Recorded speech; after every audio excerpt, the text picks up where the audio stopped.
You are merely the Dave from Plants vs. Zombies. Yet, one can assemble a botanical battalion in the world of pirates, possessing not only the ability to generate sunlight but also the healing properties of sunflowers. One has awakened to a unique perception, becoming a friend to the vibrant flora, capable of communicating with plants through the power of the mind. Achieve a harmonious unity of body and mind with the plants, becoming one with them. Upon awakening, you find yourself astonishingly confined on Justice Island. Fortunately, the appearance of Luffy. You have finally acquired the opportunity to extricate yourself from your predicament, as it is currently the narrative of rescuing Robin. At this moment, you are expending 50. The sunlight has summoned sunflowers to heal your wounds.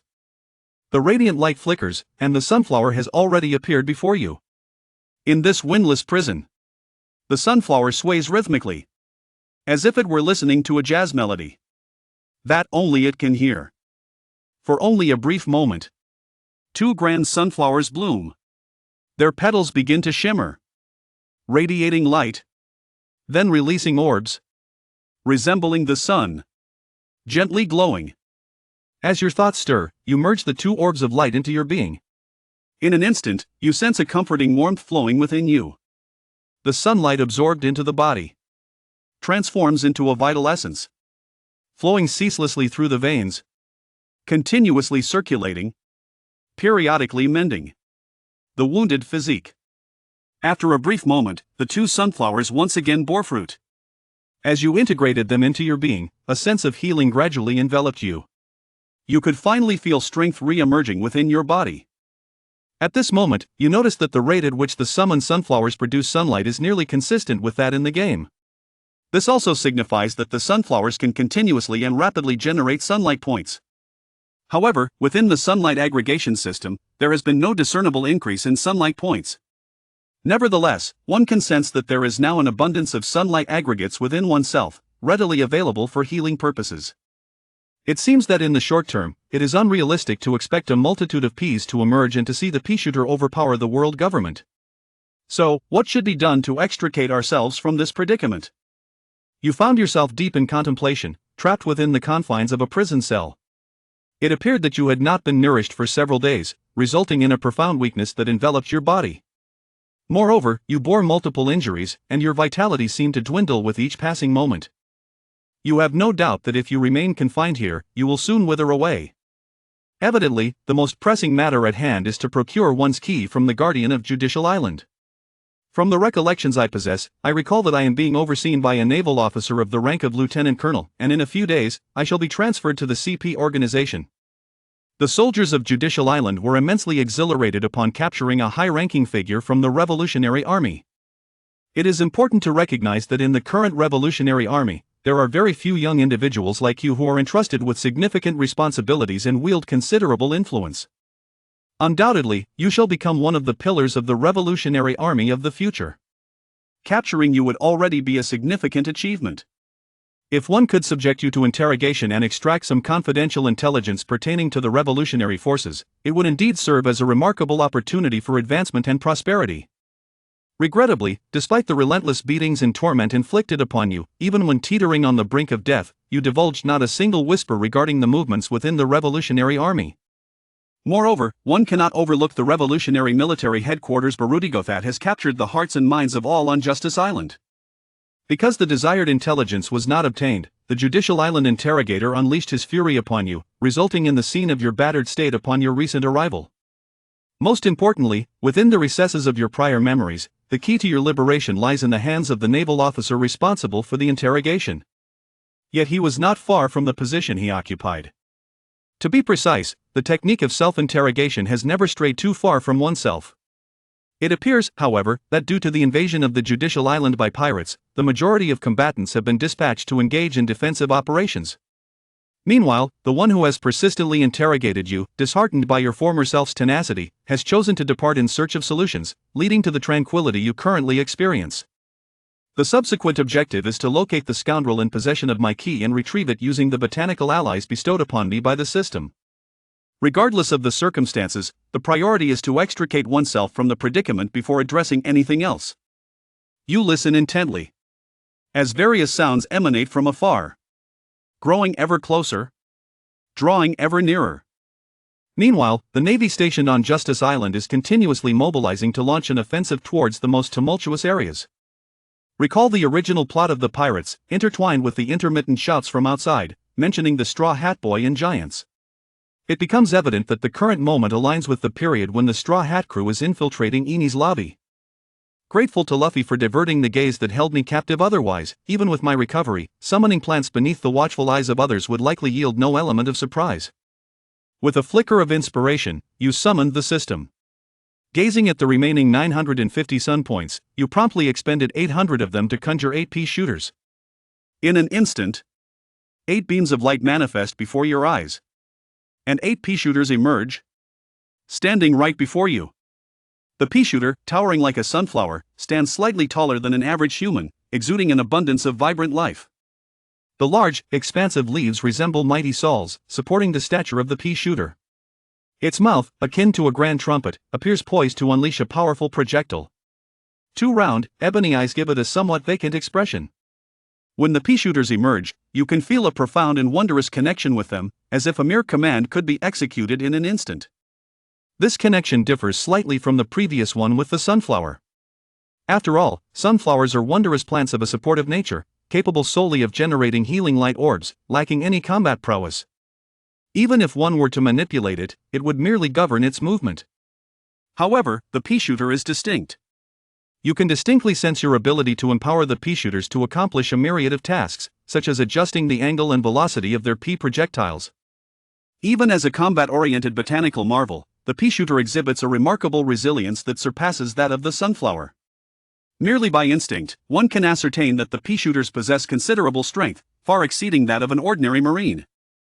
In the realm of the pirate world, one would require a minimum of 200 daily to be considered formidable. Moreover, based on the feedback from the psychic connection, the mindset of the gentle and serene sunflowers and Peashooters is notably more positive, brimming with a fervent desire for battle. The arrival of 8 Peashooters rendered the already somewhat narrow cell exceedingly cramped. You hastily stored the previously summoned sunflower into the system's built-in space. Subsequently, you opt to experiment with the plant transformation abilities previously mentioned by the system, directing them towards one of the Peashooters. Time. Your spirit enters the chosen Peashooter. Upon entering a state of heightened awareness, you find yourself engaging in activities from the perspective of the Peashooter, issuing commands to the wondrous Florid just as you did previously as a commander. This time, he directly transformed into a Peashooter.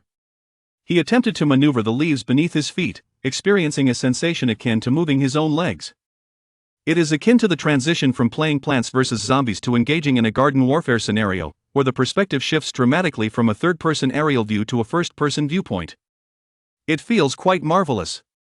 One can only imagine that those creatures capable of transformation experience a similar sensation. Such thoughts crossed your mind. Then you manipulate the body, extending the trumpet of the Peashooter, attempting to reach beyond the confines of the prison. Though it feels remarkably resilient. In truth, the Peashooter's head possesses considerable elasticity. With a gentle squeeze, one slipped through the crevice of the prison. Then you maneuvered the 9 blades beneath you, gradually stepping out of the confines of the prison.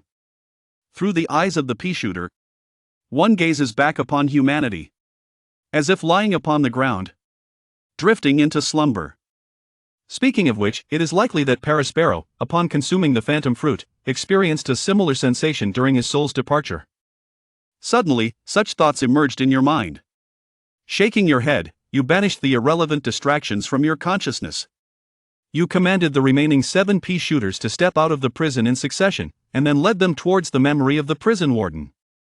8 Peashooters lined up in formation, swaying gently as they traversed the elongated, dimly lit corridor, accompanied by the sounds of scuffles and shouts, resonating from beyond the prison walls, echoing through the somber passageway. Before long, 8 Peashooters approached the position of the prison warden at Justice Island Prison. Several prison guards are engaged in conversation, observing the tumultuous battle caused by the invasion of the Straw Hat Pirates in the distance. Through the perspective of the Peashooter, one observes in the lounge adjacent to the prison exit, 3 naval soldiers gathered, gazing into the distance as they express their thoughts on the battle ahead. The Marines expressed their astonishment at the Straw Hat Pirates' audacity in infiltrating Judicial Island. As an impregnable fortress that has withstood assaults for centuries, Judicial Island undoubtedly stands as a symbol of the unassailable might of the world government in the hearts of the people. Yet today, this emblem faces a formidable challenge. The Straw Hat Pirates, in the eyes of several ordinary Marines, possess an astonishing combat prowess, compelling the guardians of Eni's lobby to retreat time and again. Even the relentless gathering of troops from across the island, advancing towards the direction of the Straw Hat Pirates, could not impede the ferocious momentum of their relentless advance. Recalling the era of great piracy, the increasingly audacious pirate forces bring forth tears from the three naval officers. A naval colonel reclined leisurely in a nearby chair, resting with an air of complete confidence in his grasp of the situation. Do not be concerned, the Straw Hat Pirates are merely exhibiting their arrogance for a fleeting moment. Soon, someone will come to set things right. Upon hearing this, the Marine gazed at Tianzua, who was seated in the chair, a look of bewilderment etched across his face. Do you recall the revolutionary soldier who was apprehended? Mad Dave, that individual, appears to be highly regarded by the upper echelons of the world government. The influential figures seem to have intentions for him, not planning to cast him into the fray, but rather to transport him to Mariejois. The legendary CPO has been dispatched from above to receive him. At present, the CPO agent Bao Jing is conducting a handover with the agent who had previously been stationed undercover in the city of Seven Waters within the courthouse. Upon hearing this news, the three Marines began to relax, engaging in animated discussions about the unexpected events that transpired within the courtroom. These pirate crews are truly remarkable. They possess considerable strength. Had it not been for their encounter with the legendary CPO, things might have turned out differently. I have heard that these individuals are guardians solely accountable to the Dragon Guardian. It is rare for these pirates to create such chaos on this day. It unexpectedly attracted the legendary Fulangrenji, the Tianlongrenji shield, and the Fulangren shield. This truly is remarkable. No. The colonel, with a faint smile, sipped a cup of tea, once again interrupting the Marines' discussion. Even without the presence of that CPO, the Straw Hat Pirates find themselves with no escape in sight. To my knowledge, what awaits them ahead are also agents of the CP organization, entities that do not exist within the annals of recorded history. The Marines were momentarily rendered speechless. Indeed, it appears that the Straw Hat Pirates and their companions have encountered an unfortunate fate, having crossed paths with the Celestial Dragon's shield, compounded by the legendary Special CP-9. The Judicial Island is typically home to a substantial naval presence in CP Tenryu, regarded by the world as an unassailable symbol. Today, the Judicial Island has been fortified by a group that stands among the pinnacle of global political power. This formation has significantly augmented the defense capabilities of the Judicial Island to an unimaginable extent. Every humble soldier, adorned in their own way, is utterly astonished by the arrival of such a formidable presence. Previously, the somewhat restless heart found a semblance of tranquility. With so many formidable individuals in attendance, perhaps even an admiral of the Navy would find themselves obediently escorted into the city of advancement. The colonel, wearing a look of astonished satisfaction at the sight of the mere soldier before him, was already lost in a reverie. He envisioned a moment after the CPO's officer escorted the deranged Dave away, where he would receive accolades and recognition for his actions. The only regret lies in not having received a sufficient measure of affection from your lips, otherwise, a promotion might have been highly probable. As the colonel was about to grasp the teacup and savor a sip, he suddenly furrowed his brow. His gaze, sharp and penetrating, fixated on the entrance of the prison. Although he appeared to be at ease on the surface, as a formidable figure who had mastered the art of perception, the colonel remained vigilant, employing his unfamiliar yet keen senses to survey the surroundings. Perhaps due to the influence of the subconscious, the Navy colonel would intermittently perceive through the observation of colors. This habit has also enabled the colonel to notice details overlooked by others in the Navy during numerous past encounters. The fugitive who stealthily escapes navigates under the cover of night toward the naval vessel. An assassin aboard the ship. Concealed among the civilian populace at sea.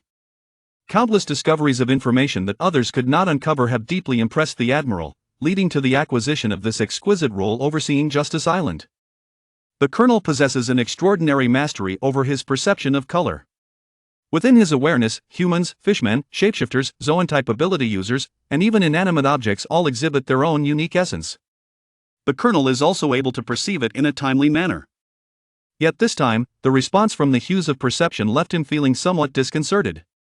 It did not resemble the approach of a fellow being, rather, it suggested the presence of some non-human entity, something that was not of humanity, and even bore little semblance to any living creature he had encountered in the past. The colonel's perception of what is near him is far from anything he has ever beheld. That peculiar sensation accompanies the vibrant vitality, reminiscent of the marine creatures the colonel has encountered in the past. These peculiar life forms swiftly navigate from their confinement, moving resolutely in their own direction. Amidst the hues of perception, there are no footsteps, as if they glide rapidly along the corridors of their prison. Moreover, not just one.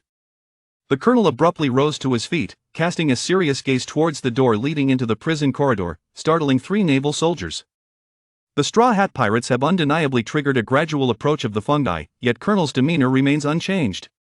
However, at this very moment, what could the reason be? The naval colonel stood upright, concentrating his spirit, directing his heightened observation into the depths of the prison. He sought to perceive the source of the peculiar sensation that intrigued him. There was indeed a considerable number of entities. Upon closer scrutiny, he discerned a multitude of diverse life forms converging towards this location. There are a total of 8 of those things. In the astonished gaze of several soldiers, the colonel swiftly drew his sword, assuming a defensive posture. Preparation for battle. As the command from the colonel was issued, the 3 naval soldiers swiftly transformed from their leisurely banter into a state of alert, arming themselves and aligning with the colonel, facing the prison. In that fleeting moment, the colonel momentarily questioned his sanity, wondering if Dave had indeed emerged. Yet, that doubt was quickly dispelled. For no one could breach the confinement of Hyloo Stone. Confronted by the Hyloo Stone, even the illustrious Golden Lion was compelled to sever his own legs to escape. Though you may be renowned, in comparison to the Golden Lion, you fall woefully short, leaving much to be desired. What enters through the passage must surely be something else. Perhaps it is a rescue sent by the Revolutionary Army. Before the colonel's thoughts could further diverge, the creature emerging from the depths of the prison corridor came to a halt. Moments later, 8 spherical objects swiftly hurtled towards the colonel and 3 naval soldiers. Concentrating the armament color upon the elongated segment of the hand, barely manages to deflect the essence of the citrus.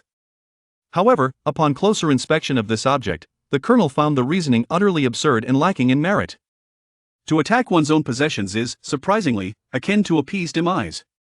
At this moment, 3 projectiles launched from the depths of the prison corridor have struck 3 naval soldiers accompanying him. The soldiers offered no resistance whatsoever and were swiftly rendered unconscious as the force of the projectile slammed them against the wall behind.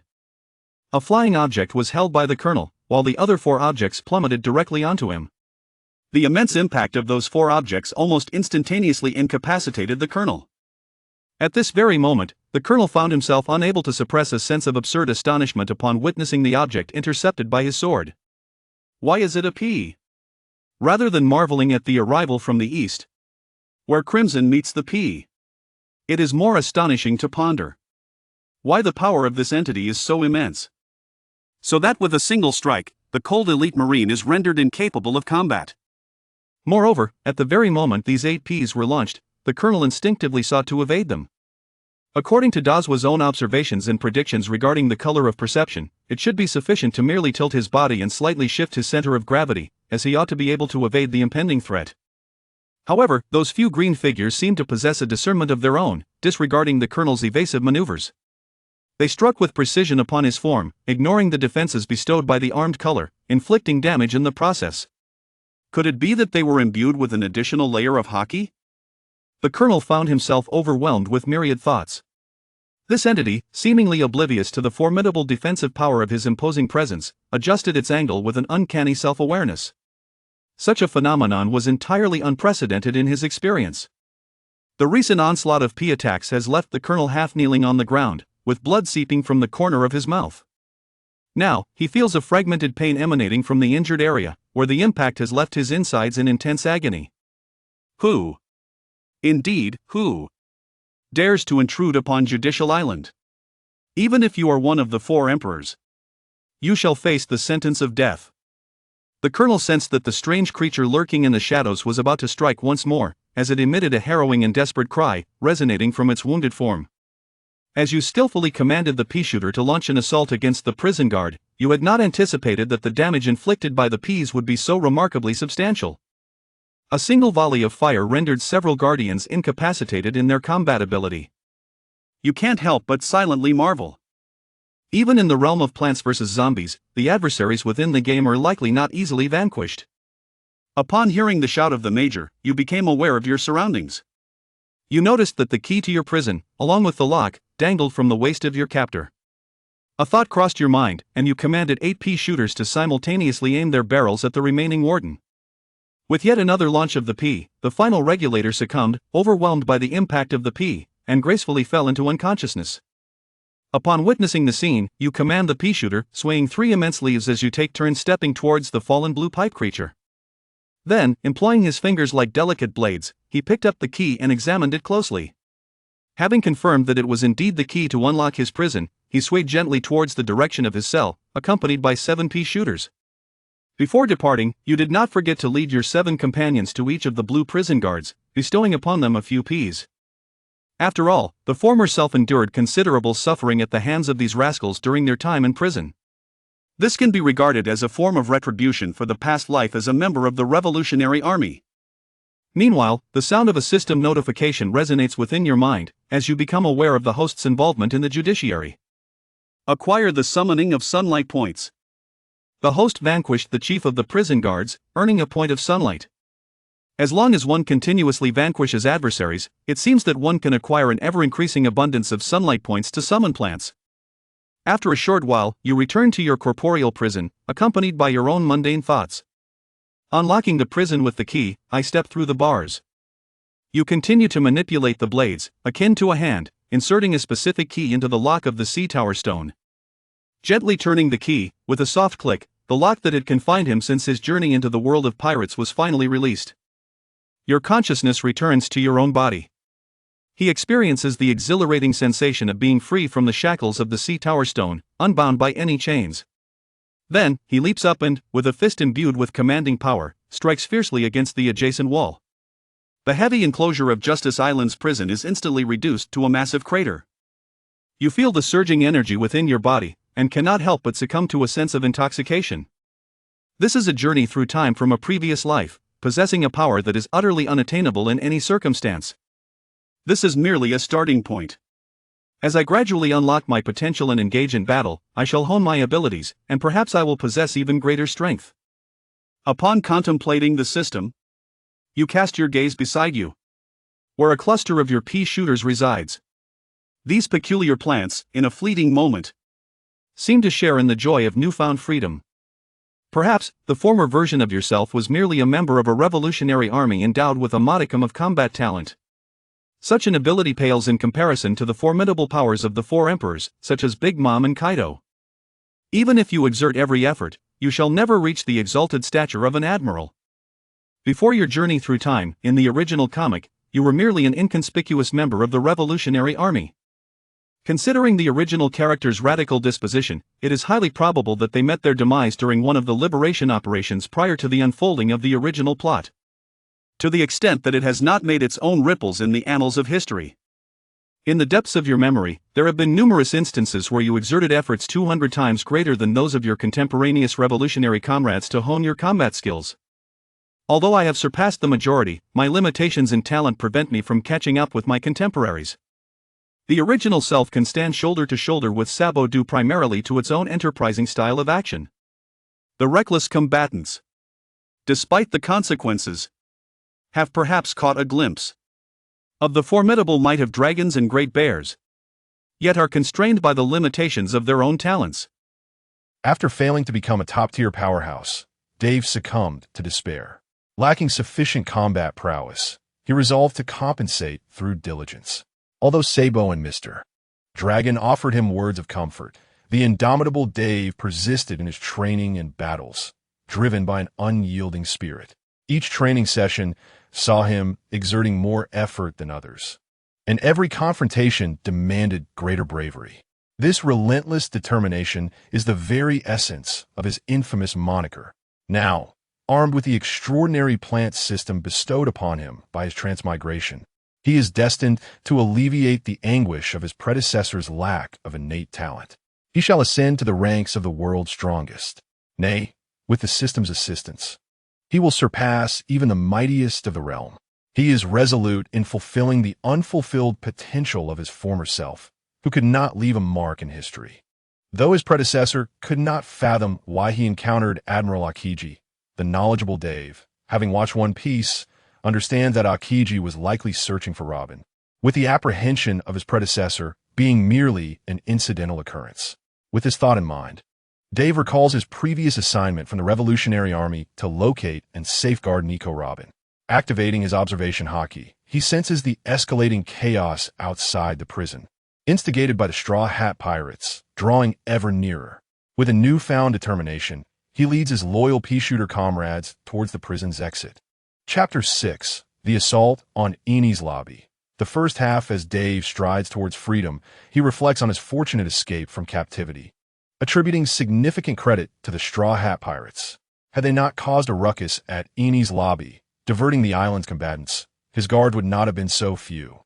As a pivotal member of the Revolutionary Army, he had been under constant surveillance for 24 hours prior to the Straw Hats' incursion. Without their intervention, even with his system, a seamless escape from the prison would have been exceedingly arduous. Moreover, if they had not stormed the island, he might still be subjected to the torturous interrogations, perhaps even facing death at this very moment. Being a seasoned pirate enthusiast and a transmigrant, Dave is well aware that Monkey D. Luffy is the sworn brother of his dear friend Sabo, despite Sabo's amnesia regarding this bond. At this juncture, it is imperative for him to assist the Straw Hat Pirates, ensuring their mission to rescue Nico Robin proceeds with greater efficacy. With his friend Sabo's brother in peril, Dave cannot remain an indifferent bystander. Furthermore, the aim of the Straw Hat Pirates in rescuing Nico Robin aligns perfectly with his own objectives. Having arrived at this critical juncture as a member of the Revolutionary Army, he is compelled to preserve the revolutionary flame that Robin represents. Lastly, and most crucially, just moments ago, he had engaged in combat against several prison guards. Dave overheard a conversation through the Peashooter indicating that a group of agents had arrived, currently engaged in a task handover with the members of Nine. Reflecting on the comics he had perused in his previous life, he was certain that the original timeline had no agents involved in the Judicial Island incident. It was solely the Straw Hat Pirates clashing with the Zoo 9. Thus, combining this with what he had just heard from the prison warden, it became apparent that the agents were there to apprehend him. It was almost certain that he himself was the one who had altered the fated course of the pirates. However, the information at his disposal remained scant. Once these events concluded, he would need to find a moment to review everything. Surely, the prominent figures of Mariejois would not dispatch agents casually to bring him to the Holy Land. Most of the prisoners spirited away from Judicial Island were either sentenced to death or sent to the underwater prison, impelled down. At that moment, the prison within Judicial Island was eerily vacant. Only Dave was sprinting down the corridor, the echoes of the Peashooter's footsteps reverberating around him. As he ran, the surroundings began to blur past him, and soon he had exited the attached prison of Judicial Island. It was now noon. The skies above Judicial Island were clear and bright. Having spent days confined in the darkness of the prison, Dave's eyes took a moment to adjust to the blinding sunlight outside, causing a brief moment of dizziness before he acclimatized. The cacophony that had filled the prison suddenly surged into his ears. Upon focusing, he spotted two colossal elasmosauruses approximately 500 meters away, where members of the Straw Hat crew were leaping down, bidding farewell to Frankie and his family, who had selflessly obstructed the pursuers from Judicial Island.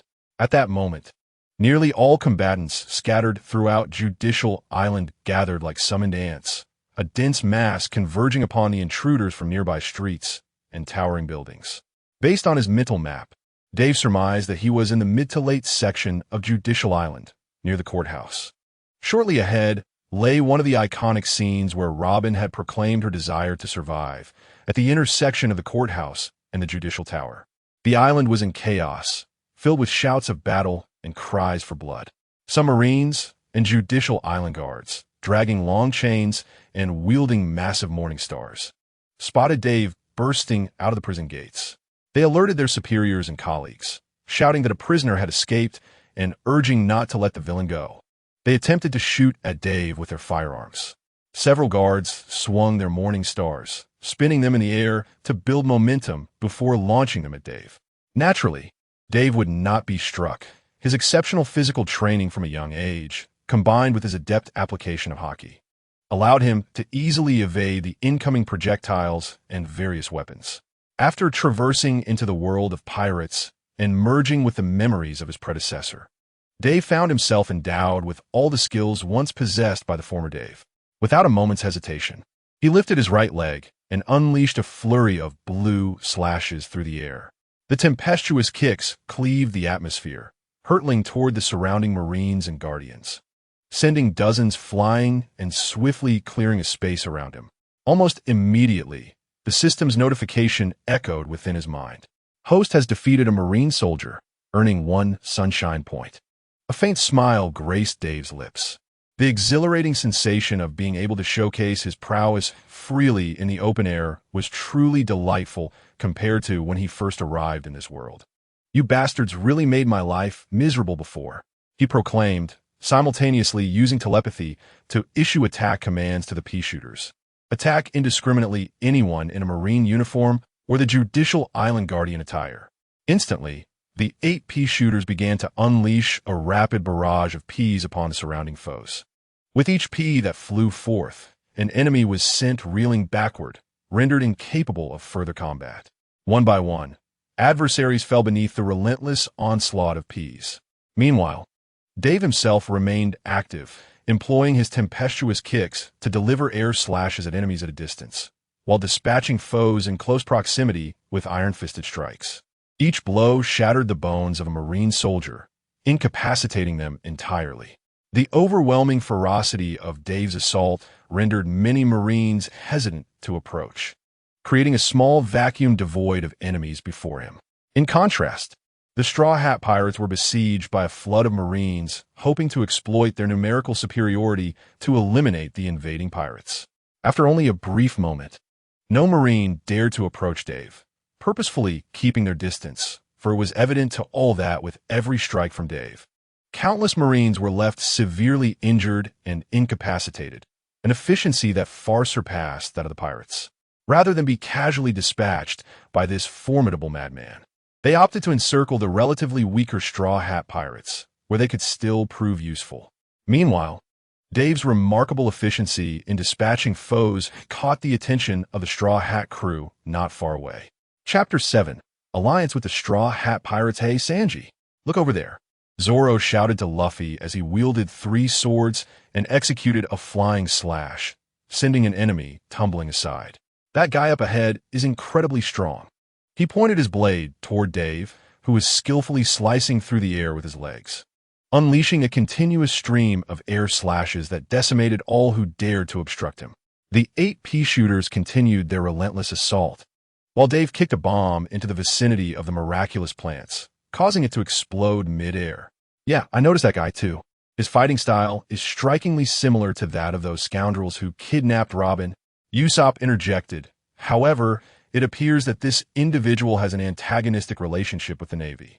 The peculiar plants he carries must be the result of devil fruit powers.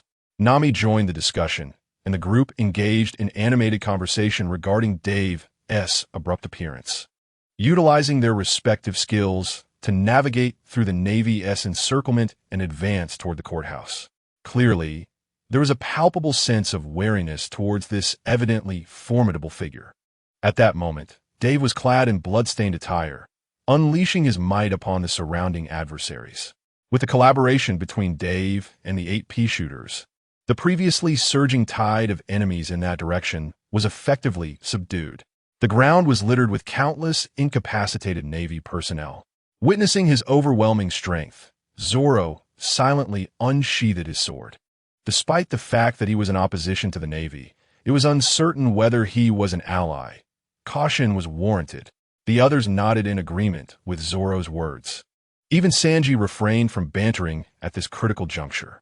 The pursuing assailants were intercepted by Frankie and the foreman from the shipbuilding crew. The enemies advancing towards Robin's position were swiftly dealt with by Dave. Consequently, the Straw Hat crew's pace of advancement quickened considerably. As they progressed, the distance between the Straw Hats and Dave diminished. Thoughts began to swirl in their minds. This individual with the strange plants exuded an aura of considerable strength, perhaps rivaling previous adversaries, such as Crocodile and Enel. If he were to be an adversary, the situation could become exceedingly perilous. Moreover, Luffy's whereabouts remained a mystery. Their reckless captain had a tendency to indulge in frivolity at the most inopportune moments. As the Straw Hat crew drew closer to Dave, they began to slow their pace. Ultimately halting before him, Zoro brandished his sword across his chest in a gesture of vigilance, while Sanji stood beside him, a cigarette clenched between his teeth. The remaining 3 members of the Straw Hat crew, the timid trio, positioned themselves behind the two, keeping a watchful eye on the peculiar plant-bearing man. Dave, in turn, scrutinized them, finding the experience of encountering characters from a comic book to be quite surreal. However, the atmosphere was tense. The Straw Hats were in no mood to confront yet another formidable foe akin to the warlords of the sea while their comrades were in peril. Meanwhile, Dave had an abundance of information to convey to the Straw Hats, yet he found himself at a loss for words. "I am one of your captain's father's subordinates. Here to assist," you felt rather abrupt. "I was sent by the organization to protect Nico Robin," would likely be misconstrued in this context. "I am a former prisoner who has just escaped and seek to join you in dismantling Judicial Island," did not convey the impression of a benevolent ally. After a moment of silence, Zoro and Dave spoke in unison. "Who are you?" Standing on one side, "I am here to assist you." Before the two could finish their exchange, they were abruptly interrupted by Luffy's exuberant shout from behind. "Rubber, rubber, rocket." Dave and Zoro turned in astonishment, witnessing Luffy, clad in sandals and a tank top, laughing heartily as he soared through the air towards them. "I've defeated that horned fellow. Now let's bring Robin back together." However, just as Luffy was about to collide with Dave, he noticed an unusual figure leading a group of plants in front of his comrades. Realizing it was too late to change direction, Luffy rushed forth with tremendous momentum, crashing into Dave. In an instant, they were propelled backward several meters, tumbling together on the ground before coming to a halt. Luffy lay sprawled on the ground, while Dave, dazed, clung to him, his eyes resembling spiraled incense coils. The expressions of the Straw Hat crew shifted from initial wariness to a blend of sympathy for Dave, exasperation at their reckless captain, and awkwardness. Luffy, brimming with vitality, sprang to his feet, laughing heartily as he turned to his companions and inquired, "Who is this guy?" Zoro and the others could only stare in disbelief at Luffy's puzzled expression. Dave, holding his forehead, gradually rose to his feet. "My name is Dave, Nerona Dave, a man who has just escaped from a prison." At this revelation, the expressions of the Straw Hat pirates changed dramatically. "This fellow, too, has a past," Dave continued. "My backstory is lengthy, but I share a significant connection with you all, particularly with Nico Robin and you, Luffy." He addressed the crew. "In any case, I am here to assist you, as I certainly do not wish for Miss Robin to fall into the hands of the world government. Therefore, how about we take on the Judicial Tower ahead together?" The Straw Hat crew wore serious expressions, understandably wary of trusting a stranger they had just met. Save for Monkey D. Luffy. Luffy widened his eyes in surprise, staring at Dave for a few seconds before breaking into a radiant smile. "Of course. I'm counting on you, Dave." At that moment, voices of caution came from behind, led by Usopp, the Sniper King, and Nami, who spoke in unison. "Hey, Luffy. Wait a minute. This guy seems suspiciously strong. He is certainly not an ordinary person." Meanwhile, Zoro and Sanji remained silent, seemingly accustomed to their captain's impulsiveness.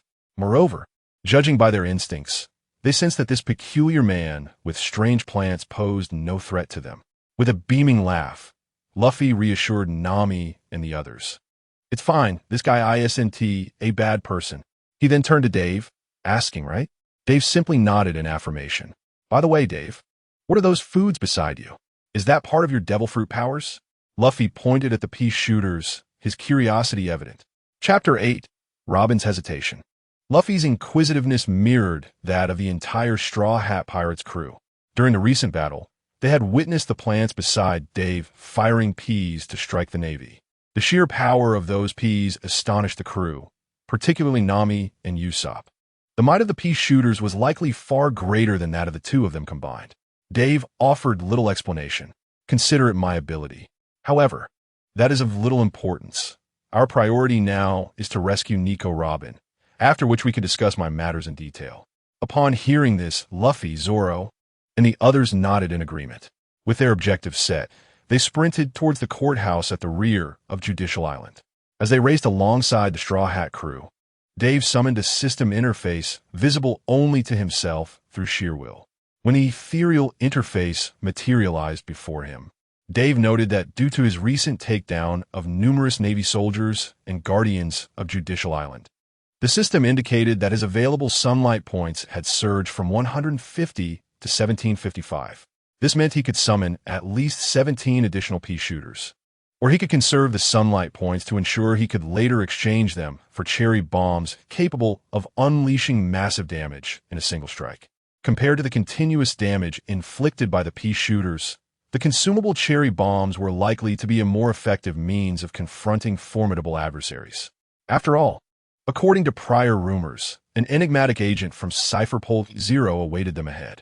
Within the memories of his former life, the leader of the Revolutionary Army, Mr. Dragon, had equated Cypher Pole Zero with the Knights of God, referring to them as the sword and shield of the Celestial Dragons. Although the portrayal of Cypher Pole Zero in the manga he had seen in his past life did not depict them as overwhelmingly powerful, they were an organization that warranted utmost caution. Each appearance of a Cypher Pole agent in the manga had resulted in the downfall of a warlord or an emperor. Thus, reserving enough points to summon cherry bombs capable of obliterating any foe was a prudent decision. Now, the ordinary soldiers of Judicial Island had been largely defeated by him and the Straw Hat crew. The elite agents stationed in the Judicial Tower were undoubtedly already aware of the unfolding battle. They must be waiting for our arrival ahead, Dave mused silently, glancing at the Straw Hat crew, who shared his goal. Luffy possessed an undeniable aura that inspired trust in those deemed worthy, while simultaneously instilling confidence in others. As Mihawk had remarked, Luffy's power was the most formidable ability in this era of the seas. It was a force capable of uniting all people and igniting a monumental war that could sweep across the world. Regrettably, prior to my traversal, the One Piece manga had not yet reached its conclusion. Otherwise, I would have comprehended the extent to which Luffy, this destined child of the realm, could ripple the fate of the pirate world. Additionally, there exists the legendary Nika fruit, purportedly the embodiment of the sun god destined to liberate the entire world. This aligns seamlessly with the objectives of my superplant system. On several occasions, a thought had flickered through Dave's mind. My system requires sunlight points to unlock plants, which seems somewhat connected to Nika as epithet as the sun god. Moreover, my means of acquiring sunlight points involves vanquishing those who hinder the liberation of the world, which echoes Nika's aspirations and suggests an intriguing correlation. Although I cannot assert with certainty that a connection exists between my system and Nika, Dave feels an undeniable intertwining of their fates, an uncanny coincidence indeed. As Dave pondered these thoughts, the group had already arrived at the courthouse, and without hesitation, they ascended to the rooftop. The suspension bridge had been retracted in advance to prevent them, as well as the Straw Hat crew, from entering the Judicial Tower and interfering with Spandam as he attempted to abduct Robin and Frankie. However, since they had already appeared at this location, based on Dave's understanding of the combative agents, it was evident that, akin to the original narrative, a fierce clash between the two factions was imminent. Luffy, unable to contain his eagerness, called out for Robin's name, his voice resonating throughout the sky. Moments later, a cacophony of crumbling walls echoed from within the Judicial Tower. It was Frankie and Robin. Although Frankie was restrained by sea stone handcuffs, he managed to clasp Nico Robin between his legs. Simultaneously, a surge of concentrated cola gas erupted from his rear, propelling him with Robin in tow, shattering several walls until they reached the highest point of the Judicial Tower, directly opposite the others. Before long, Spandam and the formidable agents of the world government pursued them. Members of CP9, including Rob Lucci, Kaku, and Khalifa, approached Spandam with evident battle intent. Finally, Dave and the Straw Hat crew beheld Nico Robin and Frankie, both shackled by sea stone. Standing beside the captives were Spandam, the commander of CP9, and his agents clad in black. Most notably, Dave's attention was captured by the unexpected presence of Commander Jernica, a figure absent from the original manga. What a surprise. It was he who led CP0 to Wano to negotiate with Kaido and disseminate intelligence to the Gorosei. Dave had not anticipated his arrival. Fortunately, he was the sole individual in a distinctive white uniform, suggesting that his CP0 team had not accompanied him to this location. It appeared that Jernica indeed intended to escort him to Mariejois. However, if capturing Frankie was aimed at obtaining the design of the ancient weapon Pluton, then apprehending Robin served the purpose of obstructing her pursuit of the true history and unveiling the dark past of the world government. What could possibly lead one to capture themselves? Although he is considered a core member of the Revolutionary Army, Dave certainly does not believe he holds any value in being apprehended by the world government in Mariejois, subjected to the interrogations of those in power. From the memories he has assimilated, he knows that when the world government captures members of the Revolutionary Army, they often choose to execute them outright if they do not yield any valuable intelligence. The few exceptions might include the former Eastern Army commander, Ginny, who was taken as a wife by the Celestial Dragons. Meanwhile, as Dave pondered these thoughts, Luffy joyfully called out to Robin, inviting her to return with them to continue their adventures. However, Robin's response was one of coldness and hesitation. Faced with the Straw Hat crew who had come searching for her, Nico Robin suddenly felt tears welling up in her eyes. It was evident that at this moment, Robin was wavering, yet she seemed to be acutely aware of the immense power of the world government, which deterred her from further entangling her companions. With a loud voice, she exclaimed to those who pursued her, "How many times must I say it? Do not come to rescue me. I never asked you to save me." Chapter 9. Fractured Flag.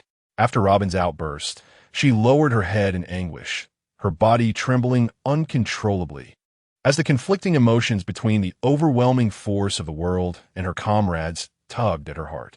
Upon hearing Robin's response, the joyful expressions of the Straw Hat crew began to fade, as they sensed the underlying turmoil.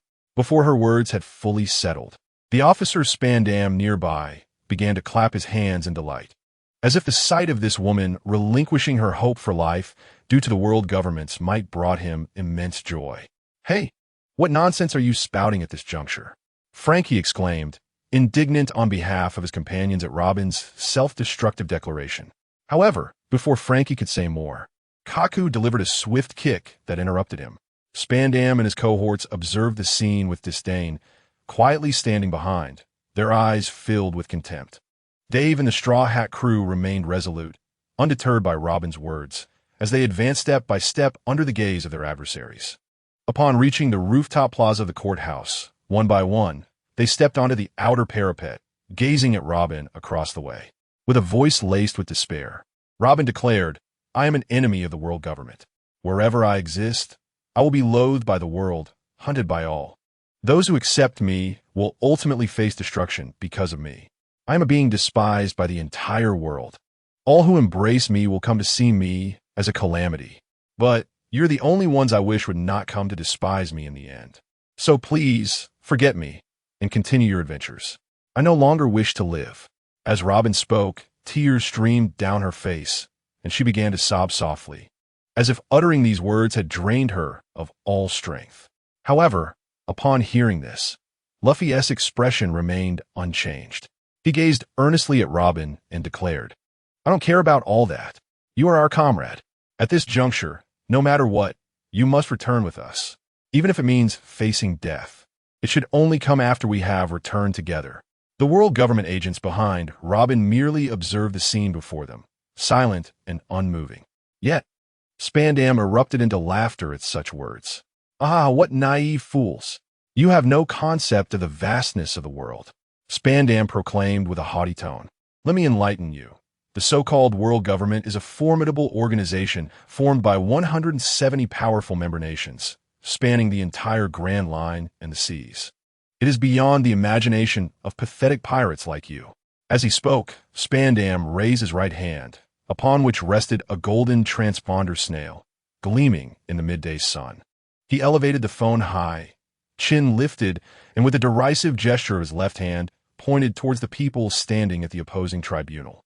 The world government possesses the power to obliterate everything.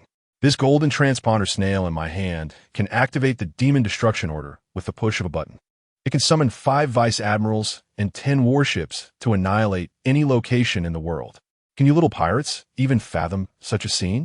Ha ha ha ha! Spandam cackled, gesturing animatedly at the gathering. He indicated the flag of the world government, which billowed high above the judicial tower. The flag, adorned with 5 circles representing the 4 seas and the Grand Line, was interconnected by 4 horizontal lines. This organization, which controls the world, is the world government of the pirate realm. Do you see it? This is the world. The entire world hunts this woman, Nico Robin. You are fighting against the whole world. Spandam's tone dripped with unabashed arrogance, inciting a surge of disgust in Dave, who witnessed the scene before him. The world? So this was the true nature of Robin's enemies. Upon hearing Spandam's words, Luffy seemed to have an epiphany. He then turned to Usopp, the Sniper King. Behind him and instructed, shoot down that flag. Without hesitation, Usopp reached into his small bag and retrieved a projectile, then drew his specially crafted oversized slingshot.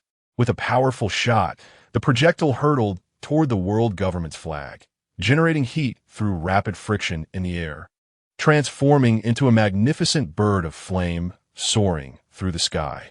As the fiery bird neared the flag, a figure suddenly appeared midair. It was Jernica of the Zero Group. Clad in white, Jernica executed a combination of moonwalk and shave, instantly appearing in the air and kicking away Usopp's firebird. In the midst of the air, Guernica remained silent. Yet his countenance betrayed a profound fury towards the desecration of the world government's flag. His typically inscrutable expression contorted in response to such sacrilege. Suspended in the atmosphere, he employed a moonwalk technique, standing firmly as a guardian of the flag, now twisted with indignation, shielding it behind him. Upon witnessing Usopp's projectile being effortlessly deflected, the Straw Hat crew's expressions shifted dramatically.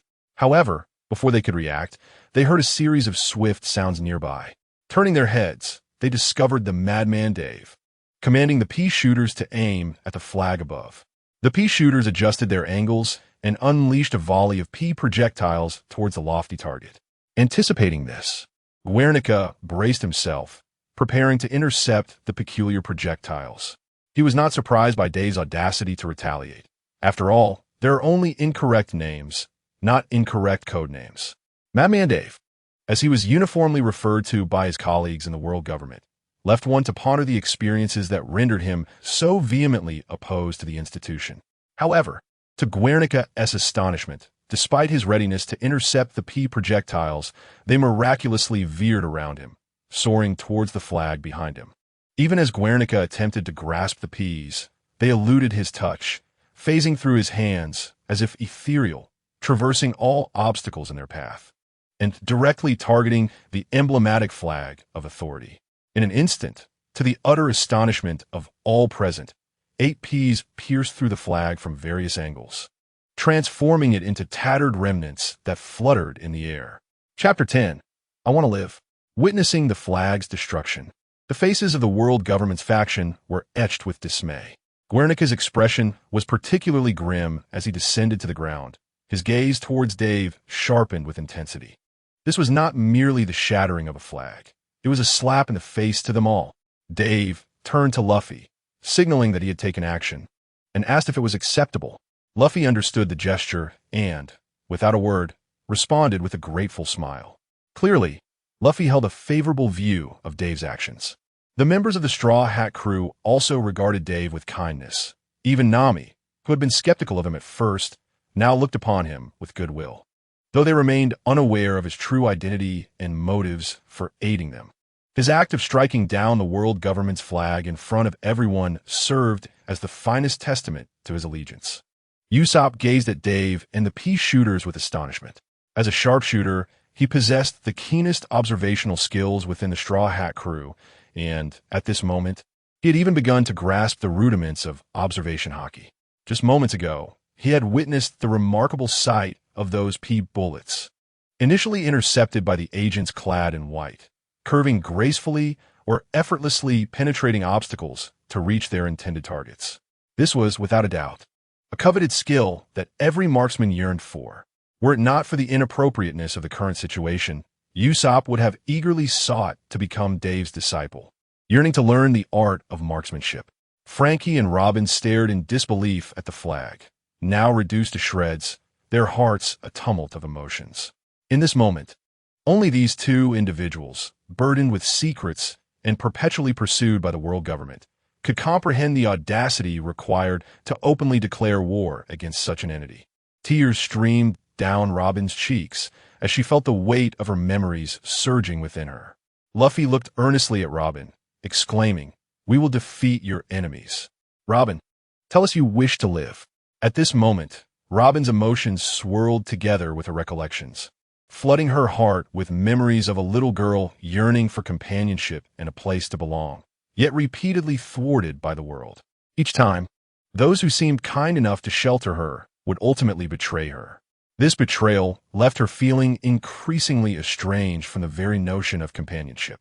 With every kindness shown to her, misfortune would inevitably befall those well-meaning souls, leading her to perceive herself as a harbinger of calamity. Each escape throughout her life was akin to a dagger piercing the depths of her soul. The continuous pain wove an indestructible prison, burying Nico Robin's desires deep within. Yet, despite this, Robin retained an indelible spark from her childhood. It was the boundless passion for books and scholarship instilled by Dr. Clover, her mother's unwavering commitment to truth and responsibility to the world, and the selfless kindness of the giant Saul, who sacrificed himself to protect the weak. Although pursuing the truth of history would inevitably subject her to even harsher trials than today, and though she might never realize her dream of uncovering the historical truth, and despite the grim fate that awaited her beyond the gates of justice, her comrades had extended an invitation to return home. If there existed even the slightest possibility, Robin yearned to convey to Luffy and the rest of the Straw Hat crew, "I wish to live.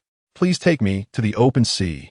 Upon hearing Robin's response, Luffy's expression transformed from solemnity to a radiant smile, and the members of the Straw Hat crew shared in the joy of that moment. The thought of Robin departing in silence, choosing to stand against the world out of fear, was of no concern to them. What is most vital to a pirate? Companionship and freedom. If one harbors a fear of a world government, venturing out to sea would be utterly unthinkable. Witnessing this scene, the ostentatiously flamboyant yet inwardly gentle and sensitive Frankie was moved to tears in a corner. "I adore you all, you band of rascals," he wailed, observing this spectacle. The most discontented individuals, apart from Guernica, who failed to protect the flag, were none other than Commander Spandam of the 9th Division. He had envisioned that the uninformed pirates would be intimidated by his authority, begging for mercy on their knees. However, the reality revealed that this savage crew had awakened a fierce survival instinct in Nico Robin. It is worth noting that Robin's subjugation to the horrors of the world government had been Spandam's greatest source of joy in recent days. Such defiance could not be tolerated. These were no ordinary pirates. A decisive strike was imperative for the esteemed Commander Spandam of the world government. Extinguishing the lives of a handful of pirates posed no challenge whatsoever. After all, his father, Spandane, had prepared an entire assassin squadron at his disposal. He then turned his gaze towards the agents beside him. These operatives had undergone rigorous training under the world government from a young age, each one a fervent executor and believer in the dark justice. Unlike the Navy, which acts for justice and protects civilians, the agents trained by the organization were bloodthirsty human beasts, indifferent to the strength or weakness of their foes. Within the world government, the most ferocious were Divisions 9 and 0. Moreover, his subordinate 9 was none other than the unparalleled genius Rob Lucci, a rarity in the world government's 800-year history. To add to this formidable force, the 0 agents, who were supposed to escort the notorious criminal Crazy Dave from Eni's lobby, had also arrived to assist. With such powerful allies at his command, what more could he possibly fear? They were the legendary shields of the celestial dragons. Thus, Spandam issued a command to the world government agents beside him. Today, in pursuit of the criminal Nico Robin, there was no need for arrests. They were to be executed on sight. All those who dared to profane the world government were to be utterly annihilated. Upon hearing this, the agents of the 9th Division revealed sinister smiles. In response, Dave readied himself for a confrontation with the world government operatives. During his incarceration, he had been unable to resist due to the sea stone shackles, resulting in his current battered state. The Navy soldiers at Eni's lobby, who collapsed with a single blow, had offered no outlet for Dave's pent-up fury. Chapter 11. The incinerated plans of the Pluton. Frankie brandished the plans for the Pluton, hidden within him, raising them high to signal everyone present. Neither the world government nor the pirates anticipated that Frankie would reveal such a significant design in broad daylight. This blueprint had been passed down from the shipwrights who constructed the ancient weapon, Pluton, long ago. The purpose of this blueprint's survival lies in the shipwrights' apprehension that, should the day come when ancient weapons capable of annihilating the world resurface, there would be no means to counterbalance them.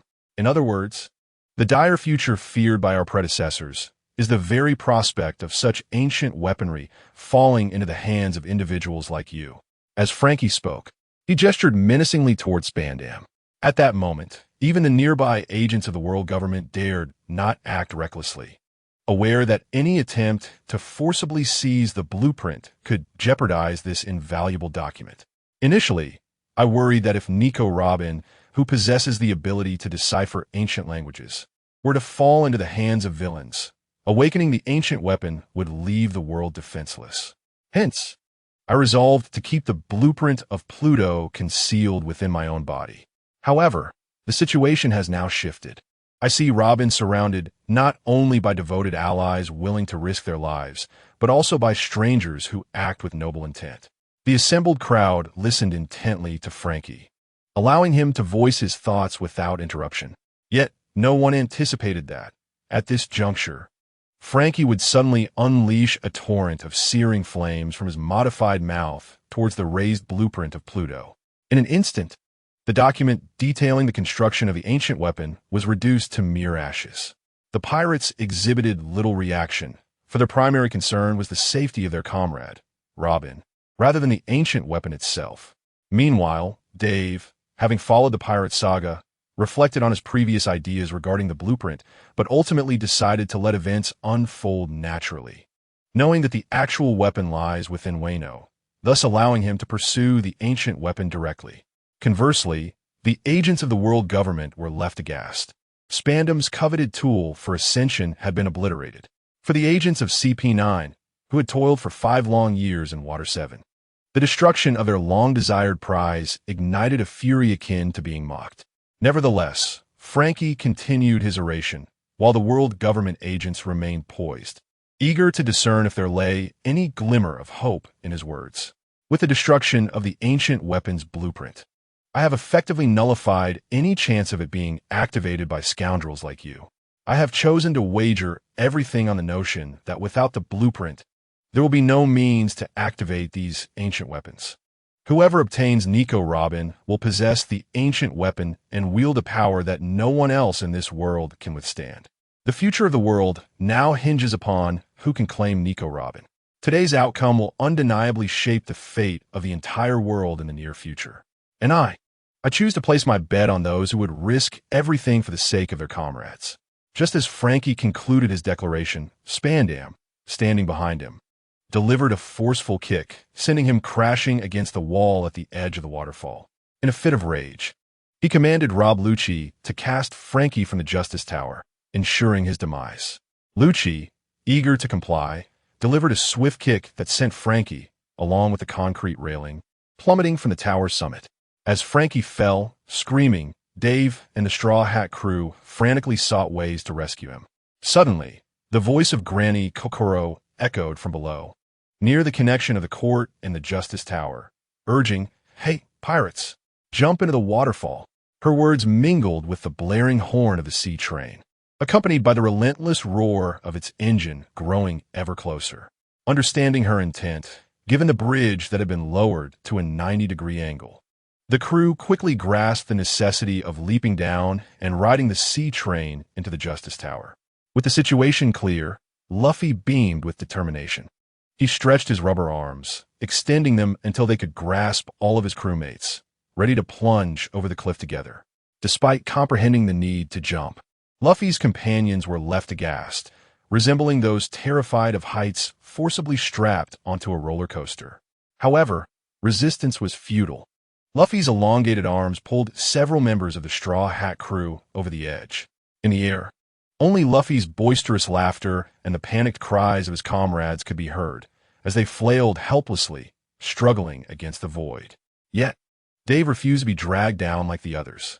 As Luffy's arms reached out, Dave took a leap off the cliff, employing the moonwalk technique to control his descent, matching the speed of his companions. Just as they descended, Granny Kokoro piloted the sea train, bursting forth from the partially lowered bridge at the cliff's base. Soaring into the air, with tremendous inertia, the train positioned itself perfectly to catch the falling crew. While Luffy laughed heartily, the members of the Straw Hat Pirates landed clumsily on the sea train, clutching onto anything they could grasp like a lifeline. Meanwhile, Dave, having adjusted his stance, gracefully landed atop the train with an elegant poise. "Hold on tight, little ones." Granny Kokoro's voice resonated again, reminding the young pirates that the sea train was about to collide with the Justice Tower, urging them not to be thrown off. Coincidentally, Frankie, still in free fall after being kicked from the tower, was now directly in the path of the oncoming sea train. Without any unexpected events, Frankie collided with the front of the sea train and, along with the entire train and its passengers, was thrust into the Justice Tower. At this moment, it is uncertain whether being struck by the sea train was a stroke of fortune or misfortune for Frankie. Nonetheless, Dave believed that the damage inflicted by this collision would have left an ordinary person in the pirate world utterly shattered. Chapter 12. Ascending the Justice Tower, the sea train crashed into the lower levels of Justice Island, producing a deafening roar. Upon hearing this sound, Spandam realized that, having lost the blueprints of the Pluton, he absolutely could not allow Nico Robin to slip from his grasp. The pirates who had entered the tower alongside the sea train were clearly not weaklings. Therefore, his most pressing concern was to swiftly escort Robin, the woman capable of deciphering ancient script behind the gates of justice. Otherwise, even with his father as a high-ranking official in the world government, he might find himself unable to protect his own interests. Consequently, Spandam instructed the remaining agents of the world government present to eliminate all pirates that had breached the Justice Tower. He then commanded Rob Lucci to accompany him for his own protection. Originally, he intended for the enigmatic CP0 agent, Jernica, to safeguard him, but regrettably, that organization only took orders from the Gorosei, leaving Spandam powerless to command them. Subsequently, Spandam, wielding his sword that could transform into an elephant, pushed Nico Robin towards the rear of the Gates of Justice. Although Lucci yearned to remain and engage in battle with the pirates, reveling in the carnage, the command from his superior forced him to follow Spandam. Reluctantly, Lucci shook his head in discontent and trailed behind Spandam. With orders issued, the members of CP9 began to prepare themselves, eager to display their prowess against the invaders.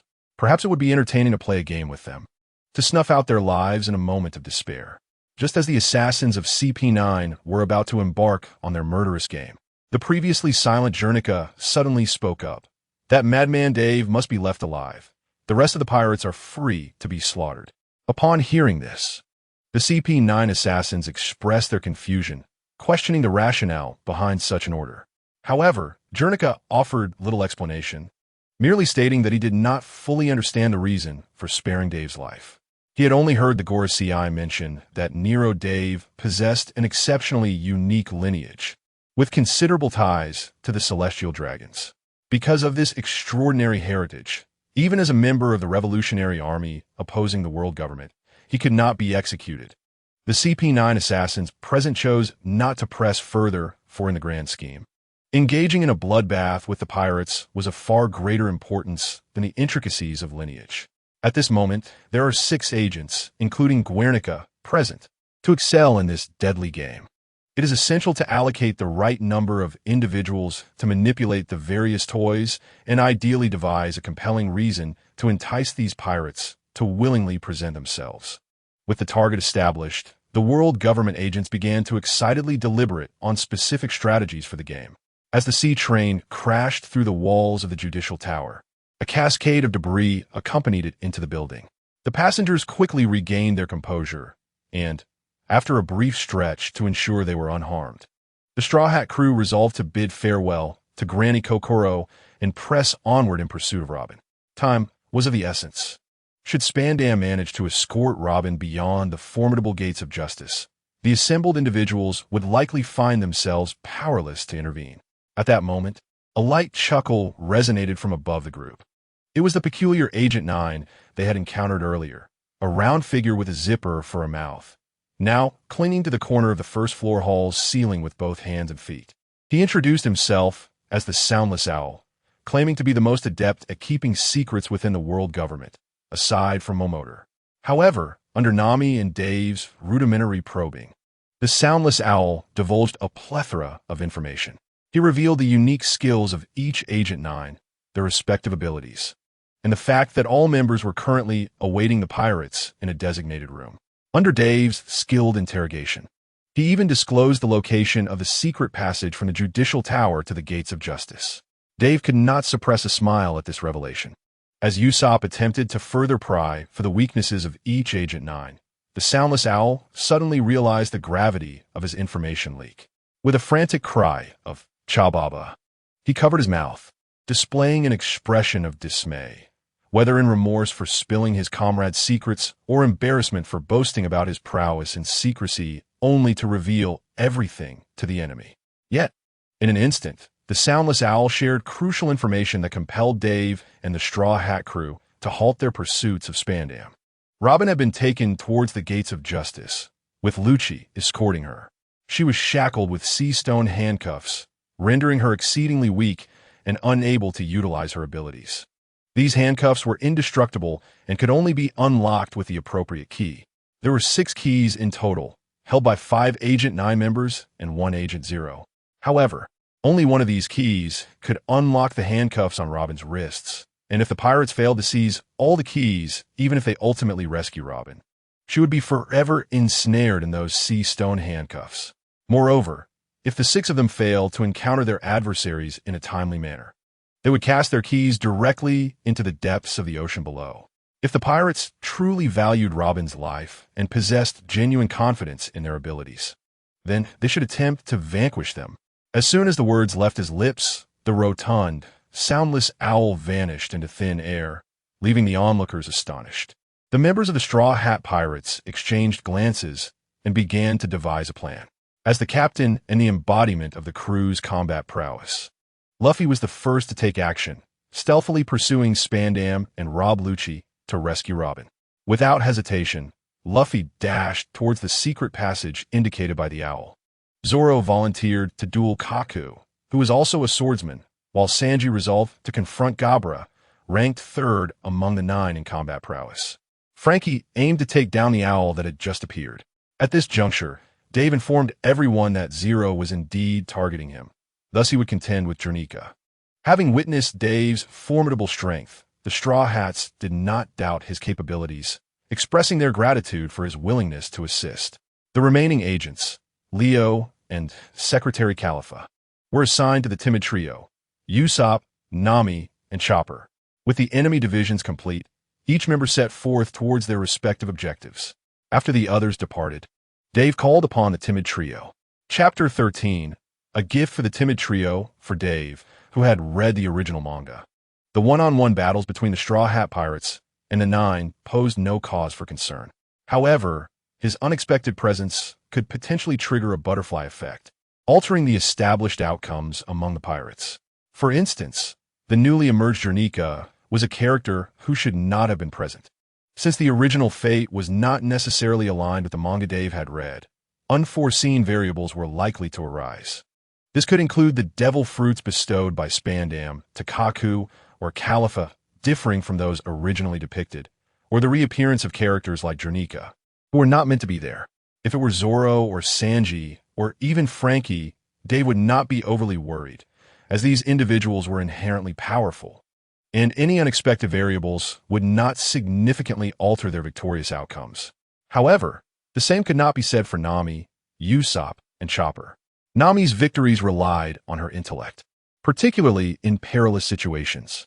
Should an unforeseen event occur, if Calipha's attacks were merely a tad more precise or her strength a fraction greater, today might very well mark the end of Nami's journey. The situation was similar for Chopper, who, despite achieving victory by surpassing his existing limits through the use of the Rambo Ball, understood that any unforeseen circumstances could lead to dire consequences. With this thought in mind, Dave addressed the timid trio before him, saying, "I apologize for my bluntness, but I believe your combat abilities are unlikely to surpass those of the 9 agents."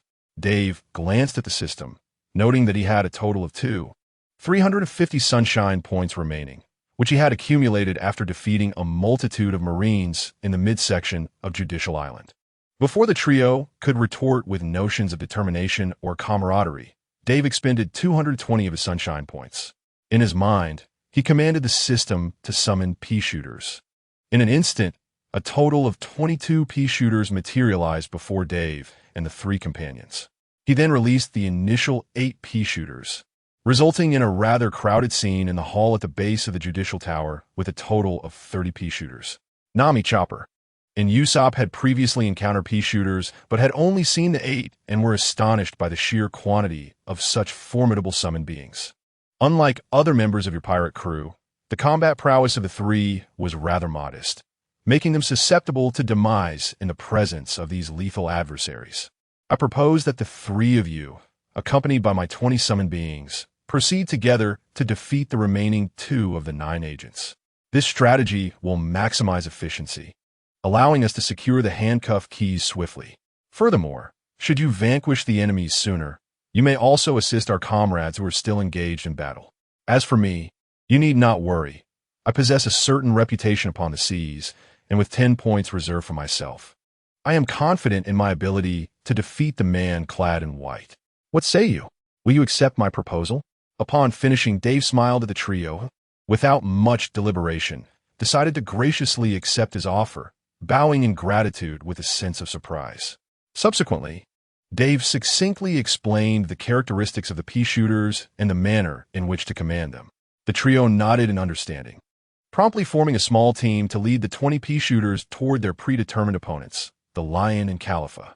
Observing their departing figures, Dave, though not explicitly stating it, discerned the genuine joy emanating from Nami, Usopp, and Chopper.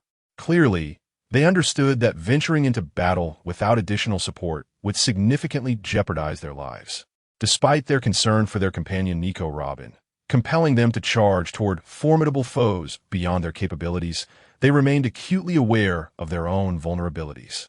In this grand pathway teeming with monsters, ordinary individuals like Nami and Usopp find themselves facing formidable challenges in battle. Suddenly, a notification resonated within Dave's mind. The magical plant donation system has been activated. When the host presents suitable magical plants to pivotal characters at critical moments in an appropriate manner, rewards will be bestowed by the system. Pivotal characters refer to those who can positively influence the course of world liberation.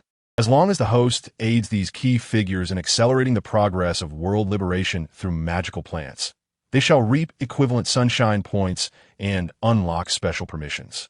The host may utilize the plant donation system to access those special enhanced plants, which can only be purchased at Dave's shop in the Plants vs. Zombies game. This time, by donating magical plants to crucial plot characters, significant alterations to their original fate will occur. The host shall receive rewards. The host earns 2,000 sunshine points for donating to pivotal characters and simultaneously unlocks the special plant Twin Sunflowers. Twin Sunflowers cost 150 sunshine points. They must be summoned on a single sunflower. Effect: they will produce double the sunshine, and the sunshine generated by twin sunflowers will affect matters beyond mere organisms. Upon reviewing the system's introduction, Dave contemplated for a moment and grasped the utility of this plant donation mechanism. Henceforth, by continuously providing the necessary plants to those pivotal characters capable of altering the world, he would not only avoid losing sunshine points, but also unlock powerful special plants. A wry smile crossed Dave's face. Had he known earlier, he would have dispatched all 30 Peashooters just moments ago. Shaking off these futile thoughts, Dave proceeded with the remaining 10 Peashooters to the third floor, where Guernica waited. According to the intelligence leaked by the Silent Owl, only Guernica occupied this room, devoid of any other agents from the organization. It seemed as though Guernica was deliberately waiting for Dave, intent on capturing him without interference from others. This was the perfect moment for Dave to settle scores. Ascending the staircase with his Peashooters, he forcefully kicked open the door. Upon seeing Dave's arrival, Guernica wasted no time. He raised his right leg and executed a swift gale kick, unleashing a sharp air slash aimed directly at Dave. Chapter 14. The Battle Against Guernica. Dave, encountering the air slash, exhibited no hesitation and responded with a matching gale kick, delivering a strike with the same angle and force. The two air slashes collided midair, neutralizing each other and leaving only faint ripples in the atmosphere. To Guernica, as a high-ranking member of the Revolutionary Army opposing the world government, Dave, known for his radical actions, undoubtedly represented the primary target for sanction. Moreover, this individual had just shattered the flag, symbolizing the world right before his eyes. Dave, without a doubt, is the arch-nemesis of the beliefs to which he has been loyal since childhood. Merging his past experiences with his memories, Dave harbors a profound hatred for the celestial dragons and their minions, a sentiment intensified by his upbringing under the banner of revolution. This upbringing has imbued Dave with an additional layer of righteous fury when confronting his adversaries. For both parties, each is a formidable opponent that demands a decisive strike. As the clash concluded with a powerful kick, Guernica accelerated towards Dave with remarkable speed. In the moment of his failure to protect the world government's flag, Guernica deduced that the plant summons surrounding Dave, the shooting peas, were likely of the auto-targeting variety. To engage such an opponent, it was imperative to draw him into close combat. Otherwise, he would be relentlessly suppressed from a distance, like a kite being flown. Upon witnessing Guernica approach, Dave did not hesitate to create distance. Although he himself excelled in close combat, at that moment, he believed that maintaining the advantage of range was crucial. For him to rely on the Peashooters to suppress his enemy would be sheer folly. One pursued while the other retreated, yet the Peashooters surrounding them remained vigilant. Green peas zipped through the air, targeting Guernica with precision. Despite Guernica being a master of the Navy's 6 styles, utilizing iron blocks with instinctual prowess, he found himself stung by the relentless barrage of peas. The peas, with their ability to lock onto targets, a phenomenon Guernica had previously observed, compelled him to engage Dave directly, hoping to entangle them together. This would confuse the Peashooters, rendering Dave a target as well. However, reality disappointed him. Even in their close-quarter skirmish, the peas did not harm Dave. The peas continually ricocheted off Guernica, even as Dave occasionally obstructed their trajectories. They would either curve around or pass straight through Dave's form, continuing their relentless assault on Guernica. These peculiar peas not only targeted enemies, but also spared allies from harm. Clearly, Dave had recognized this phenomenon, leading him to abandon his evasion of Guernica, boldly engaging him in combat. Having assimilated the physical prowess and memories of his past self, the current Dave stands as a master of martial arts. Within the Revolutionary Army, he and Sabo are renowned for their prowess, often referred to as the twin arms of Monkey D. Dragon. Both have inherited the true teachings of the revolutionary leader, albeit with different emphases. Sabo excels in Dragon Claw Fist and its derivatives, while Dave has embraced the essence of the Navy's 6 styles. Under Dragon's tutelage, Dave has not only mastered various techniques, but has also innovated many unique moves of his own, particularly excelling in the Gale Kick. Typically, practitioners of a 6th form can only unleash air slashes through their legs when executing the Gale Kick technique. However, Dave is an exception.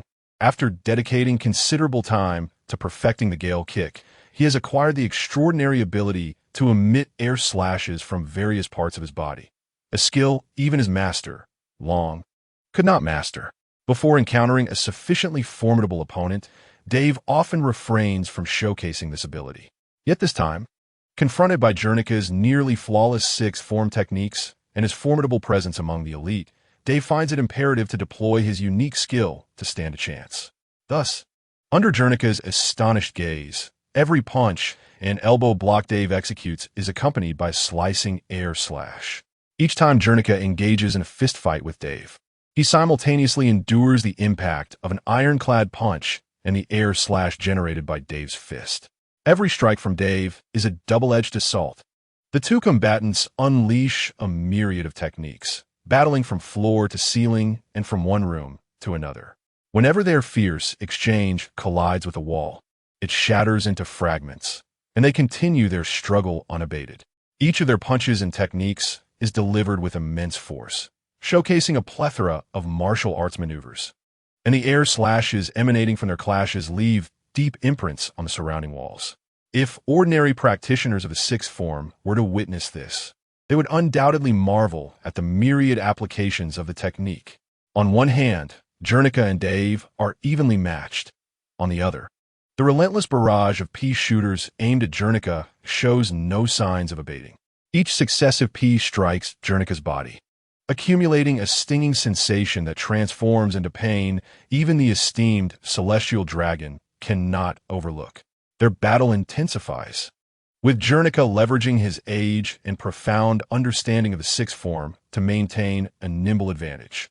With each of Dave's assaults, Jernica adeptly counters with the fluidity of technique, deflecting Dave's attacks while simultaneously delivering his own lethal thrusts, inflicting wounds upon Dave. Conversely, although Dave may not possess the same level of adaptability within the sixth form as Jernica, he has reached unparalleled heights in the Gale kick domain, manifesting variations that even Jernica could not conceive. In close quarters, every technique Dave employs is imbued with the power of air slashes, compensating for his relative lack of agility. Should he create even a slight distance from Jernica, Dave unleashes a relentless barrage of Gale kick air slashes from his legs, hands, elbows, and knees, compelling his opponent into a defensive stance. In other words, within close quarters, Guernica can still maintain a balanced stance in the contest of physical skills. However, the moment distance is created, he finds himself in a position of pure vulnerability. Chapter 15. The Characteristics of Marvelous Plants. To Guernica's astonishment, he gradually realizes that in the realms of physical prowess and close combat, he is being overwhelmed by this young upstart. This is merely a contest of physical techniques and the six styles. Specializing in physical techniques, Guernica possesses no other offensive skills beyond his prideful six styles. Yet Dave, capable of summoning extraordinary plants, incessantly unleashes powerful attacks from his Peashooters.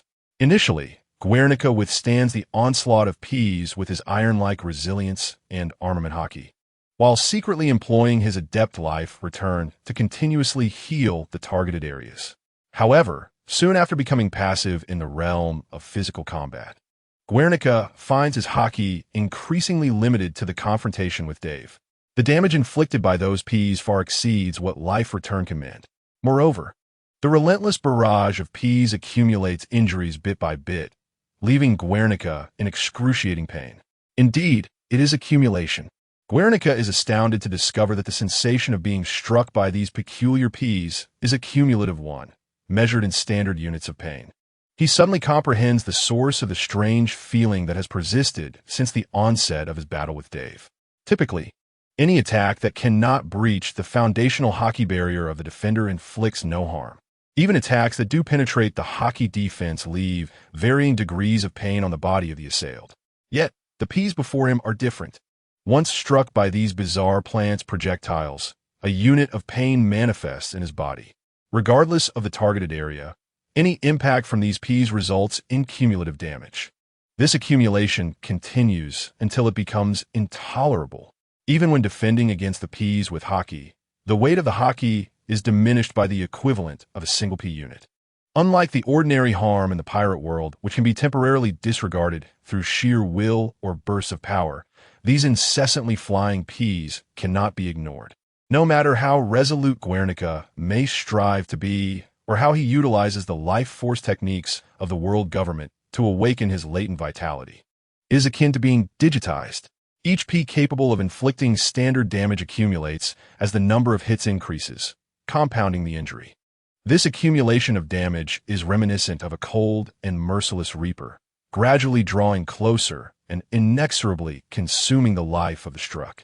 Within a mere span of 10 minutes, Guernica observes the shift in his confrontation with Dave, from initially having the upper hand to a state of parity, and now to being overwhelmingly dominated. Even from the current circumstances, it appears increasingly probable that I may falter and succumb to defeat under this individual's hand. The duel between the two continues, and the situation on the ground becomes ever clearer due to the presence of the Peashooter. After a moment of contemplation, recognizing the deteriorating circumstances, Guernica resolved to alter his offensive strategy. If he could not incapacitate Dave in a timely manner, he would have to first eliminate the troublesome summoned creatures. Then, leveraging his experience, he would seek out a flaw to vanquish the young man. Though this youth possessed a mastery of Gale foot that astonished even Guernica, his mobility skills were inferior to Guernica's. With a determined mindset, Guernica decisively withdrew from close combat with Dave. He then harnessed his hockey, bracing himself against Dave's Gale foot strikes and the Peashooter's relentless barrage. Utilizing his swift movement technique, he instantaneously reappeared before a bewildered Peashooter. Simultaneously, Guernica employed both iron block and finger gun, striking his chosen target. In an instant, his fingers, infused with immense power, pierced through the Peashooter. Regrettably, despite being perforated, the Peashooter's attack frequency appeared undeterred, continuing to energetically assault the adversary before it. Realizing that a single blow was insufficient to obliterate the summoned creature, Guernica switched tactics. 6 king guns. Braving the dual onslaught of Peas and Gale foot, Guernica maneuvered using his swift movement to reposition himself for a more advantageous angle from which to unleash the shockwave of the 6 king guns. Once prepared, he assumed a stance reminiscent of the Kamehameha, channeling the Navy 6 styles between his hands. As he executed this technique, honed over years of rigorous practice, Guernica's hockey defense simultaneously waned. What once could only leave scratches on his body from Dave's Gale foot now carved deep, bone-revealing wounds into his flesh. Even in the face of such injury, Guernica understood that his only hope of reversing the tide lay in unleashing the most potent attack, the 6 king guns, upon the Peashooter. Otherwise, defeat was the only path that awaited him. The 6 distinct forces of the Navy, 6 styles coursed through Guernica's palms, beginning to twist and amalgamate under the guidance of life as return, culminating in a shockwave capable of obliterating all matter. As a practitioner of the 6 styles, Dave was well aware of the technique known as the 6 king guns and promptly dodged to the side. However, at that moment, Guernica's focus was not on Dave, but rather on these peculiar summoned creatures. Thus, even as Dave evaded, the target of the 6 king guns remained unchanged. Once Guernica sensed that he had fully charged his energy, he unleashed this devastating shockwave upon the loathsome summoned beings before him. With the release of the 6 king gun shockwave, everything in its path was reduced to dust. The Peashooters, struck by the shockwave, instantly lost their vitality and fell motionless. Externally, it appeared that the shockwave from the 6 king's gun had not obliterated them. They seemed intact. However, the gentle yet potent force of the shockwave had wreaked havoc on their internal structures, rendering them utterly shattered. This capacity to devastate from within is precisely why the 6 king's gun is revered as the 6 divine arts.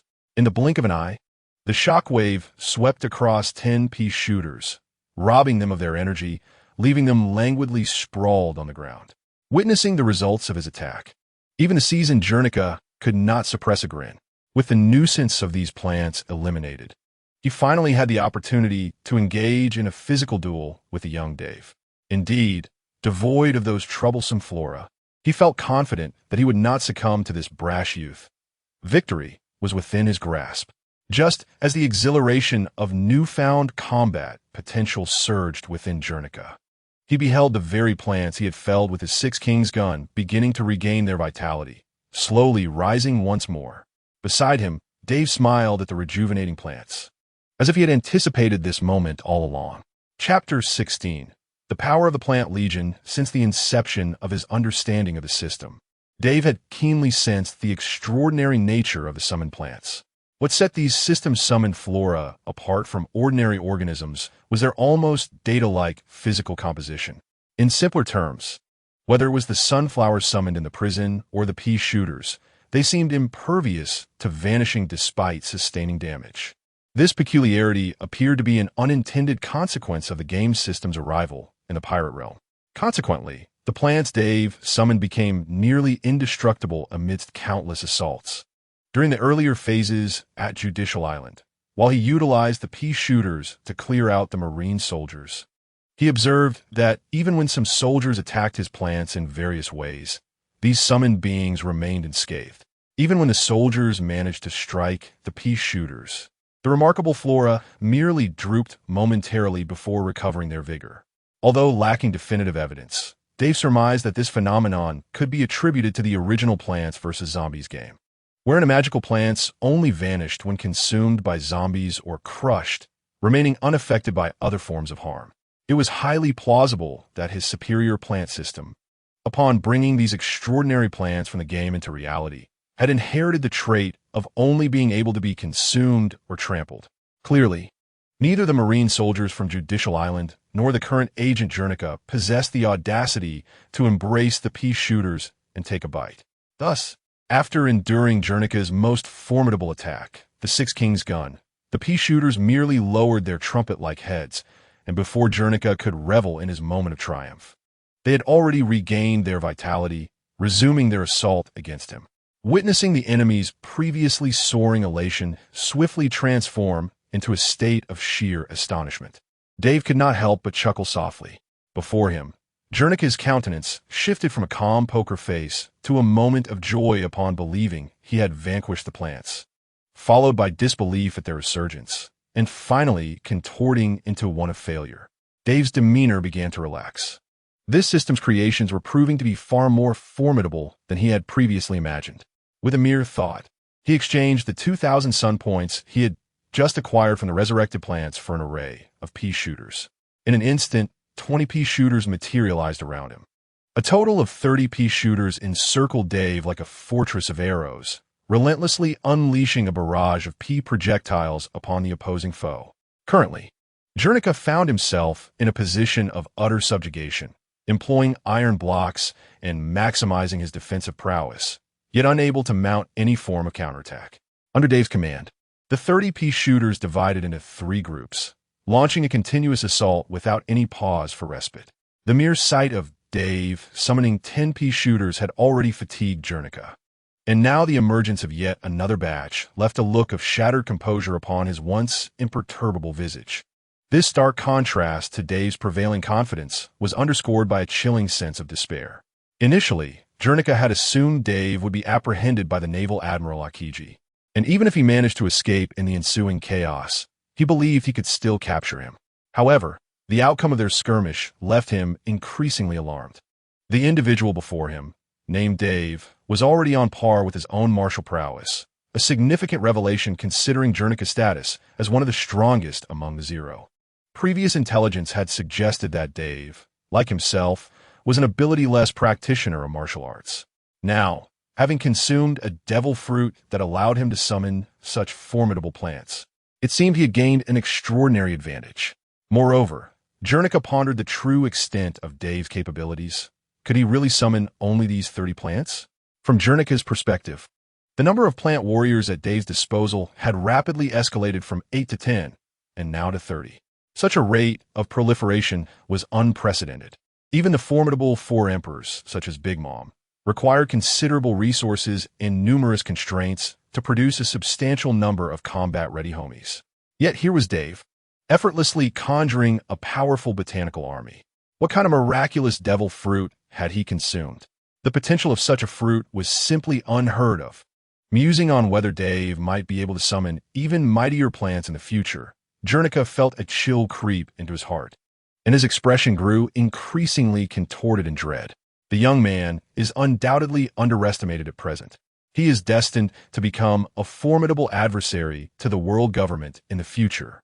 Even with all his might, he cannot allow this individual to depart from this place. With such thoughts flashing through his mind, Guernica resolved to abandon his defenses permitting the peas to bombard his body at will. He no longer envisioned resolving the matter with Dave while still alive, nor did he heed the previous command from the five elders, which forbade the elimination of Dave. In Guernica's perspective, at this moment, blindly adhering to the prior directives of the five elders, who failed to comprehend this individual's true potential in warfare, could result in Dave escaping, thereby becoming the harbinger of an unimaginable catastrophe for the world government. As Guernica ceased his defenses, his domineering aura began to surge through his muscles, preparing for an offensive stance. Each user of the 6 styles possesses a technique in which they excel. Just as Dave is adept at the Gale Kick and Gabra at the Iron Block, Guernica too has his favorite technique, slicing. Guernica's slicing can be combined with the Iron Block and Paper Gun techniques, enabling him to inflict massive penetrating damage while seemingly teleporting. It resembles the masterful sword strike honed through a lifetime of diligent practice. Once Guernica executes this move, it is assuredly aimed at leading his adversary to their demise. Without a hint of hesitation, Guernica concentrated all his domineering energy into the fingertips of his right hand. Then, like a wraith, he began to flicker around, seeking an opportune angle for attack. His speed surpassed that of the peas shot by the Peashooters, evading their projectiles with ease, and it also exceeded the air slash delivered by Dave's Gale Kick. In that moment, Guernica appeared to wield multiple shadow clones, his fleeting silhouettes manifesting and vanishing in rapid succession. The tracking peas could only follow his trajectory at a constant speed, endlessly pursuing him through the air. Faced with such a rapidly moving foe, Dave found it impossible to lock onto Guernica. Thus, he settled his mind and spread his domineering defense around him. Meanwhile, the Peashooters continued their relentless assault on Guernica, resulting in a multitude of peas soaring through the air in pursuit of their target, swirling like meteorites encircling a planet in the cosmos. Chapter 17. Cherry Bomb. At this juncture, Guernica was acutely aware that his opportunities to attack Dave while still alive were severely limited. The peas, equipped with a tracking mechanism, would relentlessly pursue their target upon being fired. Once countless peas made contact with Guernica, the cumulative damage would undoubtedly mark the moment of his demise. Shortly thereafter, upon finding a suitable offensive posture, Guernica charged towards Dave without reservation. That was an attack more formidable than the shockwave of the Six Kings gun. It was the culmination of Guernica's entire aura, concentrated into a singular thrust. In an instant, in Dave's eyes, Guernica's speed had multiplied several times over, seemingly surpassing the very limits of observation. Almost as if teleporting, Guernica appeared behind Dave, unleashing a devastating finger thrust imbued with his full aura.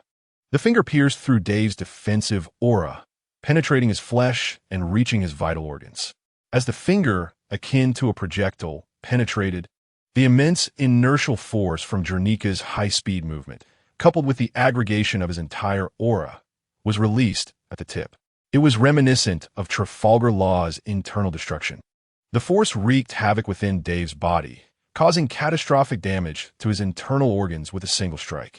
The power surged within him, rendering him momentarily devoid of strength. Following the strike, Guernica did not linger. Instead, he utilized his previous high-speed movement to seemingly teleport to a distance, gathering energy for his next assault. At the moment of Guernica's attack, a multitude of projectiles trailed behind him, inflicting damage. Guernica merely grunted, suppressing the metallic taste of blood rising in his throat, disregarding the pain, even as the number of projectiles pursuing him increased and the urgency of his situation intensified. None of that mattered. What was paramount for Guernica at this moment was to launch an all-out offensive against Dave, regardless of the cost. Both combatants understood that as time progressed, no matter how swiftly Guernica moved, countless projectiles would inevitably catch up to him. When that happened, the damage he would incur would be the cumulative destructive force of all the projectiles he had evaded through speed. Undoubtedly, at that very moment, Guernica, having abandoned defense and allocated all his strength and aura to speed and attack, had resigned himself to the inevitability of death. Faced with such overwhelming disadvantage, he could no longer rely on brute strength to suppress or eliminate Dave as he had previously envisioned. What mattered now was not whether he could kill Dave before his own demise, but rather how much damage he could inflict upon him before the end.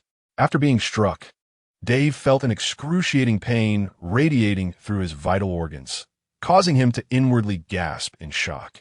He had once believed that his own strength would be sufficient to contend with Jernica, but now it was clear that without the assistance of the Peashooters, he would likely have already succumbed.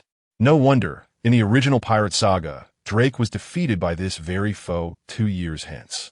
An adversary willing to sacrifice everything for an attack is the kind of opponent no one wishes to encounter in battle, even with equal or superior strength. There remains a significant likelihood of being overwhelmed by such a relentless attacker. Dave felt a sharp penetration in his back, acutely aware of his injuries while remaining vigilant against Jernica's imminent assault. Shortly after, Jernica seemed to have gathered strength once more, executing a series of rapid strikes that culminated in a sudden appearance to Dave's right front. This time, his target was none other than Dave's heart. Although Dave had sensed Jernica's movements in advance and hastily conjured a defensive barrier, he crossed his arms in an attempt to shield his heart from the anticipated blow. Yet, even with his efforts, he found his arms pierced and his ribcage damaged by the force of Jernica's strike. A sharp pain surged into Dave's heart, causing him to spit blood almost instantaneously. The critical organs within him sustained continuous damage, and a profound sense of weakness began to envelop him, a consequence of his injuries and the rapid depletion of his vitality. He could not allow this to continue. Otherwise, he would truly perish here. Dave had no desire to meet his end so soon after his arrival in this new realm, lest he become a source of shame among interdimensional travelers. As this thought flickered through his mind, he resolved to unleash his ultimate move. Initially, he had chosen to confront Jernica head-on as a means to gauge his current strength. But faced with peril, it was time to resort to his hidden tactics. In his mind, he summoned the system. As the ethereal panel materialized before him, he retrieved the sunbeams generated by the sunflower during this time, silently employing them to heal his body. In mere moments, his internal injuries had been mended. Dave then tended to his external wounds, controlling his breath to feign a state of weakness and disarray. Although he appeared to be in grave danger from Jernica's 2 lethal assaults, in reality, he was as vibrant as before the battle commenced. Truly, the sunflower was a marvelous asset. Dave began to await his opponent's next strike. Not long after, Jernica charged once more, seemingly aware that his opportunities for attack were dwindling. This time Jernica's target was unmistakably Dave's temple. In an instant, Jernica flashed to Dave's left side, his lance poised with lethal intent aimed at the most vulnerable point of Dave's being.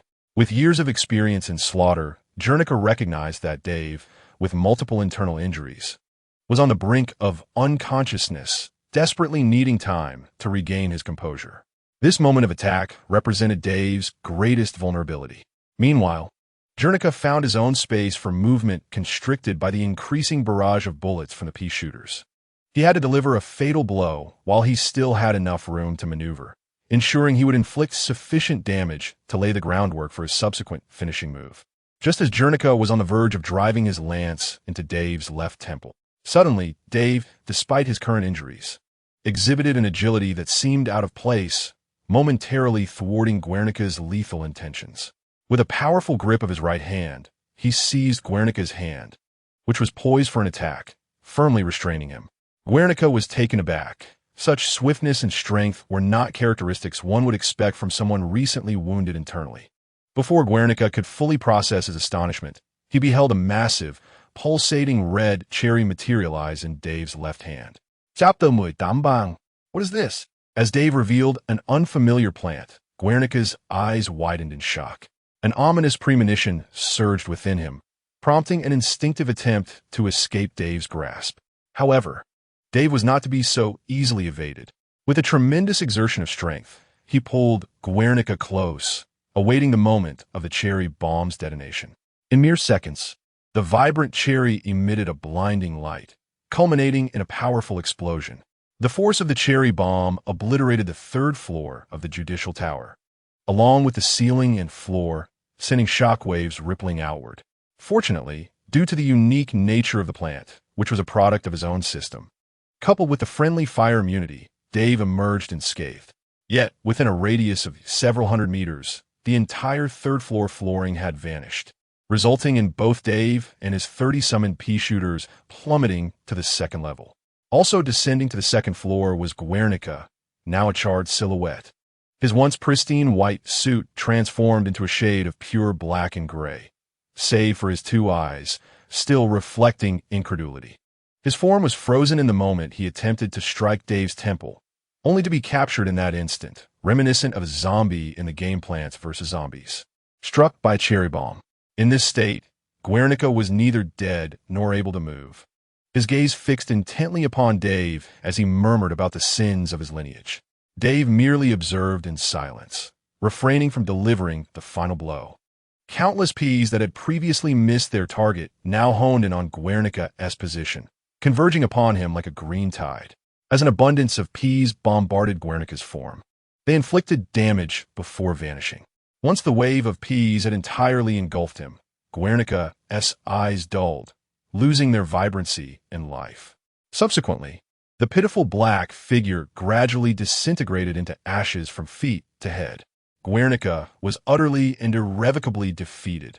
At that moment, Dave's mind was once again filled with the system's prompt. Congratulations, host, for defeating the formidable enemy Agent Zero, earning 2,200 sunshine points as a reward. Congratulations, host, for unlocking the magical plant Lotus Leaf. Congratulations, host, for vanquishing the first major enemy on the path to liberating the world, receiving a reward for plant upgrade. The Peashooter in the protagonist's possession has been enhanced and upgraded to a dual shooter. Dual shooter. Consuming 200 sunshine points, it can fire 2 peas simultaneously, with each pea possessing greater power than that of the standard Peashooter. Lotus Leaf, a magical plant that floats on the sea. It must be planted upon the water's surface. The Lotus Leaf can support other magical plants, and can also move through the sea under the host command. Lotus Leaf consumes 25 sunshine points. Nut Wall. The nut wall possesses a hard shell that protects the host and other magical plants, with strength sufficient to withstand powerful attacks, making it an excellent defensive magical plant. Nut consumes 50 sunshine points. Upon hearing the system's notification, Dave first summoned all the twin sunflowers, extracting a portion of the sunshine they had generated during this period to heal his wounds. Only then did he call forth the system screen to observe his new acquisitions. However, it was not yet time to take stock of his gains. Dave merely cast a hasty glance to grasp the functions of the 2 newly unlocked plants before setting off towards the passage leading to the Gate of Justice to assist Luffy. After all, according to the storyline from his previous Life S comics, most of the Straw Hat crew could defeat Agent 9. With the prior assistance of the Peashooters Dave had provided, Nami and the others would surely find it easier to dispatch their foes. Thus, the immediate concern was to prevent Spandam from taking Robin to the Gate of Justice. Before embarking on his pursuit of Robin, Dave did not forget to retrieve the Sea Stone key from the ashes of Guernica. Remarkably, despite the surrounding devastation wrought by the cherry bombs, the key remained intact, seemingly due to its composition of sea stone. If even such a small key could survive a powerful explosion, it was no wonder that the grand historical text had withstood the ravages of time, surviving to be passed down through generations. With the key in hand, Dave hurried towards the secret passage leading to the Gate of Justice. Curiously, after defeating the formidable foe Guernica, he felt a sense of increased strength compared to when he had first traversed into this world. Both his overall power and physical constitution displayed marked improvement. Since he had not received any related prompts, Dave speculated that this enhancement was not a result of the system, but rather aligned with the underlying world mechanics of the pirate realm. Within the memories he had previously assimilated, there seemed to be a recurring theme. After enduring prolonged training or vanquishing a suitably powerful enemy, one's strength would experience a sudden surge. It appears that many formidable individuals possess a similar trait. They triumph over adversaries time and again, growing stronger with each victory until they ultimately reach the pinnacle of their power. The subterranean passage of Judicial Island, though clandestinely constructed, is remarkably intricate, equipped with a myriad of mechanical devices. Before long, Dave encountered a young girl and the elderly Kokoro, who awaited him at the crossroads of the cipher. It turned out that Kokoro, after piloting the sea train and crossing the suspension bridge to escort a group into Judicial Tower, did not remain behind to await their return. Instead, she discreetly trailed Spandam and others who had taken Robin captive.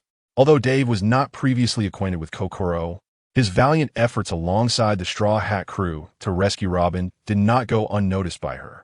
Consequently, Kokoro regarded Dave as an asset to their cause. Thus, they engaged in a brief exchange regarding the current situation.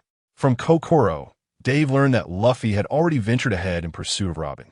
However, not far in front of him, Luffy was currently engaged in battle with a black-clad agent capable of transforming into a leopard. Meanwhile, Miss Robin had been taken by the masked figure towards the distant gates of justice. Nodding in appreciation of Kokoro's information, Dave pressed the yellow button to enter the secret passage, striding forward with determination. Just before Dave entered the passage, he witnessed a massive circular slash emanating from the 5th floor of Judicial Tower, cleaving the structure in twain. A heart-wrenching sound of grinding echoed as the upper half of the tower, succumbing to gravity, shifted significantly along the cut. This was the extraordinary flying slash executed by Kaku, who, in his battle against Zoro, utilized his giraffe form to spin at high speed, harnessing centrifugal force to unleash an immense strike. Such a technique could only be wielded by a user of the 6 powers, like Kaku, whose elongated neck granted him such unique capabilities. Dave couldn't help but admire Kaku's exceptional talent.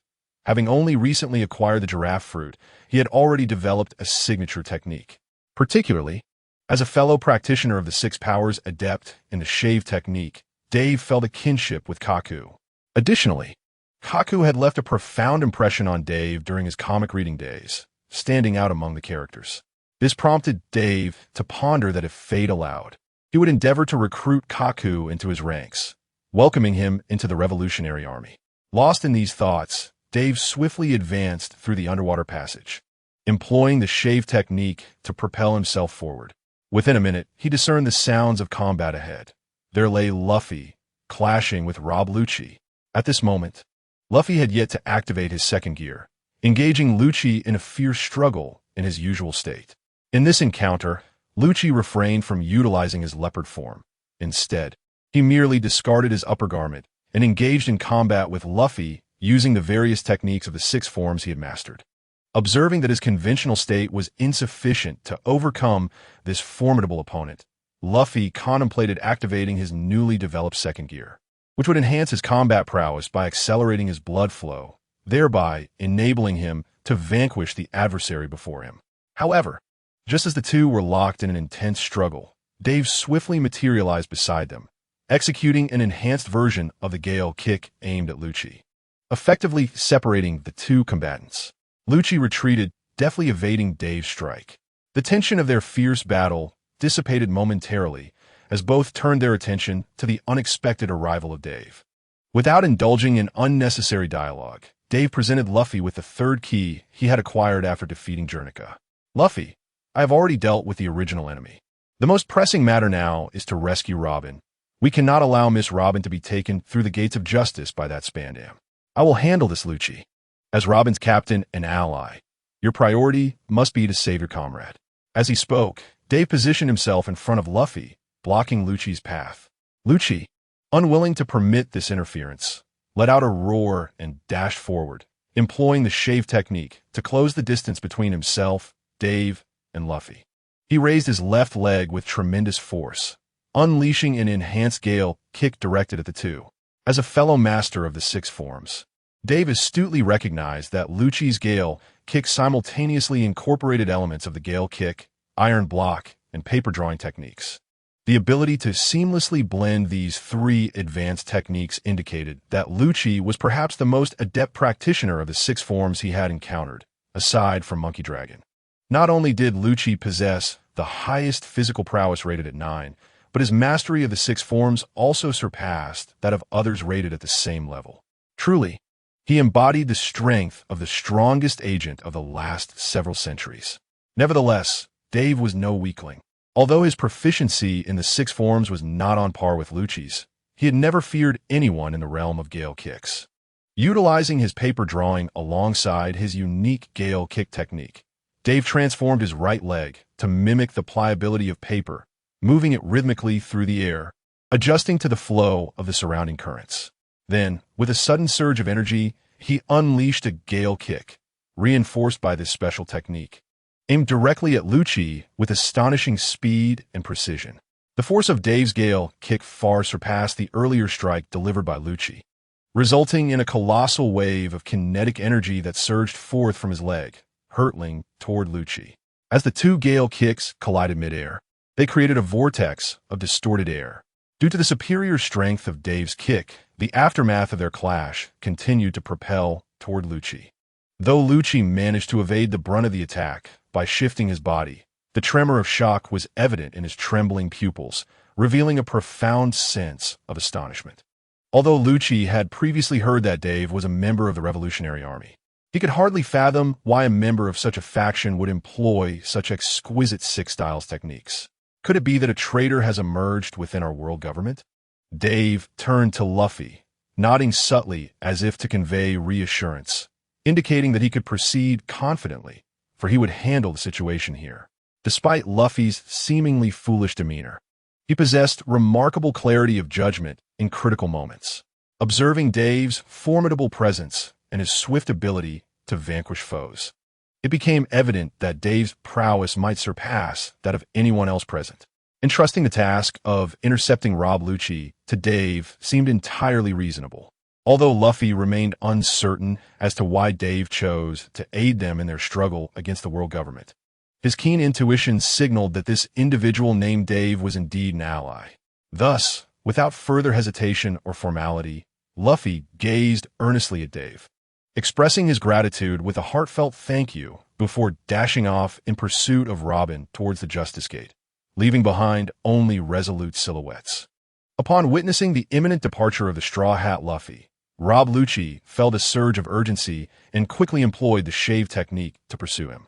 While Lucci harbored a penchant for bloodshed and reveled in combat, he was also acutely aware of the gravity of the situation. As an elite agent cultivated by the world government from a young age, he remained ever mindful of the paramount objective, the successful completion of the mission. If the Straw Hat Brat were to pursue Spandam, Lucci doubted that this incompetent superior could withstand the onslaught. The eventual outcome would undoubtedly result in Robin being rescued by the Straw Hat, culminating in the failure of their task. The covert operation to procure the blueprints of Pluton in Water 7 had already been thwarted by Frankie's fiery intervention. Should the mission to escort Spandam and detain the criminal Nico Robin also falter, even Rob Lucci could scarcely envision the repercussions they would face from the world government. With his thought in mind, Lucci bellowed, swiftly moving with the shave technique in an attempt to catch up with Luffy. Chapter 20. Dual Shooter Rob Lucci surged towards Luffy's retreating figure with a speed akin to instantaneous movement, aiming to unleash his signature technique, the Shave Blade. He intended to inflict grievous harm upon Luffy with this fusion of shave and finger pistol. However, as he closed in on Luffy, he suddenly became aware of Dave's presence beside him. In the midst of his rapid advance, Dave executed the shave with his legs while simultaneously bringing his hands together, raising his arms overhead in a gesture reminiscent of wielding a sword. He then brought his arms down in a cleaving motion towards Lucci. The striking motion of his arms cut through the air, unleashing a soaring slash aimed directly at Rob Lucci. The soaring slash traversed the path that Lucci had intended to take in pursuit of Luffy, compelling him to halt and evade the oncoming strike. After severing Lucci's advance, the attack continued on, ultimately leaving a profound and substantial mark upon the surrounding walls. Due to the enclosed terrain, the sound generated by the clash of blades against the walls reverberated endlessly, creating an echo that lingered in the ears of the three individuals. Upon realizing that the attack was from his allies, Luffy intercepted Rob Lucci, which allowed him to pursue Spandam with greater assurance. In just a moment, Luffy's silhouette vanished from the sight of Rob Lucci and Dave. Rob Lucci, having been intercepted by Dave's air slash, understood that he could not pursue the Straw Hat Boy unless he first defeated this adversary. The only viable course of action was to swiftly overcome Dave, and then before the Straw Hat Boy could rescue Robin and flee, defeat Luffy. Only through this could the mission be accomplished. Now, it was Rob Lucci's side that was pressed against the clock, rather than Dave and the Straw Hat crew. With this thought, Lucci abandoned his previous dismissive demeanor and began to fight with all his might. In a flash, Lucci utilized his devil fruit powers, transforming into a more imposing figure. His muscles grew denser and larger, fangs emerged from his mouth, claws manifested on his hands, and a long leopard tail appeared beneath him. This was the form of the cat fruit, leopard model, for a martial artist like Rob Lucci, specializing in physical combat. Assuming the form of a Zoan-type devil fruit was a true testament of his full commitment. Compared to his human form, the hybrid beastman state, infused with the strength and wildness of a leopard, allowed Lucci to execute his lifelong martial arts training with 150% efficacy. As natural enemies, there was no need for pleasantries. They immediately engaged in battle. Fists met fists, legs met legs, and the six styles clashed against one another. The two fighters began their fierce struggle within the confines of the underground passage. Their forms flickered and collided in the limited space, each impact resonating with considerable force. And every retreat was executed with impeccable mastery of the shave technique. In this cramped corridor, the two consummate practitioners of martial arts engaged in a high-density contest. Various enhanced six-style techniques were employed without restraint, as if they were of no cost. Had the apprentices who failed to reach rank 9 witnessed this scene, they would surely have been awestruck, for the duel was nothing short of a splendid banquet of advanced six-style techniques. Despite their youth, both combatants were already masters in the realm of six styles. Though their specialties differed, neither could outmaneuver the other in understanding and executing techniques. Ultimately, the outcome between these masters of physical prowess would hinge upon a contest of strength and dominance. With each collision, Dave realized that the intensity of their haki and mastery of the six styles were roughly equal, making it impossible to determine a victor. Both were adept users of the six styles, unable to break the stalemate. However, in terms of physical endurance and sheer strength, Rob Lucci in his Beastman form far surpassed him. Every encounter between Dave and Lucci showcases Dave's prowess in martial arts, yet he repeatedly falters in the realm of strength. Before long, he begins to feel pain and numbness in his limbs from the collisions with Lucci. In stark contrast, Rob Lucci appears unfazed and adept, and Dave senses that he could harness even greater power. Ultimately, the advantages conferred by the Zoan-type devil fruit on martial artists are simply too great. Furthermore, from Dave's keen observations, it is evident that Lucci's mastery of his devil fruit far surpasses that of a typical Zoan user. It is likely that he will soon reach the awakening stage of his fruit. At this moment, Lucci has transcended all domains, far surpassing Jernica, whom Dave had just defeated. Indeed, even without the miraculous plants bestowed by the system, if he were to engage Jernica using only his martial skills, Jernica would never be able to suppress him as Lucci does now. Truly, Lucci is the strongest in 800 years. Having gleaned a fair understanding of Lucci's strength, Dave decides to hold nothing back. He calls forth the system panel and summons all the Peashooters he recently acquired. No, they are to be referred to as the double shooters now.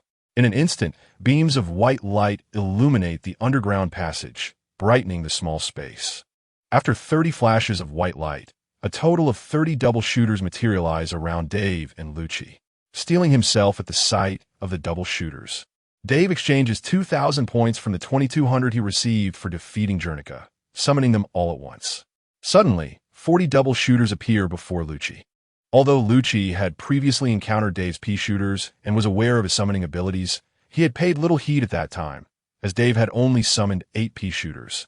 Given Lucci's confidence in his own strength, he believed that Dave's 8 summons would not alter the outcome of their confrontation. Moreover, based on Lucci's extensive experience in the Dark World and his tasks for the world government, most summoning-type devil fruit users cannot summon a significant number of combatants. Even a formidable Big Mom requires numerous conditions and considerable time to assemble an army of summoned beings. Thus, It baffles Lucci how a recently liberated prisoner like Dave could amass such an impressive number of summons in such a short span of time. Chapter 21. The PC beyond the remarkable increase in quantity. The transformation of these plants also piques Lucci's interest. The peculiar plants summoned by Dave, armed with the ability to launch P projectiles, have not only grown larger, but also undergone notable changes. The single leaf at the back of the plant's trumpet-like heads has evolved into 3 leaves, and their previously dull eyes now gleam with a spirited intensity, seemingly brimming with determination. Rich in combat experience, Lucci understood that the transformation of these summoned entities was undoubtedly linked to their potency. However, before Lucci could formulate a more profound assessment, Dave had already initiated a new wave of assault. The dual Peashooters emerged, encircling the two, and under Dave's command, they began to unleash a barrage of shots towards Rob Lucci. With 40 dual Peashooters firing simultaneously, the resulting ADP projectiles created an overwhelming onslaught. Having yet to experience the Peashooter's might, Lucci initially dismissed the P bullets as inconsequential. After all, in his encounters with summoned beings, there typically existed a fixed ammunition limit. If one could endure the initial rounds of fire, it should be feasible to exhaust these peculiar plants of their ammunition, or perhaps even eliminate them outright. Even the summoned entities created by the formidable Big Mom could be dismantled with sufficient assault. Thus, Lucci initially regarded the dual Peashooters with disdain, for in his view, no powerful adversary had ever dominated solely through summoned entities derived from devil fruit abilities. Those overly reliant on such powers had always appeared as mere corpses awaiting demise in Lucci's presence. Amidst the relentless tide of P's, Lucci and Dave collided once more. Upon witnessing Dave's hidden techniques, Lucci held nothing back, unleashing both his beastly form and his paper-drawn weaponry. At that moment, Rob Lucci had relinquished any enjoyment of slaughter, fully committing his strength and domineering presence to the fray. He sought to crush Dave with sheer power while deftly evading the incessant barrage of P bullets using the elusive techniques of the Six Styles. However, it soon became apparent to Lucci that something was amiss. Typically, an attacker could render weaker assaults moot by fortifying their body with hockey. After all, insufficiently potent attacks should not breach one's defenses. Yet, in this instance against the frenzied Dave, circumstances were starkly different. Although the quantity of P bullets was indeed formidable, their power did not seem sufficient to penetrate his hockey defense. Yet, after being struck, Lucci found himself sustaining tangible damage despite his defensive efforts. These Ps could bypass defenses. No, Lucci swiftly discerned that the fired Ps were not disregarding hockey defenses. Rather, whether or not one employed hockey, the Peashooter shots inflicted equivalent damage. Observing that even his most fervent assaults could not swiftly subdue Dave, while the latter's relentless waves of Ps grew increasingly perilous, Lucci felt a growing sense of agitation mingled with despair. At this moment, Lucci found himself constrained by Dave. Though he held the advantage in close-quarters combat, he could not completely overpower his adversary. The dual Peashooters relentlessly unleashed a torrent of verdant Ps towards Lucci, each projectile striking him with a force that, while bearable individually, became overwhelming in unison. With a staggering 40 dual Peashooters firing simultaneously that amounted to a barrage of 80 Ps, enhanced by a firing rate superior to that of their ordinary counterparts and imbued with greater power. In a mere instant, Lucci found himself faltering, akin to an elephant being devoured by countless ants. Despite the formidable physique he had painstakingly honed over the years, he could no longer withstand the accumulating damage from the incessant onslaught of Ps. For a century, the relentless firing of Ps continued, while Dave, a master of the formidable Six Forms martial arts, stood unwavering. The combination of their efforts rendered Lucci increasingly helpless, as he found himself at a loss regarding how to proceed. Striking at Dave proved futile, as he could not eliminate him in a timely manner. Likewise, attempts to vanquish the Peashooters were equally in vain. No matter how fiercely Lucci attacked them, the Peashooters would momentarily vanish, only to reappear unscathed moments later. This realization sent a chill through Lucci's heart. These summoned beings capable of launching Ps not only inflicted cumulative damage, but also seemed impervious to destruction. It became evident that Dave's summoned entities operated under a peculiar mechanism. Unless he was defeated, they would remain indomitable. Lucci had never encountered such resilient summons before, ones that could not be obliterated regardless of the assault. Beyond their accumulating, indestructible P projectiles, which could re-emerge after being destroyed. Lucci was astounded by the inherent homing capability of these Ps. No matter how he shifted his position or attempted to evade, the relentless barrage of Ps would strike him with uncanny precision. In the subterranean passage leading to the Gate of Justice within the Judicial Tower, the walls bore the scars of the fierce confrontation between Lucci and Dave, marked predominantly by the slashing strikes of their tempestuous kicks. Meanwhile, every P shot was directed at Lucci, with not a single one missing its mark. This was not merely a matter of Lucci's inability to evade. It was a manifestation of bullets that relentlessly pursued their target. Lucci acutely sensed that even as he repositioned himself, the Ps would alter their trajectory, relentlessly tracking him. For the first time in his career as a killer, a primal instinct to flee surged within Lucci in the face of his adversary. The ceaseless onslaught of Ps inflicted a multitude of minor injuries, which gradually accumulated to a crescendo of excruciating pain throughout his body. His muscles, bones, and even his internal organs were gradually overwhelmed by this torment. At this moment, the peril Lucci faced extended beyond mere physical pain. It was a dire threat to his very existence. More importantly, his physical strength was gradually diminishing, and his responses to Dave's assault were becoming increasingly sluggish. This was a clear indication of sustaining overwhelming damage, an unbearable toll. Meanwhile, Dave, engaged in combat with Lucci, sensed his adversary's fatigue in evading attacks. Chapter 22. Nut Wall. A relentless barrage of P projectiles incessantly bombarded Lucci. At this moment, Lucci was incapable of defeating Dave through physical prowess, nor could he evade the relentless fire of the Peashooters by any means. Despite his mind racing with thoughts, he could not devise a solution to escape the predicament, and instead found himself steadily worn down by both Dave and the army of Ps. From the outset, Lucci had been suppressed by the animalistic strength he wielded, and now he was further cornered by the overwhelming barrage of Ps, pushing him to the brink of his limits. Dave began to gain the upper hand in their close-quarters combat. He could feel the impact of their exchanges growing weaker, and Lucci's once rhythmic breathing became erratic and labored. As a fellow practitioner of martial arts, Dave keenly recognized that Lucci's declining state was indicative of impending defeat. In merely 10 minutes since the summoning of the dual Peashooters, Lucci, the strongest in 800 years, found himself unable to contend, a feat that might even elude the 7 warlords of the sea.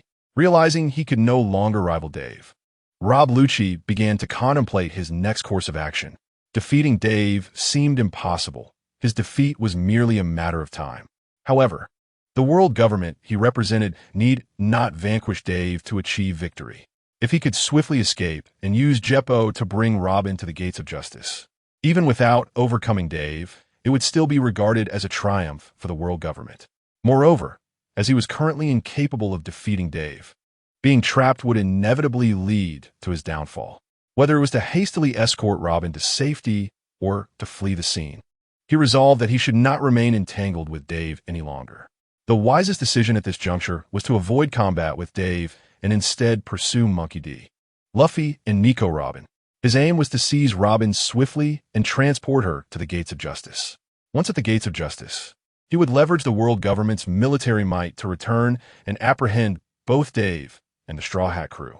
Despite Dave's unique mastery of the Gale Foot allowing him to hold his own in direct confrontation with Lucci, Lucci still retained sufficient confidence in his speed. After all, as a Zoan-type Devil Fruit user, he could utilize the Soru technique in his leopard form, granting him speeds that far surpassed Dave's two-legged pursuits. Now was not the time for that fool Officer Spandam to leisurely escort Nico Robin towards the gates of justice. Time does not favor one's side. Should the delay persist, it is likely that all, including oneself, will succumb to the hands of this formidable Dave. I cannot fathom how the esteemed Admiral Akiji managed to defeat and capture this individual in the first place. With this thought in mind, Rob Lucci ceased his struggle against Dave and, with a mighty roar, summoned his remaining strength. Assuming the stance to unleash the Kamehameha, he executed the ultimate technique of the six forms, the Six Kings puncture. Following a powerful shockwave, he suffered considerable damage, causing a significant portion of the dual Peashooters to vanish in an instant. Simultaneously, Dave, who had been engaged in combat with Lucci, found himself retreating to evade the impact of the Six Kings puncture. Seeing Dave successfully push back, Lucci wasted no time. Swiftly turning to transform from his combat form into a more primal beast form, the cheetah, with his remaining energy, Lucci employed both moonwalk and shave, his four cheetah legs propelling him at high speed deeper into the secret passage toward the Gate of Justice, leaving behind a disheveled figure for Dave and the Peashooters. Upon witnessing Rob Lucci's retreat, Dave's expression shifted to one of astonishment, but he quickly set off in pursuit. In the pirate manga Dave had previously perused, Rob Lucci was consistently portrayed as a ruthless and headstrong character. In the comics, he appeared arrogant and charged into battle without hesitation, displaying a stubbornness that rivaled that of the drought-ridden Jack. However, it was utterly unexpected to see Lucci turn and flee upon encountering an adversary he could not vanquish. Nonetheless, Dave was determined not to let him escape. After all, he believed that with Monkey D, Luffy's speed and strength, it would take but a moment for the Straw Hat Captain to send that fool Spandam flying and rescue Robin. Therefore, his foremost objective was to defeat Lucci or, at the very least, prevent him from escaping, thereby complicating Luffy's rescue mission. Yet, even when exerting all his strength, Dave's speed while utilizing shave could not match Lucci's cheetah form as he dashed forward on four legs. In mere seconds, Lucci surged ahead, widening the distance between them as Dave pursued. As the gap increased, Lucci's figure slipped beyond the visibility of the Peashooters, prompting the 40 dual Peashooters to cease fire and begin moving their leaves to follow the two. Realizing he could not catch up to Lucci, Dave devised another strategy. If he could not chase him down, he would have to block his path. Summoning his system, he exchanged 50 of his remaining 200 sun points for a walnut, positioning the summon barrier directly in Lucci's path. Rob Lucci initially felt fortunate that, although he could not best Dave, he could at least leverage his speed to leave him behind. Thus, it appears that despite facing defeat, one can still successfully usher the demon child Nico Robin through the Gate of Justice. Even though his body is severely injured, every part of him radiates with pain. The thought that he, as an executor of the dark justice of the world government, was forced to flee from the Revolutionary Army fills Lucci with profound humiliation. However, the mere prospect of being the first to bring Nico Robin to the Gate of Justice stirs a sense of delight within him. Imagining the disheartened and impotent expressions on the faces of the frenzied Dave and the members of the Straw Hat Pirates, struggling to suppress a mouthful of blood, a cruel smile blossoms on the face of the leopard. Lucci cannot help but turn his head, mockingly gazing at Dave, who is in pursuit. What does it matter if Dave possesses greater strength? He still must bow his head in impotence before the might of the world government. Just as Lucci revels in his moment of triumph, he inadvertently collides with a massive, solid object ahead of him. Instantly, the leopard, who had just been wearing a mocking expression, is sent reeling, his senses in disarray, his vision filled with stars. It is the formidable wall of nuts summoned by Dave. Chapter 23. Lucci's head meets the wall faced with a dilemma. Rob Lucci chooses to flee in an attempt to abduct Robin, seeking a path to success from the dire situation inflicted by Dave. Thus, to evade Dave's pursuit, Lucci unleashes the full power of his four leopard legs, expending every ounce of strength without reservation. He forsakes defense and all other muscular exertions, invoking his paper drawing technique, channeling his life force to maximize the speed of his legs in a desperate sprint. This strategy allows him to create a distance between himself and Dave, who is also a master of the six powers. However, this approach renders him oblivious to the sudden appearance of an extremely sturdy wall ahead. At that moment, as a sense of smugness swells within him, He charges forward with no defensive measures, propelled by the immense inertia of his all-out sprint, crashing headlong into the plant summoned by Dave. After all, who would place a wall right in the middle of an underground passage? Bang! The leopard collides with a massive nut wall, akin to an egg striking a towering barrier or a kitten bumping into a large elm. The tremendous force of the impact jolts Lucci's leopard head, causing even his formidable, wild body to stiffen in reaction. A sharp pain pierces through his mind, causing the world within his vision to spin chaotically, colors swirling into a disarray.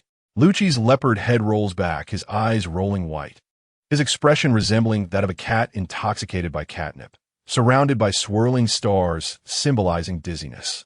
Before Lucci stood a colossal walnut, resembling a giant potato, occupying the path ahead without leaving a single gap. The walnut bore a naive expression, seemingly innocent as it gazed upon the beastly Lucci, who had just collided with it. The obstacle Lucci encountered was none other than the plant-based nut wall that Dave had placed in front of him. Naturally, Dave, who was thoroughly engaged in fleeing, was somewhat delayed, arriving at the scene only after Lucci had crashed into the nut wall. Before the towering nut wall, Lucci, transformed into a leopard, lay sprawled on his back, fainted from the impact. Before Dave could react, a familiar voice resonated within his mind. Congratulations, host, on defeating the formidable Rob Lucci. You have earned a reward of 2,000 sunlight points. Relationship with the host has unlocked the extraordinary plant, Ice Shooter. The host has triumphed over the formidable Rob Lucci, earning the exclusive enhancement for the Ice Shooter. Ice Shooter exclusive enhancement. The host can switch their Peashooter and its upgraded forms to Ice Shooter status. Switching to Ice Shooter status is a one-time operation, costing 1,000 sunlight points each time, allowing the host to designate any number of Peashooters and their upgraded forms under their command to become Ice Shooters, with an effect duration of 24 hours. The host may also terminate this status at any time. Ice Shooter. The projectiles fired can transform into ice peas, possessing the ability to slow down enemies, rendering them sluggish. If an enemy is struck by a barrage of shots, they will be frozen. Ice Shooter.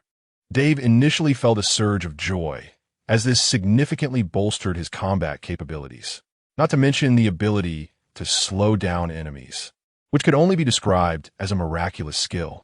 It is worth noting that in his previous life as an avid fan, David often engaged in discussions on forums about those legendary devil fruits that were buried in obscurity.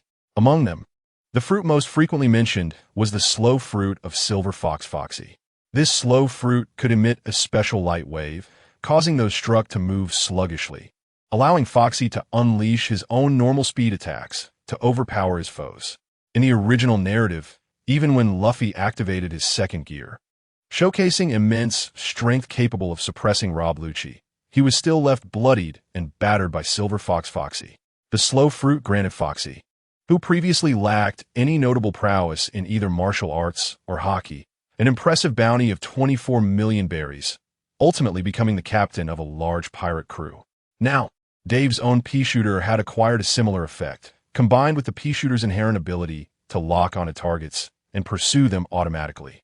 Although the Ice Shooter's projectiles did not possess the capability to compress all damage received during the sluggish state and unleash it explosively at the moment the state ended, the Peashooter's damage accumulation mechanism perfectly compensated for this shortcoming. As long as Dave's adversaries are ensnared in a state of sluggishness by the icy peas, the incessant accumulation of damage from the Peashooters will yield unexpectedly potent results. Moreover, once the enemies are struck by multiple icy shooters, they will succumb to a frozen state. It is conceivable that upon activating the enhanced form of the icy shooter, Dave's combat prowess will be significantly augmented, far surpassing the enhancement offered by merely possessing a sluggish fruit. The sole drawback of this icy shooter enhancement is likely its limited duration of just 24 hours. Nevertheless, Dave believes that as he triumphs over more formidable foes and accumulates greater solar points, he will no longer regard the cost of activating the icy shooter enhancement, which demands 1,000 solar points, as a concern. Yet, at this very moment, gazing at the system interface displaying a balance of 2,150 solar points, Dave hesitates to squander them on non-essential battles. For him, Unless solar points are abundant, abilities such as the Cherry Bomb and Icy Shooter enhancement should be utilized sparingly. Should he encounter a solitary enemy in the future, even one more powerful than himself, the activation of the Icy Shooter enhancement could very likely render that enemy frozen beneath a deluge of ICPs, leading to an effortless defeat. Dave recalls the memories of his former self, who was once frozen by Admiral Aokiji. However, this was not due to a lack of strength. Rather, while his domineering aura may not have equaled that of Aokiji, his unique mastery of the Gale Foot could at least allow him to exchange a few blows with the Admiral. Even if his strength fell short, there would still be a glimmer of hope for escape. Yet, the most perilous aspect of facing Aokiji lies in his freezing fruit powers. Without a dominion that far exceeds Aokiji's, one would almost certainly face an instant defeat, devoid of any means for resistance. Consequently, Dave cannot help but ponder whether, should he encounter Aokiji once more, employing ICPs to slow or freeze the Admiral would yield a different outcome. Would continuing to unlock the system's permissions enable him to transform the exclusive enhancement ability of the Icy Shooter into a power he could wield himself, independent of magical plants? As these thoughts swirl in his mind, Dave approaches Rob Lucci, who lies unconscious beneath a wall of nuts after being struck. Noticing a pair of handcuffs wrapped in a protective casing around Lucci's lower back, he deduces that, given Lucci's status as a user of a devil fruit, the necessity for isolation likely pertains to sea stone. Upon removing the protective cover from the handcuffs, Dave finds that their texture and appearance are identical to those of the sea stone handcuffs that once restrained him within the confines of the Judicial Island prison. These are indeed handcuffs capable of subduing a devil fruit user. After thoroughly searching Lucci's person, Dave successfully discovers the corresponding key for the handcuffs. He then takes the key and secures Lucci's arm in the opposite direction, fastening the cuffs. A cacophony of hurried footsteps echoed from the silent underground passage behind, leading towards the Judicial Tower. Chapter 24. Listening to Frankie share tales of the past. The approach was marked by a particular heavy tread, indicative of an individual of greater weight than the average, accompanied by lighter sounds reminiscent of leaves rustling upon the ground.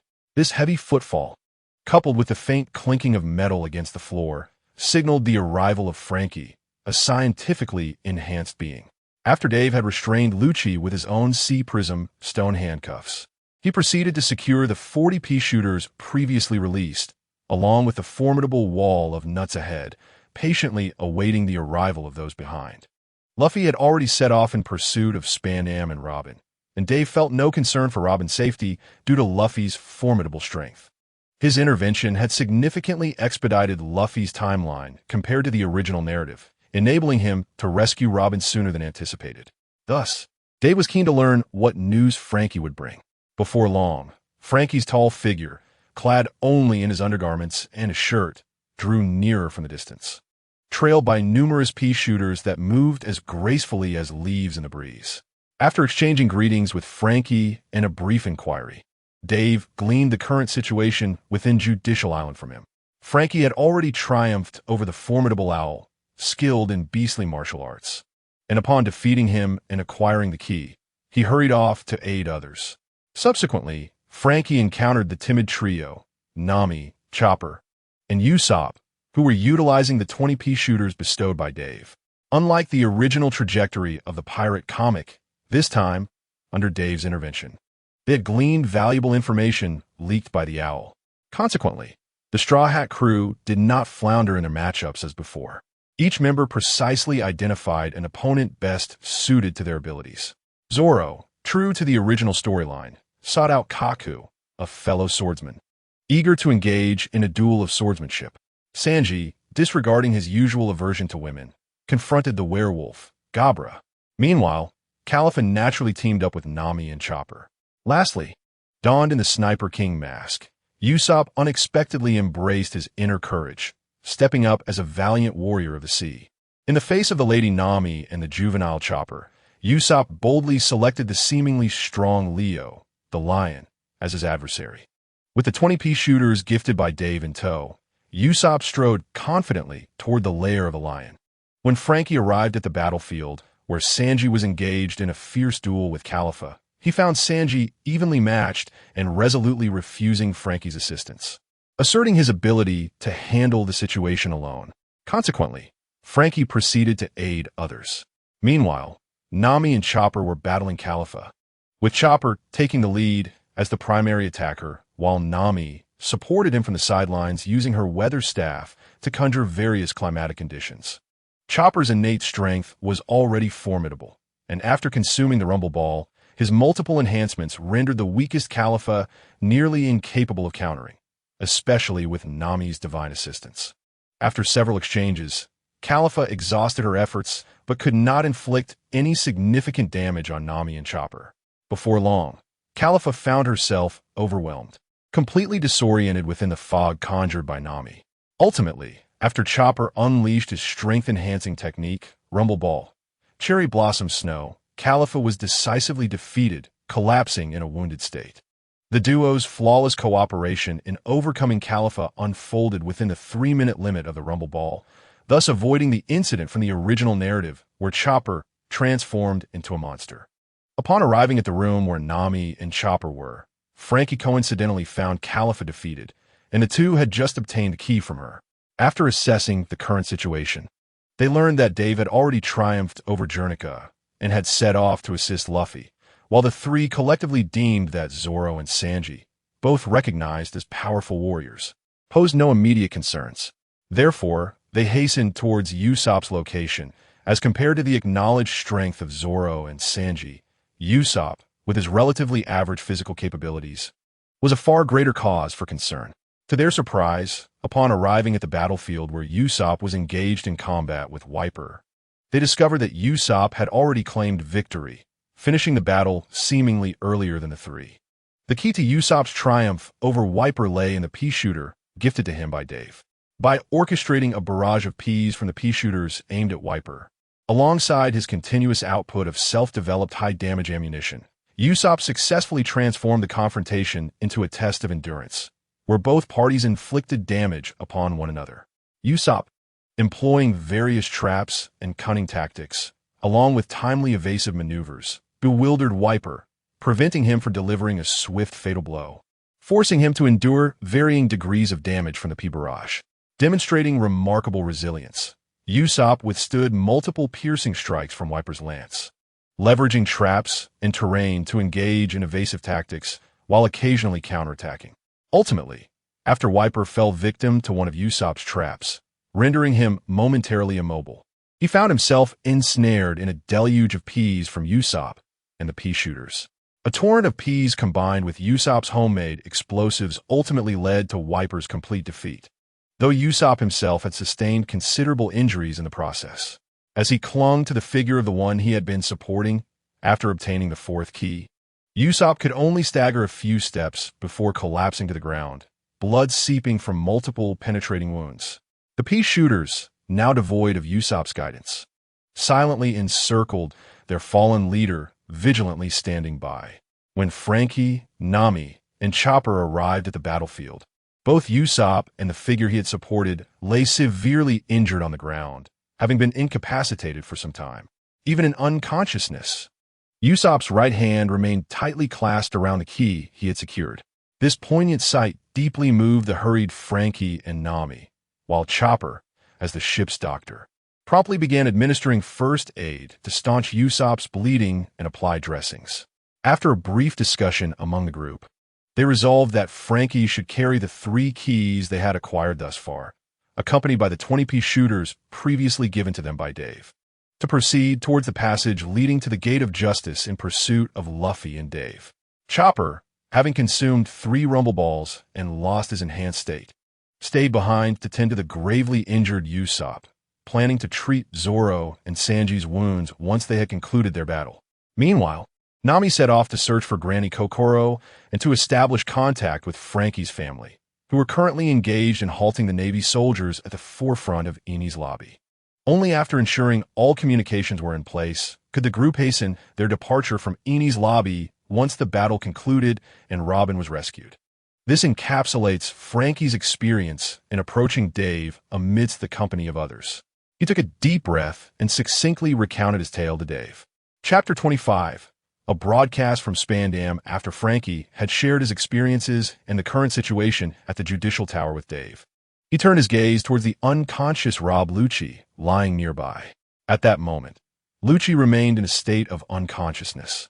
Possibly due to the severity of the blow to his head and the effects of the sea prism stone, gradually shifting from his leopard form back to his human shape.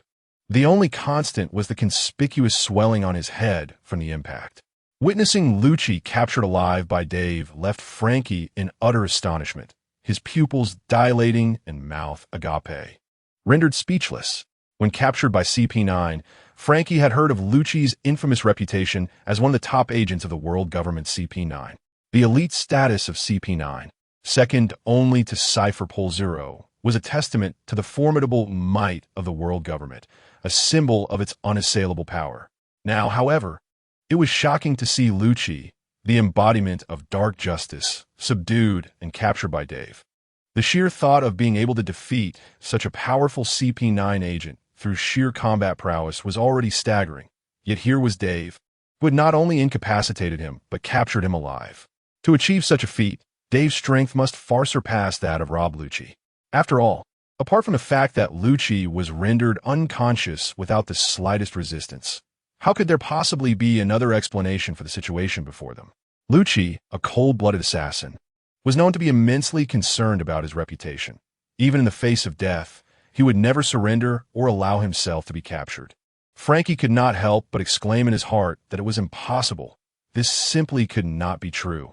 However, the undeniable fact remained that Lucci lay bound and unconscious before them. While it was evident from previous encounters that this formidable figure possessed great strength, Frankie never anticipated he could be overpowered to such an extent. Dave observed Frankie's gaping jaw and trembling fingers pointing towards the fallen Lucci, his eyes darting between himself and Lucci, and he could discern the thoughts racing through Frankie's mind.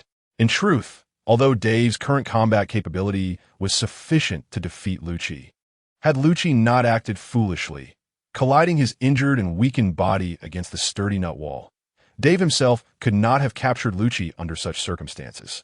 Of course, he still could not achieve such a feat at this moment. Before Dave could offer Frankie a brief explanation to clarify the true nature of events and prevent any misunderstandings, a sudden broadcast pierced the air.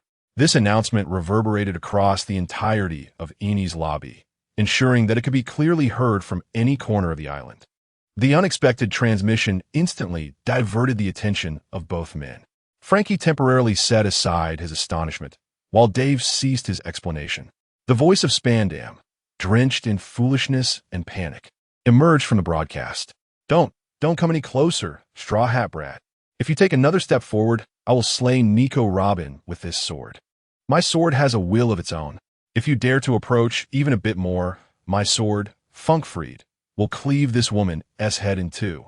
Spandam's voice was laced with desperation, revealing his sense of entrapment.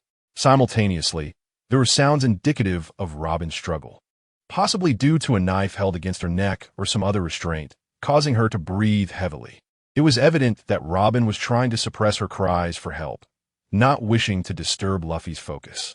You dare to lay a hand on my companion? I will undoubtedly slaughter you.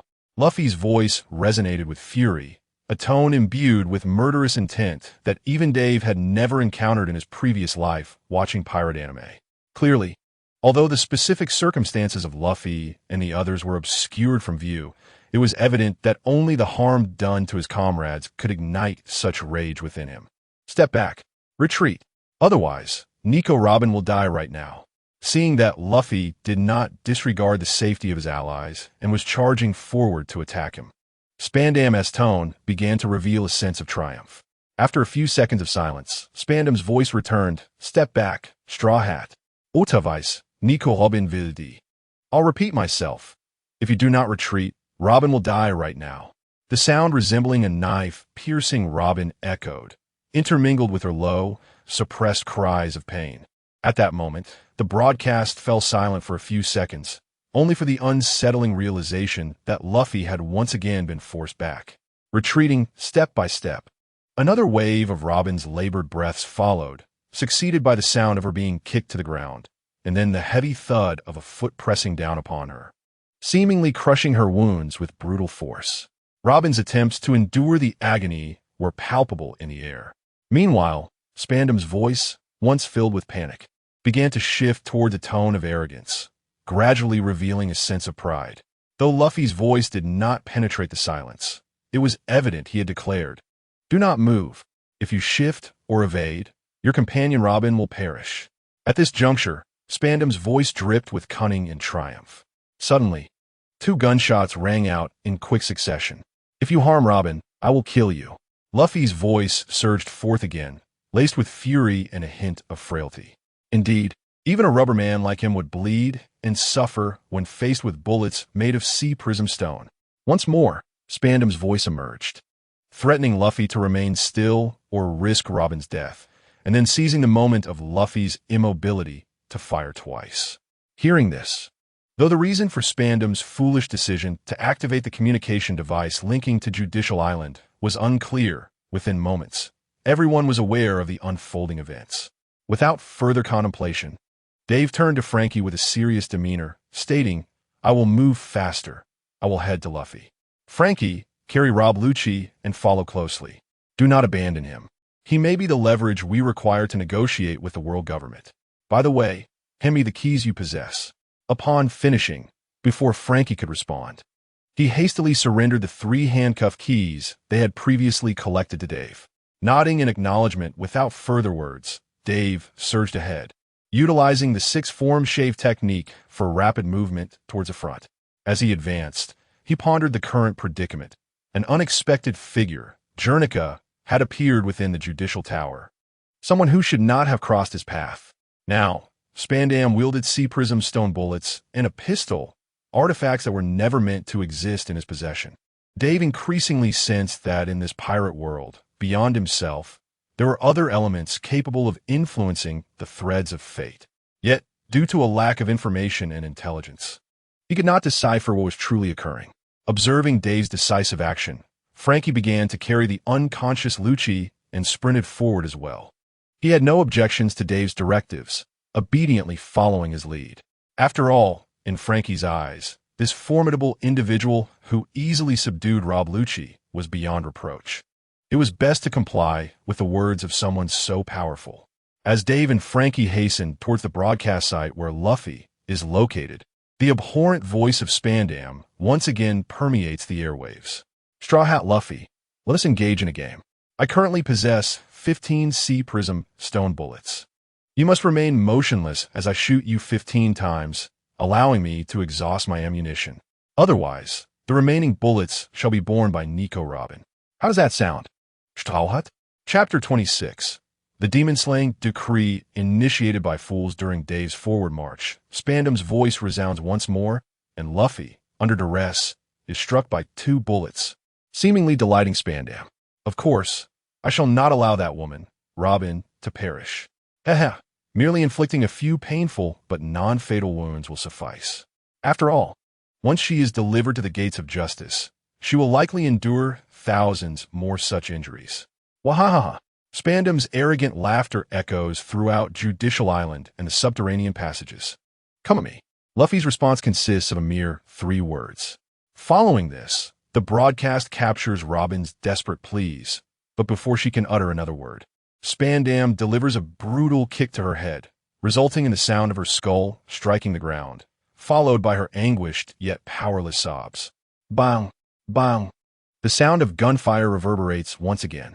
The sea prism bullets pierce Luffy's flesh, inflicting not only wounds that cause him to bleed, but also rendering him immensely weak, stripping him of all strength.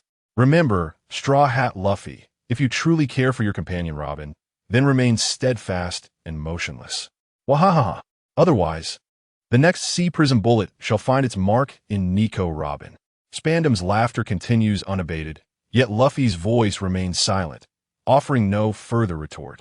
Robin's sobbing persists, her spirit seemingly crushed, as she resigns herself to the reality of confronting such a beast as Spandam.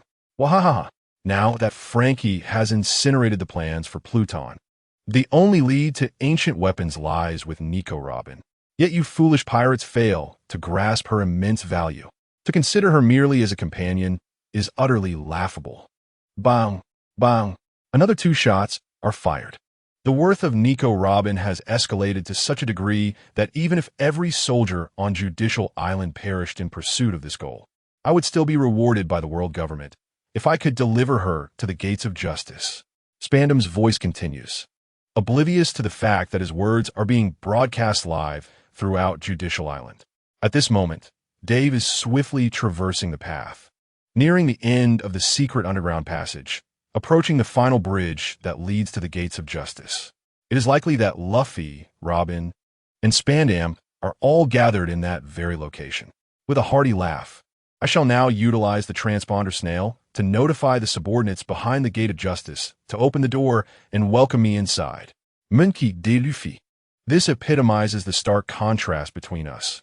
I was destined to occupy a lofty position, surrounded by admirers, while you, a mere lowly pirate, shall forever be hunted by the world government, condemned to a life of perpetual anxiety. Moments later, the sound of fumbling was followed by Spandam's voice, which began to echo. Hey, you there! Quickly open the gate of justice and come to welcome me. His voice grew frantic. Hello, why is no one responding? What is going on? Golden transponder snail. Spandam's panic cries resonated through the speakers, reaching every ear. Suddenly, Robin's exclamation pierced through. That is the Buster Call. Spandam, you fool, what are you doing? Are you intent on destroying this Judicial Island? Confronted with the activation of the Buster Call by the golden transponder snail, Robin, already engulfed in anguish and despair, was overwhelmed by memories of her childhood in O'Hara, spiraling into a complete emotional breakdown. Spandam, do you even understand what the Buster Call entails? It is a massacre enacted by 5 vice admirals and 10 warships, annihilating the entire island. You will bring death to everyone on Judicial Island. You must rescind the Buster Call at once. Otherwise, you have no idea what horrors will ensue. Robin's cries were hoarse and desperate, yet Spandam remained unmoved, his voice once again ringing through the broadcast as he kicked Robin to the ground. So what? There are still lingering pirates on Judicial Island. We can eliminate them all at once. As for those lowly soldiers, no one cares about their lives. As long as I bring you to the gate of justice, no one will dare to hold this against me. Moreover, once I pry the secrets of the ancient weapons from your lips, I shall be rewarded. The sound of fumbling resumed over the broadcast. Found it. This time, it's a communication transponder snail. No, wait. Why is it the broadcast transponder snail? How did this device get activated? Did I accidentally touch it somewhere? When did this happen? Did everyone on Judicial Island hear the previous conversation? Curse it. Spandam's voice crackled through the broadcast, laced with frustration and panic. Everyone on Judicial Island, flee. Before Robin could finish her urgent plea for everyone to escape, Spandam abruptly cut off the broadcast. At this moment, Dave had already used Shave to dash out of the secret passage leading to the Gate of Justice. It was precisely 2 o'clock in the afternoon, and the sun blazed down fiercely upon the final bridge leading to the Gate of Justice. Beneath the expansive blue sky and billowing white clouds, the bridge that connected to the Gate of Justice was rising from the depths of the sea. With his observation hockey fully activated, Dave detected the presence of 3 individuals ahead. In his heightened perception, he noted that Luffy was gravely injured, the flame symbolizing his vitality flickering ominously, as if he were on the brink of unconsciousness. Yet, despite being on the verge of utter weakness, Luffy stood resilient beneath the sunlight, embodying an impossible miracle. Approximately 100 meters in front of Luffy stood Spandam, resolutely dragging Robin toward the Gate of Justice. Step by step, Robin, bearing numerous injuries, exhibited a life-threatening state akin to Luffy's, as perceived through her observation hockey. Bound by sea-stone handcuffs and pierced by Spandam's sword-like weapon, she found herself unable to resist his relentless pull, being inexorably drawn toward the Gate of Justice. Upon perceiving this dire situation, Dave felt a surge of anger swell within him, prompting him to quicken his pace as he rushed toward the 3 individuals. At that moment, Spandam, though unscathed, felt a chill run down his spine and cold sweat trickle down his back.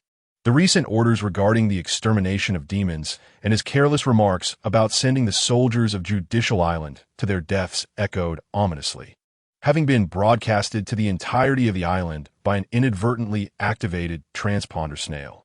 Even someone as arrogant and foolish as Spandam could not help but feel a sense of dread. As an informed official within the world government, he was acutely aware that among the current admirals, aside from the relatively mild-mannered Akiji, with whom one could negotiate using power, and Kazuo, there was the extremely volatile and hardline Akainu. Should his careless words regarding the soldiers of Judicial Island reach Akainu's ears, he could very well find himself pursued by molten magma, if matters escalated to such a degree. Even with his supposed achievement of capturing Nico Robin and the influence of his high-ranking father, his life would not be guaranteed. As these thoughts raced through Spandam's mind, his earlier desire to toy with Luffy until his demise vanished entirely. He was left with only Luffy, bloodied, standing alone in a daze, awaiting his fate. Suddenly, as Spandam continued to drag Robin toward the final stretch leading to the Gate of Justice, the sound of shave slicing through the air reached the ears of the trio. At that moment, the infamous Dave had arrived before Luffy, Robin, and Spandam. Chapter 27. No escape? You have no escape, having utilized shave repeatedly. Dave's speed culminated in his swift arrival before the three. Upon seeing Dave, both Luffy and Robin exhaled in relief. Luffy, struck by several sea-stone bullets, was now a veritable figure of blood, his vest drenched in crimson, with droplets cascading onto the ground. His body was tense, veins bulging, and his eyes radiated a murderous intent unseen in the manga. Despite being almost entirely weakened by the effects of sea stone, he clung to consciousness through sheer willpower, refusing to succumb. However, upon recognizing Dave's presence, relief washed over Luffy, and with the relaxation of his spirit, the debilitating weakness of his body began to manifest. Causing him to lean forward helplessly, Dave hurriedly approached him, gently assisting Luffy to his feet before allowing him to lie down on the ground. "Please, Dave, save my friends," Luffy pleaded hoarsely, gripping Dave's arm tightly. In that moment, the despair of being unable to alter the current situation, the loathing for Spandam, and the hopelessness of not being able to rescue his comrades all surged forth. Yet, Dave merely offered Luffy a reassuring smile. "Leave it to me, Luffy. I promise to safely bring Miss Robin and all your companions away from Eni's lobby." The immediate priority was to rescue Robin. Thus, Dave did not immediately extract the sea stone bullet from Luffy's body. Instead, he laid Luffy down and stood up to confront Spandam and Robin. Robin, initially believing she was mere meters away from the gates of justice and beyond salvation, was taken aback when her captain, Luffy, burst onto the scene.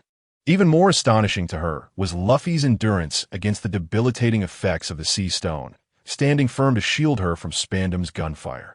Yet, witnessing Luffy being shot at by Spandam only deepened Robin's despair.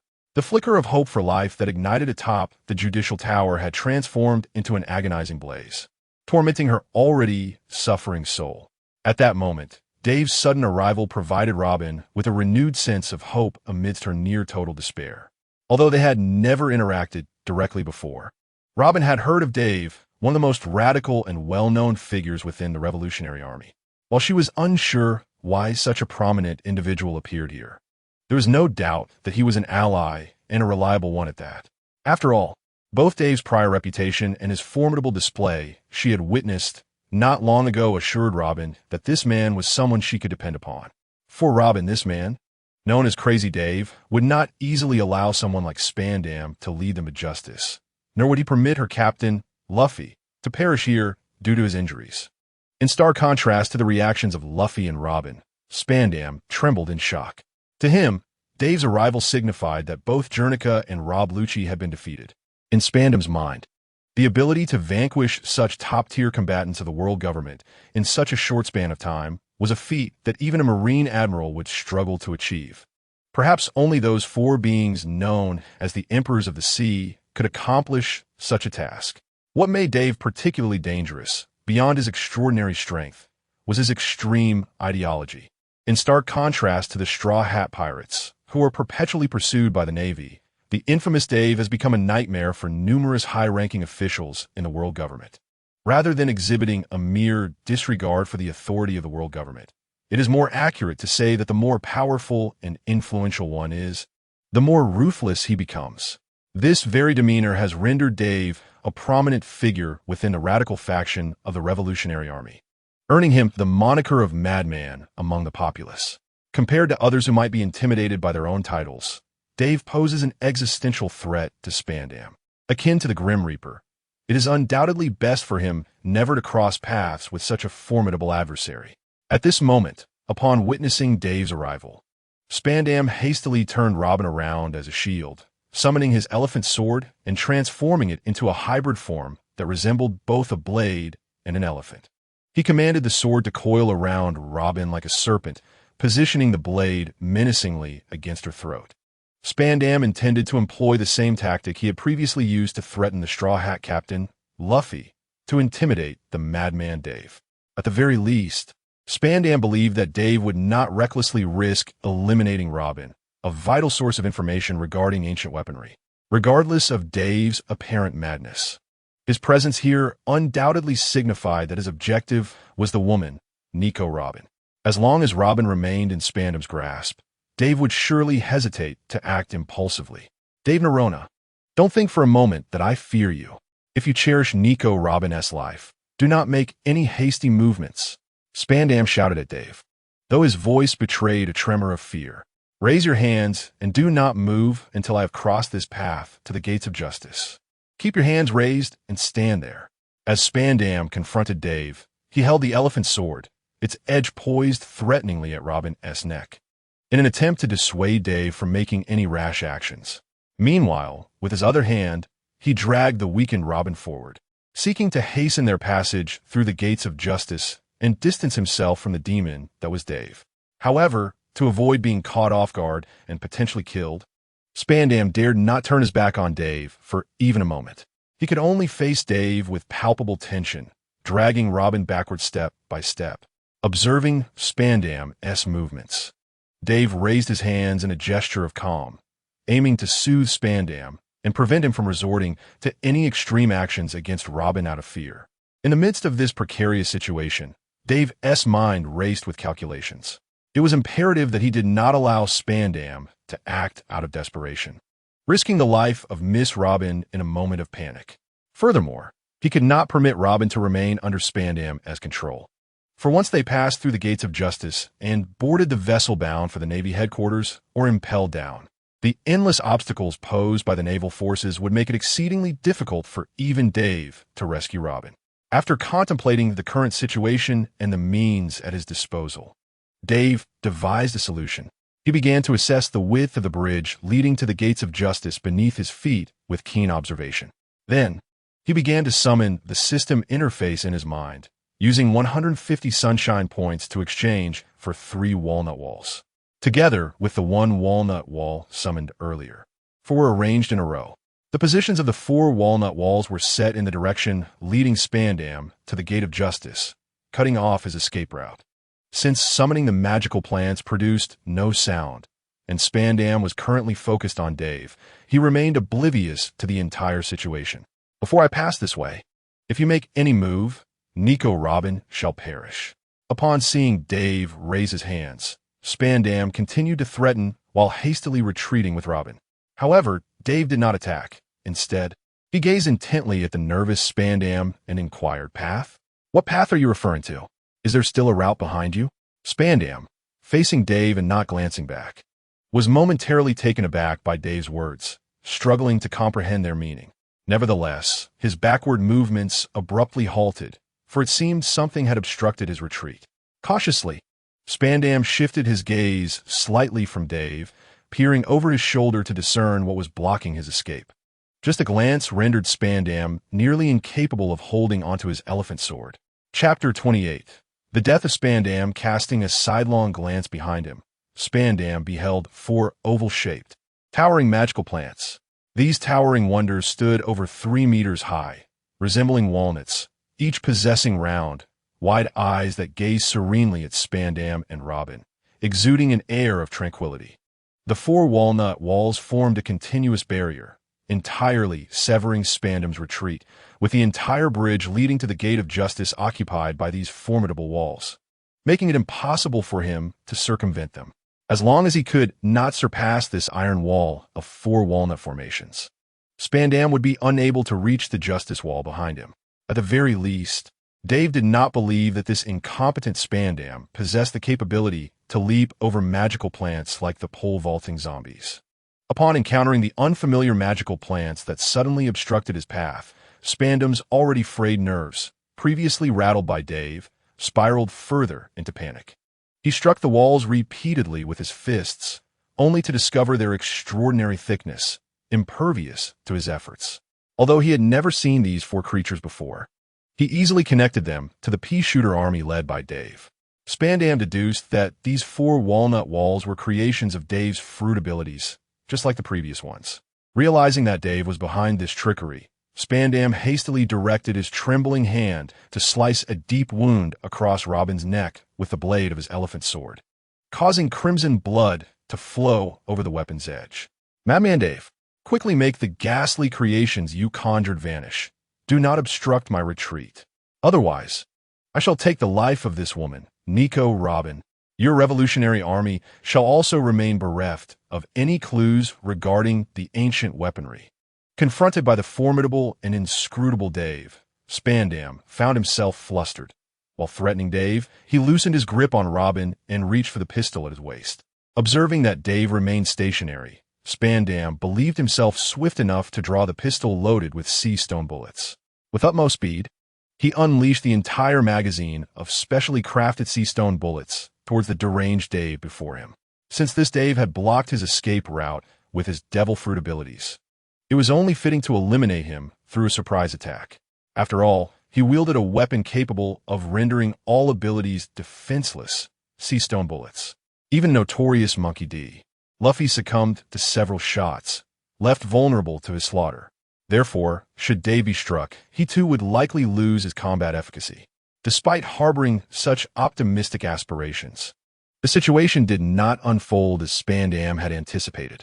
As he fired upon Dave, the latter remained utterly still. Upon impact, the sea stone bullets encountered an invisible, impenetrable barrier, all bouncing off harmlessly. Armed hockey defense. As a master of martial arts, personally trained by Monkey D. Dragon, Dave had honed his use of armed hockey to a formidable level. Thus, Spandam's sea stone bullets posed no threat to him. In response to Spandam's gunfire, Dave merely raised an eyebrow, eschewing any earlier actions. Instead, he maintained a posture of non-aggression, signaling that he would not retaliate against Spandam, while simultaneously operating the system before him with his mind. Utilizing 150 sunlight points, he summoned a cherry bomb, designating its location to be just behind the nut wall, near Spandam and Robin. Due to the obstruction of their line of sight by the nut walls, neither Spandam nor Robin noticed the impending explosive. At this moment, upon realizing that even sea stone bullets could not inflict any harm upon Dave, Spandam's composure shattered completely. He sensed that this Dave was unlike any pirate he had previously encountered. In the face of such overwhelming strength, if he did not take decisive action, his fate would undoubtedly be death. Make these obstructive phantoms disappear at once. Do not play tricks before me. Otherwise, I shall have Nico Robin killed this very instant. Spandam shouted frantically, his words seemingly meant to convey his intent to Dave, yet also serving to bolster his own courage. Dave, however, paid no heed to Spandam's frantic outburst. Instead, he remained composed, silently counting the seconds, while addressing Spandam with a calm demeanor. Do not be anxious. In truth, there is a secret regarding the wondrous plants I have summoned. Would you like to know? At this moment, Spandam was consumed by anxiety, his primary concern being to hastily eliminate the nut wall behind him, in hopes of distancing himself from Dave, the harbinger of death. However, a flicker of curiosity was ignited within him by Dave's inquiry, prompting an instinctive retort. What secret? Dave, counting the seconds until the cherry bomb detonated, wore a cunning smile as he replied, My miraculous plant will surely inflict harm upon my adversaries. In that instant, Spandam found himself utterly perplexed by Dave's words. responding with confusion. What do you mean? It only harms enemies. Before he could finish his sentence, a tremendous explosion drowned out his final utterance. The cherry bomb erupted behind the nut wall that stood between Spandam and Robin, its force radiating outward like a scene from a Plant vs. Zombie game, obliterating all within a 10-meter radius designated by Dave as enemies, turning them into ashes. In this moment, Spandam was the sole target of the explosion, with even the surrounding bridge excluded from Dave's list of foes. Nevertheless, while Spandam was marked for destruction, Dave had spared his sword and the pistol capable of firing sea stone bullets from the blast. Following the explosion, Spandam transformed into a mere silhouette of black, resembling a figure forged entirely from dark powder. From the ground to the crown of his head, his form gradually disintegrated into black dust, cascading to the earth in fragments. Only his two wide, astonished eyes remained, filled with disbelief, incredulity, and a profound sense of anguish. Moments later, even those eyes, radiating a lingering defiance, succumbed to black ash, merging with the remnants of his body. The omnipresent sea breeze, enveloping the bridge and the entire pirate world, gently swept away the last trace of Spandam, vanishing from the sight of Dave, Robin, and Luffy. Once Spandam had been reduced to ash and scattered into the wind, Dave finally spoke leisurely. I forgot to mention, aside from the damage inflicted by my miraculous plant, I can also summon a disposable explosive plant that turns enemies to dust. However, for you, that is now irrelevant. ISNT it. Chapter 29. The omnipotent Dave as Spandam faded into oblivion. The tension that had previously gripped Robin and Luffy dissipated, allowing them to breathe a sigh of relief. No longer ensnared by the chaos instigated by Spandam, the two could finally rest easy, grateful gazes directed toward Dave.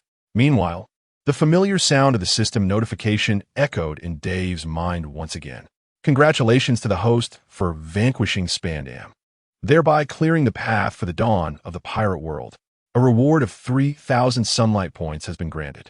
However, due to the feebleness of the adversary Spandam, the system is unable to unlock further plant catalogs or functionalities for the host. It is hoped that the host will continue to strive and conquer mightier foes. Upon hearing the system's notification, Dave fell into a brief contemplation. He had anticipated that eliminating Spandam would not unlock new plants, and that there might not even be a reward of sunlight points.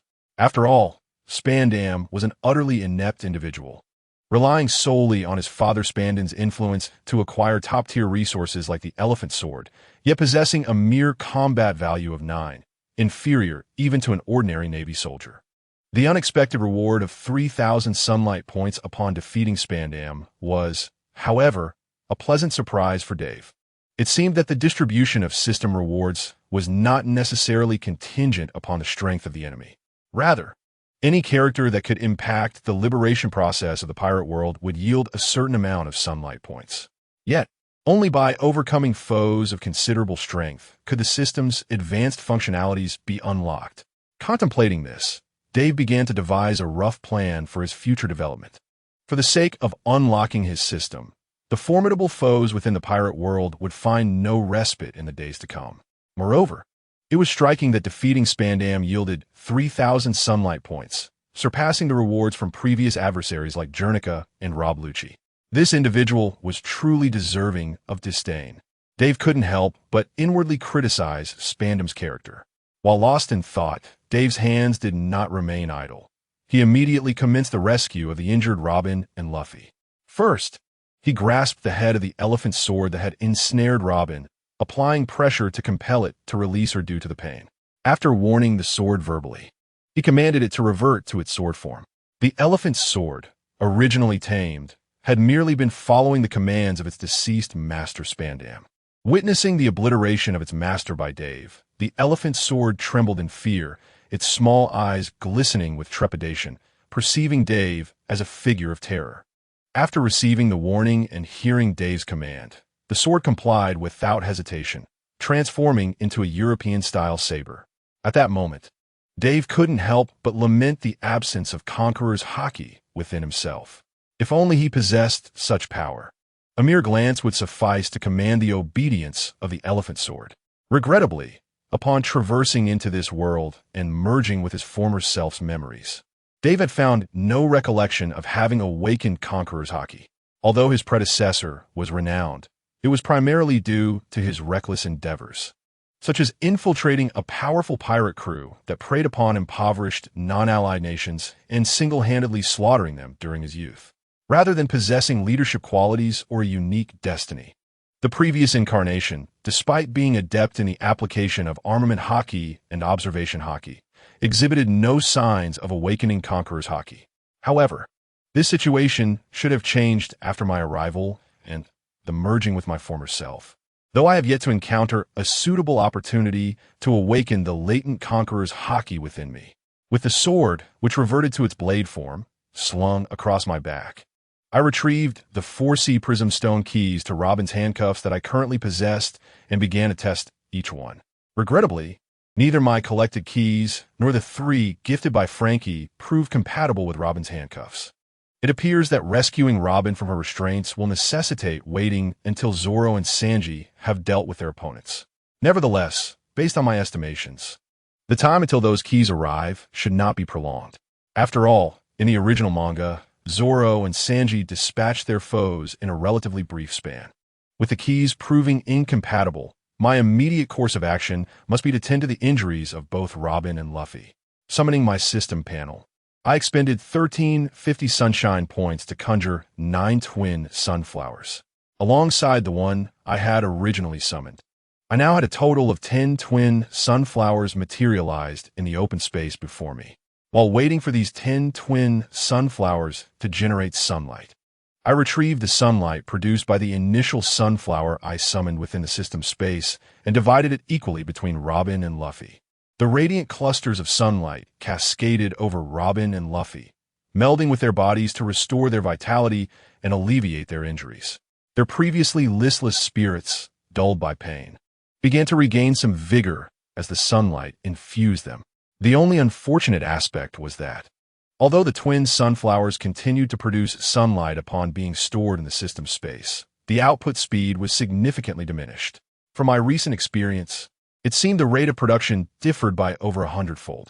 A single twin sunflower would yield less sunlight in a few hours than it would outside in just over a minute. Were it not for this delay, I would have had ample sunlight clusters to heal both Luffy and Robin without the need to await the gradual generation from the newly summoned sunflowers. Witnessing my ability to summon plants capable of healing astonished both Luffy and Robin. This individual not only possessed formidable strength, but also an exceptionally versatile devil fruit ability. Particularly for Nico Robin, her eyes sparkled with intrigue. Unlike Luffy's naive and adventurous disposition, she was acutely aware of the immense power wielded by those at sea and the vastness of the world. A warrior like Dave, who combined exceptional combat prowess with comprehensive healing abilities, was indeed a rarity across the globe. The fortunate encounter with Dave in such a perilous situation on Eni's lobby was a stroke of luck for both herself and the rest of the Straw Hat crew. In stark contrast to Robin's astonishment, Luffy's reaction was decidedly more forthright.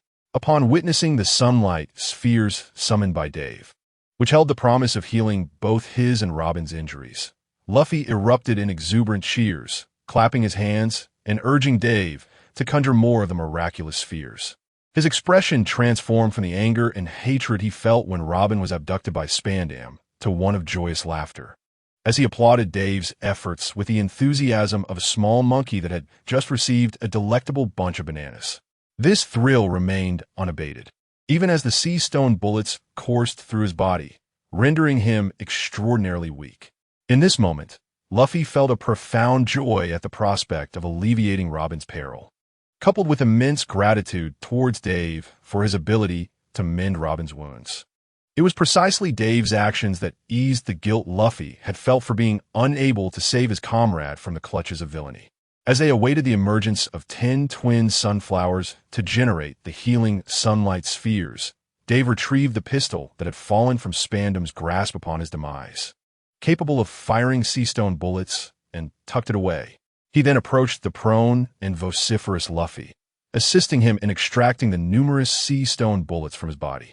One by one, within mere seconds of the bullets being removed, Luffy regained his usual vigor, liberated from the constraints of the sea stone. It is noteworthy that in the world of pirates, particularly among the powerful, the human constitution exhibits peculiarities. Some individuals withstand multiple gunshot wounds with boundless energy, while others succumb to even a single bullet from an ordinary Navy soldier. The destructive capacity of firearms in the pirate realm is an enigma unto itself. Once revitalized, Luffy promptly expressed his gratitude to Dave and set about unlocking Robin's handcuffs. Regrettably, upon touching the sea stone cuffs encasing Robin's wrists, Luffy was once again overwhelmed by a wave of weakness, only to regain his strength upon releasing his grip. With a resigned sigh, he abandoned the endeavor. Observing this, Dave couldn't suppress a wry smile. Realizing that Luffy had forgotten that the corresponding key to the sea stone cuffs was necessary for their release, a fact they had only just discussed upon storming the Judicial Tower. It seemed that Luffy's memory was as fleeting as that of a goldfish. Such a captain surely posed challenges for the other members of the Straw Hat crew. Subsequently, Luffy engaged in dialogue with Dave regarding the current battle situation, while presenting the freshly generated healing sunlight spheres to Robin, hoping to expedite her recovery. Robin merely smiled and expressed her gratitude in return. Meanwhile, Dave succinctly relayed his knowledge of the circumstances within the Judicial Tower to Luffy. Before long, Frankie's silhouette, carrying Rob Lucci on his back, appeared at the exit of the underground passage, racing towards the trio, closely followed by the 20 Peashooters previously gifted to the timid trio by Dave. The Peashooters, with their 4 stout leaves serving as legs, shuffled along in tow behind Frankie. Dave attempted to communicate with the gifted Peashooters through his unique observation hockey, discovering that these plants, despite being bestowed upon others, remained in tune with his spirit. When his hockey connected with the Peashooters, he could sense their joy and delight toward him. Remarkably, even though they had been given away, he could still command them, albeit they could not be stored within his system space. As Frankie ran, he greeted the trio, to which Luffy responded with enthusiasm. At that moment, Rob Lucci, who was slung over Frankie's back, began to stir from his stupor. Reflecting on his earlier blunder of crashing headlong into that wall-like plant and rendering himself unconscious, Lucci felt an overwhelming urge to bury his face in his hands, wishing to vanish into a crevice and transform into a leopard. He had faced countless life-and-death trials and endured defeats against foes, yet never had he injured himself to such an extent in front of an enemy. Now, shackled by sea stone handcuffs and utterly depleted of strength, the last person Lucci wished to see was the approaching Dave. However, captured and powerless, he could no longer maintain the guise of a cold-blooded assassin, and thus adopted a poker face, wincing under the prominent bump on his head while gazing at the sky from Frankie's back, trying to appear indifferent. Before long, Dave, Luffy, and Robin reunited with Frankie. After a brief exchange, they resolved to return to the Judicial Tower to regroup with their remaining comrades. Dave, Robin, and Luffy quickly noted Lucci, who had awakened and lay sprawled on Frankie's back, wearing a lifeless expression. Through Frankie's explanation, Luffy and Robin learned that capturing Lucci had been Dave's doing. Dave then elaborated that the rationale behind capturing the defeated Lucci would serve as a bargaining chip with the world government at a critical juncture. Indeed, a valuable asset like Lucci, an adept agent, was a rarity for the world government, holding immense worth. Based on Dave's insights into the decision-makers of the world government, despite their seemingly untouchable demeanor, they were rather amenable to compromise. Provided one possessed sufficient leverage, valuable exchanges could be made. Although both Luffy and Robin had witnessed Dave's formidable combat prowess, they had not anticipated that he could capture Lucci alive. Both Robin, aware of Lucci's reputation as the strongest in 800 years, and Luffy, who had battled with Lucci, recognized his extraordinary strength. In a remarkably brief span of time, the capture of Lucci by Dave has left both Luffy and Robin in a state of disarray, particularly for Luffy after his encounter with Admiral Aokiji on Long Chain Island, where he was effortlessly encased in ice, followed by a daunting confrontation with the secret agents of the world government in Water 7. He has been thrust into a reality far removed from his previous escapades, which were fraught with peril, yet ultimately manageable.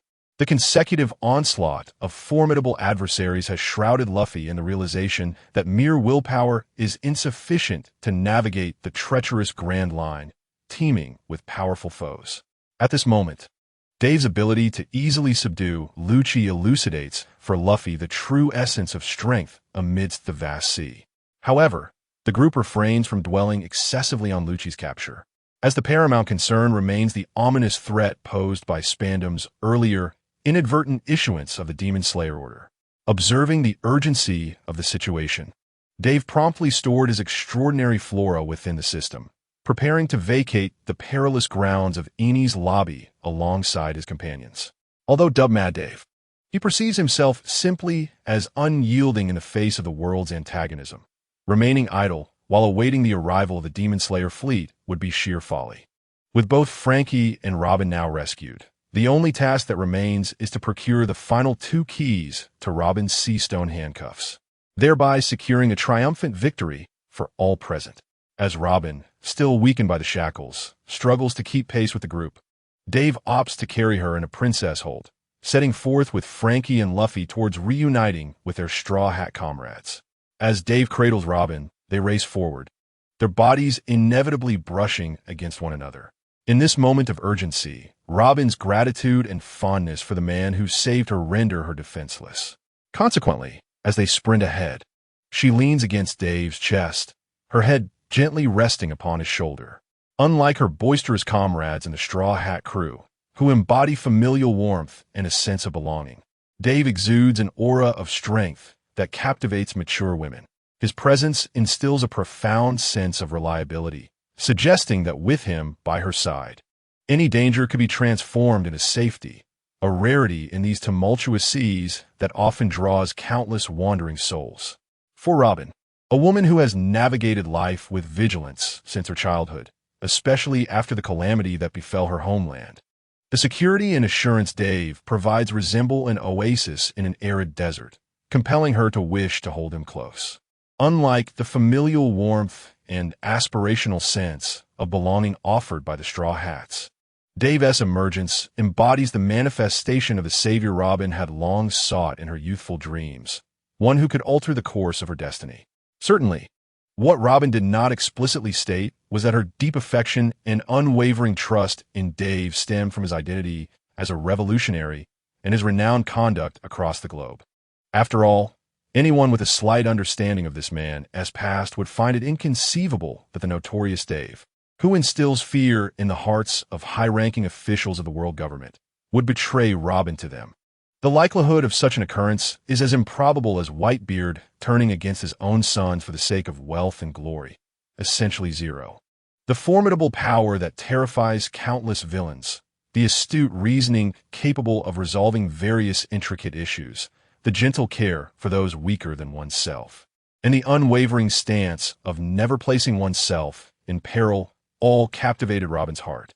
Although at this moment, Robin remained unaware of the reasons behind Dave's assistance and her connection to the Revolutionary Army, this did not diminish her profound admiration for him. While not as conspicuous as Nami, Robin possessed a remarkably alluring figure, honed by years of relentless activity, which had sculpted her into a perfect embodiment of curves and taut muscles. As Dave held Robin while traversing forward, the delicate sensation of their skin brushing against one another, coupled with her subtle fragrance, stirred a tempest of emotions within him. Chapter 31. The Prophecy of Admiral Crane and Dr. Edgar 10 minutes prior at Marine headquarters in Marineford. The entire base was engulfed in a flurry of urgent mobilization as countless elite Marines navigated the corridors, awaiting orders from their superiors. The activation of the Demon Extermination Order had summoned soldiers engaged in their daily training with the distinctive voice of a white-bearded telephone bug. If Marineford typically lay as an ancient behemoth, guarding the world against all manner of malefactors, at this moment, with the issuance of the Demon Extermination Order, this organization, which relied on absolute military might to dominate the world, transformed into a terrifying specter, intent on turning every living being in the targeted areas into wailing souls in the depths of hell, dragging all life, regardless of virtue or vice, into perdition. This was the essence of the Demon Extermination Order, which only a select few high-ranking admirals and leaders at Marine headquarters had the authority to initiate. Any area designated by the order would be bombarded relentlessly by 5 vice admirals leading 10 naval vessels until nothing remained. At this moment, numerous junior Marine commanders shouted fervently for their men to hasten their movements, while the communicators at Marine headquarters swiftly coordinated to ascertain the locations of the vice admirals, in order to identify the commanders of the fleets executing the demon extermination order. Historically, the targets of the order had often been the strongholds of notorious pirates or the congregations of malevolent scientists seeking to unearth the blank century of history. However, unlike previous locations, this time the order was directed at Judicial Island, one of the 3 major powers alongside Marine headquarters, and impelled down. Yet, the decree of the demon extermination order was absolute. Even if the target were Judicial Island, the commanders of Marine headquarters would harbor not a shred of hesitation. In stark contrast to the bustling preparations of others, Admiral Tsuru, serving as the chief strategist, stood unusually still at the window of the office perched atop Marineford, furrowing his brow as he gazed down at the warships poised for departure, contemplating the implications of a certain prophecy. Since the arrival of a certain Dr. Edgar several months ago, the entire Navy and even the upper echelons of the world government began to undergo a gradual transformation. It is said that Dr. Edgar was discovered on Egghead Island, emerging from an ancient, dilapidated robot. For a span of time so extensive it could be expressed in geological epochs, this ruined, colossal automaton lay entombed, akin to a coffin sealing Edgar within. It was only through archaeological endeavors on Egghead Island a few months prior that this ancient relic and Dr. Edgar were brought back into the light. Initially, researchers could scarcely believe their eyes. After all, it was deemed inconceivable that anyone could survive from such a distant epoch to the present day. This revelation also captured the attention of Saturn, one of the 5 elders and the god of science and defense. Under Saturn's endorsement, researchers delved deeply into the mysteries surrounding Dr. Edgar and his ancient mechanized giant. It was during this time that tales of Dr. Edgar's remarkable capabilities began to circulate among the upper echelons of the world government and the Navy. Rumors suggested that Dr. Edgar possessed an extraordinarily high IQ, enabling him to devise numerous inventions that even Dr. Vegapunk found astonishing within a short span. For instance, he created underwater zombies capable of swimming and towing naval vessels at high speeds beneath the waves, as well as pole vaulting apparatuses that allowed individuals to leap great heights and surmount enormous obstacles. There were even balloons that, when affixed to the user's waist, could propel them in a designated direction. However, the most widely disseminated tales were not of Dr. Edgar's inventions, but rather his prophecies concerning the fate of the world.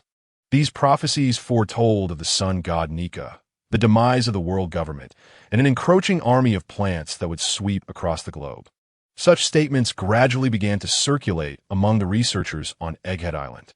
Initially, while the prophecy found its way into the discussions within Navy headquarters, it was largely dismissed as mere banter among admirals, with few taking it seriously. After all, the proclamations of Dr. Edgar deviated significantly from common understanding. Assertions that the world experiences cycles of rebirth, that a cataclysmic war would occur at the end of each cycle, and that a legion of zombies lurked beneath the sea were met with skepticism. Many concluded that Dr. Edgar's mind was unhinged. A brain capable of such remarkable inventions could not possibly utter such absurdities. However, a shift occurred when Dr. Edgar claimed his true identity as an ancient being, possessing the technology for immortality. Following this revelation, Dr. Edgar was taken away by agents dispatched by the 5 elders, and thereafter, news of the doctor became scarce among the personnel at Navy headquarters. A few days later, the highest command issued by the 5 elders reached the naval headquarters. There has never been any notion of reincarnation or an apocalyptic end to the world. Furthermore, any discussion or dissemination of Dr. Edgar's prophecies is strictly forbidden. Those who contravene this command will be regarded as criminals, akin to those who delve into the enigmatic century of silence. Following the issuance of this edict, the light-hearted banter among the generals regarding the peculiar prophecies abruptly ceased. However, This decree instilled a sense of vigilance in a considerable number of individuals. After all, had the five elders not intervened to dispel the rumors, most naval leaders would have dismissed such tales with a mere chuckle. Yet, the personal denial from the five elders imbued these prophecies with a markedly different significance. Even if they were not entirely true, they could not be entirely dismissed as mere fabrications. Moreover, the sudden emergence of Dr. Edgar, who astounded the world government with his various inventions and subsequently managed to engage the five elders through these prophecies, lent considerable weight to the alleged doomsday predictions. Since Dr. Edgar was summoned to Mariejois, the personnel at headquarters had received no further news regarding him. Subsequently, the upper echelons of the world government began issuing strange directives, such as dispatching the most reliable agents to eliminate all men named Dave worldwide. Ultimately, however, the five elders commanded the agents to bring these Daves alive to Mariejois, seemingly wishing to ascertain what particular significance those bearing the name Dave possessed that would capture Dr. Edgar's attention so profoundly. Most of these peculiar directives from Dr. Edgar were executed only partially. To Admiral Tsuru, these signs undoubtedly reflected the five elders' ambivalence regarding Dr. Edgar. The world's supreme authorities evidently held reservations about the words of this abruptly appearing doctor. "Has Karp not returned yet?" Admiral Tsuru inquired, her tone tinged with urgency. In Dr. Edgar's prophecy, the world-destroying figure, Nika, is depicted as a pirate with a rubber-like physique, free-spirited and unrestrained. This inevitably led Admiral Tsuru to recall her old friend, Karp, and his grandson, Monkey D. Luffy, who had consumed the rubber fruit. If Karp's grandson were merely an adventurous youth who had strayed into piracy without causing any calamity to the world, both Tsuru and Sengoku would be inclined to overlook the mischief of a child and not pursue him too rigorously. However, should any part of the so-called prophecy bear truth, even they could not stand by idly as the foretold apocalypse loomed, evading accountability for the impending disaster. Even if the higher echelons of the Navy could tolerate Luffy's existence, the hidden powers within the world government would not allow him to survive. Reporting to Admiral Tsuru, Vice Admiral Karp has just concluded his leave and is currently en route to headquarters from the first half of the Grand Line, a nearby female Marine, with an air of competence, responded. Hawk let out a deep sigh. This world, already thrown into chaos by the Pirate King Roger's initiation of the Great Pirate Era, found the Navy overwhelmed and increasingly unable to maintain order. The emergence of Dr. Edgar, with his ominous prophecies concerning Nika and world-destroying plants, threatened to exacerbate the situation further, potentially evolving into a crisis so grave that even high-ranking officers like Vice Admiral Hawk might struggle to manage it. Chapter 32. The departure of Vice Admiral Hawk. The notion that Karp's grandson could be the spark that ignites the destruction of the world seemed absurd at first. Yet, upon reflection, it was not entirely implausible. After all, it was rumored that this individual's son had formed a revolutionary army and was dubbed the most dangerous man in the world. He was currently on the world government's wanted list, standing on par with the former Pirate King Roger. Moreover, considering Karp's blatant disdain for the celestial dragons, it was not surprising to envision that Karp's grandson could transform into something monstrous. With a sigh, Vice Admiral Hawk gazed down at the Navy headquarters where 10 warships were fully prepared. The Navy soldiers and their commanding officers, set to partake in the demon hunting order, were already aboard, ready to set sail. Inform them that we will embark alongside the fleet involved in the demon hunting order, heading towards Judicial Island. Hawk commanded in a calm tone. The female sailor nodded, saluted Hawk, and then exited to notify the dedicated fleet of the preparations for departure. As Hawk stood by the window, his thoughts once again drifted to the affairs at Judicial Island. Current intelligence indicated that, apart from Karp's grandson Luffy, the previously foretold sentient plant army capable of launching various munitions had also appeared. Reports indicated that this relatively small plant army was led by the infamous Crazy Dave, who had nearly decimated the defending soldiers of Judicial Island with overwhelming force. Presently, Dave had united with the Straw Hat crew and together laid siege to Judicial Island, ultimately prompting Commander Spandam to unleash the demon hunting order. This young rascal, Crazy Dave, had previously been captured by Kazan, destined for transport to Mariejois. Yet for reasons unknown, he had escaped from his confinement and acquired the mysterious ability to control the world-destroying plants foretold by Dr. Edgar. Although the current reports suggested that the miraculous plants led by Dave were neither as numerous nor as powerful as Edgar had claimed, the simultaneous emergence of both a figure resembling Nika and the controller of the plant army, who had converged to breach Judicial Island, was a coincidence that could not be overlooked by Hawk. It seemed that Crazy Dave might also be one of Monkey Dragon's adopted children, leading to the unsettling conclusion that even this plant-controlling rascal could be linked to that troublesome rogue. In the prophetic words of Dr. Edgar, the two pivotal elements that could lead to the world's destruction, Nika and the sentient army of plants, are inextricably linked to his old friend, Garp. What is Garp attempting to achieve? Does he aspire to become the Pirate King? Such a monumental task as annihilating the world, which even the legendary Roger could only stir up ripples before meeting his demise, is something this rascal Garp seems to accomplish effortlessly by merely raising a child. So, Garp is indeed the true nemesis of the celestial dragons, is he? Upon contemplating this, Admiral Tsuru felt a mix of astonishment and speechlessness. However, at this juncture, regardless of whether the prophecy holds any truth, she must personally investigate, whether it pertains to Luffy, the potential for Dave to bring about destruction, or the likelihood of her old friend Garp's grandson and the pirates he adopted facing the wrath of the world government in the near future.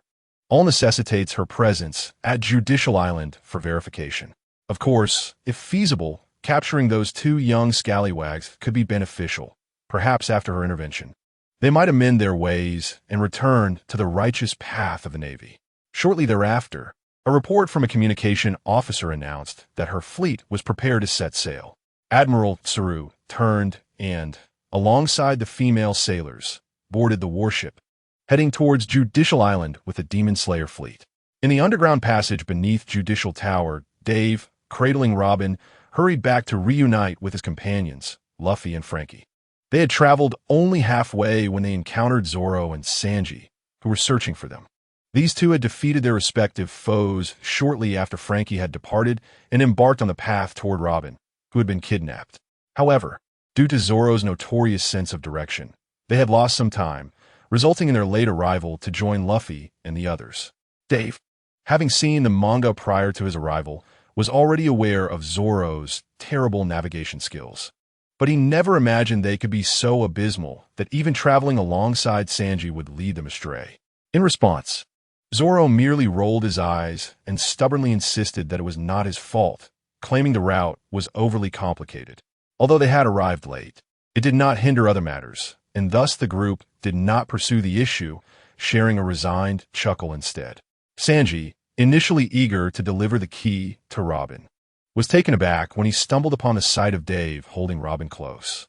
Witnessing his goddess, Miss Robin, being embraced by Dave ignited a surge of jealousy within him.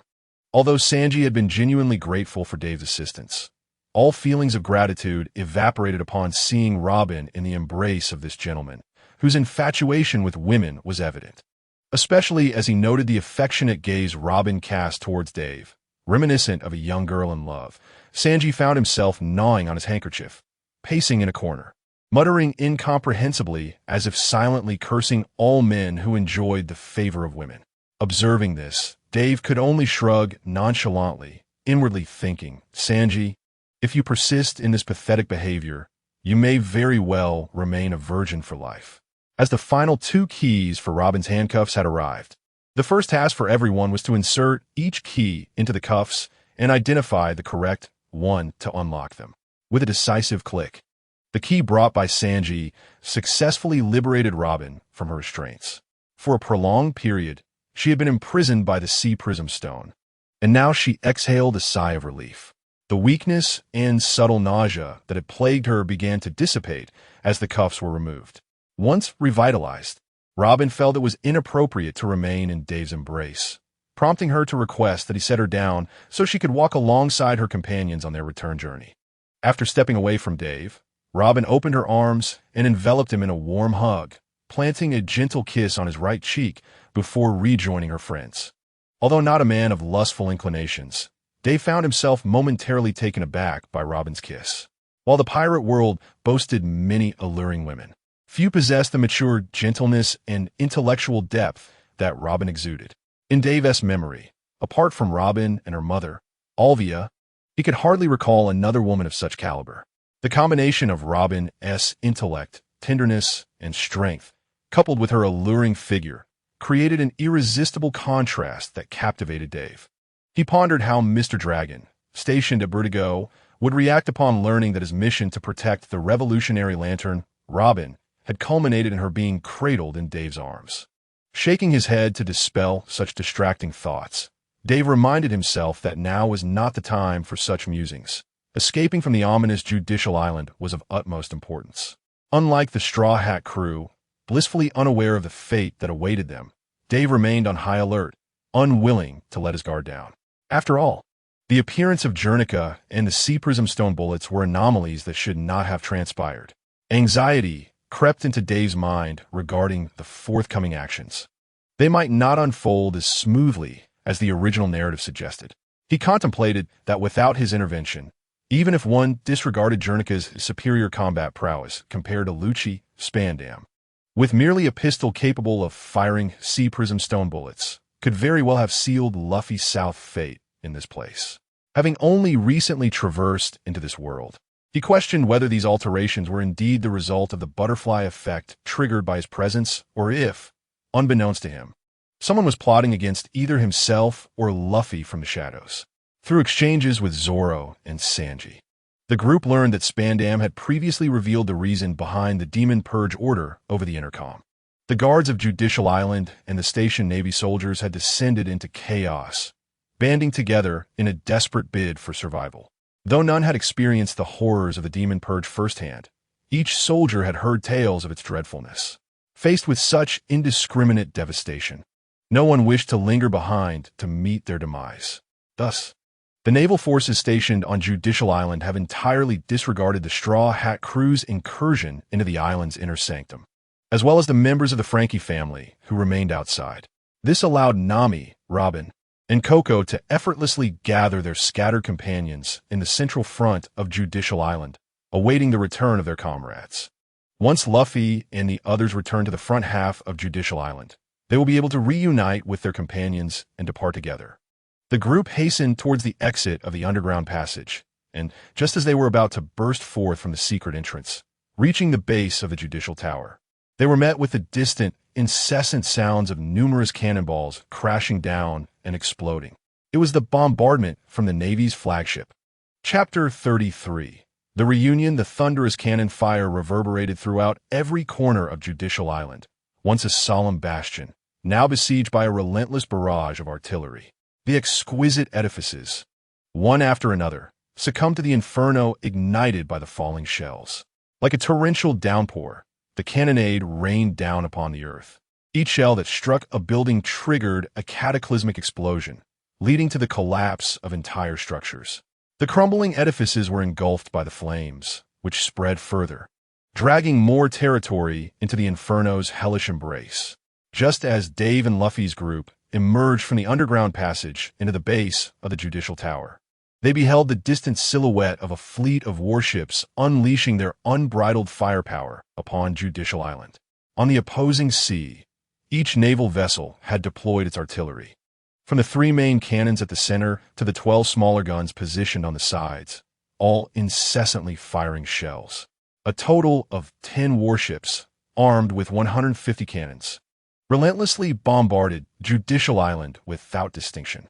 In Dave's recollections, the original self had encountered the Navy multiple times, and based on his understanding of the Navy's naval speeds, it would typically take over an hour for warships to reach Judicial Island from the naval headquarters, even in urgent scenarios. However, the fleet that had suddenly appeared now wholly contradicted Dave's previous knowledge of the Navy's speed. It was impossible, absolutely impossible. Dave was not the only one taken aback. In fact, those who possessed a deeper understanding of the Navy's naval speeds were even more astonished by the sight of the 10 warships before them. The garrison members on Judicial Island had commenced an orderly evacuation under the command of various officers as soon as they heard Spandam's broadcast. After all, No one wished to perish alongside Judicial Island. Countless naval personnel hastily boarded various vessels, seeking refuge. Yet, the arrival of the warships that initiated the extermination order preceded the calculations made by most naval commanders on the island, leaving a significant number of naval soldiers and intelligence operatives from the world government stranded and forced to endure the indiscriminate bombardment of the extermination order. The naval soldiers, inadvertently stranded on the island, frantically sought refuge from the raining cannonballs, with some being struck and emitting cries of either rage or anguish. At that moment, Judicial Island resembled a fiery, hellish domain. Upon catching sight of the warships, Dave instinctively turned to glance at the gate of justice behind him. It remained shut. The gate of justice had not been opened. Dave had initially believed that the swiftest means for the warships to reach Judicial Island would be by utilizing the whirlpool currents triggered by the opening of the gate of justice. However, the still-closed gate contrasted starkly with the fleet of warships that had arrived at Judicial Island at an unprecedented speed, leading to a cognitive dissonance that momentarily incapacitated him. Just as he had been fretting over the possibility of unforeseen complications, he was confronted with the most significant surprise. The Demon Slayer fleet had already materialized before his eyes. Since the situation had unfolded, any further speculation or contemplation without sufficient information was rendered futile. For Dave and the Straw Hat crew, the paramount objective was to extricate themselves from the imminent crisis. They had initially planned to regroup with their comrades in the first half of Judicial Island before departing together. Yet, the early bombardment by the warships had left the vessel that was meant to facilitate the Straw Hat crew's escape wrecked by cannon fire, stranding it at the harbor of Judicial Island. Under the deliberate command of the Vice Admirals, Nami, Kokoro, and members of Frankie's family were now under heavy fire near the stranded evacuation vessels. Their combat prowess was not formidable to begin with, and without the cover of the two giants, they would likely have sustained severe casualties by now. The two giant sentinels protecting their advance were presently under targeted artillery fire from the fleet. Like a torrential downpour, cannonballs rained upon the two giant guardians, inflicting numerous bleeding wounds. Nevertheless, the giants remained steadfastly prostrate on the ground, shielding Nami and the others beneath their bodies, forming a protective wall upon which their smaller companions relied for survival. Witnessing their comrades being attacked by cannon fire, Luffy, Zoro, and Sanji were immediately filled with rage and dashed toward the forefront of Judicial Island. Luffy, in particular, was consumed by urgency. Upon seeing his friends in peril, he propelled himself forward with his rubber body, using its elasticity like a slingshot to launch himself toward the opposing courthouse. Like Spider-Man navigating the skyscrapers of New York, Luffy extended his arms, utilizing the surrounding structures as leverage to catapult himself in the direction of Nami and the others. At that moment, between the Judicial Tower and the courthouse lay a vast chasm created by a waterfall. In their frantic urgency, the remaining four had no time to leisurely search for the switch to lower the drawbridge. To accommodate Zoro, who could not fly, Sanji and Robin had no choice but to have Dave and Frankie each carry a few individuals across the waterfall. Consequently, Frankie volunteered to undertake the task of transporting Zoro, Sanji, and the captured Lucci. Frankie embraced the three individuals in front of him, and then his bare bottom began to inflate rapidly, akin to a balloon filled with air. Once the buildup culminated, a thunderous release akin to a soda pop erupted, propelling Frankie and the trio in his grasp towards Nami and the others like a jet plane. In Frankie's hold, Zoro, Sanji, and Luffy emitted cries of protest. Sanji lamented the inability to traverse the waterfall alongside Miss Robin, while Luffy clamored about his capability to walk on air, insisting he could manage without escaping. Though Zoro remained silent, the noxious gas emanating from Frankie's posterior elicited a furious eye roll from him. Meanwhile, the Peashooter, trailing behind Frankie, continued its descent, leaping from the cliff and swimming steadily towards the opposite shore. As Frankie took off with the three, he cast a mischievous glance at Dave, signaling an opportune moment. Observing that the others had set off, Dave and Robin followed suit. Dave once again scooped Robin into a princess carry. instructing her to hold on tight before ascending into the sky with a moonwalk technique, stepping gracefully through the air towards the assembly point where Nami and the others awaited. Robin, with elegance, wrapped her arms around Dave's neck, resting her head against his chest, exuding a sense of security in his embrace. While nestled in Dave's arms, Robin watched as shells soared past them, exploding and demolishing structure below. Those projectiles that could potentially strike them were deftly sliced apart by Dave's wind-slicing kicks, detonating harmlessly in the sky. Before long, propelled by Dave's masterful moonwalk, the duo arrived at the congregation spot, reuniting with the rest of the Straw Hat crew. Chapter 34. The Demon Slayer Order? Ineffective. At this moment, shells rained incessantly upon Judicial Island, gradually engulfing it in flames and ash triggered by the bombardment. As the fire spread, a thick smoke, nearly suffocating, wafted with the sea breeze, tinting the air a somber gray. The combat trio of the Straw Hat crew, Zoro, Sanji, and Luffy, exerted every ounce of strength to shield their comrades from the incoming artillery. Luffy utilized his rubbery physique to deflect shells away from his companions, ricocheting them into the surroundings. Sanji's legs moved swiftly, kicking potential threats aimed at the Straw Hat crew away as if playing soccer, causing those deflected shells to collide with others still in flight, resulting in chain explosions. Wherever Zoro passed, bombs were sliced into fragments before detonating. The arrival of these three significantly alleviated the pressure on the Straw Hat crew. However, the overwhelming number of shells and the shrapnel from the explosions still inflicted injuries upon several members of Frankie's family. At present, Chopper is weaving through the crowd, diligently applying medicine and wrapping bandages for the injured and ill. Witnessing such a scene, Dave promptly summoned the system interface and called forth his 10 twin sunflowers. He then intercepted Chopper, informing him of the healing powers and application of the sunlight orbs generated by the sunflowers. Subsequently, he cast one of these luminous orbs upon Usopp, who was recuperating nearby, enveloped in bandages. Almost instantaneously, as the orb merged with Usopp's wounded form, he began to rouse from his unconscious state. In the face of urgency, Dave briefed Chopper on the orb's remarkable ability to heal injuries and potentially cure ailments, though he admitted to having never tested the latter. Upon hearing of the extraordinary properties of the sunlight orbs, Chopper's eyes widened in astonishment, his gaze oscillating between Dave and the twin sunflowers.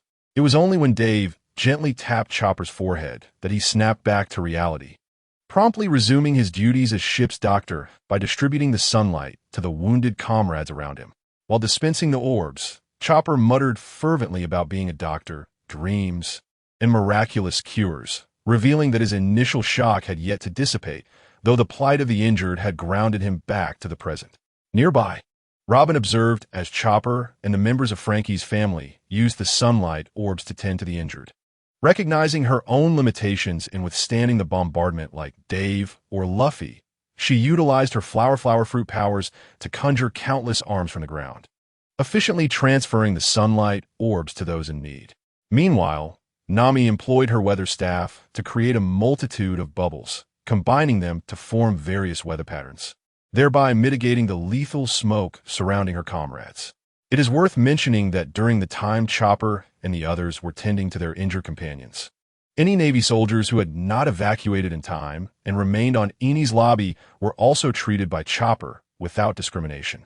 The irony of being injured by their own allies while receiving aid from former adversaries earned Chopper and the entire Straw Hat crew considerable gratitude from many Navy personnel. After entrusting the healing responsibilities to Chopper, Dave set about addressing the relentless barrage of incoming artillery. He unleashed all 40 of his double Peashooters from the system space, coordinating them along with the 20 previously sent to Usopp and others. A total of 60 Peashooters aimed at the cannonballs launched by the Demon Slayer fleet, firing one after another to detonate countless projectiles that were meant to strike Enies Lobby in midair. In an instant, the sky above Enies Lobby was shrouded in the explosions of Navy cannonballs. Countless projectiles struck by the Peashooters detonated in midair, momentarily transforming the azure expanse of the sky into a fiery orange hue, reminiscent of gunpowder igniting and exploding. The acrid scent of sulfur wafted through the air, carried by the sea breeze, filling the nostrils of all present. The barrage of explosions appeared, from below, like a dazzling sea of fireworks bursting forth under the midday sun. In contrast to the ordinary Peashooters previously dispatched, Dave's own summoned battalion of 40 double Peashooters could unleash 2 projectiles simultaneously, each capable of autonomously locking onto distinct targets. With each volley, the Peashooters fired 100 Ps, while the entire demon extermination fleet, with each of its 10 warships equipped with 6 secondary cannons and 3 main cannons, could only muster a mere 99 cannonballs in a simultaneous discharge, due to the greater volume of fire from Dave's Peashooter squad, which could accurately target every shell launch from the demon extermination fleet. The surrounding area witnessed an unprecedented interception of projectiles. Not only were Dave and the Straw Hat crew protected, but the entire Judicial Island was safeguarded from the onslaught. In an instant, the demon extermination fleet unleashed its mightiest barrage, yet the Peashooter brigade, at a leisurely pace, continued to fire their Ps methodically. The collision of cannonballs and Ps in midair resulted in a continuous series of explosions, with no projectile evading the Peashooter's defenses. The deafening sounds of the fleet's bombardment, which had previously shaken the earth, now reverberated through the skies. At that moment, Judicial Island lay in eerie silence. The legendary demon extermination order, capable of annihilating all, was rendered ineffective by Dave's summoned botanical allies. Luffy, Zoro, and Sanji, who had been valiantly intercepting incoming shells to protect their comrades, paused in disbelief, observing the Peashooters engaging in a fierce exchange with the demon extermination fleet. The sheer efficacy of these P-firing plants in neutralizing a fleet capable of obliterating an island was utterly astonishing. Previously, the Straw Hat crew had encountered formidable foes, such as the Warlord who could conjure sandstorms, the Marine Admiral who could freeze the seas, and the second commander of the Whitebeard Pirates, who could single-handedly breach a fleet. These incredible warriors possessed the power to sway the tides of battle through their individual might. Now, the crew had come to recognize that Dave, too, was among those who could single-handedly alter the course of the battlefield. In fact, they surmised that Dave might be one of the more formidable among these seemingly unattainable powers within the Straw Hat crew. Following the summoning of his miraculous plants, Judicial Island was liberated from the incessant rain of cannon fire. The previously escalating number of casualties began to decline. Simultaneously, the healing effects of the sunlight generated by the double sunflowers, along with the diligent efforts of Chopper, Robin, and others, contributed to the gradual recovery of those wounded in the battle against the demon extermination fleet. Even the 2 giants, who suffered the most severe injuries and bravely shielded their companions from the onslaught, gradually began to recover under the healing light. Meanwhile, Usopp, initially swathed in bandages and covered in wounds, slowly regained his vitality thanks to the treatment from the sunflower healing light. He was now lively and bouncing around, retaliating against the distant naval fleet with his specially crafted slingshot. Usopp launched his unique stench bombs, which upon hitting the warships, emitted an intolerable foul odor that left the naval soldiers reeling in distress. His shots incited chaos aboard several ships, and many sailors, unable to withstand the assault, fainted from the noxious fumes. So engrossed was Usopp in counterattacking the demon extermination fleet with his specialized ammunition that he failed to notice his mask had fallen away. Even his companions, including the usually oblivious Chopper and Luffy, had reverted in their address of him from Sniper King back to Usopp. After Dave summoned the Peashooters, the formidable barrage of P projectiles met the relentless artillery bombardment from the demon extermination fleet, preventing any of the fire from landing on Judicial Island. At this moment, the 5 rear admiral commanders of the naval fleet, unable to bear such a situation any longer, prepared to take action. Chapter 35: Dave's Determination to Save Lives. After summoning the Peashooters, the more precise and concentrated P barrage intercepted the naval bombardment before it could reach Judicial Island, causing them to explode mid-air. The Navy, having abandoned their strategy of covering the entire island, redirected all firepower from the 10 warships towards Dave and the Peashooters, hastening the intervals between volleys. Each warship was now surrounded by a multitude of ammunition loaders, working at an unprecedented speed, continuously loading and firing the cannons. The barrels were overheating and glowing red due to the excessive rate of fire in such a short span. Yet, despite this frantic pace, the artillery of the Demon Extermination Fleet, after Dave's arrival, could not breach the P-interceptors, resulting in their projectiles disintegrating in the sky. The ground of Judicial Island, untouched by any bombardment, stood as the ultimate mockery to the beleaguered fleet and the busy naval soldiers, as well as the commanding rear admirals. The once feared Demon Extermination Fleet appeared absurd and ludicrous in the presence of this man named Dave. The rear admirals, unable to endure the humiliation any longer, communicated via transponder snail and resolved to take matters into their own hands to eliminate the deranged Dave. Meanwhile, Dave observed Chopper and the others gradually healing their comrades with the light generated by the sunflowers, all while contemplating the next course of action. According to the original narrative of the pirate saga, as the Demon Slayer fleet bombarded Judicial Island, the ship spirit of the Going Merry, fueled by sheer will, brought together the Straw Hat crew and their companions back to Water 7. Presently, although numerous critical details diverge from the original progression of the Judicial Island arc, it is particularly noteworthy that the Navy fleet, responsible for the Demon Slayer initiative, has inexplicably arrived at Judicial Island significantly earlier than anticipated. From Dave's observations, it appears that, without his influence, the members of the Straw Hat crew would likely have continued to act in accordance with the original storyline. Thus, Dave can surmise two pivotal points. First, the alterations in the established narrative of the pirate manga are likely attributable to the actions of the Navy or the world government. Second, the Going Merry should be en route to Judicial Island, and it is probable that the Straw Hat crew will soon board the ship to return to the shipyard. Following the timeline of the original manga, the Going Merry should arrive shortly to assist the Straw Hat crew. Despite his current position, Dave is under no obligation to aid the Straw Hat members through their tribulations. He could effortlessly utilize Moonwalk to depart, leaving others behind. However, he has received a mission from the Revolutionary Army to protect the beacon of revolution, Nico Robin.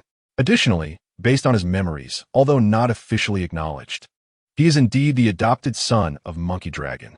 It could also be stated that, like Sabo, he is a brother to Luffy, even though Luffy remains unaware of this connection. For the sake of Mr. Dragon's esteem, Dave cannot abandon his brother Luffy in this perilous situation. Consequently, the course of action becomes evident. Before the arrival of the Going Merry, he must eliminate the Demon Slayer initiative to safeguard the already vulnerable ship from bombardment and the threats posed by the Vice Admirals.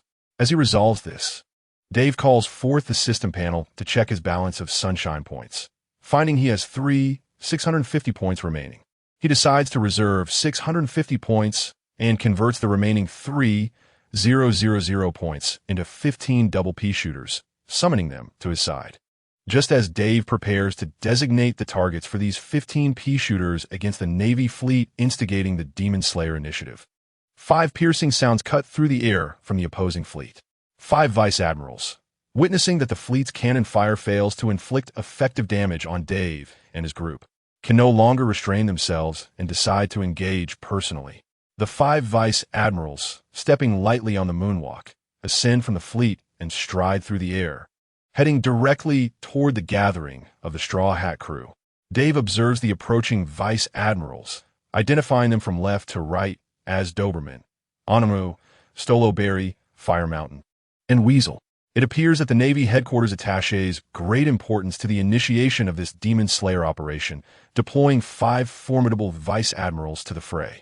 These 5 individuals, even amidst the tumult of the Summit War, proved capable of holding their own against the majority of the Whitebeard pirate crew leaders, showing no signs of faltering. Observing the unchanging lineup of 5 Vice Admirals, identical to their original narrative, Dave felt a quiet sense of relief within. After encountering phenomena that diverged from the original fate twice, he began to question whether he had truly traversed into the world of One Piece or merely into a parallel universe strikingly reminiscent of it. Regardless, As long as no unforeseen circumstances arose on Judicial Island that would challenge him unduly, he was content. It was not only Dave who noticed the arrival of the 5 vice admirals. The combat trio of the Straw Hat crew and Frankie also recognized these formidable foes. After Dave's Peashooter intercepted all incoming projectiles, these formidable adversaries idled, seeking a vessel to facilitate their escape. However, prior to the arrival of the Demonization Order fleet, Spandam's broadcast had led nearly all ships, large and small, on Judicial Island to be commandeered by fleeing Navy personnel as makeshift lifeboats. The few remaining vessels, unable to accommodate passengers in time, were obliterated by cannon fire as the Demonization Order fleet made its entrance. After all, the purpose of initiating the Demonization Order was to annihilate the enemy, even at the cost of leaving some Navy soldiers stationed on Judicial Island stranded. At this moment, the combat trio of the Straw Hat crew, already vexed by the bombardment of the Demonization Order, along with Frankie, like Dave, were the first to spot the 5 Navy vice admirals traversing the air, particularly Luffy, who appeared to be in high spirits. Yet Dave could discern that the smile on his face was merely a fade. He was dutifully performing his role as captain, striving to project normalcy to reassure his comrades. In reality, after enduring the humiliation of being targeted and witnessing the near abduction of his companions, Luffy's heart was ablaze with fury. Were he endowed with sufficient strength at that moment, Dave had no doubt he would unleash a massacre upon Marineford. Recognizing the situation, Dave understood that although these adversaries did not match his strength, they would not permit him to single-handedly confront all 5 vice admirals. Luffy, Sanji, Zoro, Frankie, shall we each take on one of the 5 Navy vice admirals? Dave inquired, tilting his head slightly toward his companions. Upon hearing Dave's question, the others readily expressed their agreement. In fact, these individuals, having withstood countless barges of cannon fire under Dave's protection, were all brimming with indignation. Meanwhile, the foreman of the Water's 7 shipyard, Barry, along with the 2 giants, Casey and Oimo, clamored to join the fray, but were promptly restrained by Dave and Luffy. Although these individuals were formidable compared to ordinary Navy soldiers and lower-ranking officers, they were still advised to hold back. However, the 5 formidable vice admirals who arrived at Judicial Island today were not foes that Barry and his companions could contend with. Nevertheless, the group showed no signs of idleness. Thus, under Dave's persuasion, Barry and those with moderate combat capabilities, including Robin and a recuperated Usopp, divided themselves into 2 small teams. One team remained behind to safeguard the injured and relatively weaker comrades, while the other set out to seize the warships once the vice admirals departed, thereby facilitating the evacuation of everyone from this cursed place. Barry and the others possessed a degree of self-awareness, understanding that the vice admirals were not adversaries they could confront, and thus readily accepted the proposal. Among them, the 2 giants, Casey and Oimo, who had been bombarded by relentless cannon fire, were fueled by their fury from the bombardment and volunteered for the ship-seizing team, eager to exact revenge on the Navy that had just assaulted them. Even Usopp joined the ship-seizing squad, perhaps desiring to retaliate with the giants, or perhaps feeling a tinge of embarrassment for having lost his mask, which had been taken by a companion, and now faced his peers without it. Thus, he willingly joined the giants and Barry in the mission, distancing himself from his comrades for the time being. Meanwhile, Nami and Robin remained behind, as their beloved companion Chopper was still occupied tending to the wounded. Although the sunflower light could restore vitality and heal wounds, it was still inadequate for treating infections or dislocated fractures, which necessitated the expertise of a trained medical professional like Chopper. In the blink of an eye, as Dave had just finished directing the remaining individuals, the 5 vice admirals approached him and the others. Meanwhile, Luffy and his companions had already charged forward, each confronting an opponent suited to their skills. The 3-sword-style swordsman Zoro immediately engaged the towering, dual-wielding Vice Admiral Stoloberry. Luffy dashed forward, clashing with the righteous-looking Vice Admiral Weasel, both exhibiting comparable strength as their fists and feet collided, producing a series of sonic booms around them. Sanji commenced close combat with Vice Admiral Fire Mountain, their exchanges intense and fervent.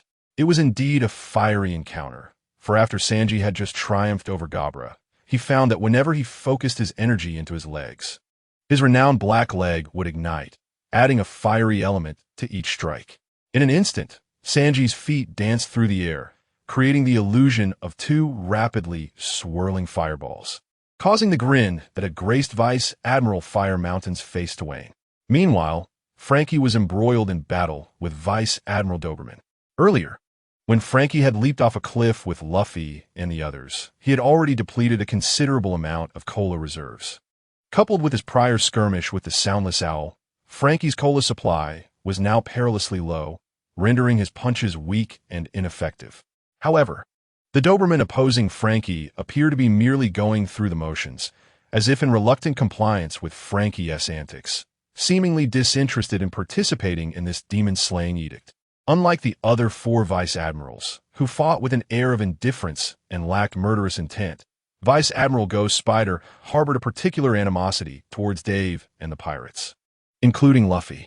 As a radical within the Navy and a staunch supporter of Admiral Akainu, Ghost Spider executed the commands of the world government with unwavering resolve. In stark contrast to his peers, who were compelled to respond to the summons, Ghost Spider was determined to engage seriously rather than play act, especially when the fleet's firepower was suppressed by Dave Plants. He disregarded the familial bond between Luffy and the legendary hero Carp, and, having learned of the O'Hara incident, was resolute in his pursuit of Nico Robin, disregarding the peril of confronting the infamous Dave head-on. The other four Vice Admirals displayed a modicum of half-heartedness. Recognizing the formidable lineage of Luffy, the Scholar Robin, and the notorious Dave, who targeted the oppressive nobility, even if they chose to overlook these factors, they remained true to their own sense of justice. The directive of the demon-slaying edict, alongside the orders given to the Vice Admirals, was fundamentally aimed at the annihilation of Judicial Island. The incidental escape of a few individuals was a trivial oversight, one which no one would begrudge these Vice Admirals. Indeed, within the narrative of the original manga, this was precisely how these Vice Admirals acted. However, Ghost Spider was an exception, possessing a courage akin to that of Akainu. Ghost Spider was capable of engaging in mortal combat against villains without flinching. Yet, this same obstinacy, reminiscent of Akainu's, prevented him from exercising personal judgment. Any individual deemed a criminal by the world government would inevitably face his wrath. Moreover, as a Vice Admiral, Ghost Spider had heard whispers of the prophecy regarding an intelligent plant army intent on global destruction. He refused to entertain the fanciful nature of such prophecies or to consider whether Dave's actions against the nobility were, in fact, a means of saving countless lives. Today, as one of the most wanted criminals by the world government, the notorious Dave's appearance before Ghost Spider demanded nothing less than confession and punishment. In Dave's perception, Ghost Spider disregarded the presence of others and charged directly at him. Utilizing his life return ability, he transformed his hair into a form reminiscent of spider legs, creating the illusion of a monstrous spider emerging from his back. In the throes of his charge, Ghost Spider conjured 8 Western swords from various parts of his body, gripping a sword in each hand and advancing towards Dave, wielding a total of 10 swords. Observing this, Dave first continued to command the existing 40 double Peashooters and the 20 dispatched ones to intercept the falling projectiles. Simultaneously, he ordered the newly summoned 15 double Peashooters to form a squad and relentlessly bombard the demon-slaying fleet. Taking advantage of the absence of the generals, he resolved to sink these warships one after another. Having attacked Dave, he must now prepare for the annihilation of his fleet. As for the imminent assault from General Ghost Spider, Dave decided to confront him relying solely on his own strength. Chapter 37. The Infinite Dance of the Gale Foot. After arranging his plant army, Dave set off to engage with General Ghost Spider. Faced with the challenge of 10 swords wielded simultaneously by Ghost Spider, Dave made no additional preparations and instead resorted to his traditional iron block gale foot combination technique. As Dave and Ghost Spider faced each other, with numerous Western swords approaching him, Dave boldly countered with his iron block technique. Although many in his previous life claimed that the iron block was detrimental, in reality, against opponents whose might and martial arts were inferior, employing the iron block could yield overwhelming results. Coupled with Dave's unique mastery of the gale foot, Every clash with the enemy's blades bore the cutting attributes of the Gale Foot. Even when clashing with renowned swordmasters, Dave's strikes could surpass their slashing prowess. At this moment, as Dave activated the iron block and clashed with Ghost Spider's sword, the blade made contact with his body, inflicting no damage, merely producing a sound reminiscent of metal colliding. Dave's mastery of the Gale Foot allowed him to maximize the ability to transform his movements into air slices. The Gale Foot Air Blade Armor. This combination of iron block and Gale Foot enveloped his entire body with air slashes during each attack, imbuing every strike with the essence of the Gale Foot. Each of Dave's assaults, executed with the unyielding hardness of the iron block, represented an impenetrable defense alongside the lethal cutting force of the Gale Foot. As Dave's limbs danced at extraordinary speed through the air, every movement of his fists and feet resonated with the rhythm of the Gale Foot, causing the air to vibrate and transform into a continuous barrage of gaseous blades directed towards Ghost Spider. Though General Ghost Spider could wield 10 swords simultaneously, Dave's invisible air blades numbered in the hundreds and thousands, an unending tide. The limited physical swords of Ghost Spider simply could not compete with the multitude of intangible air blades. Despite Ghost Spider's past triumphs, having showcased his prowess with multiple swords in numerous battles and emerging victorious against fierce pirates, today he faced the formidable Dave, who excelled in the Gale Foot. Each punch and kick from Dave stirred the air into waves, manifesting as relentless blades aimed at Ghost Spider. Each knee and elbow strike could unleash air projectiles spiraling forward with incredible speed. With every swing of his forearms or shins, a half-man-high blue slash would materialize. The air slashes appeared in various shapes and trajectories, surging towards Ghost Spider like an unstoppable tide. Each strike of the air slash bore tremendous weight, compelling the Ghost Spider to exert every ounce of his strength to counter it. Each time he managed to deflect one of the slashes aimed at his lower body, he was immediately met with yet another attack. Not far above him, Dave danced in the air like the destructive deity Shiva, employing all his limbs to create phantoms with every joint of his body. Each movement of his joints birthed a lethal air slash, relentless and unpredictable, cascading upon the Ghost Spider in an unending torrent. The dance of the infinite gale. The air slashes generated by Dave multiplied exponentially, surging towards the Ghost Spider in a dense and layered assault. At that moment, the Ghost Spider experienced a disorienting illusion, perceiving not a single assailant, but rather the simultaneous onslaught of hundreds of skilled practitioners, all unleashing air slashes upon him. After engaging in close combat with Dave, the Ghost Spider realized that despite wielding numerous blades, he could not contend with the onslaught of Dave's Gale kicks. In terms of both the quantity and intensity of the strikes, the Ghost Spider was vastly outmatched. Even when he exhausted all his domineering energy and employed his exceptional life restoration techniques, pushing himself to 150% of his life force, he found himself unable to withstand the overwhelming barrage of air slashes. Ultimately, after a brief period of battle, the Ghost Spider quickly depleted his energy and stamina, unable to resist the relentless tide of slashes, and was completely submerged by countless air strikes. It was as if a trap had suddenly closed in on him, the air slashes converging from all directions to form a tornado-like vortex, enveloping the Ghost Spider and erupting in a mist of blood. Afterward, Dave ceased his dance, and the slashes finally came to an end. The Ghost Spider, ensnared and sliced by the air slashes, was liberated from the endless whirlpool, transformed into a mere specter of blood, plummeting from the aerial battlefield with Dave. His left fingers, the sole of his right foot, and half of his right arm, all meticulously preserved for combat, were now mere remnants, cascading downwards alongside countless dismembered fragments of his body, all severed by the air slashes. Though his form had been reduced to a grotesque state, the Ghost Spider remained alive, defying death. Drawing upon years of combat experience, he instinctively concentrated his remaining energy to shield his brain and torso, hoping to preserve his life. Indeed, this strategy allowed him to survive against the odds, even in such a grievous state. The onlookers, witnessing the Ghost Spider's dire condition, were struck with shock. The other 4 vice-admirals, with a resounding roar, exerted all their might to repel their adversaries, racing with utmost urgency toward the location where the ghost spider was falling. Luffy, Sanji, and Frankie hastened towards their respective adversaries, while Zoro remained in a state of astonishment, gazing at Dave, who was gracefully suspended in midair, observing the Commodores.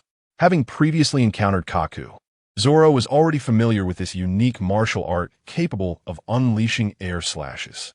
However, unlike the 9th agent, who could only produce a single air slash at a time with his Gale Foot technique, Dave's infinite dance of Gale Foot was a dazzling display of countless slashes and varied forms that left Zoro in awe.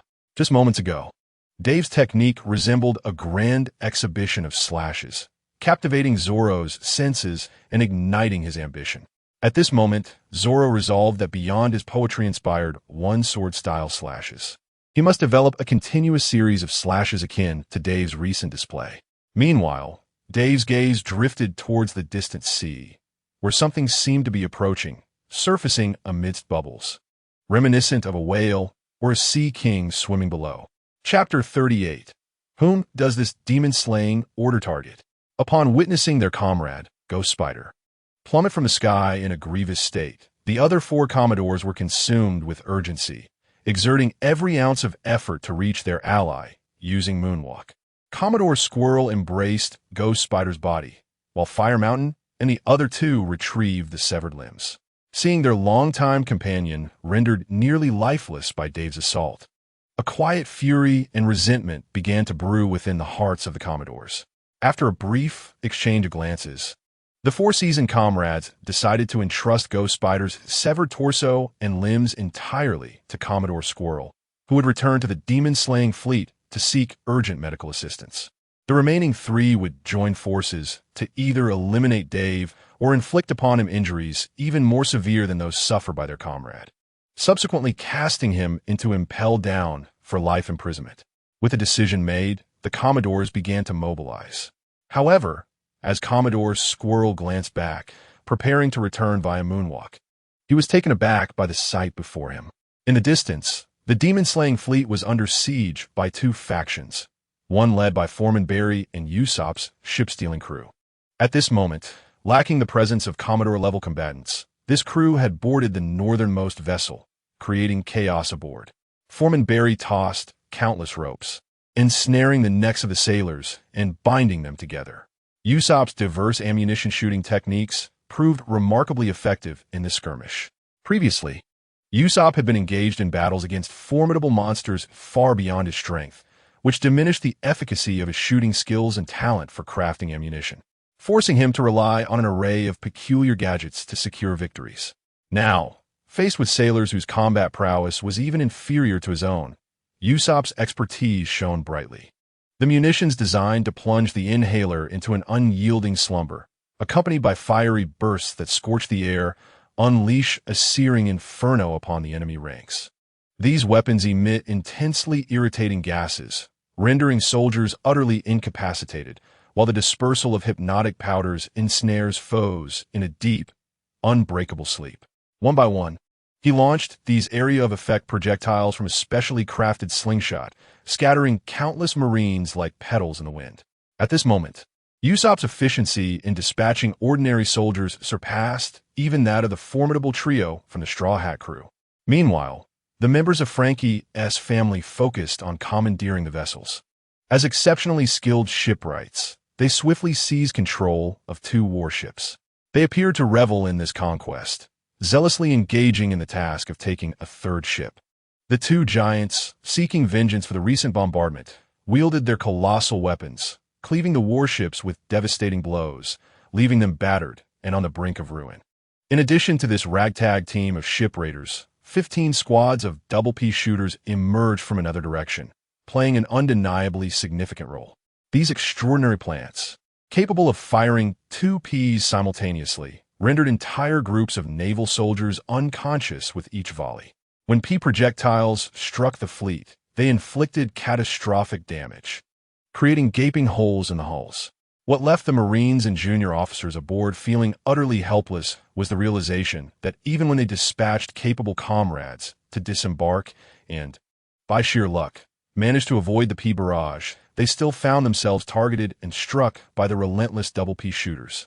Those seemingly defeated Peashooters would reappear in a flash, resuming their onslaught with the same relentless speed, continuing to wreak havoc and inflict casualties. There was no escape. They could neither evade nor eliminate the threat. A single hit from a P projectile meant certain doom. The peculiar characteristics of these miraculous plants left the defending Marines with an immense psychological burden. A band of fearless pirates, undaunted by the great waves and tempests of the Grand Line, now found themselves at the mercy of 15 remarkable plants, pelted mercilessly by Ps, crying out in despair. Beyond the ship raiders and Peashooter squads, an even greater source of frustration for the Demon Slayer fleet was the legion of 60 Peashooters left behind by Dave on Judicial Island, tasked with countering the overwhelming artillery bombardment. These 60 Peashooters unceasingly intercepted the incoming cannon fire aimed at the fleet. Remarkably, even as the Marines aboard the Demon Slayer fleet became aware of their assault and the theft of their ships, they found themselves ensnared in this relentless onslaught. At this moment, as the Marines contemplated launching artillery strikes from their warships against two colossal giants and the two naval vessels that had already been commandeered, they were astonished to discover that any cannonball fired from their ships would inevitably be intercepted by the Ps from Judicial Island. Even when they adjusted their cannons to aim at targets in close proximity, rather than towards Judicial Island, the outcome remained unchanged. The artillery aboard the Demon Subjugation fleet, regardless of its aim, would find its projectiles faithfully intercepted by the Ps, dutifully executing the task left by their master Dave. When a cannon sought to target the giants, the diligent Ps would elegantly curve through the air, arriving with remarkable precision to intercept the cannonball just a short distance from the muzzle. Under the relentless barrage of the Ps, no matter how fervently the Demon Subjugation fleet endeavored, they could not succeed in hitting their mark. This phenomenon was unprecedented for the naval forces and even absent from their battle manuals. The Marines found themselves in a helpless predicament. Despite the knowledge that each cannonball they discharged would not strike its intended target, they were compelled to maintain a continuous barrage. For if they were to reduce the number of cannonballs fired, the surplus Ps would accurately redirect their fire upon the Marines, leaving them no chance of escape. The mere thought of reducing their cannon fire, thus provoking an overwhelming onslaught of Ps, filled the sailors of the Demon Subjugation fleet with dread. Thus, they were forced to engage in futile efforts, even as the cannons on their ships began to overheat and glow red from excessive firing. The Marines dared not diminish their rate of fire. However, as the boarding team and the P sharpshooters advanced, capturing or destroying the naval vessels, the number of cannons capable of withstanding the P barrage dwindled, along with the quantity of cannonballs they could discharge. This resulted in an inevitable increase in the precisely aimed P projectiles targeting the soldiers. More and more fleet soldiers watched, pale-faced, as the bombardment of Ps transformed into a comprehensive assault upon them. At this moment, all participants of the Demon Subjugation order gazed with wide, bewildered eyes, collectively questioning whether they had come to purge Judicial Island or if Judicial Island had come to purge them. Chapter 39. The Cumulus of Storms. Host defeats the Ghost Spider. Earning 1,000 sunshine points. Detected that the host is experiencing the Demon Subjugation Order event. Upon successful resolution of this event, the host will receive an additional reward unlocking system features. Please be advised, host, that a grave danger is imminent. Dave listened intently to the system's alerts, quietly reflecting upon the current situation. Defeating the Ghost Spider would yield a reward equivalent to half the sunshine points earned from vanquishing Jernica and Roblucci. In truth, Dave's combat experience corroborated the system's evaluation. In terms of fighting prowess, both foes were far superior to the Ghost Spider Admiral, whether in terms of sheer power or combat technique. Indeed, elite government agents of top-tier nations possess combat capabilities that can surpass even those of the esteemed vice admirals within the naval headquarters. The majority of vice admirals serve as the backbone of this maritime dominion, while the true might of the Navy lies with the admirals and a select few exceptional vice admirals. Moreover, Dave is keenly aware of the system's forthcoming announcement. Should he successfully resolve the current crisis, he will be granted access to new system functionalities. This reward appears to transcend mere unlocking of new summonable plants, potentially bestowing him with entirely novel abilities akin to those of transform flora. Having already experienced the system's formidable power, Dave recognizes that merely summoning wondrous plants and merging his consciousness with them has afforded him combat prowess that surpasses that of most users of the Devil-Fruit abilities. Upon unlocking new system functionalities once more, Dave believes he may very well contend with adversaries of admiral caliber. As for the system's final warning regarding an impending peril that even the system deems dangerous, Dave is not overly astonished. After enduring a series of unexpected events, he has developed a psychological resilience towards greater calamities. Nevertheless, in order to secure the system's reward to confront this lethal threat, it appears imperative to swiftly neutralize the demon-slaying fleet before him. Observing the Navy's fleet desperately holding its ground, countless naval soldiers and junior officers wailing under the onslaught of the enemy, several vice admirals hastened their advance towards the target. The vice admiral, cradling the ghost spider, rushed towards the beleaguered demon-slaying fleet, anxious to ensure that the naval ship's doctor could promptly attend to Ghost Spider's wounds, thus allowing him to free his hands to tackle the incoming attackers. Simultaneously, the trio of Fire Mountain, Strawberry, and Doberman surged forward, employing moonwalk techniques to approach Dave, who stood aloft, poised in midair. The previous confrontation between Ghost Spider and Dave had been witnessed by the three vice admirals. As longtime comrades who had fought alongside Ghost Spider, they were acutely aware of each other's strengths. Thus, they understood that anyone capable of defeating Ghost Spider would similarly pose a challenge to them. To achieve victory, they would have to rely on their numerical advantage. The three vice admirals disregarded the presence of Luffy and his companions, and together they charged straight towards Dave. Upon witnessing this, Dave ceased his contemplation of the system's message and immediately unleashed his unique technique upon the approaching vice admirals. With a swift motion, he executed a layered gale kick in midair, utilizing his right leg to carve a sharp air slash. However, this air slash did not release immediately. Instead, due to the peculiar motion of his leg, it momentarily lingered before him.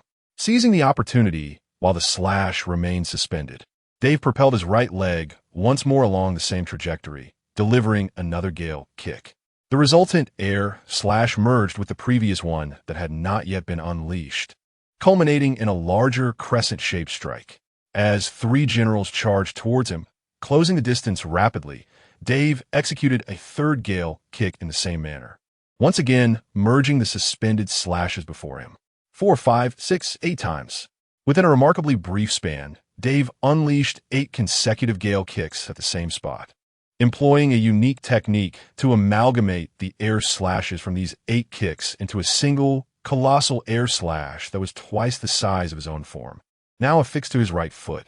At this moment, the amalgamated air slash, which had transformed from its original blue to a vibrant green, seemed almost tangible beneath Dave's foot. This technique was conceived by Dave's predecessor during his training in combat skills at the Revolutionary Army's base, inspired by the tyrant bear, Uncle Xiong. This technique, akin to Uncle Xiong's meatball fruit, allows for the repeated striking and compression of air, resulting in unparalleled explosive power. It was only after extensive training that the original form mastered this method of overlapping and merging air slashes through gale kicks. This layered gale kick technique left Mr. Long, who had taught Professor Dave the 6 styles, utterly astonished and full of praise. At this moment, the 3 generals were merely a few meters away from Dave, poised for close combat. Huishan, Deo Bowman, and Stolo Berry drew their swords, launching a full-force assault on Dave. These 3 powerful generals were swordsmanship masters of the highest caliber, their combined attack radiating an intense sword intent directed at Dave, as if he were destined to be engulfed by their united onslaught. However, Dave remained unfazed, calmly awaiting the approach of the 3 generals. He then unleashed the colossal air slash, infused with the essence of 8 gale kicks, delivering a powerful kick towards the trio. Initially, the 3 generals had been on guard, sensing the formidable nature of Dave's massive air slash. Yet, The reality of this overwhelming strike far exceeded their expectations. As Dave released the slash, the three generals suddenly felt a sharp pain in their arms, a force of irresistible might emanating from the colossal air slash. Despite channeling all their hockey to resist, they could only momentarily hold their ground before being forcefully propelled backward by the verdant, gigantic air slash. The ferocity with which they had approached was matched only by the speed with which they were sent reeling back. Without a moment's hesitation, Dave surged forward, positioning himself among the three generals still struggling to regain their balance. He utilized his specialized technique, Gale Kick Air Blade Armor, wrapping the air slash around him and transforming it into a full-body armor. He then commenced a relentless barrage of powerful strikes against the three generals. In an instant, the already tumultuous energy from the eightfold amalgamation of Gale Kicks sent the three headquarters generals reeling backward, their stamina wavering under the unyielding assault of Dave. Now clad in air blade armor. Chapter 40. Sanji seeks a mentor. Hey, Sanji, hurry up. Let's assist Usopp in seizing the ship. Zoro called out to Sanji, who was lost in thought nearby, urging him to join the fray. The battle between Dave and the three vice admirals escalated, as they employed moonwalk to elevate the battlefield into the sky. This left Luffy and his companions, who lacked the ability to float, merely spectating from below, helpless to intervene. Upon witnessing Dave effortlessly suppress the three vice admirals single-handedly, Luffy and the others resolved to aid Usopp and the others in their quest for the ship. Although they had previously observed the formidable power of Dave's plant summoning abilities, which showcased a comprehensive range of functions and immense combat prowess, they now recognized that such extraordinary capabilities undeniably positioned him among the most elite warriors of the seas. As they beheld Dave's martial prowess firsthand, the group realized their prior understanding of this formidable ally had been woefully inadequate. In the midst of the battle, Dave was single-handedly overpowering the three vice admirals. Confronted with Dave's impenetrable defenses and the devastating strikes of his air slash technique, the vice admirals found themselves unable to withstand his relentless assault, forced to retreat under the pressure. It was evident that, given just a little more time, Dave would subdue all three vice admirals. Amazed by the strength of their ally, Luffy and his companions resolved to act within their own capabilities. While Dave engaged the enemy's main force, they set out to dismantle the Demon Slayer fleet. Luffy, Zoro, and Frankie quickly began their advance toward the fleet, leaving Sanji to quietly observe Dave. Once taught the art of kicking by the legendary red-legged Zeph, Sanji had always harbored the firm belief that no one on the seas could rival his leg combat skills. Even as Zeph repeatedly emphasized the vastness of the world and the ever-present emergence of stronger opponents, Sanji remained undeterred. He was convinced that, despite the existence of formidable fighters, devil fruit users, or grand swordsmen, he alone was unparalleled in leg techniques. However, at that moment, witnessing Dave execute a series of air slashes with his legs, each differing in form and trajectory, Sanji began to comprehend the reality that there indeed were individuals beyond his reckoning. Although he had previously encountered the marvels of the air slash during his battle with the werewolf Gabra, he had not considered those techniques superior to his own. He believed those agents merely possessed unique skills, while his kicking techniques remained supreme. Yet now, as a fellow leg specialist, Sanji clearly discerned the distinction between Dave's air slash and the techniques employed by others. Dave performed an aerial somersault, elevating his right leg to its zenith, then brought it down in a cleaving motion akin to an axe, delivering a formidable air slash with an almost unavoidable arc directed at the battered vice admiral of the Burning Mountain. It was a veritable air battle axe. Sanji observed that this strike possessed a weightier lethality than a standard air slash, generated through the compression of air by Dave's leg. Simultaneously, the air axe is propelled by a myriad of chaotic air currents, which hasten the blade's advance. Each small gust possesses a unique direction, intertwining to create an extraordinarily unpredictable trajectory in the sky. This technique starkly contrasts with the various blue, line-like air slashes produced by the Nine's Gale Foot. However, it is still a variant of the Six-style Gale Foot, merely elevated to a higher realm by the man named Dave. As a master of leg techniques himself, Sanji is profoundly astonished at the precision required to execute such intricate slashes. The air axe cleaves through the vast blue sky, severing the long sword held by the Fire Mountain general, who had braced himself in a show of dominance. With a resounding scream, the Fire Mountain general is unable to sustain his moonwalk, plummeting from the sky, grievously wounded and bleeding profusely. Having dispatched the Fire Mountain general, Dave does not pause. He immediately unleashes a series of his unique advanced gale foot slashes against the remaining 2 vice admirals. Countless gale foot slashes manifest, either condensed into a denser air blade through compressed air or taking on ever-changing trajectories and forms post-launch, akin to the fluidity of animals. Dave's mesmerizing gale foot techniques leave Sanji momentarily entranced. The prowess displayed by Dave, encompassing both the slashes of the gale foot and the ability to traverse the air with moonwalk, ignites a fervent longing within Sanji. It is a surprise born from a prolonged sense of confusion, a sudden revelation of a martial art that could guide his future endeavors, as well as a pursuit for higher realms of martial arts as a practitioner. At this moment, Sanji is overwhelmed by a feeling of aspiration.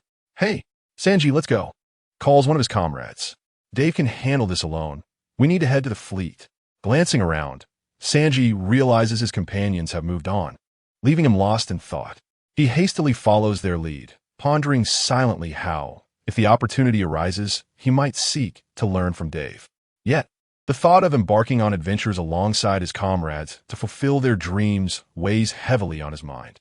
Dave, it seems, is unlikely to join the Straw Hat crew, and it is probable that after the battle at Judicial Island, their paths will diverge, leaving Sanji with a profound sense of regret. At that moment, another vice admiral is struck down from the sky by Dave, crashing heavily into a building that had previously been ravaged by naval bombardment. Now split in 2 and still ablaze. Sanji gazes over to see that it is Vice Admiral Stollerberry, distinguished by his exceptionally high cranial structure. Presently, only one foe remains, a fierce-looking Vice Admiral Doberman, who is desperately struggling in despair. In the distance, the naval fleet, save for 2 vessels seized by their own side, lay in ruins, with the remainder nearly obliterated. The warships that had not been completely destroyed were now precariously teetering on the brink of collapse. Admiral Mongoose found himself entangled with Luffy, engaged in a fierce back-and-forth confrontation.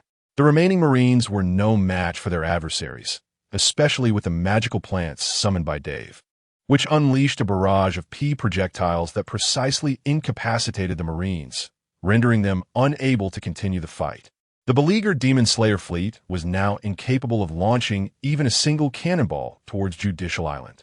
Without the need to intercept cannonballs, the 60 Peashooters originally tasked with defending Judicial Island began advancing towards the Demon Slayer fleet. As they moved, they unleashed a relentless rain of P projectiles upon the remaining Marines and the warships that had yet to be completely annihilated.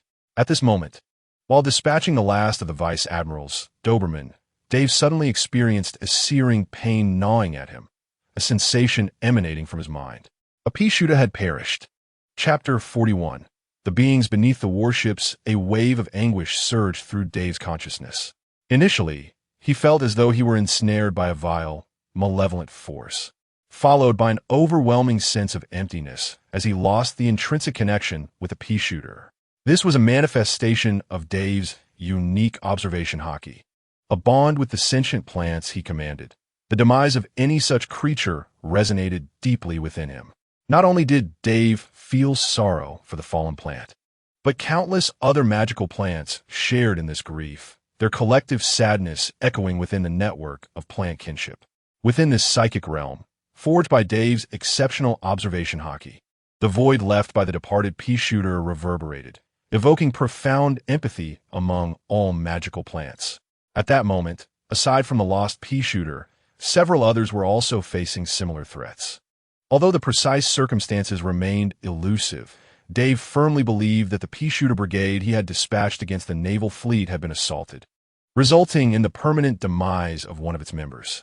Moreover, several others were under attack, their vitality waning. Suddenly, realization struck Dave. Through the network of plant kinship, he became aware that his summoned Peashooters were under assault, even facing obliteration, yet the exact cause eluded him. Was it hockey? No, that couldn't be the case. The adversaries he had previously battled, Jernica and Rob Lucci, were masters of hockey, yet their assaults had inflicted no tangible harm upon his plants. Choosing to set aside this perplexity, Dave resolved to focus on swiftly concluding the battle at hand, after which he would personally investigate the remnants of the naval fleet to discern what threats might still linger among the warships, which were now on the verge of being reduced to scrap. Even from a considerable distance, Dave could faintly hear the voices of Luffy and his companions calling out from the position of the Demon Slayer fleet, though the words remained unclear. Considering the formidable strength of Luffy and his allies, there was little cause for concern. They did not necessarily require the cover of magical plants. Thus, within the confines of his mental network, Dave commanded all the Peashooters near the fleet to temporarily distance themselves from potential threats. The most pressing matter at hand was to eliminate the last of the encircling Navy Vice Admirals, Deo Bowman. With a swift kick, Dave compressed the air at his feet into a spherical form, akin to a soccer ball, and propelled it forward with a striking motion. This was not merely a typical air slash of the Galefoot technique, but rather a creation of a gas bomb through the manipulation of compressed air. Upon contact with the enemy, the compressed gas would unleash a chaotic explosion, in addition to the blunt force inflicted by the gas ball itself. The subsequent detonation would inflict further explosive damage. Crucially, for many sword masters in the world of pirates, a conventional air slash could easily be countered by sword techniques, much like Zoro did against Kaku. However, the Galefoot gas bomb was fundamentally different. Its impact resembled that of a blunt weapon, with the added threat of explosive damage, rendering it nearly impossible for sword-wielding foes to negate the effects with their blade techniques. In this moment, confronted by Dave's Galefoot, Vice Admiral Deo Bowman instinctively raised his sword in defense, yet was immediately struck by an overwhelming sensation of pressure at the point of contact. A powerful force radiated from the collision of the sword and the gas bomb, causing Deo Bowman's arm muscles to ache. Before Deo Bowman could react further, the gas bomb erupted directly before him. The explosion's force enveloped Deo Bowman, inflicting acute pain from his skin to his innermost organs due to the shockwave of the air bomb. The scarred visage of Deo Bowman contorted with agony. Realizing that his initial strike had not subdued the last enemy, Dave wasted no time in executing another Galefoot gas bomb. In midair, countless compressed gas bombs formed beneath Dave's feet and were launched toward Vice Admiral Deo Bowman. In that moment, Dave resembled a soccer player capable of infinitely shooting toward the goal. His feet moved in rapid succession, unleashing an uncountable number of Galefoot gas bombs upon Deo Bowman. Each strike met with explosive eruptions. At this point, Deo Bowman found himself too weakened to retaliate, rendered powerless against Dave's relentless gas bombs. His body akin to a piece of paper battered by a fierce wind, continually engulfed in the explosions. Every time the body was struck by the airburst shells, it was not merely a matter of accumulating damage. As the number of shells increased, these compressed air bombs detonated almost simultaneously on Deo Bowman's body, causing the explosive air damage to resonate like a chord in music, evolving into a more destructive force. The relentless barrage of shells first inflicted excruciating pain on Deo Bowman's affected areas, which then transitioned into a numbing agony, ultimately leading to a complete loss of sensation. Until the destructive power reached a critical threshold that Deo Bowman could withstand, darkness enveloped him, and he lost consciousness, plummeting from the sky. After the relentless firing of 54 airburst shells, the last enemy was finally vanquished. Ignoring the victorious alert echoing in his mind, Dave swiftly glided towards the location of the fallen Peashooter. Since his arrival in this realm, the miraculous plants produced by the system had never been destroyed. Having triumphed over numerous formidable foes, Dave began to harbor a near-blind confidence in the invulnerability of his miraculous plants. This delusion gradually instilled in him a sense of almost arrogant optimism. After all, if his plants were impervious to any attack, then by overcoming a few more strong adversaries and accumulating a significant number of sunlight points, he could summon an indomitable army of plants akin to a perpetual motion machine. With such a plant legion, he envisioned charging into Mariejois, sipping coffee while engaging in romantic conversations with Robin and other lovely ladies, all the while witnessing Emu and the Gorosei disintegrate before him. However, the sudden disappearance of the Peashooter doused Dave with icy water, jolting him back to reality. This pirate life of his would not be a mere stroll through the park. The moment he stepped onto the naval ships, a tingling sensation coursed through his scalp. At that moment, the majority of the naval vessels had been battered into disarray by Luffy and his companions, including the Peashooters, nearly sinking to the ocean floor. Consequently, the true nature of what lay beneath the naval ships began to reveal itself, surging upwards. Chapter 42. Zombies? Zombies. Vice Admiral Tsuru. Moments prior. Except for the two ships already commandeered by the Straw Hat crew, all other vessels participating in the demon-slaying order had been sunk, their hulls shattered into countless fragments. The standard configuration for the demon-slaying order consisted of each naval ship being equipped with 1,000 soldiers and subordinate officers capable of managing them. Now, with 10 naval headquarters ships, including those responsible for command, over 10,000 personnel had been rendered utterly incapable of combat, one after another rolling their eyes, drifting aimlessly on the sea's surface. The overwhelming majority of these sailors had succumbed to the Peashooters summoned by Dave. As the ships fell to enemy hands, their cannons, one by one, had either been destroyed or severely overheated, rendering them incapable of firing another shot.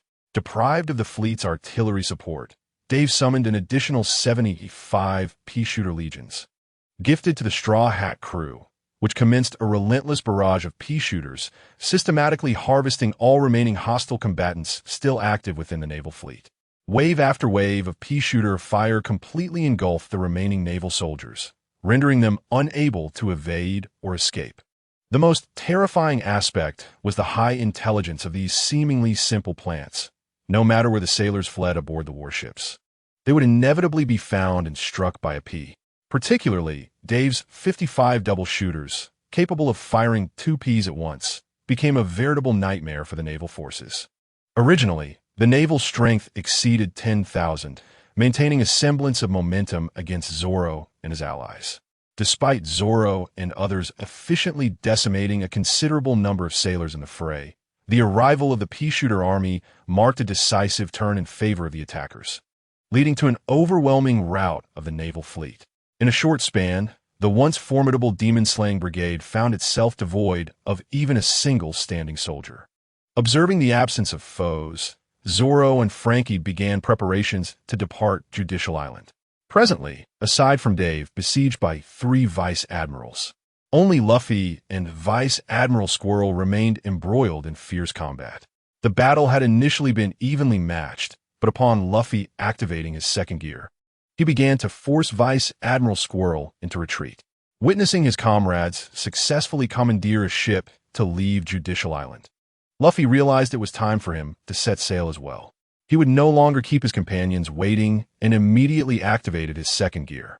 With his body glowing red and emitting steam, Luffy's speed and strength surged to more than double his usual state. Each strike overwhelmed Vice Admiral Squirrel, inflicting multiple injuries, and it became evident that victory was imminent within minutes. Meanwhile, Zoro and the others, having commandeered a naval vessel and cleared the remaining soldiers, called upon Nami, Chopper, and other companions still on Judicial Island. They urged them to bring along any incapacitated crew members and regroup swiftly to avoid encountering new enemies. As Robin and Nami approached the 2 naval ships recently seized by their comrades, they beheld the Peashooters swaying gently on the deck, each plant exuding an air of tranquility and contentment. Beside them, Usopp was bending low, apologizing to Zoro and the others. Recently awakened after his injuries had healed, Usopp had joined the ship-seizing team to circumvent any awkwardness with his companions. After all, he had just quarreled with Captain Luffy over the issue of the Going Merry and publicly declared his intention to leave the Straw Hat Pirates. Given his deep emotional ties to the Going Merry, Usopp's reaction to the prospect of changing ships was particularly intense. Nevertheless, Openly opposing the captain and declaring one's intent to sever ties with the crew is an affront that no pirate crew can tolerate.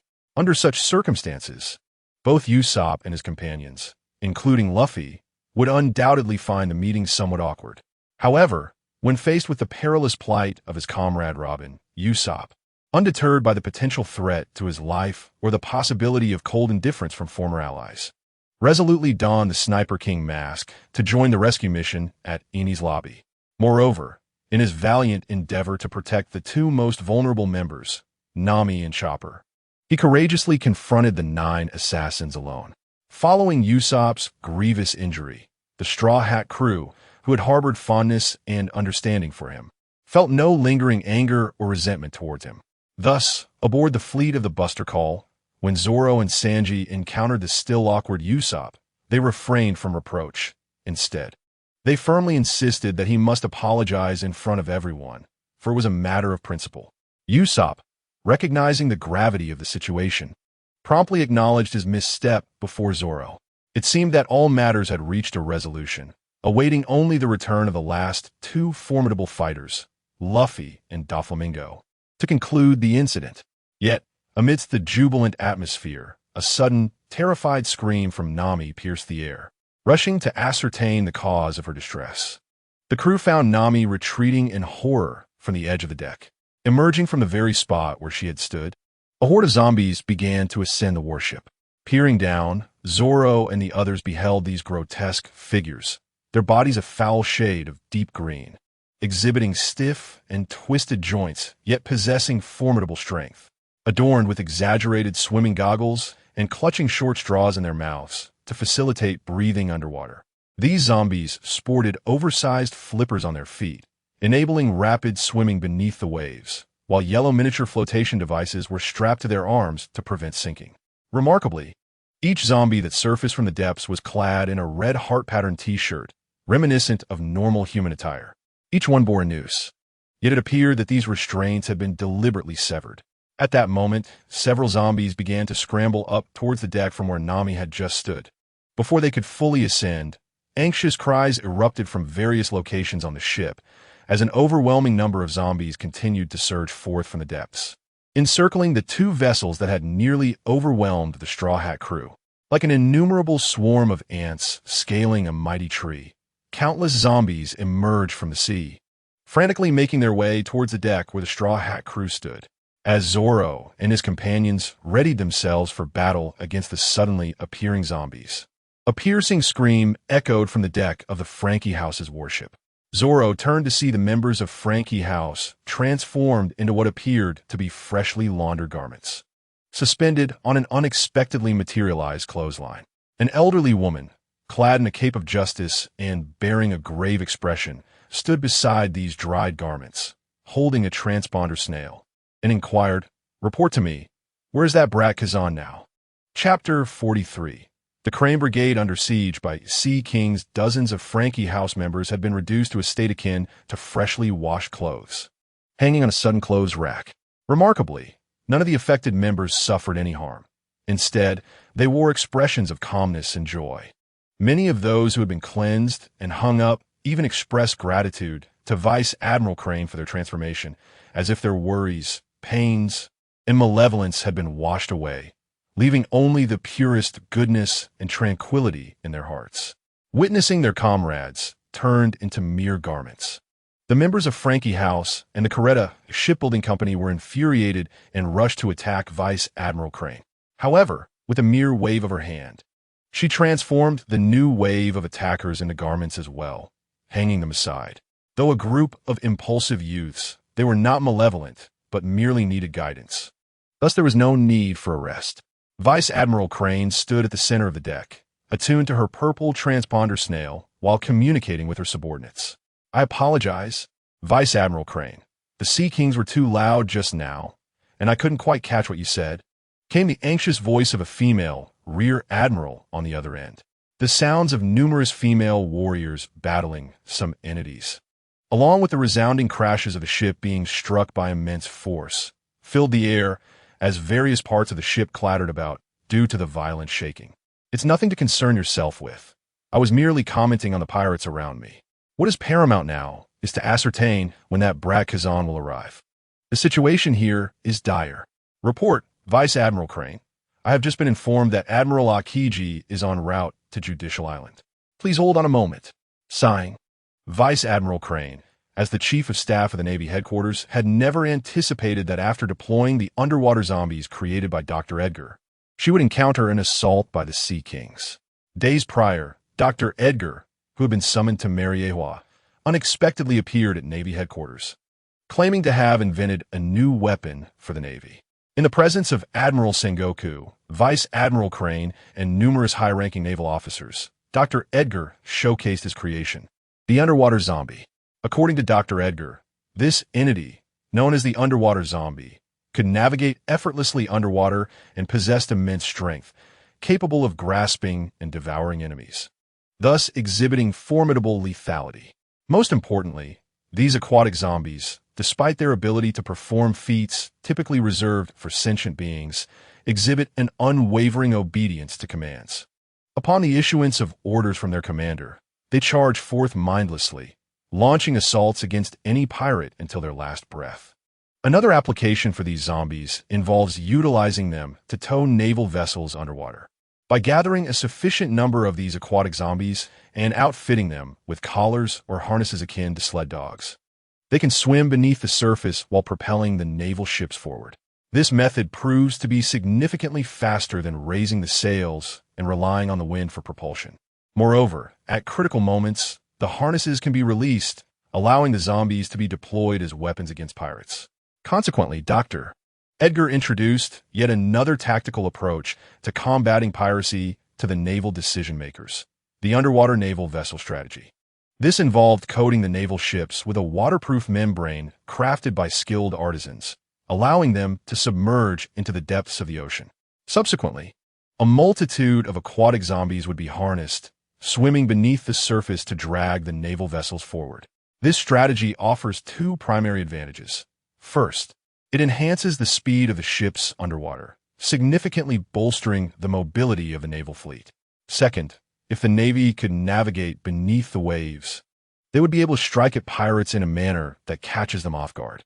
After all, the primary obstacle preventing the Navy from apprehending pirates is their remarkable speed. Most pirates, upon spotting the Navy's flag, do not hesitate to flee, and the Navy's ability to pursue them is heavily influenced by wind, weather, and other factors. Additionally, many pirate crews boast skilled shipwrights and engineers among their ranks. These adept craftsmen can modify their vessels to achieve speeds that surpass those of naval ships. Such occurrences often leave the Naval High Command, particularly Admiral Crane, the chief strategist, in a state of vexation. For even the weakest pirates, if allowed to escape due to the Navy's inability to catch up, could result in further peril for innocent civilians elsewhere in the world, leading to tragic consequences. Thus, upon learning of Dr. Edgar's invention of aquatic zombies capable of enhancing the speed of naval ships, the Naval High Command was nearly euphoric and agreed to implement the strategy. Subsequent trials confirmed Dr. Edgar's assertions about the zombies' capabilities. However, the only source of confusion for Sengoku and Admiral Crane's team was the presence of a straw tube affixed to the mouths of the zombies. Despite their nature as beings that do not require respiration, driven by curiosity, they removed the breathing tubes and tested the zombies in water again. The result was astonishing. Although the zombies did not need to breathe, their removal of the short aquatic breathing tube led to the peculiar demise of the zombies by drowning. The high-ranking officials of the Navy found themselves unable to comprehend the underlying reasons, attributing the phenomenon solely to the remarkable creations of Dr. Edgar. Consequently, they promptly embraced Dr. Edgar's invention and commenced the establishment of a coating craftsman center at Navy headquarters to promote the tactics of submarine warfare.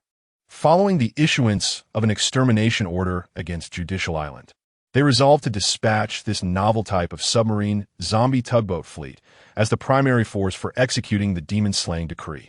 The advantage of the submarine fleet lay in its ability to approach Judicial Island without opening the gate of justice, thereby preventing pirates from detecting the fleet's arrival and fleeing in advance. The demon-slaying fleet proceeded toward Judicial Island at the anticipated speed to carry out the annihilation command. However, the forces accompanying Admiral Crane encountered difficulties. Sea Kings.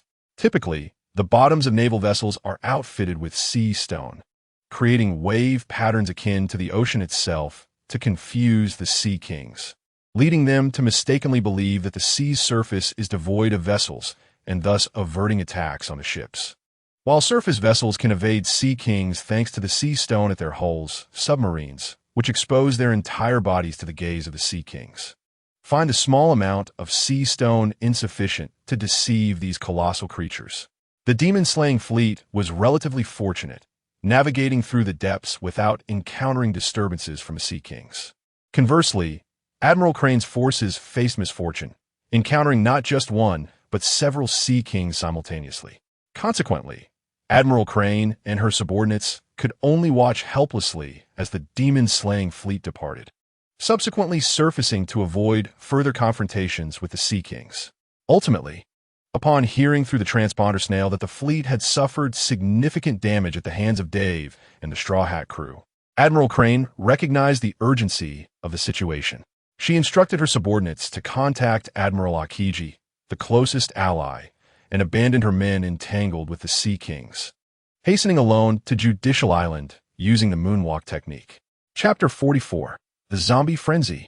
A veritable disgrace for the Navy. The vessels, constructed at great expense, were shattered into countless fragments. Firearms, swords, and even gunpowder and cannons floated aimlessly on the surface of the sea. The only part of the fleet that remained intact was the sea stone-crafted bottoms of the ships. The elite trained naval personnel lay either unconscious or severely injured, one after another collapsing onto the remnants of the destroyed vessels. In this moment, the Navy found themselves helplessly sprawled across the sea, while the pirates reveled in their victory aboard the warships. The scene that greeted Admiral Crane upon her arrival at Judicial Island was nothing short of sacrilege. Having devoted her life to the Navy, she faced such a devastating defeat for the first time. Even during the Battle of God Valley, when confronted by the world's mightiest, Rox D. Zebek, and the Pirate King, Joe L.D. Roger, the Navy had never been so thoroughly overpowered. Originally, Admiral Tsuru arrived at Judicial Island with the intent to extend a protective hand towards her old friend Cap and to safeguard the lives of both Luffy and Dave, hoping to educate them during their time in Impel Down and guide them towards a new beginning within the Navy. However, upon witnessing the alarming circumstances, Tsuru's resolve began to waver, especially concerning Dave. Exhibiting leniency towards the origins of such chaos could potentially disrupt the very fabric of the world's order. At that moment, Admiral Tsuru found herself increasingly inclined to believe in the prophecies of Dr. Edgar. Faced with the deplorable state of the Navy, she hesitated not a moment longer and activated the control device provided by Dr. Edgar, releasing the submerged horde of undead that had been ensnared beneath the wreckage of the 8 sunken warships. Before long, the aquatic zombies, now liberated, heeded Tsuru's commands, ascending the 2 warships that had been overtaken by pirates, attacking and devouring the foes she had designated. Subsequently, Tsuru employed her moonwalk technique to position herself at the center of the deck of one of the commandeered vessels, utilizing the powers of the wash fruit to transform nearby pirate allies into garments. She had come to the realization that, in the face of overwhelming defeat, Dave and his companions were unlikely to subdue the situation on their own. They must hold their ground until Kazan arrived. At the very least, they needed to capture the frenzied Dave and the captain of the Straw Hat Pirates, Luffy, to send a message to the world. Otherwise, the annihilation of the Demon Slayer Order would forever stain the Navy's legacy with disgrace. Meanwhile, Dave, employing a combination of moonwalk and shave techniques, swiftly arrived at the location of the Demon Slayer fleet, only to witness countless zombies scaling the 2 previously commandeered warships. Diving zombies. Despite their resemblance to the pixelated graphics of classic video games, Dave, having played Plants vs. Zombies, immediately recognized the diving zombies emerging from the depths, donned in their goggles. Waves of undead surged forth from the water, hastening towards the Straw Hat crew and their allies with alarming speed. their gaping maws aimed at devouring all living beings aboard the ship, save for Admiral Tsuru. Upon his arrival, Dave spotted Admiral Tsuru standing at the center of the ship occupied by the members of Frankie House, engaged in communication via a transponder snail. Although he could not discern her exact words, he surmised that she was likely seeking reinforcement from the Navy or the world government. Given the dire situation, both the fall of Judicial Island and the total obliteration of the Demon Slayer Order, the Navy's reputation was at stake, subject to ridicule in the eyes of the world. Should they fail to reclaim their honor and apprehend the culprits, the entire Navy would risk becoming the subject of global mockery for an extended period. At that moment, both the Straw Hat Pirates and the members of Frankie House found themselves ensnared, surrounded by voracious zombies.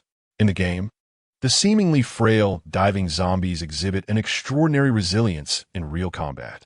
At this moment, the typically mediocre fighters, such as the crew members of the shipyard and the subordinates of the Frankie family, find themselves utterly overwhelmed by the zombies. Those who could not previously distinguish themselves from ordinary naval soldiers are now completely defenseless against the undead, suffering casualties upon mere engagement. Individuals of slightly greater strength, like Foreman Barry, manage to hold their ground against a few zombies for a brief moment, eventually managing to slay one after considerable effort. It is only the formidable members of the Straw Hat crew, like Zoro and Sanji, who can wreak havoc among the horde, dispatching several with a single strike. At this juncture, the Straw Hat crew, centered around Zoro, is diligently working to eliminate the zombies threatening their comrades, while the majority are focused on evading the undead's relentless assault. Meanwhile, Dave's Sunflowers and Peashooters dash back and forth across the ship's deck, skillfully evading the zombies' close-range attacks while launching peas to counterattack. The chaotic battlefield resembles a clash between the zombies and the extraordinary plants, each a nemesis to the other. The Peashooters, seemingly indestructible, face imminent demise if captured by the zombies, swiftly succumbing to a cacophony of unsettling crunching sounds. Conversely, the zombies, even when cleaved by Zoro's sword, remain capable of movement, showing an uncanny resilience to dismemberment. Perhaps they have already tasted death, rendering them immune to its grasp. However, against the Peashooters, the zombies appear significantly weaker, as repeated impacts from pea bullets will swiftly dislodge their heads, leading to their complete eradication. At this moment, Vice Admiral Tsuru, having concluded her communication with her subordinates using the telephone bug, gazes expressionlessly at Dave. In the annals of the world government, no villain has ever succeeded in annihilating an entire demon-slaying fleet. Dave, you are the first. Tsuru's tone carries the calmness of a seasoned elder, yet one can discern the suppressed fury beneath. How fortunate for me, Dave replies, gracefully stepping as he locks eyes with Tsuru from a distance. However, whether I am a villain is not for you to decide, Vice Admiral Tsuru. Those of us who challenge the established order may commit acts of goodwill that rival those of the Navy. Indeed, the Navy may have transgressed more than we have. As Dave firmly stands his ground verbally, he summons the system interface. The abundance of sunlight points displayed indicates a bountiful reserve. This seems to stem from the recent defeat of over 10,000 Navy soldiers by the Peashooters, compounded by his own triumph over 4 vice admirals, resulting in a significant accumulation of points. Observing the Straw Hat crew's arduous struggle against the zombie onslaught, Dave, without a second thought for the remaining sunlight points, immediately exchanges for 20 cherry bombs, placing 10 on each of the 2 warships' decks. Without hesitation, he resolves to clear the horde of zombies first and foremost.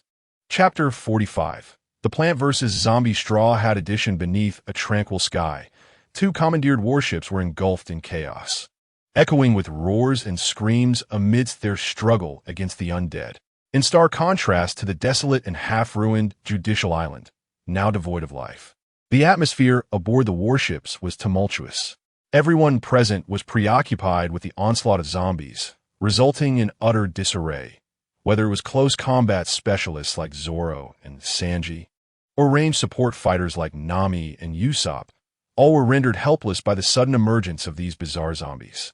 In a bid to swiftly extricate everyone from peril, Dave unleashed 10 cherry bombs on each warship, configuring the devices to inflict harm solely upon the zombies and Admiral Tsuru. As a long-standing ally of Carp and one of Dragon's mentors, Dave held a measure of respect for Tsuru. Had circumstances been different, it is likely that even if he had bested her, he would not have sought to harm her. However, witnessing Tsuru's summons that unleashed devastation upon their ranks, coupled with her call for reinforcements, solidified Dave's resolve to include her in the cherry bomb's target range. After all, the esteemed Admiral Tsuru was likely to summon some of the Navy's most formidable forces. The optimal strategy was to eliminate Admiral Tsuru before the Navy's reinforcements could arrive, thus concluding the protracted battle at Judicial Island. Unfortunately, despite Dave's intentions to simultaneously deal with Tsuru and the zombies, the moment the cherry bombs materialized, Tsuru instinctively sensed the impending danger. Without hesitation, she executed a moonwalk, retreating approximately 20 meters from the warship's perimeter. As the crew fought off the zombies, the sudden appearance of the large cherry bombs piqued the Straw Hat Pirates' interest. Within mere moments, these crimson orbs expanded and subsequently detonated. With a resounding explosion, the aquatic undead aboard both vessels were nearly eradicated, leaving only a few stragglers in the corners to be swiftly dispatched by the Straw Hat crew. Although a trickle of diving zombies continued to ascend from the depths, the clear deck afforded the Straw Hats a rare moment to breathe. "Thank you, Brother Dave. You're amazing." Usopp and Nami expressed their heartfelt gratitude, their tone shifting to a more familiar one after receiving Dave's assistance. Dave nodded in acknowledgement, aware that the urgency of the situation left no room for idle chatter. "Take cover behind my walnut wall and provide cover for my Peashooters as they engage," he instructed. "The bullets from my Peashooters are far more effective against zombies." The Straw Hats and their companions nodded in agreement, ready to follow his command. In the recent skirmish, whether it was the Peashooter's efficient assault on the zombies or the instantaneous annihilation of deck zombies by cherry bombs, the remarkable plan's effectiveness against the undead requires no further elaboration.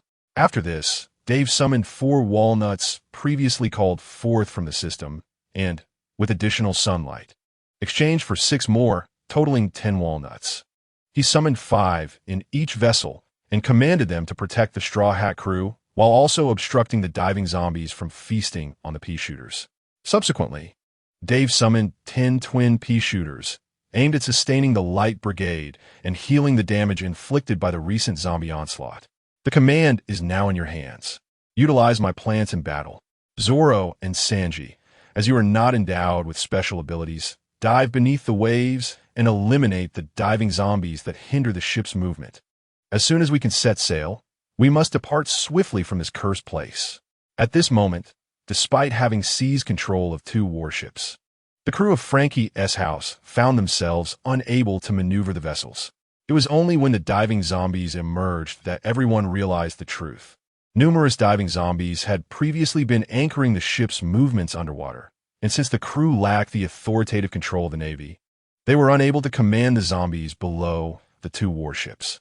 Consequently, whenever they attempted to move the vessels, the diving zombies instinctively pulled the ships in the opposite direction, resulting in the warships remaining immobilized regardless of their efforts. Vice Admiral Tsuru had just used a controller to sever the underwater connection of the 8 warships that had been destroyed, but chose to retain the zombies at the bottom of the captured vessels to impede the pirates and prevent the Straw Hat crew from escaping. Now aware of the zombies causing disruption beneath the ships, Dave's only option was to continuously deploy cherry bombs at the ship's bottom, identifying the enemy solely among the zombies. Boom! Another resounding explosion echoed as the cherry bombs Dave placed underwater nearly eradicated the diving zombies. Yet, the surrounding waters remained infested with waves of diving zombies surging toward the 2 warships. "Go ahead. You leave first. Use my plans to attack the zombies and hurry away. Luffy and I will join you shortly," Dave shouted to the Straw Hat crew while keeping a vigilant eye on Vice Admiral Tsuru.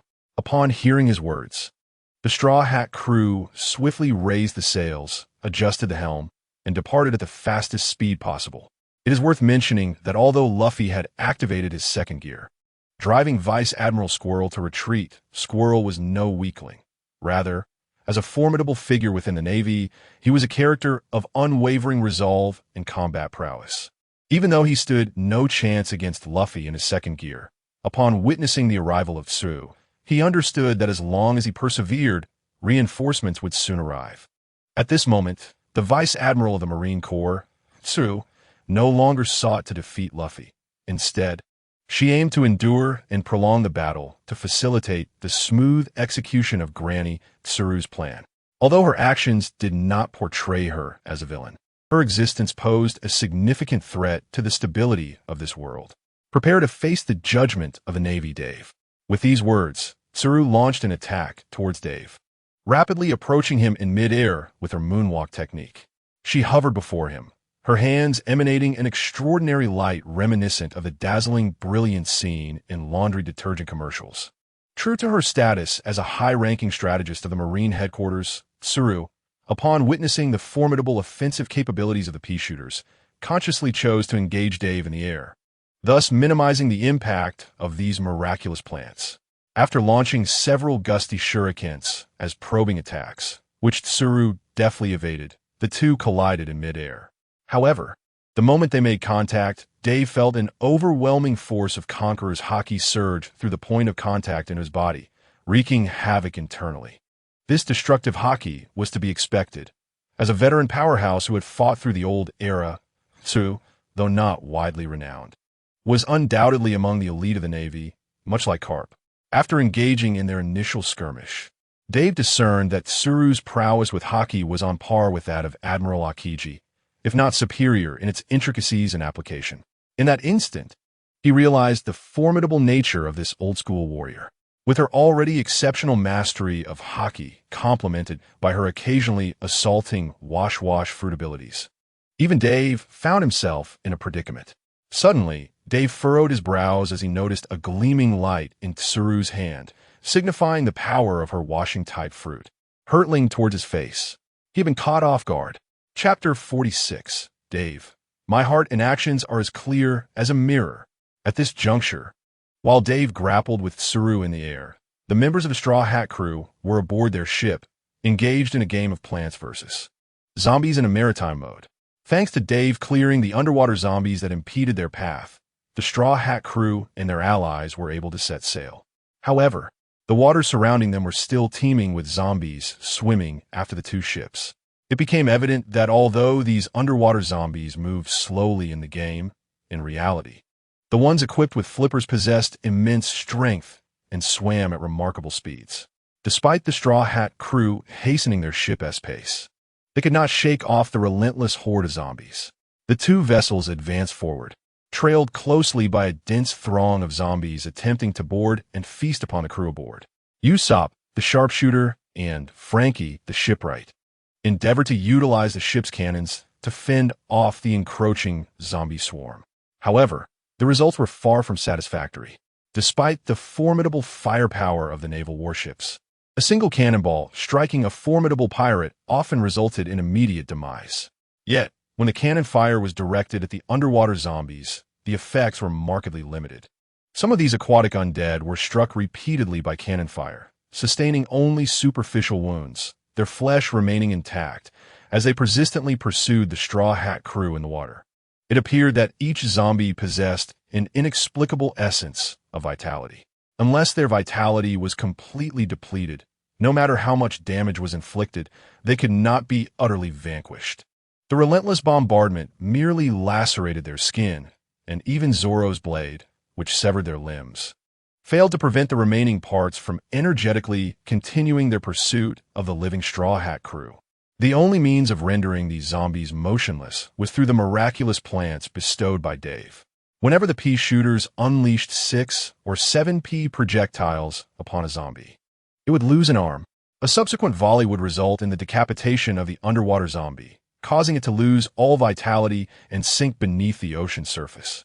Consequently, in the face of the relentless underwater zombie horde, the Straw Hat crew and the Frankie family relied primarily on Dave's extraordinary plants for their offensive strategy.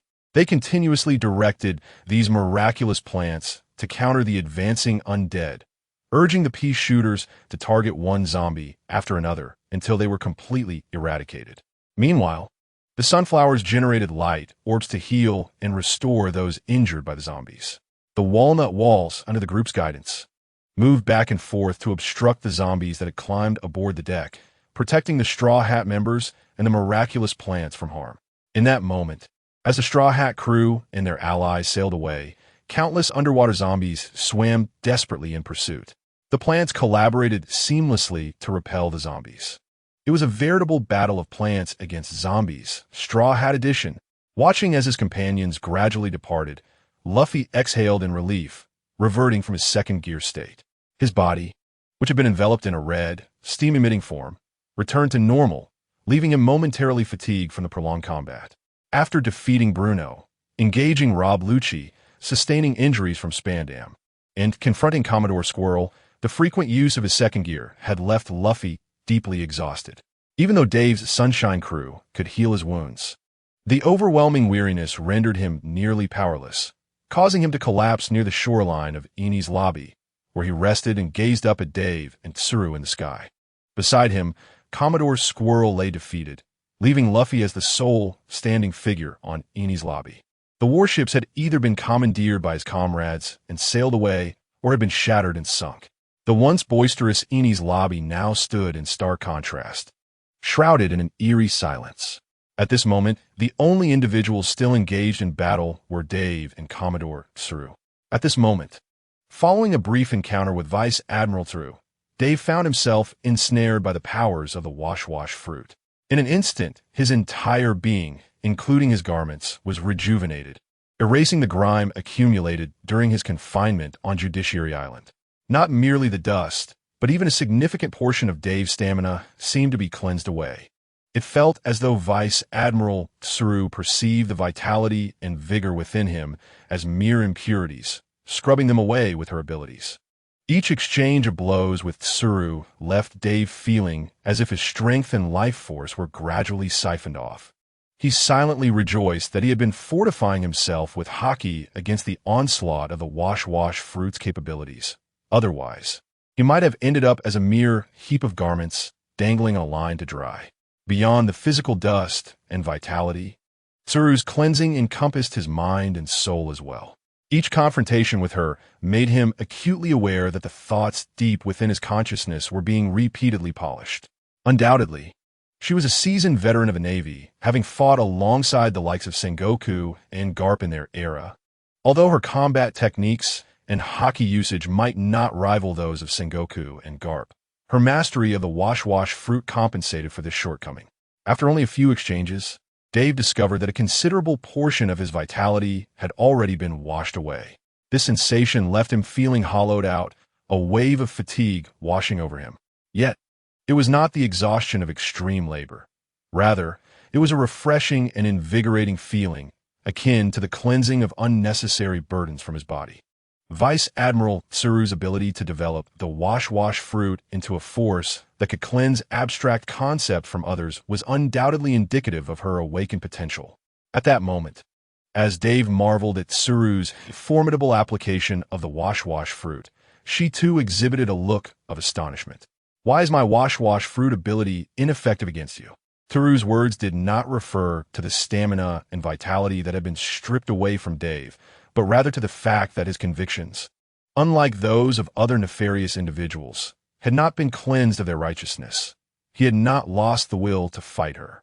This ability typically wielded significant effects against the most wicked of foes. For instance, Don Quixote da Flamingo had been driven to flee in fear of Tsuru's power to purify evil.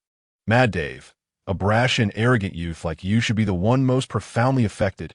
Tsuru's voice carried a note of incredulity. To this inquiry, Dave simply replied, "Though I have taken many lives, it has only been those who harm the innocent. My actions are a means to save others." In yet another exchange with Vice Admiral Tsuru, Dave realized he was gradually acclimating to the powers of the wash-wash fruit. "My heart and actions are as clear as a mirror. All I do is in the name of justice." Did he truly harbor no malevolent intentions? Tsuru's expression froze in disbelief. This was a response she had not anticipated. A youth who, fueled by compassion for the masses, harbored rage against the nobility? He sounded akin to the legendary figure of the just king, filled with wrath against the injustices of the world. However, upon closer inspection, Crane realized that there was indeed no malice lurking within Dave's thoughts, only a hint of lewdness. These were merely the involuntary musings that emerged in Dave's mind during his recent close encounter with Robin. This seemed to align with the thoughts of a righteous and kind-hearted young man. Yet wait, this young rascal named Dave had just been pounding on the Marine soldiers of Justice Island while simultaneously indulging in such pleasurable thoughts? Goodness! Crane couldn't help but exclaim in astonishment. Just moments before, he had marveled at the fortune of having such a pure junior like Dave in the world, but now, as he observed the remnants of Dave's thoughts in his hand, he was left utterly speechless. Crane had intended to say more, but upon noticing a tall, slender figure approaching on a bicycle from afar, he chose to remain silent. Chapter 47. Dave's decisive move. Every heart harbors malevolent thoughts, thus necessitating stringent measures for control, a belief that has long been upheld by Admiral Crane. The moment evil is cleansed from the heart is when she triumphs over her adversaries with the power of the wash-wash fruit. It is precisely this ability to purify wickedness that has instilled fear in countless wrongdoers across the world, regardless of the methods employed by those with sinister intentions. And irrespective of their might, the moment their malevolence is washed away before the awakened Crane marks the moment of their defeat. The strength of armed hockey cannot fortify the fists of the spirit. When evil is thoroughly cleansed, even without the intervention of others, an individual's own conscience will compel them to atone for their past misdeeds, to cleanse the hearts of the world's wrongdoers and ensure they face the judgment they deserve. That was the original reason for Crane's enlistment in the Navy. It has also been her steadfast creed throughout her lengthy naval career. Yet now, confronted by this infamous madman, Dave, known for his ruthless slaughter of countless nobles, Crane found herself engulfed in confusion. Even acknowledging the existence of those who kill in the name of salvation, one would not expect to encounter someone like Dave, who had decimated the Demon Slayer fleet. Nevertheless, regardless of the circumstances, the feedback from her wash-wash fruit indicated that this young man named Dave was indeed not a villain. His heart was not as chaotic and filthy as that of a typical evildoer. Instead, he seemed to be a remarkable youth, filled with indignation towards those who inflict suffering upon the world, stemming from his own experiences of hardship, and harboring compassion for those who endure suffering. At this moment, Crane's impression of Dave began to shift gradually. After several encounters, although Dave's application of hockey was far less sophisticated than that of Crane, one of the creators of the old era, his exceptional mastery of the six styles allowed him to hold his ground against the Admiral, never yielding an inch. Even considering Crane's connections with Dragon and Carp, he found himself compelled to deliver a decisive blow, determined to eliminate her as his enemy in this confrontation. Regrettably, Vice Admiral Tsuru, the esteemed strategist of the Navy, proved formidable as ever. Each time Dave summoned a cherry bomb from the system space, intending to unleash this instantaneously explosive plan upon Tsuru, she would invariably detect his intentions and evade swiftly, culminating in the failure of his plans. After 2 or 3 unsuccessful attempts, Dave ultimately relinquished the notion of defeating Vice Admiral Tsuru with the cherry bomb. Her intelligence was unparalleled, enabling her to steer clear of peril, a feat far beyond the capabilities of mere mortals. Luffy, you must depart. Leave his place at once. Following his encounter with Tsuru, Dave, faced with the insurmountable challenge of defeating the Vice Admiral, began to feel a sense of urgency. The sight of a tall, slender figure leisurely cycling towards him across the horizon only deepened his anxiety, prompting him to shout at Luffy to hasten his escape. Admiral Aokiji is approaching, the one with the power to freeze everything. Your current strength cannot aid me. You must leave first. I will summon a lily pad for you to escape on. It will automatically track your companions. Noticing Luffy's inability to grasp the gravity of the situation, Dave quickly added this clarification. As expected, upon hearing Dave's words, Luffy jolted, his expression shifting dramatically. He had recently experienced the chilling sensation of being encased in ice by Aokiji. In a fleeting moment, Luffy's gaze fell upon a lily pad floating upon the water, its two eyes curiously surveying him. Acknowledging Dave's urgent plea, Luffy came to the realization that despite his desire to assist his benefactor, his current limitations rendered him a liability rather than a source of support. "Take care, Brother Dave," Luffy called out, his voice tinged with both gratitude and concern. "Rest assured, I will locate you through the connection among the plants." At this juncture, faced with the impending arrival of Aokiji, Dave's foremost worry was not his own safety, but rather the possibility of Luffy being caught in the crossfire and losing his life. Having previously engaged Aokiji in battle, Dave did not doubt that, with the system's assistance, he could avoid being frozen into a statue. Even if he could not defeat Aokiji, he was confident in his ability to escape unencumbered. After all, Dave was uncertain whether Aokiji would spare Luffy's life. Considering the chaos unfolding on Judicial Island and the potential influence of Garp and Robin, morally, Dave felt no obligation to assist Luffy. However, he was reluctant to return to the Revolutionary Army base and inform Mr. Dragon that his own son had perished before him, an undeniably awkward revelation.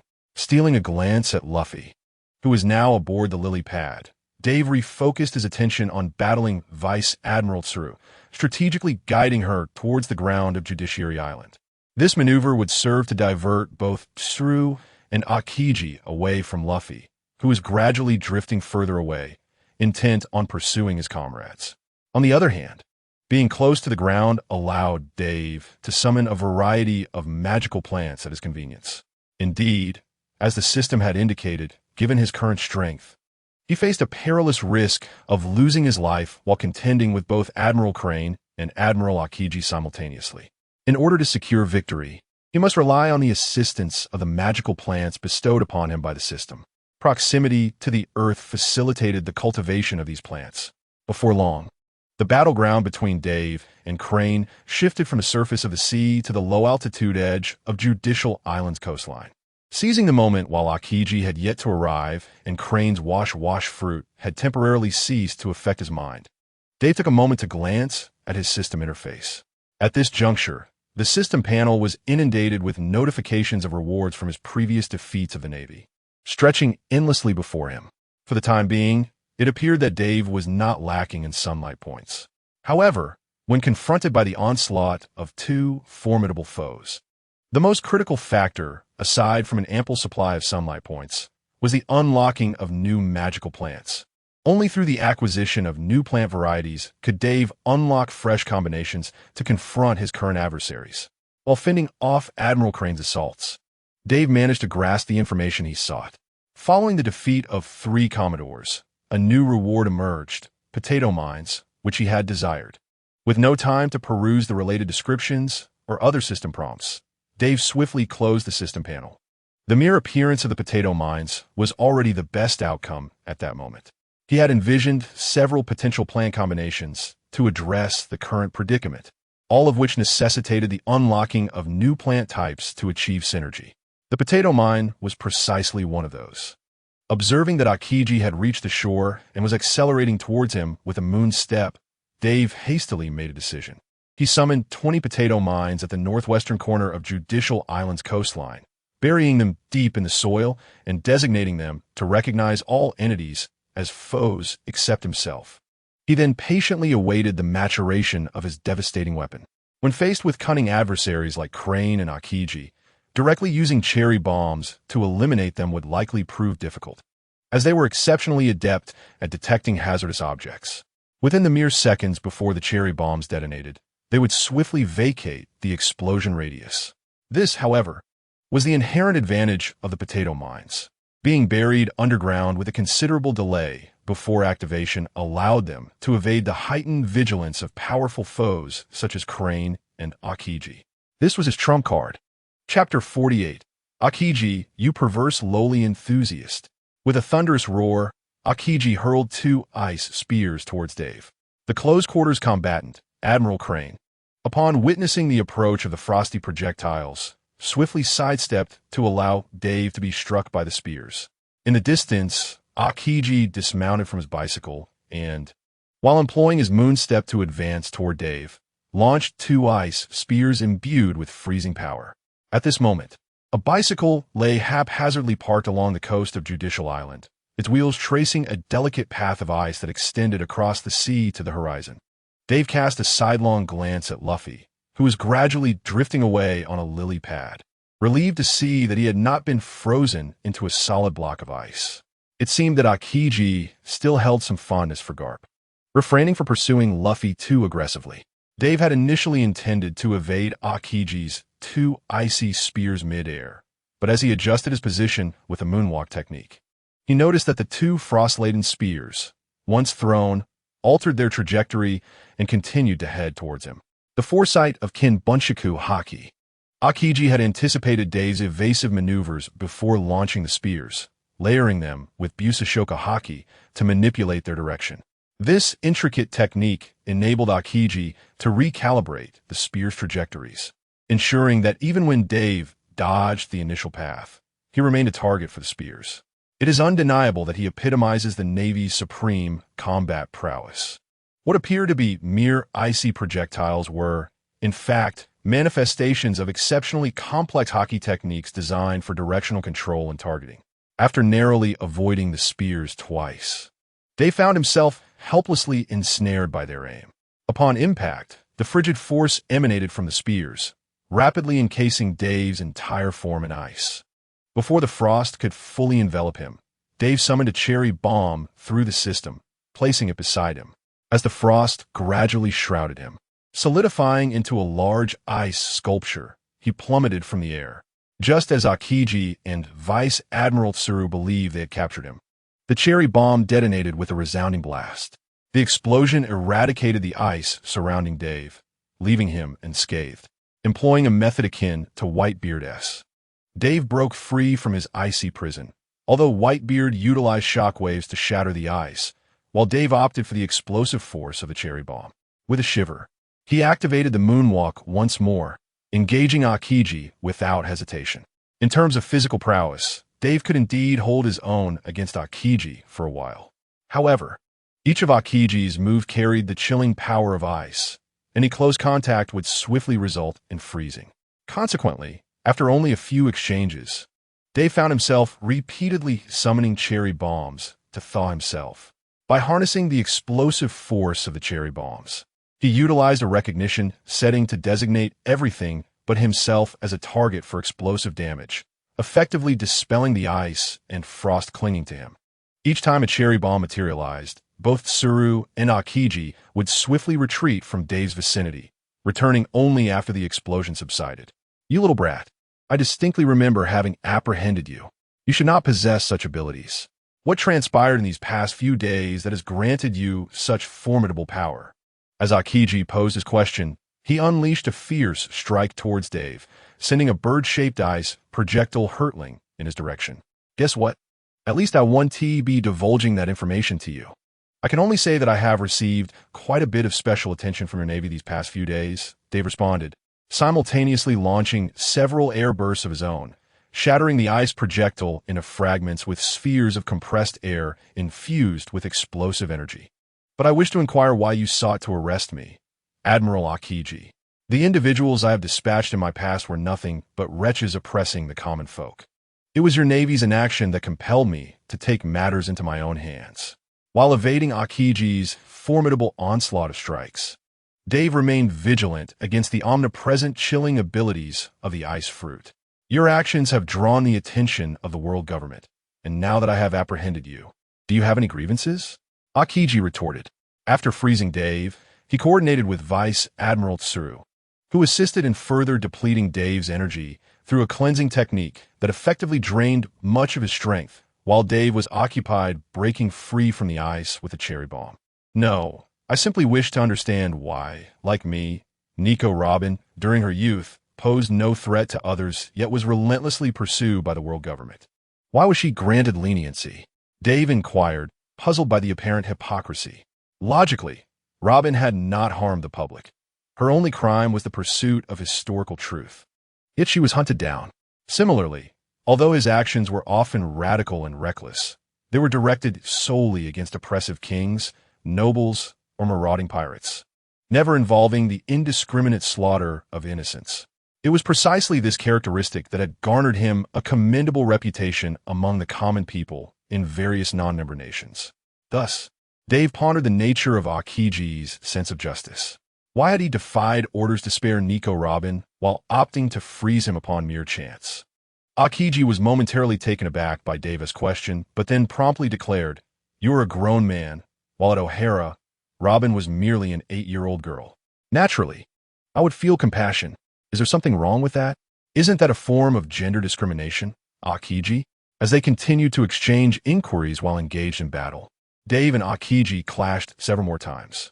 Despite Akiji's masterful use of hockey and fluid martial arts, Dave's skills with his air bursts offered little advantage, forcing him to resort to summoning cherry bombs to create explosions that temporarily repelled Akiji and Vice Admiral Tsuru, preventing him from falling completely behind in the confrontation. Nevertheless, the deep-seated muscle aches and the fatigue from continuous combat made it clear to Dave that if he were to remain suppressed any longer, his fate would likely be grim. Yet, the potato mines still required more time to mature. He needed to stall for just a little longer. Hey, Akiji, let me ask you this. If, at the time of O'Hara's destruction, Robin had not been an 8-year-old girl, but rather a 28-year-old woman as she is now, would you still have spared her? Despite repeatedly suffering setbacks in his battles against Akiji, the inquisitive Dave could not help but pose a question. Akiji encased his fist in ice and infused it with hockey, unleashed a powerful punch towards Dave. With an expression of righteous indignation, he uttered a rather peculiar statement in a serious tone. "Of course, I won't let this pass. What significance does an older woman hold? I can't even cultivate her." Following this declaration, Akiji appeared oblivious to the frigid, murderous intent emanating from Vice Admiral Tsuru, whose expression twisted with barely contained fury at Akiji's words. Dave was struck down to the ground, contemplating his next strategy while inwardly cursing. Akiji, so you're a perverted, lowly enthusiast, after all. Chapter 49, A World Without Oppression. As Dave was sent crashing to the ground, Akiji and Tsuru promptly pursued him. The blow that sent Dave sprawling was not solely a testament to his inadequate strength. It was also part of his strategic intent. Faced with these two formidable adversaries, the pinnacle of power in this era, Dave's remarkable 6 powers were rendered ineffective. His only hope of contending with them lay in his system. During his descent, Dave deliberately led the two towards the vicinity of the potato landmines he had buried. After exchanging a few blows with the cherry bombs, he managed to create some distance between himself and his opponents. Dave glanced at his system panel, noting he had approximately 350 sunshine points remaining. This figure represented not only his leftover points, but also the substantial rewards accrued from defeating 3 vice admirals and over 10,000 Marines from the Demon Extermination Fleet. Although vanquishing the fleet had granted him a considerable bounty of points, the extensive expenditure of sunshine points was due to the need to clear the zombies aboard the ship and to summon cherry bombs to free himself from his frozen state. As a result, he was left with a mere 350 points. Contending with Vice Admiral Tsuru was already a formidable challenge.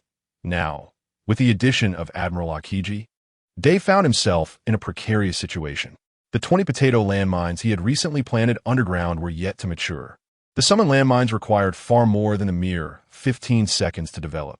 They needed a significant amount of time to reach full maturity. Amidst the combined onslaught of Akiji and Tsuru, even with his formidable martial prowess, Dave was forced to retreat repeatedly. Without the intermittent intervention of cherry bombs, he would likely have been subdued by the two.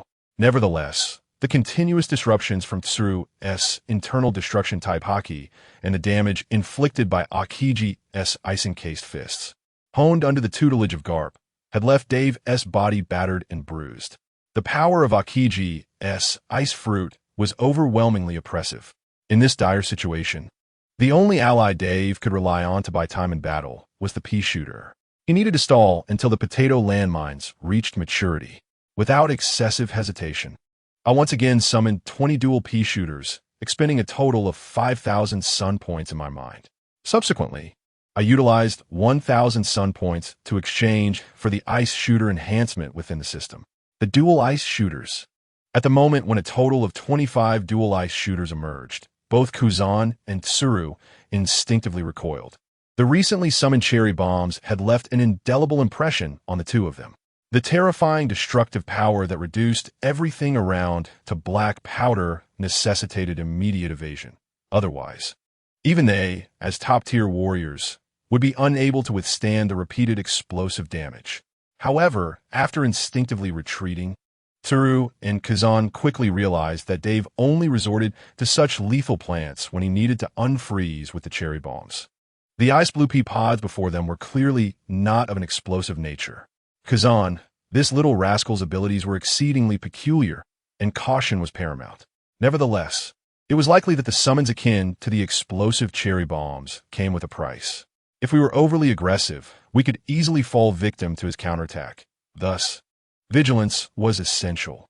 Regardless of the cost of this young lad's plant summoning, it could not be limitless. We shall adopt the eagle stewing tactic.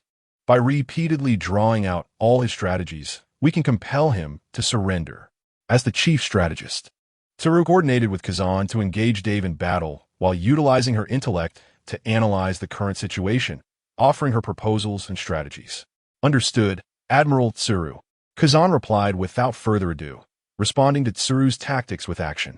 He unleashed the freezing power of the ice fruits along with his iron fist fluid technique to launch an assault on Dave. With their strategy clarified, the two immediately advanced, intending to employ a wheel strategy to overpower Dave. In past battles, the Navy, as the dominant maritime force, had become exceedingly familiar with the eagle stewing tactic. Countless notorious pirates have been defeated and imprisoned and impelled down using this method. Even the once feared Golden Lion, the World Destruction Man, and the Devil's Heir fell before the Navy's eagle stewing strategy, ultimately vanquished and confined to the depths of a sea prison. This tactic, originally reserved for the few formidable pirates who instilled terror in the world, was now being employed against a youthful adversary like Dave.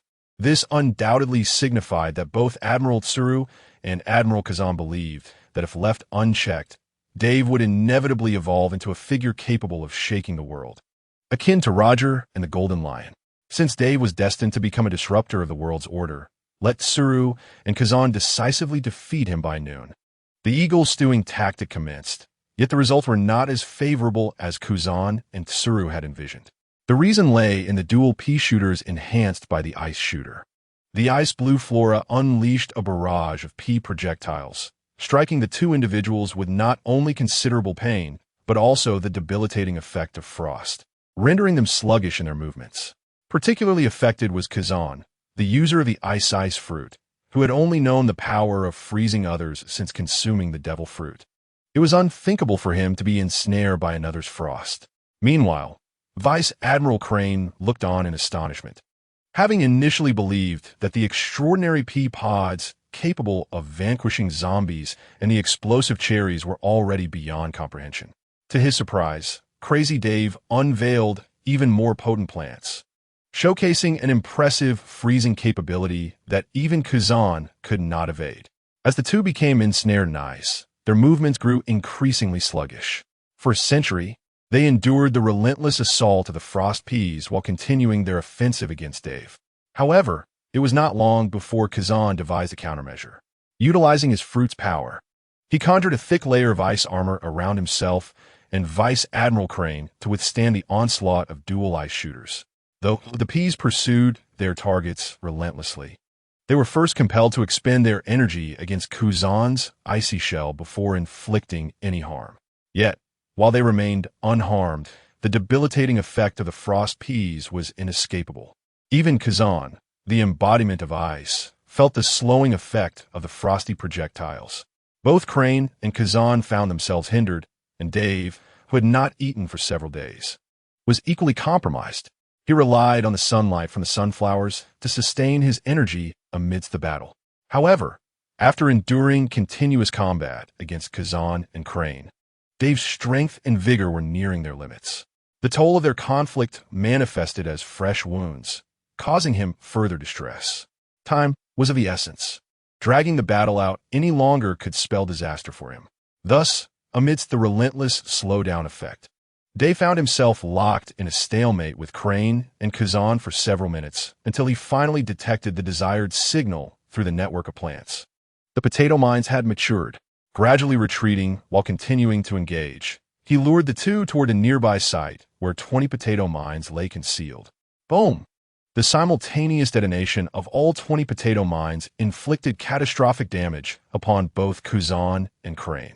One was a Marine admiral, and the other, a legendary vice admiral who had fought since the bygone era. Both were undoubtedly among the most formidable forces in the pirate world.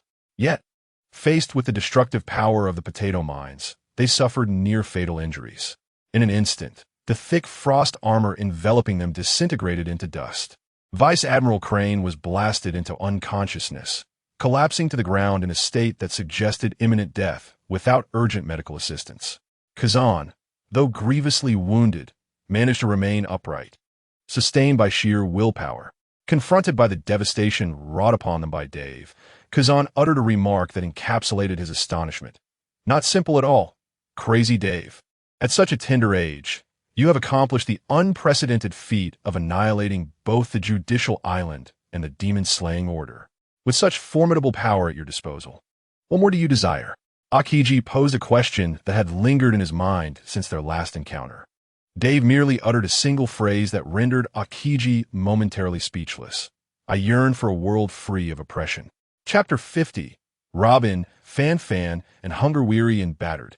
Dave staggered toward the shoreline, his injuries and fatigue having sapped nearly all of his strength. Exhaustion and helplessness enveloped him, causing his thoughts to unravel. Initially, Dave had intended to eliminate both Akiji and Vice Admiral Crane right then and there. Seizing the moment while Akiji and Crane were momentarily incapacitated by the explosion of numerous potato bombs, he planned to summon cherry bombs to ensure their downfall. At that moment, Vice Admiral Crane had been rendered unconscious by the blast, completely losing her sense of awareness. Yet, astonishingly, Akiji still retained a measure of stamina. In the fleeting seconds before the potato bombs detonated, Akiji, utilizing his foresight through observation hockey, had anticipated the impending explosion.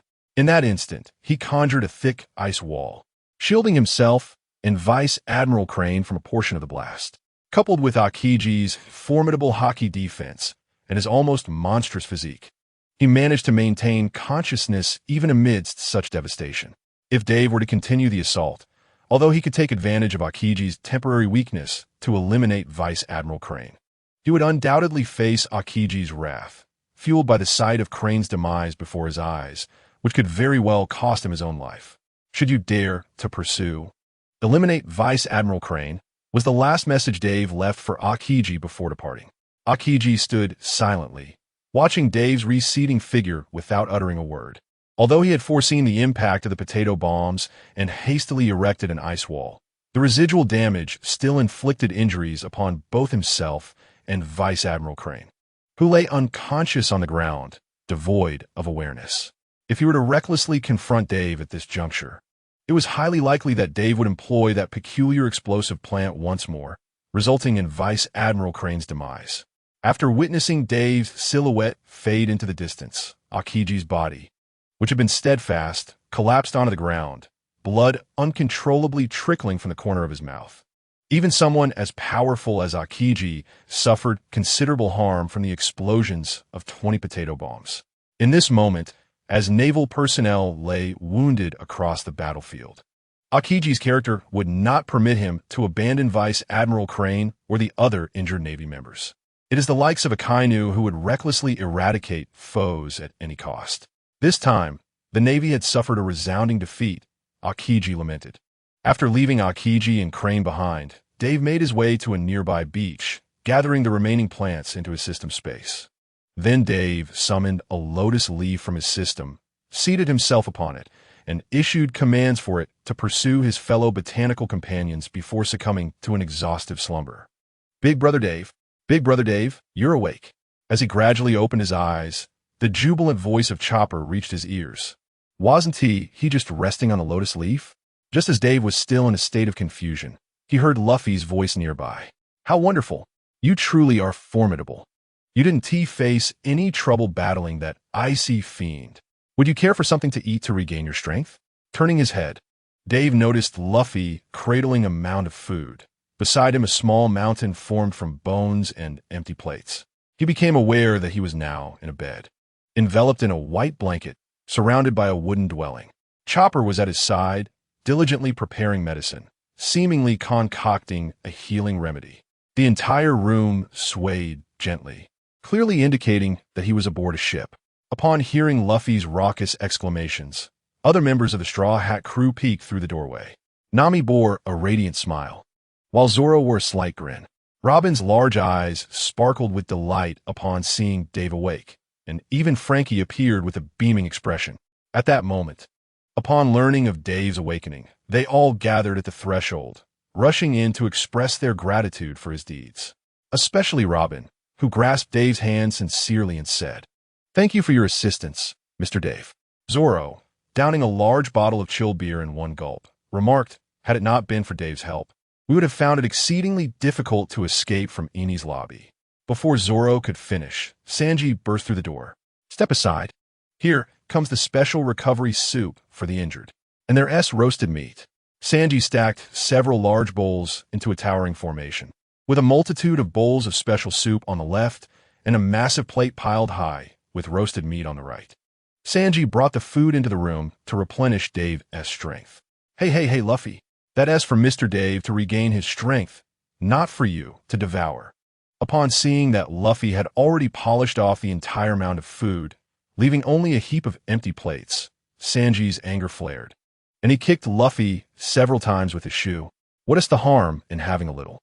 Luffy, caught red-handed in his gluttony, protested half-heartedly while surreptitiously shoveling some of the freshly brought food into his mouth.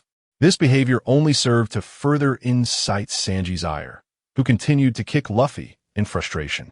"Your gluttony has led the entire crew to starvation. Greedy Sanji." Before long, Sanji and Luffy were embroiled in a furious scuffle, resembling a classic cat-and-mouse chase.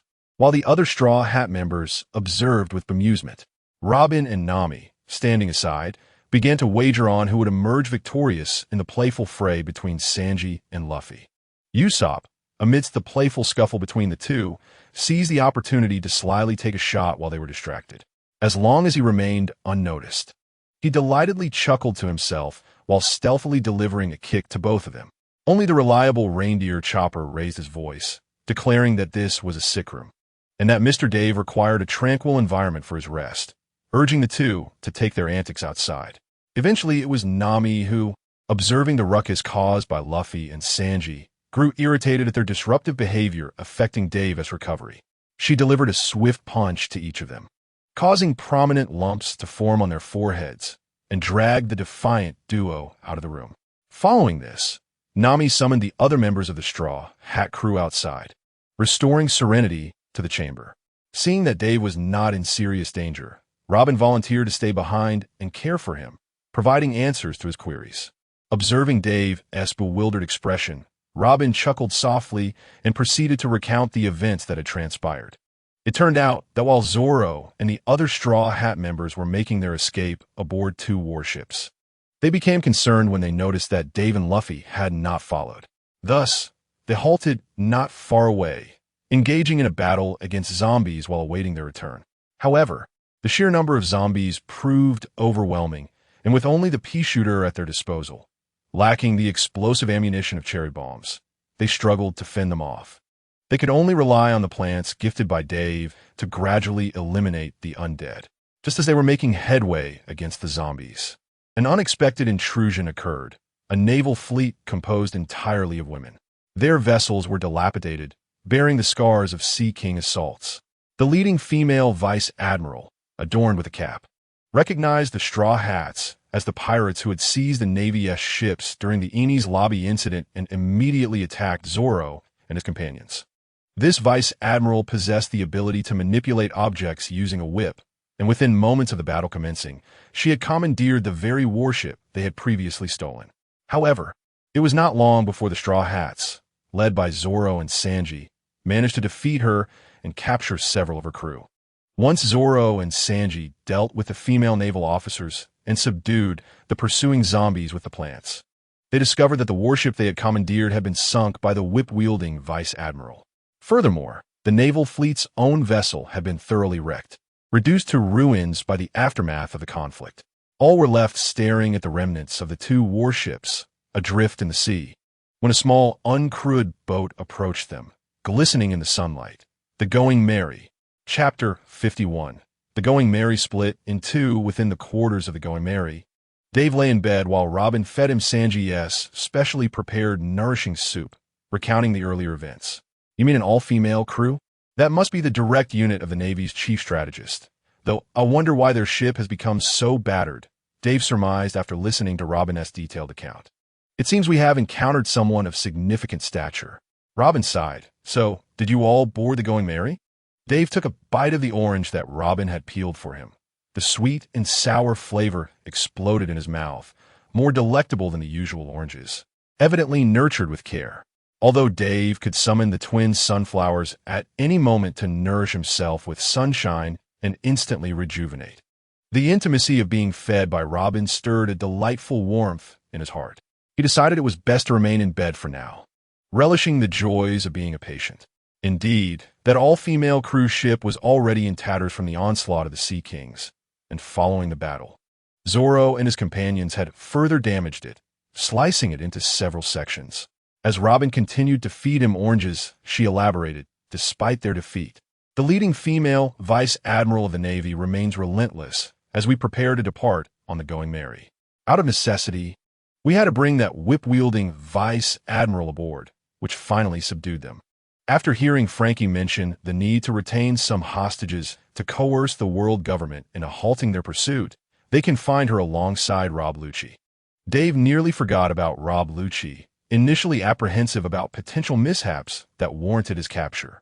Upon reflection, however, he realized that Rob Lucci could indeed be of significant value in the future. After all, the Straw Hat Pirates would likely linger in Water 7 for a while, creating considerable commotion. Even with their current victory, lacking sufficient leverage could leave them vulnerable to relentless pursuit by agents dispatched by the world government. In the medical bay of the Going Merry, amidst the subtly charged atmosphere, Dave listened as Robin recounted the subsequent events. Once they had captured the whip-wielding vice admiral, the all-female Navy crew finally quieted down, ceasing their clamor for an attack on Zoro and the others. Soon after, Zoro and the others spotted Luffy, who was gliding toward the Going Merry on a lily pad. Upon seeing the ship, Luffy erupted into joyous cheers. Once aboard, Luffy shared the news of an admiral capable of freezing people into ice sculptures, who was now attacking Dave alongside an elderly woman clad in a Navy uniform.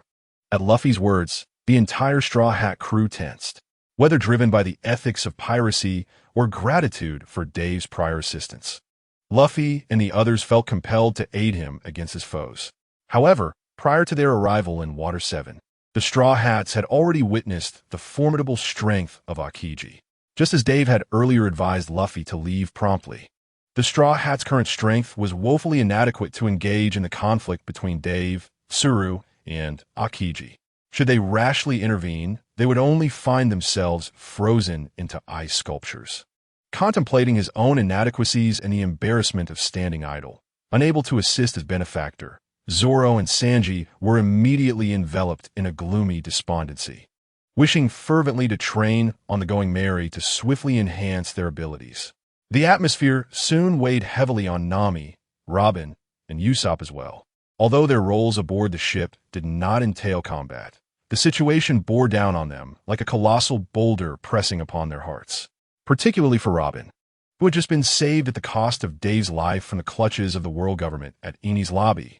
The reality of Dave encountering such peril while she and her companions remained powerless was akin to a knife twisting in her heart. Fortunately, the suffocating tension did not linger for long, as they soon spotted the unconscious Dave drifting towards the Going Merry on a lotus leaf, emerging slowly from the direction of Enies Lobby.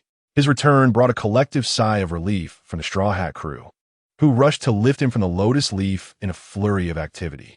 To their astonishment, as Dave was carried into the Going Merry, the miraculous plants that had previously followed the crew's commands to combat the zombies transformed into white orbs of light, returning to Dave's body in an instant, leaving behind only the 20 Peashooters he had gifted to Usopp, Chopper, and Nami. This occurrence prompted exclamations of wonder from the crew, who began to speculate about the nature of the devil fruit Dave had consumed, which could summon such extraordinary flora.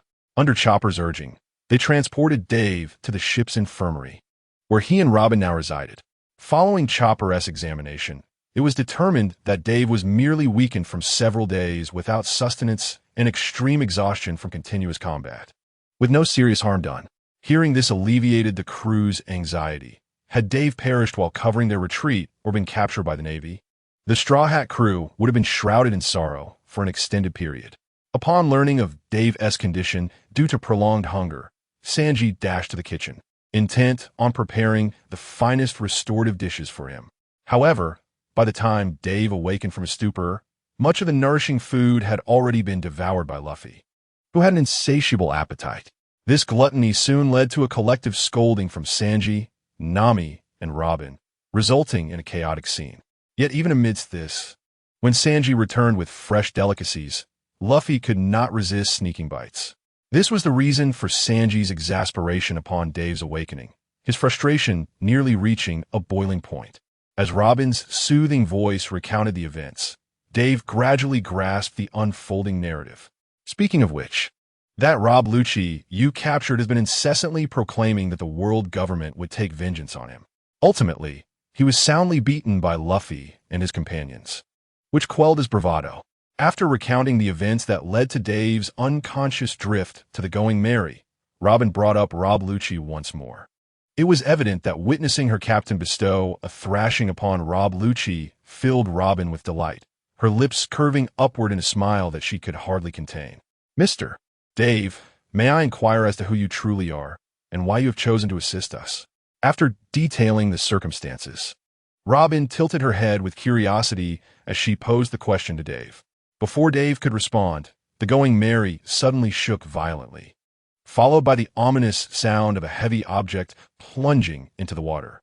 Almost immediately, Dave and Robin heard Luffy's frantic cries. The Going Merry had split in two. Chapter 52. Perhaps I can revive the Going Merry. Just moments prior, the Going Merry glided across the sea, its surface shimmering with the golden rays of the afternoon sun. On the bustling pirate ship, the Straw Hat crew celebrated their triumphant return from Enies Lobby in the joy of rescuing their comrade. After being shooed out of the infirmary by Nami, Sanji busied himself in the kitchen, preparing a plethora of hearty dishes to replenish his comrade's strength. Luffy, having indulged himself to the point of resembling a balloon, eagerly gathered several large platters of meat to bring to Dave in the infirmary, hoping to share some sustenance with him. Come back, Luffy. Don't interrupt Robin and Mr. Dave. Do you wish to be a third wheel? Nami exclaimed, swiftly catching Luffy by the ear and pulling him aside. Exactly, Luffy. Don't disturb Robin and Mr. Dave. She likely has much to discuss with him at this moment. Usopp added, urging Luffy not to intrude upon Robin's care for Dave. Meanwhile, Sanji set down several steaming bowls of nourishing soup, declaring, once we return to Water 7, we must host a grand feast. Zoro raised his beer in agreement. Feast, feast, feast, Luffy echoed enthusiastically. What perplexes me is why there is so much food aboard the Going Merry. I distinctly remember that we took everything with us when we abandoned the ship. Sanji pondered aloud. Usopp quickly interjected, that is not all.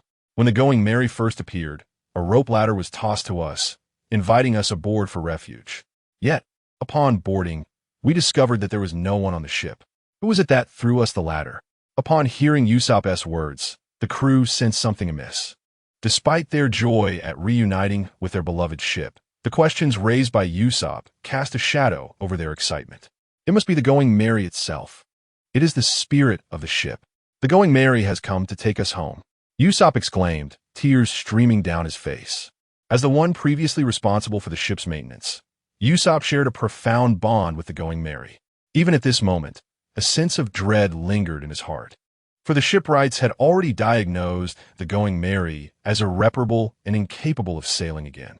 Yet, here it was, appearing before everyone like an enchanting fairy tale. The Straw Hat crew instinctively avoided confronting the reality that the Going Merry could no longer set sail. In truth, none among them dared to mention the ship's damage and its irreparability. They were aware of the concept of a ship spirit from the previous encounters with the shipyard. But the fact that the ship's spirit had come to greet them stunned the Straw Hats. It was akin to witnessing an almost impossible miracle unfold right before their eyes.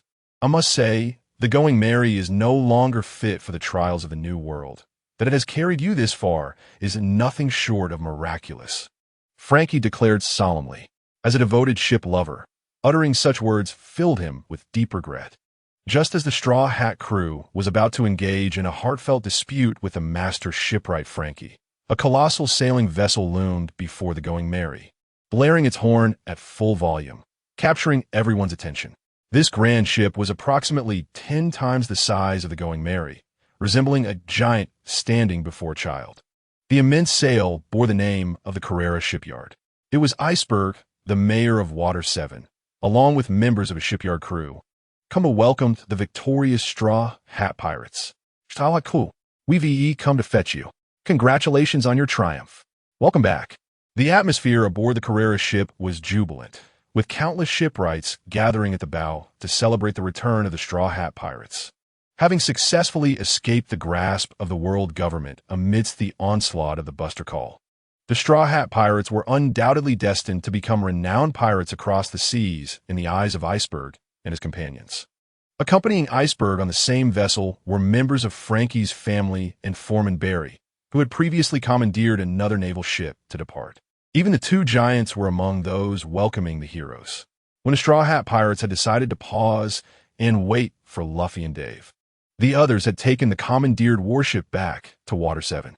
En route, they encountered Mayor Iceberg, who had heard the news of the Straw Hat Pirates' successful escape from the Buster Call. Thus, Iceberg resolved to sail the Carrera ship to greet the heroes of Water 7. Upon encountering the Iceberg and his companions who had come to greet them, the Straw Hat crew hurriedly approached with warm greetings, momentarily setting aside their dispute with Frankie. At that moment, a glimmer of hope still lingered in their hearts, wishing that the Going Merry could continue to sail alongside them. However, as they exchanged pleasantries, an unexpected calamity struck. With a resounding crack, the Going Merry split into two halves. A heart-wrenching sound reverberated as the keel began to fracture, a vast chasm tearing through the ship's body, cleaving the Going Merry in twain, with only a small portion of the hull remaining connected. In that instant, accompanied by the thunderous noise of a heavy object plunging into the water, the fore section of the Going Merry, along with the figurehead resembling a sheep, sank into the depths, nearly severing from the aft. Iceberg, please help us save the Going Merry, Luffy implored with an almost desperate tone. Upon witnessing the ship's disintegration, Luffy and his comrades were immediately engulfed in panic. Their earlier flicker of hope that the Going Merry would continue to accompany them on their journey was utterly extinguished by the sight of the ship's ruin. Luffy's plea to Iceberg was a desperate cry to prevent the complete loss of their beloved vessel, clinging to a final thread of hope. Both the members of the Galley-Law Company and Frankie's family, renowned shipwrights in their own right, stood in solemn silence as they beheld the dire state of the Going Merry. The Going Merry is beyond salvation, Iceberg declared with unwavering conviction, gazing at Luffy and the others, whose faces were etched with sorrow. Last night, during the tsunami of the sea gods, I heard a strange sound reminiscent of dolphins. Subsequently, I beheld the Going Merry, quietly resting upon the coastline of Water City. The sound I heard was emitted by the ship's spirit. It beseeched me to aid it in setting sail once more, for it yearned to retrieve its companions. The spirit also implored me to prepare some water and food to replenish its comrades post-battle. This was my first encounter with a ship's spirit, and without hesitation, I complied. Upon releasing the anchor that bound the Going Merry, I allowed it to sail freely, watching as it gradually vanished into the waves. It was amidst the ferocious tsunami. The Going Merry ventured into the dark night, striving to reunite with its crew. In the midst of Luffy and his friends' despairing gazes, Iceberg uttered his final words, abandon hope. Stahl hat Luffy. The Going Merry has reached the limits of its lifespan and can no longer sail. Luffy and his crew stared wide-eyed, while Usopp silently shed tears. Memories of every adventure aboard the Going Merry, every celebration, and each day spent sailing flooded their minds. This moment marked the heartfelt farewell between the Straw Hat Pirates and their cherished companion, the Going Merry. The sense of helplessness in bidding farewell to their companions enveloped the hearts of all the Straw Hat Pirates, constricting their throats and rendering them speechless. The atmosphere was unusually somber. The depths of the ocean were dark and cold, and the Going Merry could only say its goodbyes, sinking alone into the abyss, forever deprived of sunlight. "Perhaps I can revive the Going Merry," said Dave suddenly, supported by Robin as he stepped forward. In Chapter 53, one wonders if a ship spirit can be considered a form of plant. "Perhaps I can restore the Going Merry," Dave uttered, his voice breaking the heavy silence surrounding the Straw Hat crew as he exited the infirmary, with Robin closely assisting him. Upon hearing Dave's words, Luffy and the crew turned abruptly, their gazes filled with a blend of despair and hope directed towards him. Meanwhile, the members of the Kureha shipbuilding company, including Iceberg, regarded Dave with intrigue. Is this the legendary Revolutionary Army's Mad Dave? They did not interrupt him, but silently observed this young man whose reputation had already spread far and wide. It is impossible. The Going Merry has reached the limit of its lifespan. Although it has managed to brave the catastrophic waves of the Sea of Water Gods to reunite with its crew, it is a remarkable feat, an unprecedented miracle I have never witnessed before. Nevertheless, as a vessel, the Going Merry has ultimately reached its limits and can no longer sail. At this moment, even the fundamental keel of the Going Merry has fractured, leaving it incapable of withstanding even the slightest tempest, Frankie asserted loudly. Although Frankie felt immense sorrow over the demise of the Merry as a master shipwright, he could comprehend more deeply than others the rarity of a ship endowed with a spirit. Having learned shipbuilding under the tutelage of Fisher Tiger, he developed an instinct for constructing and repairing various types of vessels. In his childhood, he had listened to tales from his master, Tom, about ship spirits, beings that materialize only when true sailors, who cherish their ships, are aboard. Yet, before encountering the Going Merry, Frankie had regarded the notion of ship spirits as a mere ethereal legend imparted by Tom. Now, he felt profound sorrow for the fate of this ship spirit, a sorrow that rivaled that of the Straw Hat crew. Nevertheless, as a shipwright, Frankie did not wish to offer any false hope to console Luffy and the others regarding the salvation of the Going Merry. Firstly, such empty words would only deepen their grief during this farewell. Secondly, as companions of a pirate crew, when a ship has reached the end of its life, it should be allowed to rest in the depths of the sea under the watchful gaze of its comrades. The ocean serves as the graveyard for ships. Observing Frankie's retort and the shifting expressions of those present, Dave understood the implications clearly. Thus, quietly speaking, Dave remarked, indeed by conventional wisdom, a ship with such severe damage to its keel is beyond salvation. Yet this world is filled with phenomena that defy logic. For instance, it is generally accepted that humans cannot stretch and contract like rubber, that reindeer cannot become ship doctors, nor can limbs sprout from flowers. Dave calmly elucidated to the assembly. But before he could finish, he was interrupted by Luffy's enthusiastic interjection. "It's the power of the devil fruit," Luffy exclaimed with a hint of excitement. Although somewhat daft, he suddenly became astute at crucial moments. Precisely, what transcends common sense is the capability of the devil fruit. Of course, there is also the system, Dave silently added in his mind. Fortunately, my ability can restore the Going Merry. Before Dave could complete his thought, he noticed Luffy and the others surrounding him with shining eyes, embracing him tightly.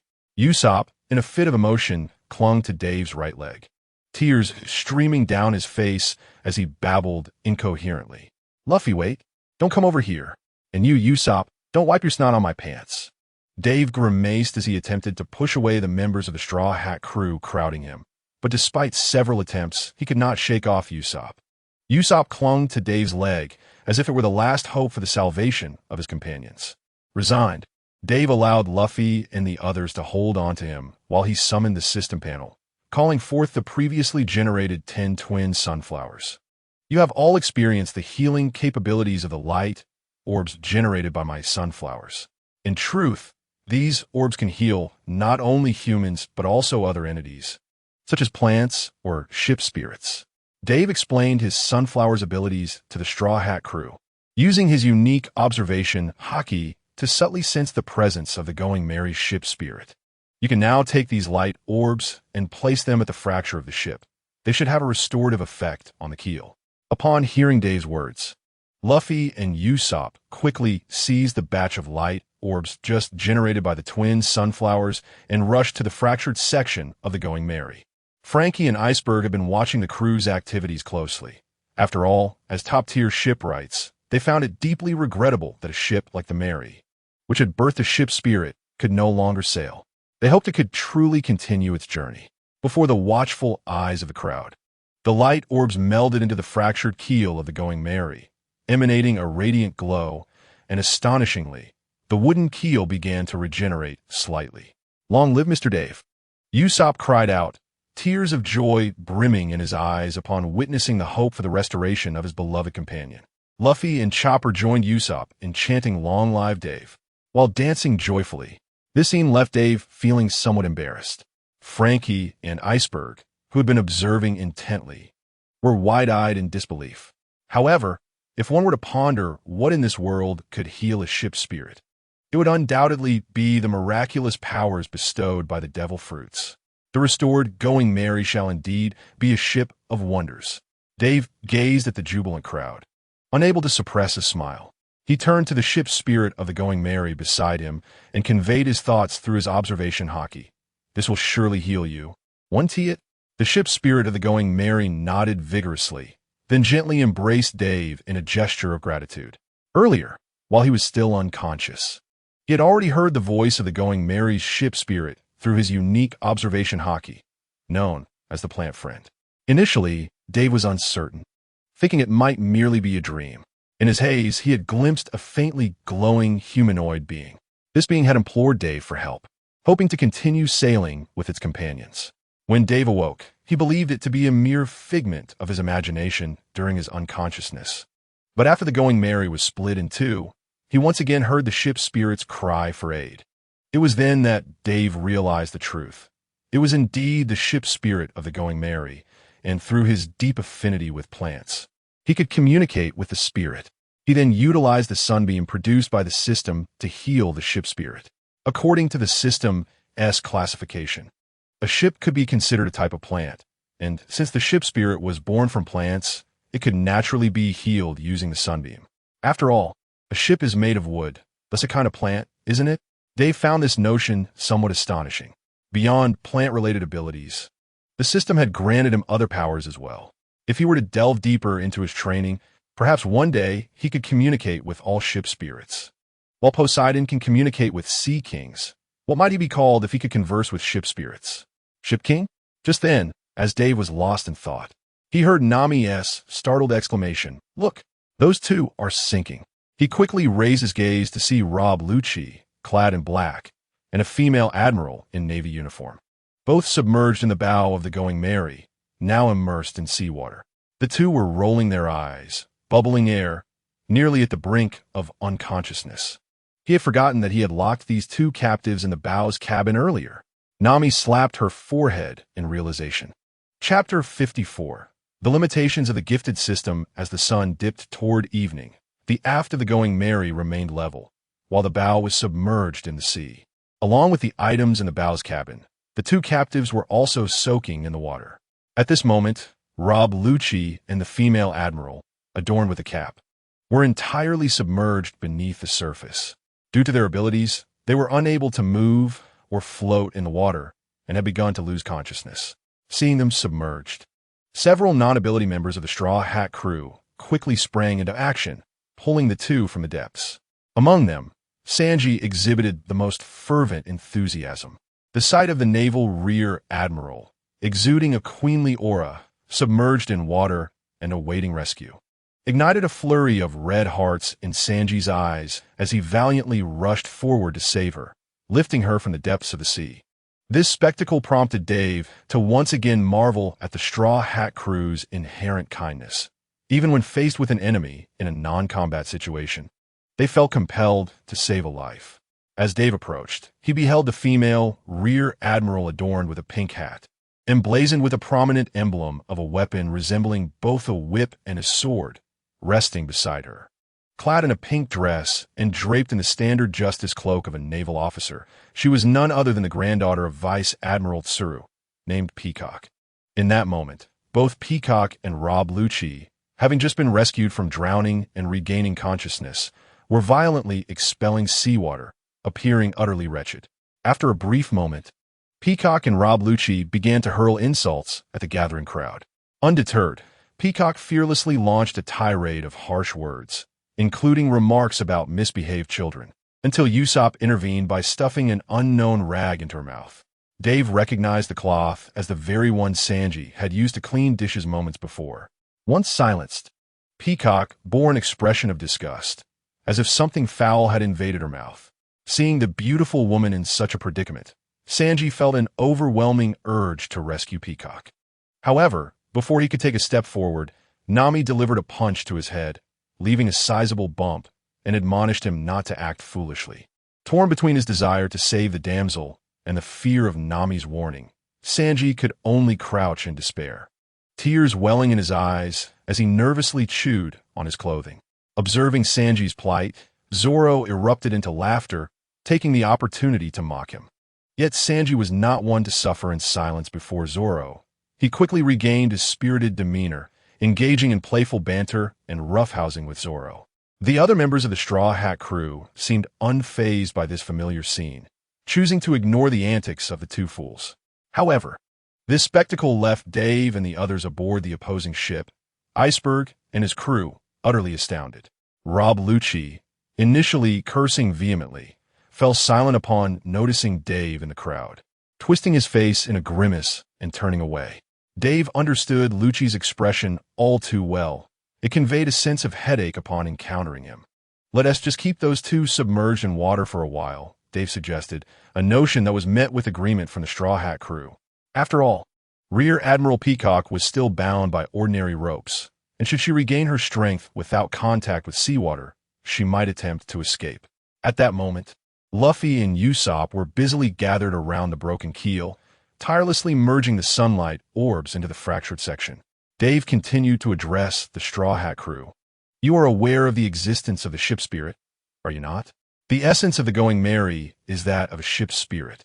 As long as you continually infuse the orbs of light into the Merry, you shall nourish the soul of the ship spirit. My sunflower's ability to produce sunlight clusters is limited. I fear that the structure of the Going Merry has become compromised. You will need to replace or extend the foundational framework, such as the keel. Wouldn't that be tantamount to reconstructing an entirely new vessel?" Frankie inquired. "Not quite. Normally, replacing the keel of a ship equates to the birth of a new vessel. However, in the case of the Merry, as long as we preserve the ship's spirit's essence with sunlight clusters and attach a new keel, the Merry will continue to sail alongside you. Right, Merry?" Upon saying this, Dave turned to the ship's spirit beside him. This was a perspective only Dave, endowed with the unique observation haki, could perceive. The ship's spirit nodded in affirmation and added its own insight regarding the replacement of the ship's components. However, this is what the Going Merry conveyed, as long as the bow and the ship's name remain unchanged. Replacing or extending other structures while maintaining the ship's original foundation will not alter the essence of the Going Merry. "Dave, can you see the ship spirit?" Dave's words piqued the Straw Hat crew's curiosity. "Perhaps it is due to my abilities. I possess heightened sensitivity to all plants and plant-based objects through observation haki." Observation haki? The new terminology left the still inexperienced Straw Hat crew perplexed and intrigued. They understood the meaning of fruit abilities, but this concept of haki was entirely foreign. Indeed, haki is an essential power for navigating the new world, a skill every formidable warrior must master. However, it may be premature to delve into that now. Dave smiled gently and then motioned the Straw Hats aside, addressing the Iceberg and his crew across the way. "Could I kindly request your assistance in towing this ship to Water 7? "Certainly," replied Iceberg, promptly arranging for the shipyard personnel to help and secure the tow ropes to the severed Going Merry. Dave looked at the Straw Hats and continued. "Before I address your inquiries about haki and my origins, there's a crucial matter that requires your cooperation for an experiment. observing the puzzled expressions on the straw hats. Dave elaborated, "You have witnessed the condition of the Going Mary. It requires extensive repairs. During this process, if you wish to protect the ship's spirit from harm, you must continuously provide sunlight clusters to sustain it. However, I have other obligations and cannot stay with you for long. What should we do?" Usopp began to ask, but was interrupted by Dave's gesture. "I can give you some sunflowers. After I depart, you may utilize the sunlight clusters as needed. However, the gifting of plants is bound by certain rules, and you must assist me in the experiment to determine if you can accept my offering." Upon hearing Dave's proposal, the Straw Hats nodded in agreement. At this moment, the personnel from the shipyard had secured the tow ropes to the Going Mary and were beginning their journey back towards Water 7. As the larger and smaller vessels glided across the surface of the sea, they left behind rippling waves, while seagulls circled gracefully around the sails. The afternoon sun, no longer radiant, gradually transformed into a soft, dusky hue of twilight. Dave stood facing the Straw Hat crew, conjuring the system interface within his mind. Numerous unread notifications awaited him, remnants from the intense battles on Judicial Island that he had yet to peruse. He would have to find a quiet moment later to delve into them. Subsequently, Dave summoned forth his plants, attempting to bestow them upon the Straw Hat crew. After an hour of experimentation, he arrived at two conclusions. First, his plant gifting system was not boundless. The miraculous plants could only be gifted if he possessed them and had never bestowed them to another, with each plant limited to a single gift. Second, there were prerequisites for the recipient of gifts. Anyone wishing to accept a plant from Dave must meet two criteria: a compatibility with the plant in question. For instance, when the same sunflower was gifted to Usopp or Frankie, it could produce luminous orbs capable of repairing the Thousand Sunny Spirit, or even enable the wood, now a shipbuilding material, to regrow according to his needs. However, bestowing the sunflower upon Chopper rendered it devoid of ship-repairing capabilities, instead granting him restorative abilities. For Luffy and Zoro, the conditions for acceptance were entirely lacking. Even their desire to utilize the sunflower proved futile. It appeared that the recipient of the gifted plants must possess corresponding abilities to accept them, aligning with the system's notion of suitability. It became evident that to harness the gifts of these miraculous plants, one must also possess the requisite talents. Otherwise, the full potential of the extraordinary flora would remain untapped. Additionally, there were limits to the number of plants that could be gifted, closely tied to the recipient's capabilities.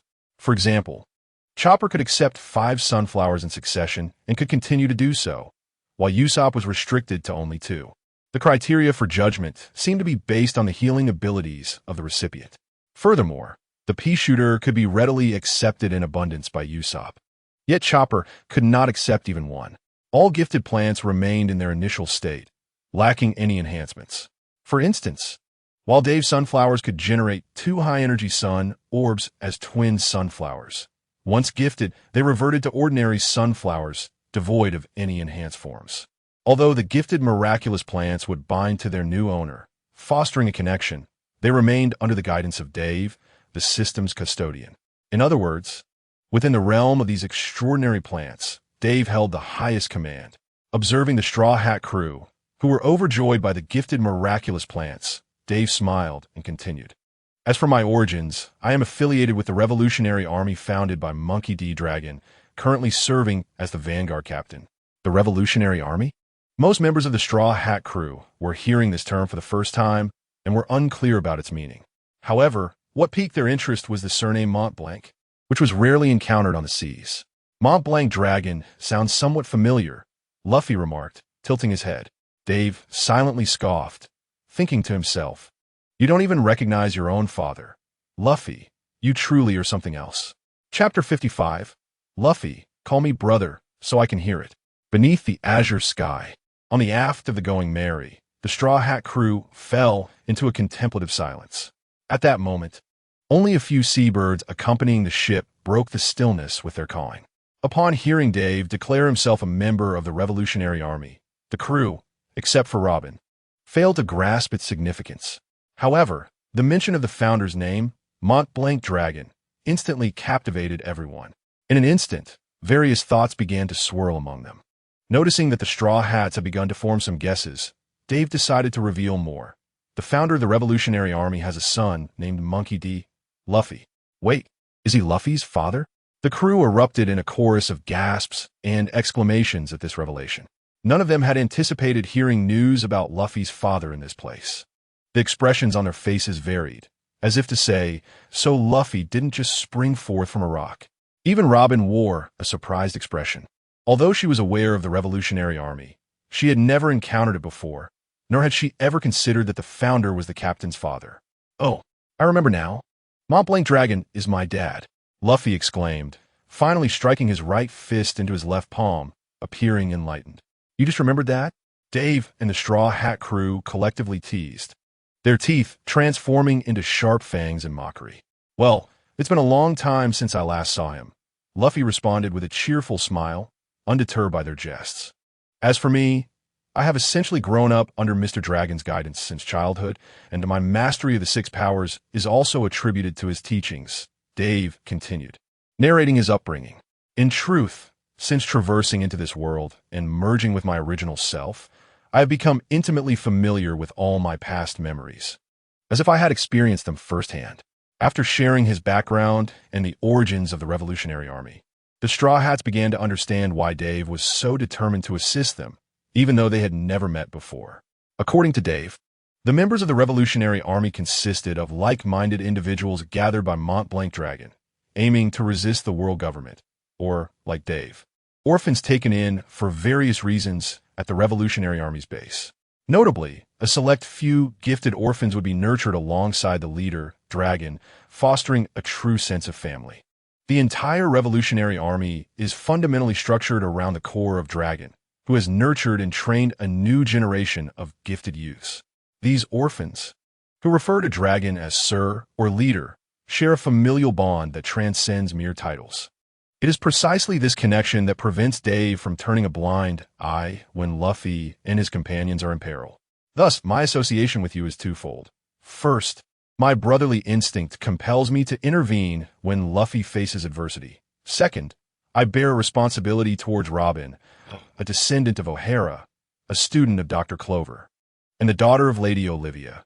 She represents a beacon of hope for the revolution. Do you know my mother and the doctor? Robin exclaimed, her emotions surging at the mention of her family's names from her childhood, nearly bringing her to tears. I am not well acquainted, but I met Lady Olivia once in my youth. She imparted some knowledge of ancient scripts to me. In fact, it was the Revolutionary Army that provided the funding for O'Hara's archaeologists to venture forth in search of historical truths. The realization that her mother, whom she had only seen once as a child, was connected to the Revolutionary Army overwhelmed Robin, causing tears to stream down her cheeks. At that moment, Robin resolved to seek out the Revolutionary Army's base in the future in hopes of uncovering traces of her mother. For Robin, the desire to learn more about her mother's life was akin to the yearning to reunite with her. This quest became a means to embrace the memories of her mother, Olivia. Furthermore, Robin's sense of kinship with Dave and the Revolutionary Army deepened significantly. As for Dr. Clover and others, they were also close friends of Mr. Dragon. The devastation wrought upon O'Hara by the Buster Call weighed heavily on the Revolutionary Army, leaving them with a lingering sense of regret. As for you, Robin, the sole survivor of O'Hara, you are known within the Revolutionary Army as the light of the revolution. Only you can unravel the mysteries of the blank century and illuminate the path to future liberation. Thus, my mission here is to ensure your safety, as directed by headquarters. Upon hearing this, the Straw Hat crew tensed, despite Dave's previous assistance. They remained resolute. Should Dave attempt to forcibly take Robin away, they would not acquiesce. For pirates, abandoning comrades is unthinkable. Do not overthink it, Dave reassured. The purpose of my visit, as instructed by the Revolutionary Army headquarters, is merely to confirm Robin's safety. There are no intentions to take her away. She has been relentlessly pursued by agents of the world government, necessitating the presence of a formidable protector. Hearing this, the Straw Hats collectively exhaled in relief, eager to avoid conflict with Dave. It was clear that Robin was now surrounded by trustworthy allies, allowing me to depart with peace of mind. I am genuinely pleased to have been of assistance to you. At last, The Straw Hat crew grasped the full context of Dave's arrival at Judicial Island as the fog of mystery surrounding him dissipated. The Straw Hat crew has finally confirmed that Dave is truly one of their own. As the evening approached, the sky gradually darkened. The sun transformed into a crimson orb suspended above layers of clouds. The orange-hued sunset bathed the deck of the Going Merry in a vibrant red. In light of this, Luffy proposed, "Since that's the case, let's become sworn brothers, Dave." Dave cheerfully agreed, saying, "Just let me be the elder brother." Even without considering Luffy's lineage as the son of Dragon, Dave, a former pirate enthusiast, harbored great affection for the Straw Hat crew. Thus, Luffy's calling him brother brought Dave considerable joy. "Count me in.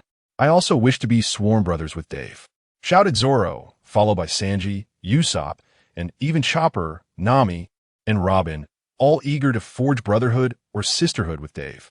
Even Frankie, who had yet to formally join the Straw Hat crew, was similarly enthusiastic. Frankie admired Dave's righteousness, deeming him a respected elder. Unfortunately, the ship's refrigerator had not been stocked with beverages, so the group could only raise cups of water in a toast to their new brotherhood. As night fell and stars twinkled in the sky, the Straw Hat crew and the shipwrights held a grand feast. This celebration was not only to commemorate the successful rescue of Robin, but also to honor their new elder brother, Dave. Amid the revelry, Dave put his arm around Luffy's shoulder and remarked, "By the way, Luffy, both you and Mr. Dragon hail from Windmill Village in the Goa Kingdom, right? I have a sworn brother in the Revolutionary Army named Sabo, who is also from there. However, when Mr. Dragon rescued him, he seemed to suffer from amnesia due to an explosion, leaving his memories hazy. Yet, he often calls out your names, Luffy and Ace, in his dreams." Upon hearing Dave's words, Luffy's pupils widened in shock, causing him to drop the meat he was holding. Chapter 56. Indeed, Sabo is also my little brother.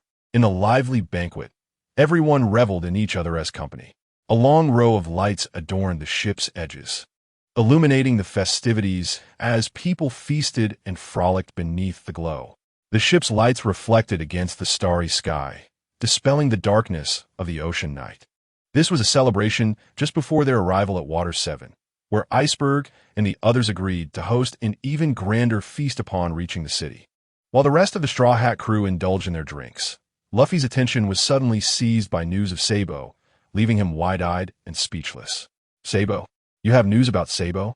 But Luffy set down his food, placing both hands on Dave's shoulders, trembling slightly with excitement. "Do not be anxious. The Sabo I speak of may not be the same individual you are familiar with.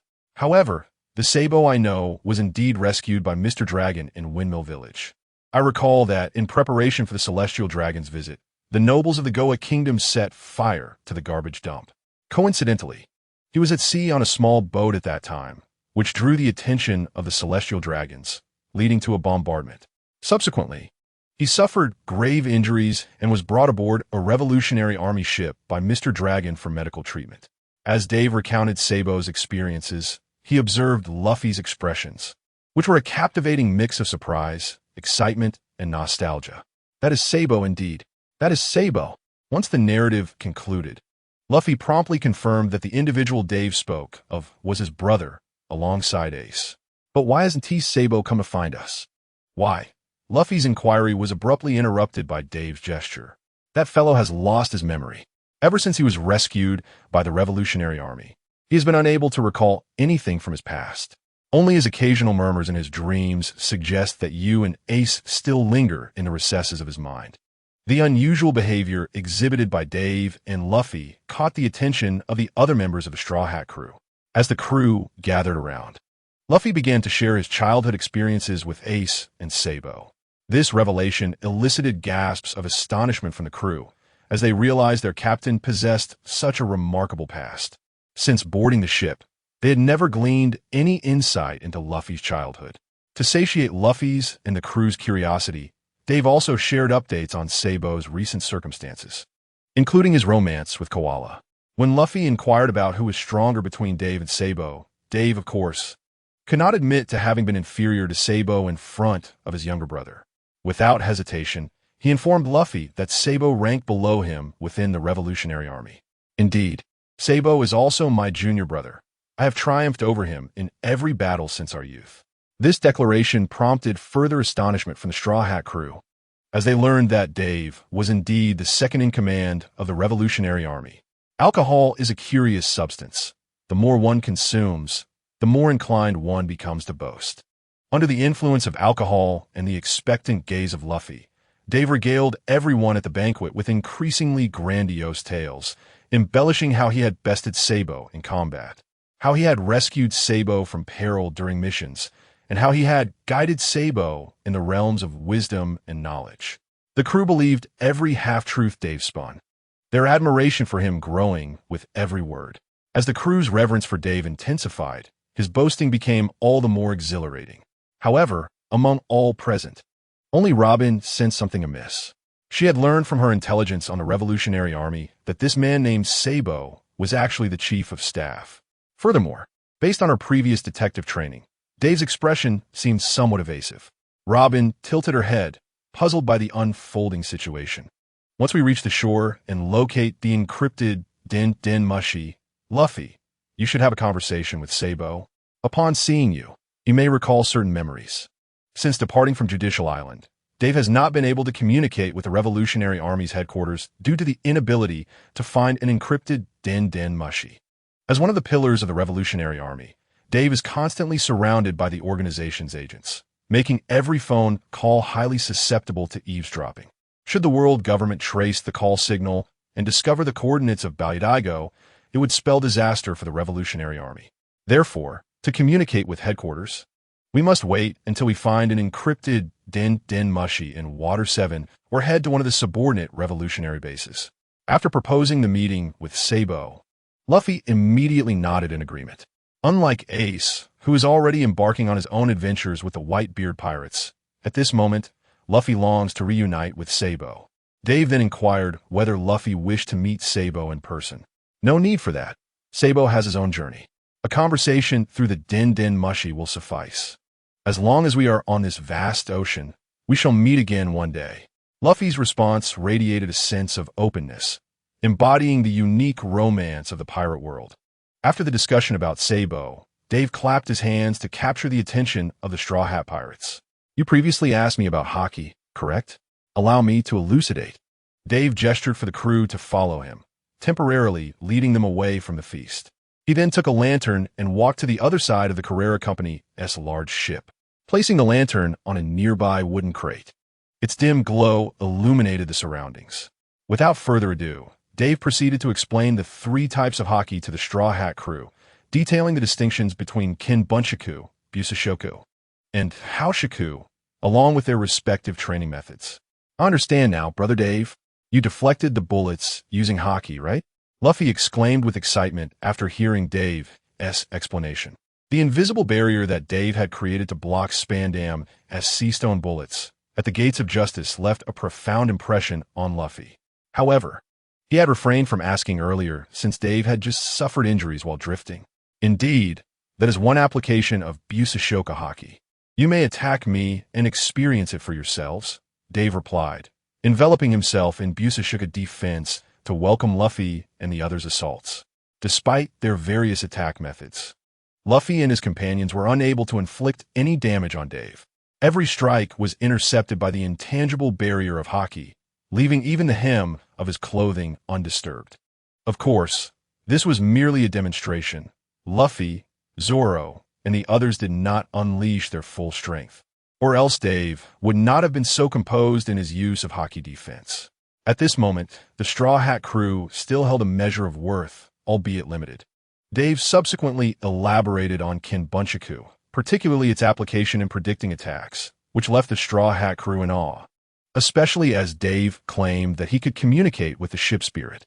The extraordinary encounter with the plant connoisseur of observation, Hockey, further solidified Usopp and Frankie's determination to master hockey. Late at night, as the revelers dispersed, the Straw Hat crew found themselves immersed in the essence of hockey.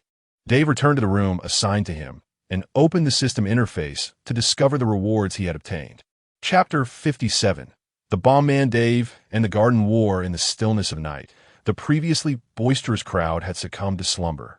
leaving only the sounds of Luffy and others in the adjacent room, still animatedly discussing hockey.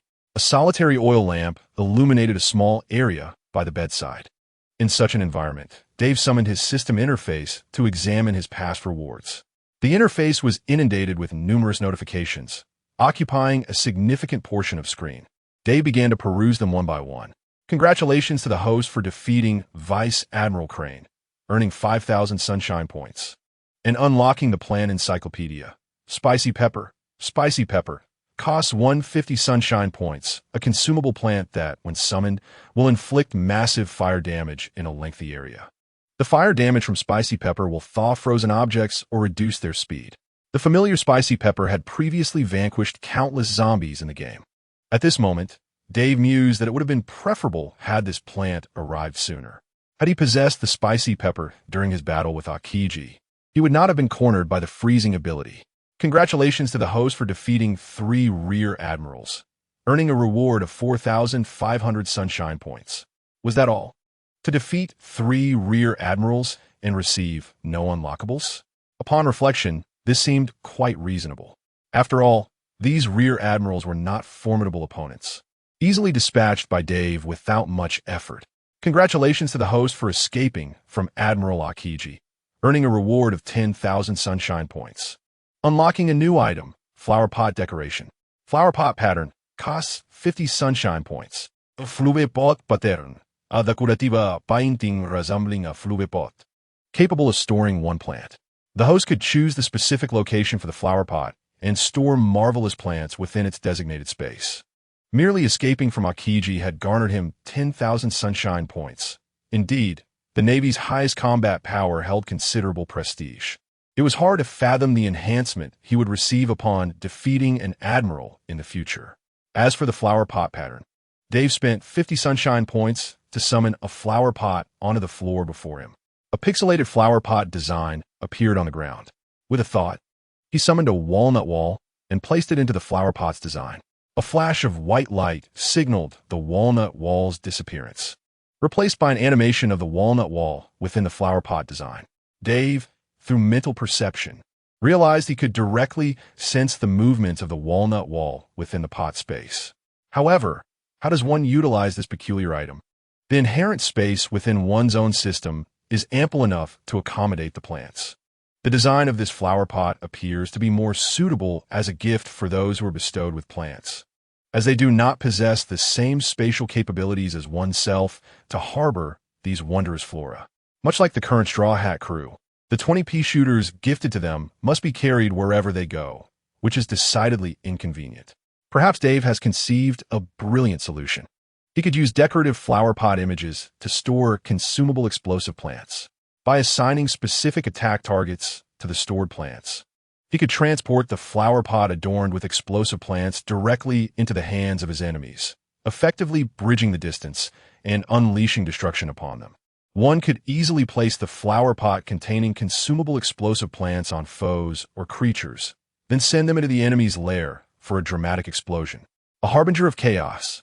At this moment, Dave envisions a future where he becomes the world-renowned bomb enthusiast of the entire pirate realm. After all, art is synonymous with explosion. Speaking of which, the captive Rob Lucci is an exemplary specimen of explosive potential. Through negotiation, he could return Lucci to the world government while simultaneously delivering potato landmines, creating a delightful surprise for the organization. Hey. Dave's mind begins to revel in mischief, pondering who might fall victim first to the explosive onslaught of Rob Bomb Lucci. The only lamentation is that beyond a certain range, Dave cannot utilize his observation hockey to control the detonation of consumable plants, to obliterate distant enemy units. He must assign relatively simple targets to the explosive plants within the flower pot images to avoid collateral damage. Having roughly formulated the specific applications of the flower pot images, Dave proceeds to the subsequent notification. Congratulations, host, on completing the Demon Slayer mission and escaping the clutches of the hidden Admiral Aokiji, unlocking the new Garden Warfare mode. The Garden Warfare mode is an advancement of the plant avatars and plant friend abilities previously acquired by the host. This ability allows the host to transform their physical form into that of a super plant. Upon activating the garden warfare form, the host will metamorphose into a wondrous plant, acquiring the unique abilities and attack methods of the corresponding flora. In this garden warfare form, the host will shed human vulnerabilities, transforming their constitution into that of a plant, endowed with abundant vitality and the capacity to produce nutrients through photosynthesis. Each plant's garden warfare form will gradually unlock as the host progresses, bestowing additional unique skills. Upon entering the garden warfare form, the special observation hockey will automatically upgrade to form the Plant Lord mode.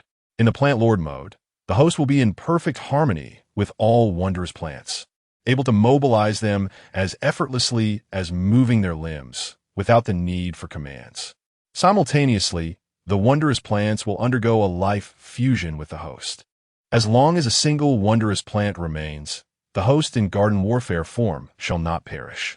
The host can only activate the garden warfare form of plants that have been unlocked and summoned at least once. A warning states that when the host enters garden warfare mode, stamina will be consumed rapidly, and with repeated entries into this mode, the rate of stamina depletion will increase exponentially. Therefore, the host is advised to use it judiciously. Upon acquiring the system, he eagerly anticipated the arrival of garden warfare, as Plants vs. Zombies had already made its debut. Now, the ability to transform into a plant was finally at hand. Since he had traversed into the world of pirates, Dave was certainly not content to merely serve as a commander of the Plant Legion. The true delight would be to metamorphose into a magical plant himself, vanquishing foes with unique attacks. Without further contemplation, Dave immediately entered the garden warfare form of the Peashooter, the plant he was most familiar with.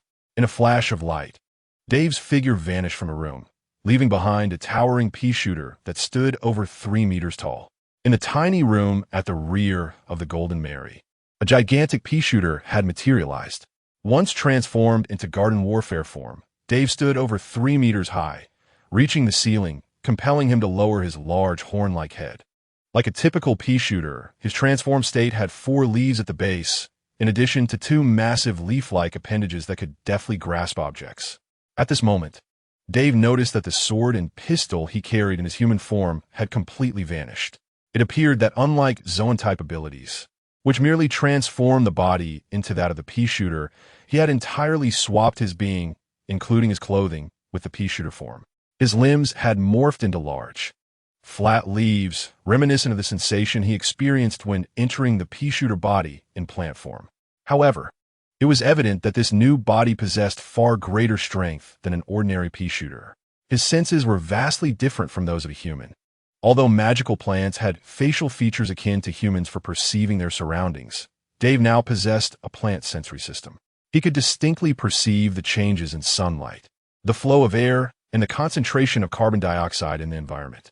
Entering garden warfare mode significantly enhanced Dave's perception, granting him awareness of elements that were imperceptible to a human. Stepping out of the room onto the deck, Dave began to fire peas at the sky. After several shots, he noticed an ammunition bar in the lower right corner of his vision with a capacity of 10. Once the ammunition was depleted, it would quickly replenish in a short time, but he would be unable to shoot during the replenishment period. Glancing at the system interface, he saw that in garden warfare mode, the Peashooter form had 3 unique skills: transforming into a Gatling Pea, launching beam bombs, and executing rapid movements. At present, among the 3 icons, only the transformation into a machine gun shooter is illuminated, while the other 2 remain dim and lifeless, suggesting that they require further unlocking. Without much contemplation, Dave promptly activated the skill to become the machine gun shooter. In an instant, his body was no longer under his control. With the blaring of a horn, a black combat helmet descended upon him, and from his mouth, originally intended for shooting peas, sprouted a 4-barrel machine gun. He glanced at the ammunition bar in the lower right corner, which had transformed from 10 peas to 100. Dave unleashed a torrent of 100 pea projectiles towards the clouds above, his speed in this machine gun mode far surpassing the ordinary, inflicting immense damage upon his foes. However, this rapid-fire consumption of energy drained his stamina even more swiftly. Already severely fatigued from battle, Dave soon found himself forcibly ejected from the garden warfare form. Exhausted and drenched in sweat, he lay on the deck beneath the night sky, gazing at the stars and laughing heartily. Before long, the night breeze began to cool the air. Straightening his attire, Dave returned to his quarters for rest, secretly resolving that upon the ship's arrival at the city of Seven Waters the next day, he would seek out a secure telephone bug to contact the headquarters of the Revolutionary Army. Having lost contact for so long, he imagined that Sabo and Mr.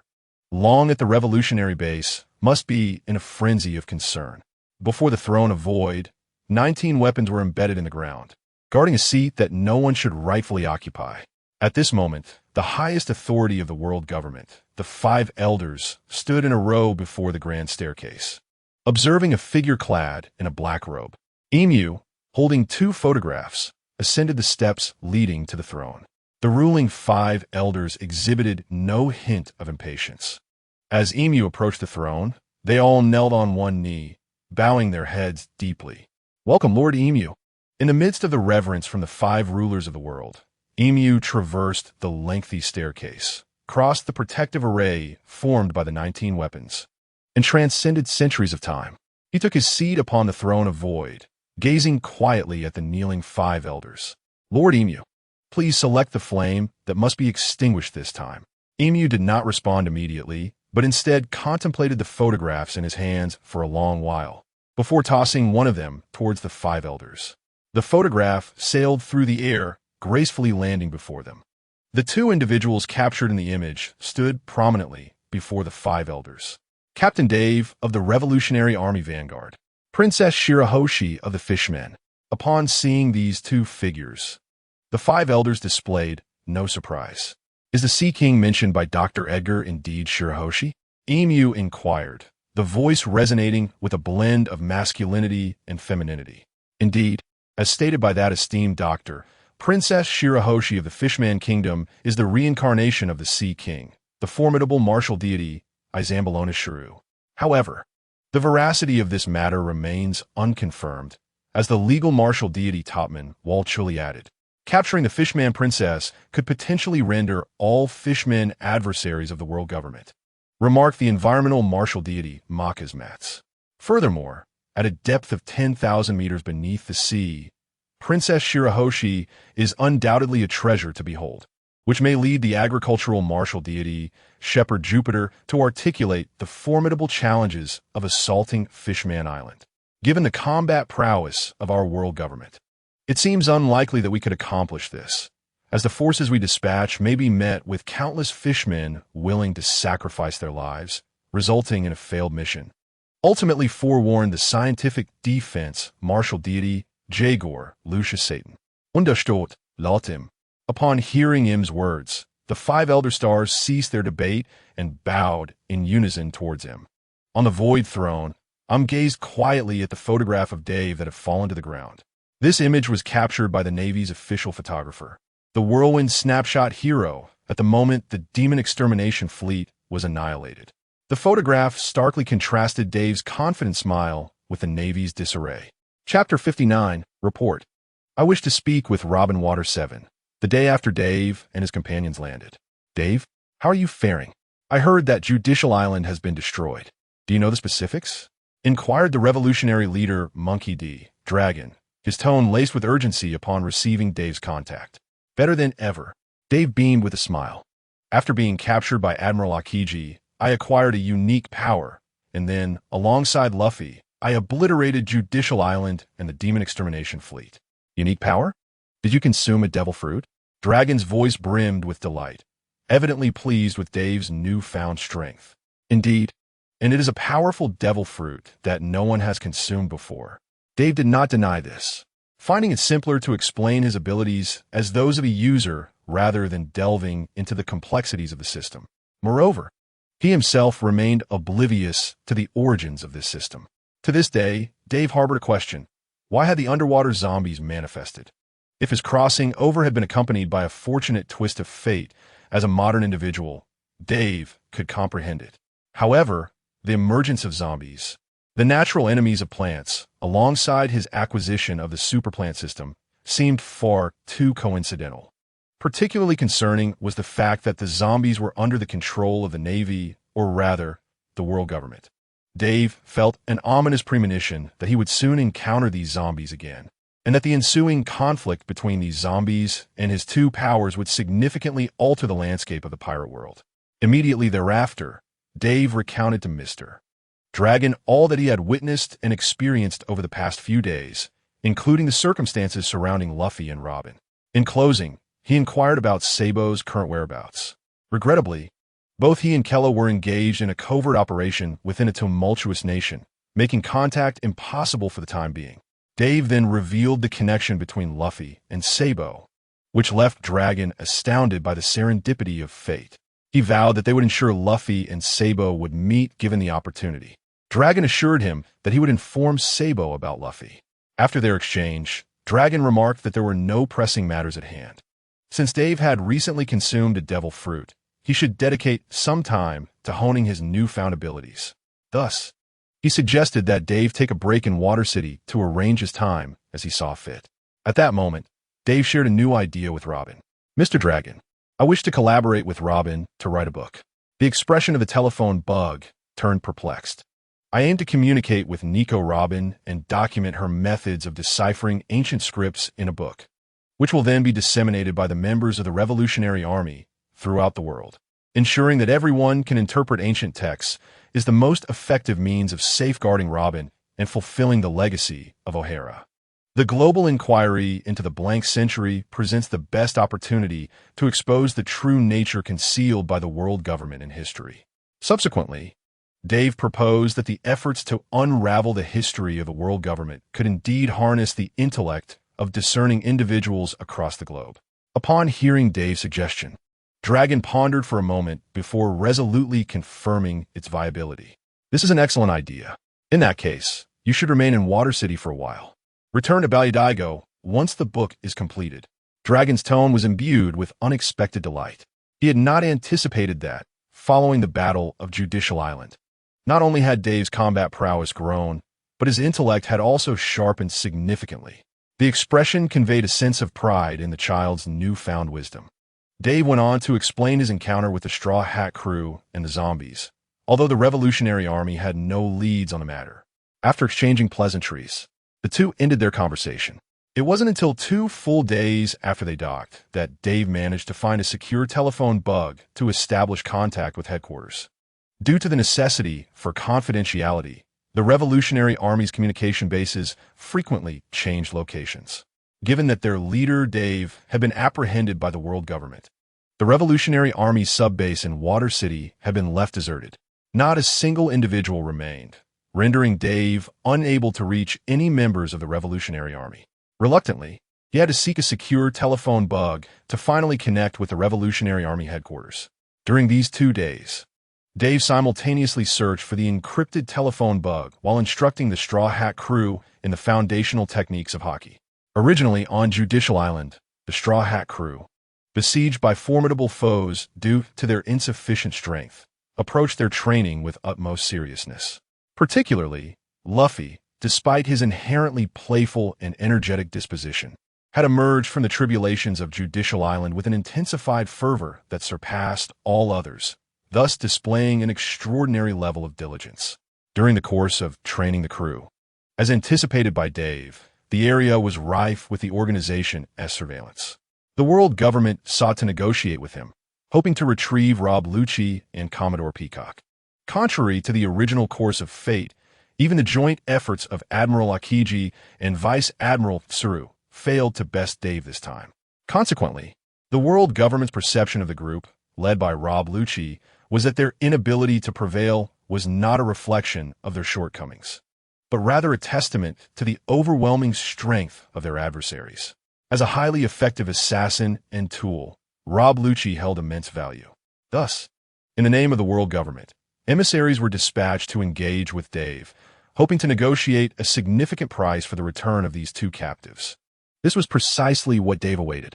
After a series of haggling, Dave ultimately agreed to trade Rob Lucci for a staggering sum of 1.5 billion berries and 10 sea prism stone bullets. However, Tsuru's granddaughter, Peacock, was explicitly refused for return and would remain as a hostage until Dave departed from Water 7. This demanded the world government to guarantee that during Dave's stay in Water 7, he would not be disturbed. Otherwise, he would eliminate Tsuru's granddaughter. After all, having repeatedly targeted high-ranking officials from various nations, Dave had no reason to trust the world government. The transaction was merely a means to procure better resources. Yet, without leverage to threaten his adversary, Dave would not engage in the game. The day after the agreement was reached, agents arrived bearing large boxes filled with banknotes to exchange for Rob Lucci. Of course, before releasing Lucci, Dave had not forgotten to leave 5 tattoo-like pot designs on him, each housing a potato mine that was slowly growing. Dave designated the targets of these potato mines as individuals clad in pristine white suits. Surely, when Lucci was rescued by the world government and encountered the individual known as Zero, it would yield a tremendous surprise for them. Just as Dave was en route to invite Robin to inscribe the ancient script interpretation dictionary, a thunderous commotion seized his attention. Bang, bang, bang. An elderly man clad in a naval uniform, laughing heartily, shattered the walls of the earth, charging straight from the coastline towards Dave. "You made it easy for me to find you, kid." A wave of flamboyant laughter accompanied by an imposing aura swept through the vicinity. It was the hero, Garp. Chapter 60. Garp, do you wish to dance as well? On the sunlit morning in Water 7, the city was alive with bustling crowds. Just as Dave intended to seek out Robin, the unparalleled presence of Hero Garp surged directly towards him. "Dave, you did splendidly on Judicial Island," he shouted, charging with an unparalleled vigor right up to Dave. Dave's body bristled with tension as he set aside all other thoughts and assumed a defensive posture. Among the countless adversaries he had encountered in his past, none could rival the formidable presence of Carp in the realm of dominance. Carp's aura exuded a wild, untamed ferocity, reminiscent of an ancient behemoth that devours the very skies and earth. It also emanated the gravitas of a martial arts master, honed over a lifetime of relentless dedication. The unbridled savagery, combined with a lifetime's focus on the path of martial arts, created an overwhelming sense of pressure around Carp. Upon the wall behind Carp, Dave observed numerous openings slightly larger than human, through which he could glimpse the dog-headed warship anchored along the coastline. Since landing, the vessel had progressed in a straight line, heedless of the barriers that lay between it and Dave. Although the old man charged towards him with a grin. And given Carp's disposition and Dave's connection with Dragon, it was highly unlikely he would unleash his full wrath upon him. Yet, the sheer ferocity of Carp's advance left Dave uncertain of the outcome. After all, as Carp rushed towards him, his right hand transformed into a solid black, trailing along. Dark streak. In that moment, Dave could only gather his will, preparing to meet Carp's impending approach. In the blink of an eye, Carp closed the distance, and with a powerful strike of his fist, he announced the name of his technique. As they neared each other, rather than making direct contact, Carp unleashed his fist against the air between them. In an instant, the air struck by Carp's punch began to warp. A shockwave birthed from the darkened aura that enveloped it. It surged forth with the intensity of a supercharged Six Kings gun, crashing towards Dave with unparalleled force. The impact was cataclysmic. Not only was Dave himself affected, but several towering structures within a 20-meter radius were also sent flying by the shockwave. Despite Dave's efforts to concentrate his will before him, he sustained minor injuries from blast. In mere seconds, a once tranquil corner of Water 7 had been devastated by the force of Carp's blow. The surrounding populace, startled by the resounding explosion, began to scatter in a frenzy. Yet, amidst the chaos, Dave sensed something amiss. The shockwave, though seemingly potent, had caused him little harm, only inflicting a few superficial wounds. Conversely, the surrounding buildings bore the brunt of the devastation. The ferocity of the attack was formidable, yet its actual damage appeared minimal, prompting doubts about Carp's true intentions, whether he had aimed to assault Dave or merely wreak havoc upon the architecture of Water 7. Although Dave had never encountered Carp before, tales of a naval hero who had brought an end to the Pirate King suggested that such destructive capability hardly befitted his illustrious title.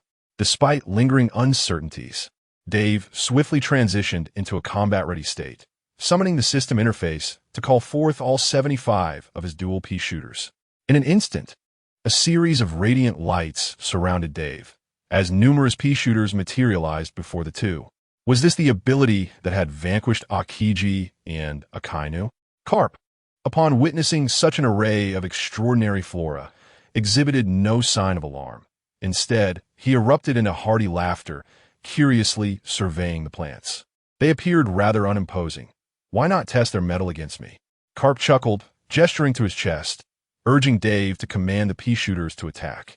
Although it seemed somewhat peculiar, given that the adversary had requested it, Dave had no reason to refrain from testing their strength. He commanded the 75 double Peashooters surrounding him to unleash their assault. In an instant, a deluge of verdant projectiles surged toward Carp. Unfortunately, under the formidable defense of Carp's haki, they inflicted no damage. Quite impressive. Indeed, these summoned entities were adequate as manifestations of a devil fruit ability. However, surely they were not capable of harming Kazan. Mad Dave, bring out something more substantial. Carp bellowed, braving the green barrage while demanding that Dave unveil new tactics. In the distance, the Straw Hat crew, initially absent, began to converge upon the sound of battle. The foreman of the shipyard in Water City, along with the station Navy personnel, also drew closer upon hearing the commotion. It was evident that what could injure Admiral Aokiji was not present before them. Carp must tread carefully. Nevertheless, since it was his own request, there was no need for excessive concern. Given the legendary prowess of this marine hero's haki, it was unlikely that even a cherry bomb could deliver a fatal blow. From the confines of a system space, Dave summoned a cherry bomb. The potato mine required too long to mature to promptly satisfy Carp's wishes. The cherry bomb was far more suitable. He hurled the cherry bomb towards Carp, who remained steadfast, enduring the Peashooter's onslaught. Moments later, a deafening explosion erupted. The cherry bomb detonated upon contact with him, causing Carp to emit a muffled grunt and spit out a mouthful of congealed blood. Not bad damage, kid. Your abilities are indeed top-notch, Carp acknowledged. However, to dance upon the world's grandest stage, you still fall short. Ultimately, to become one capable of altering the world requires relentless training day after day.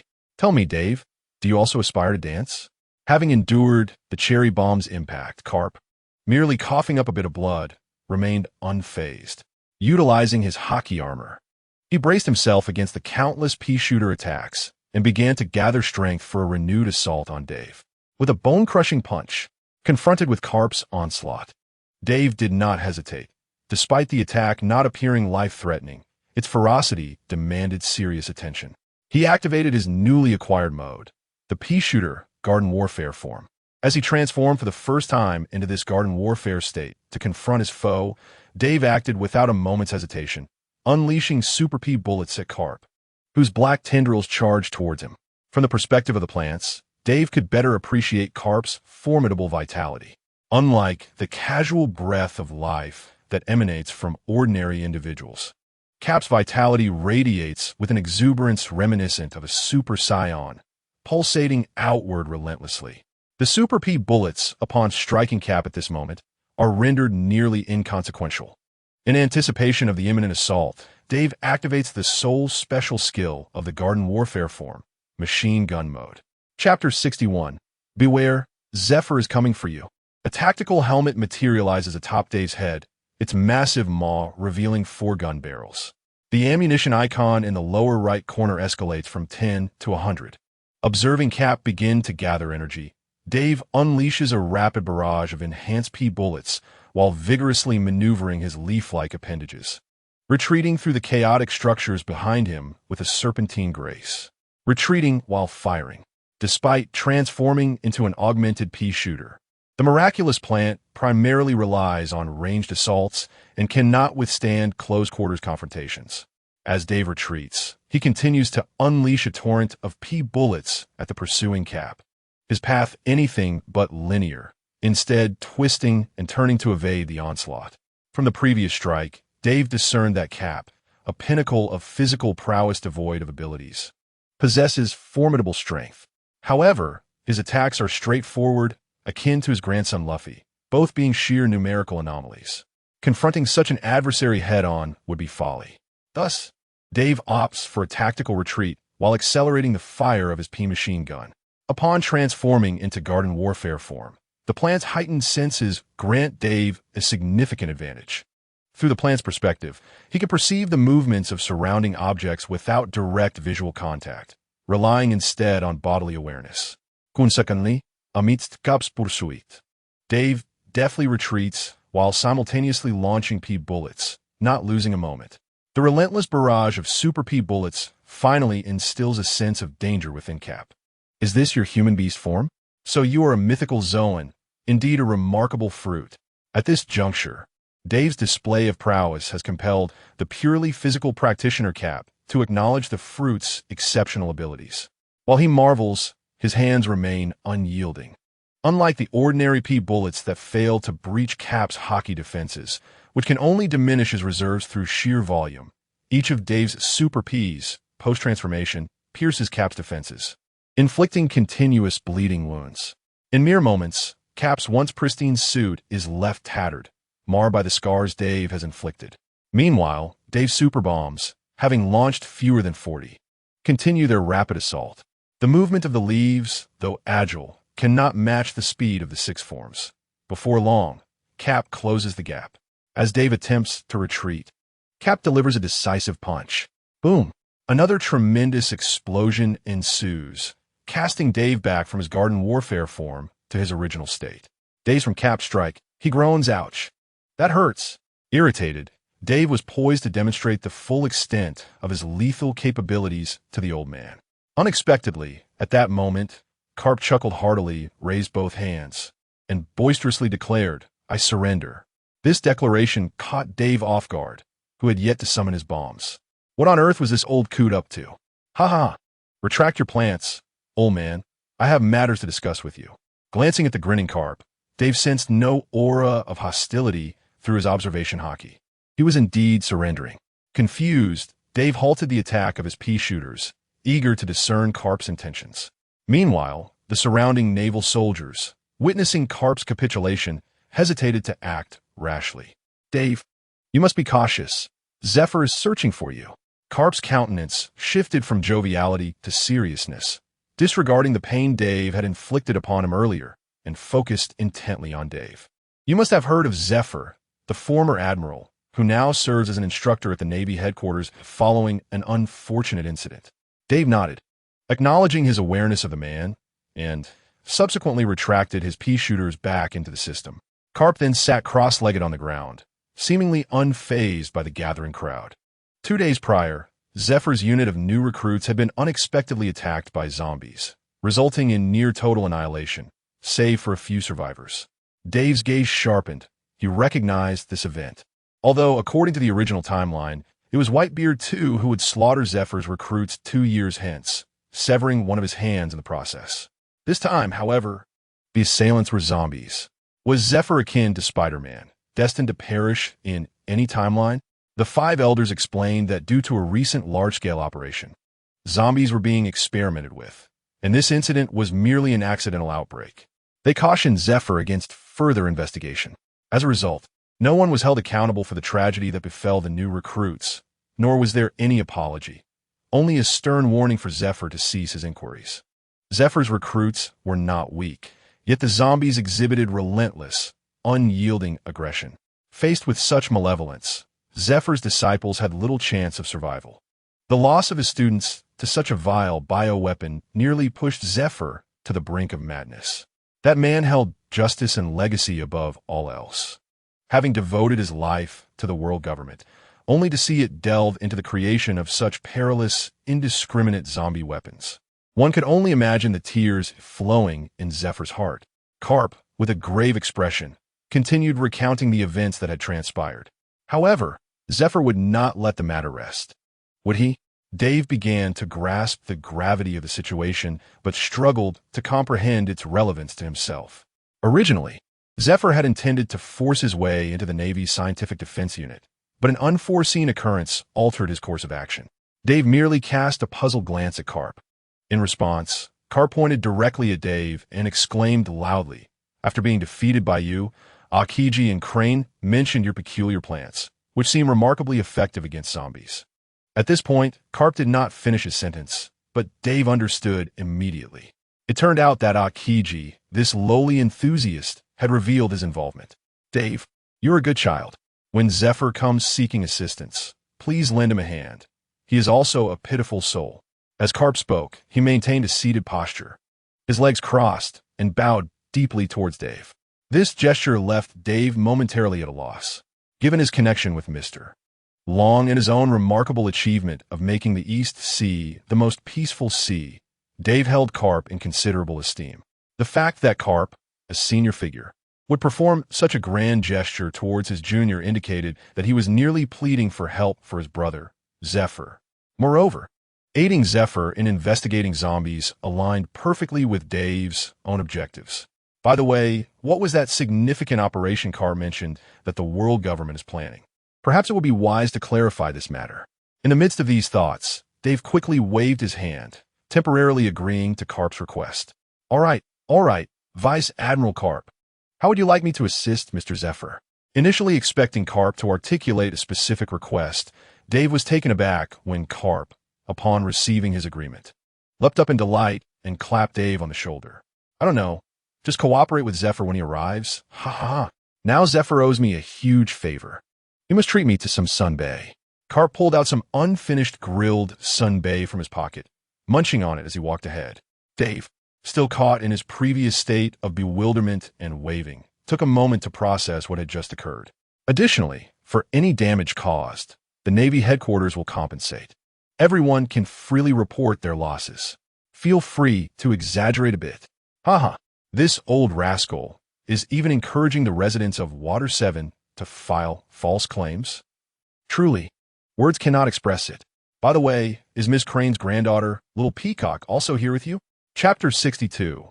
Poor Sanji, manipulated at their whim, the chaotic streets, with buildings reduced to ruins from the battle, were filled with gathered civilians, creating a tumultuous scene. Carp waved at the admiring citizens of the Navy while directing the station Marines in Water 7 to take more photographs. Report to your superiors that I have done my utmost to capture Dave, but alas, that little rascal is too cunning and managed to escape. The esteemed Navy hero, munching on grilled sunbae while uttering shameless remarks, instructed the Marines to deceive Sengoku. The contrast was stark, leaving Dave momentarily speechless. However, since the topic of Major Peacock had arisen, it was indeed a matter that troubled Dave considerably. We have not detained Major Peacock. She chose to remain here of her own accord. Mr. Carp, it is I who must implore you to expedite the departure of Colonel Peacock, lest she wreak further havoc upon your grandson's pirate crew. The mere mention of Peacock fills Dave with regret. What began as a scheme to use her as a hostage has spiraled into unforeseen complications. Kindly see to it that this peculiar individual, known as Peacock, is removed, for you surely do not wish for your grandson's crew to suffer her mischief. Observing Carp before him, Dave felt an overwhelming sense of exasperation. Even Carp seemed at a loss for words, his sunbae forgotten in hand, his expression one of astonishment. To understand the situation, one must hark back to 2 days prior, when the crew had just disembarked. The Carrera Shipbuilding Company, alongside the Straw Hat Pirates, had sailed through the night and landed in the Water City by morning. Upon reaching the shore, the crew busied themselves with various tasks they had previously neglected. Dave ventured into the city in search of the former Revolutionary Army base, but, regrettably, found no trace of it. Thus, he immersed himself in the local shops, purchasing transponder snails. Nami and Robin set out to shop, with the girls eager to explore the splendid metropolis and don beautiful attire. Chopper became enchanted by the sunflower gifted to him by Dave. This orb of light, which could directly replenish vitality, shattered his previous medical understanding. A complete restoration of life force, coupled with proper medical supervision and auxiliary medicines, was akin to a panacea in Chopper's eyes, capable of curing all ailments. The spirit of healing passed down from 2 great doctors inspired Chopper to delve into the medicinal applications of miraculous plants even before disembarking. He remained committed to his mission, diligently studying medicine in his quarters. While the 2 girls indulged in shopping, Chopper asked Robin to procure some medical books for him. Zoro, bearing the weight of self-blame for not protecting his comrades during the battle at Eni's lobby, devoted himself to the practice of haki after Dave shared foundational techniques. Reflecting on his encounter with Mihawk, Zoro gradually understood that the key to surpassing the formidable swordsman lay in mastering haki. Notably, thanks to Dave's presence, Zoro was spared the misfortune of losing his beloved sword to the touch of a user of the rust fruit. He began his intense training without the need to seek new weapons. Originally, Luffy wished to train haki alongside Zoro. However, as captain, he was bound by his responsibilities. He, along with Usopp and Frankie, focused on the modifications for the Going Merry. Meanwhile, Sanji found himself entangled in complications. Renowned in the culinary world for his flirtatious nature, Sanji had been making frequent appearances before Colonel Peacock, showering her with attention even before they reached land. Upon arrival, he took to lingering near the small cabin where Peacock was confined, ensuring her comfort. While Lucci's meals consisted of subpar bread, Peacock would serve a lavish and exquisite array of dishes, from pre-meal desserts to post-meal fruits, all meticulously prepared. Originally, Lucci was indifferent to matters of diet. However, upon witnessing Sanji's exquisite offerings to Commodore Peacock, he nearly choked on his own blood from the stark contrast. As Peacock dined, Sanji reveled in the moment, his eagerness causing Rob Lucci to roll his eyes in exasperation. It remained a mystery what exactly Peacock had conveyed to Sanji, for within just a day of disembarking, she had managed to extricate herself from captivity. This spectacle left Lucci exclaiming in disbelief, and it was merely the events of their first morning ashore. By afternoon, the bond between Peacock and Sanji deepened as Peacock indulged in her unique passions while Sanji joyfully circled around her, overwhelmed by happiness. Peacock delighted in finding a kindred spirit who recognized her interests, while Sanji, besotted by such beauty, suffered from numerous nosebleeds. Poor Sanji was utterly at the mercy of Peacock's whims. When Nami and Robin returned to witness the scene, Nami's expression was one of profound incredulity, while Robin, though not partaking in their antics, observed with a silent smile, her demeanor one of quiet amusement. The Straw Hat Crew's reaction to Peacock's release was rather subdued. After all, she posed no real threat compared to the ferocity that Lucci embodied. Her captivity was merely a means of leverage for the crew, who were unable to set sail due to ship repairs, thus using her as a pawn to deter the Navy. As Zoro witnessed Sanji's fawning over Peacock, he couldn't help but make several sarcastic remarks, which incited a raucous brawl between the two rascals. By evening, the crew assumed that Peacock had returned to Marineford after her release, yet to their astonishment, she remained within the confines of the Straw Hats' quarters. Having spent years at the Navy headquarters, she lamented the lack of understanding for her interests until encountering this charming individual. As she caressed Sanji's chin, he erupted in yet another bout of nosebleeds. At last, I've discovered a true companion, she mused, their peculiar rapport sending shivers down Zoro's spine, leaving him momentarily speechless. Only Nami could muster a weary remark. What a character. In Chapter 63, The Beast Tamer of the Straw Hat Crew, when Dave and Garp arrived at the Straw Hat base, the crew had gathered, intrigued by the previous commotion. "Grandpa!" exclaimed Luffy, his face lighting up upon seeing Garp, much to the astonishment of his crewmates. No one had anticipated that within just a few days they would learn of their absurd captain's childhood, meet Luffy's brother, and now encounter his grandfather. Despite having been taken aback multiple times by Luffy's lineage, the revelation that his grandfather was a legendary Marine left them all in utter disbelief. Even a usually composed Zoro couldn't hide his astonishment, his lips twitching in surprise. Here was a grandson aspiring to be the Pirate King, a father who rebelled to form a revolutionary army, and a grandfather who was a hero of the Navy, safeguarding the seas. In such a household, anyone who gazes upon it becomes ensnared in confusion. Among the assembled crowd, only Sanji, adorned with a leather collar, maintains a semblance of composure. In Sanji's eyes, regardless of how astonishing Luffy's background may be, it pales in comparison to his own. As Garp and Dave entered the Straw Hat Crew's quarters, they were greeted by the sight of a jubilant Peacock, wielding a whip to train Sanji. Dave could not help but silently scoff, astonished that the seemingly serious Vice Admiral Crane had such an unconventional granddaughter.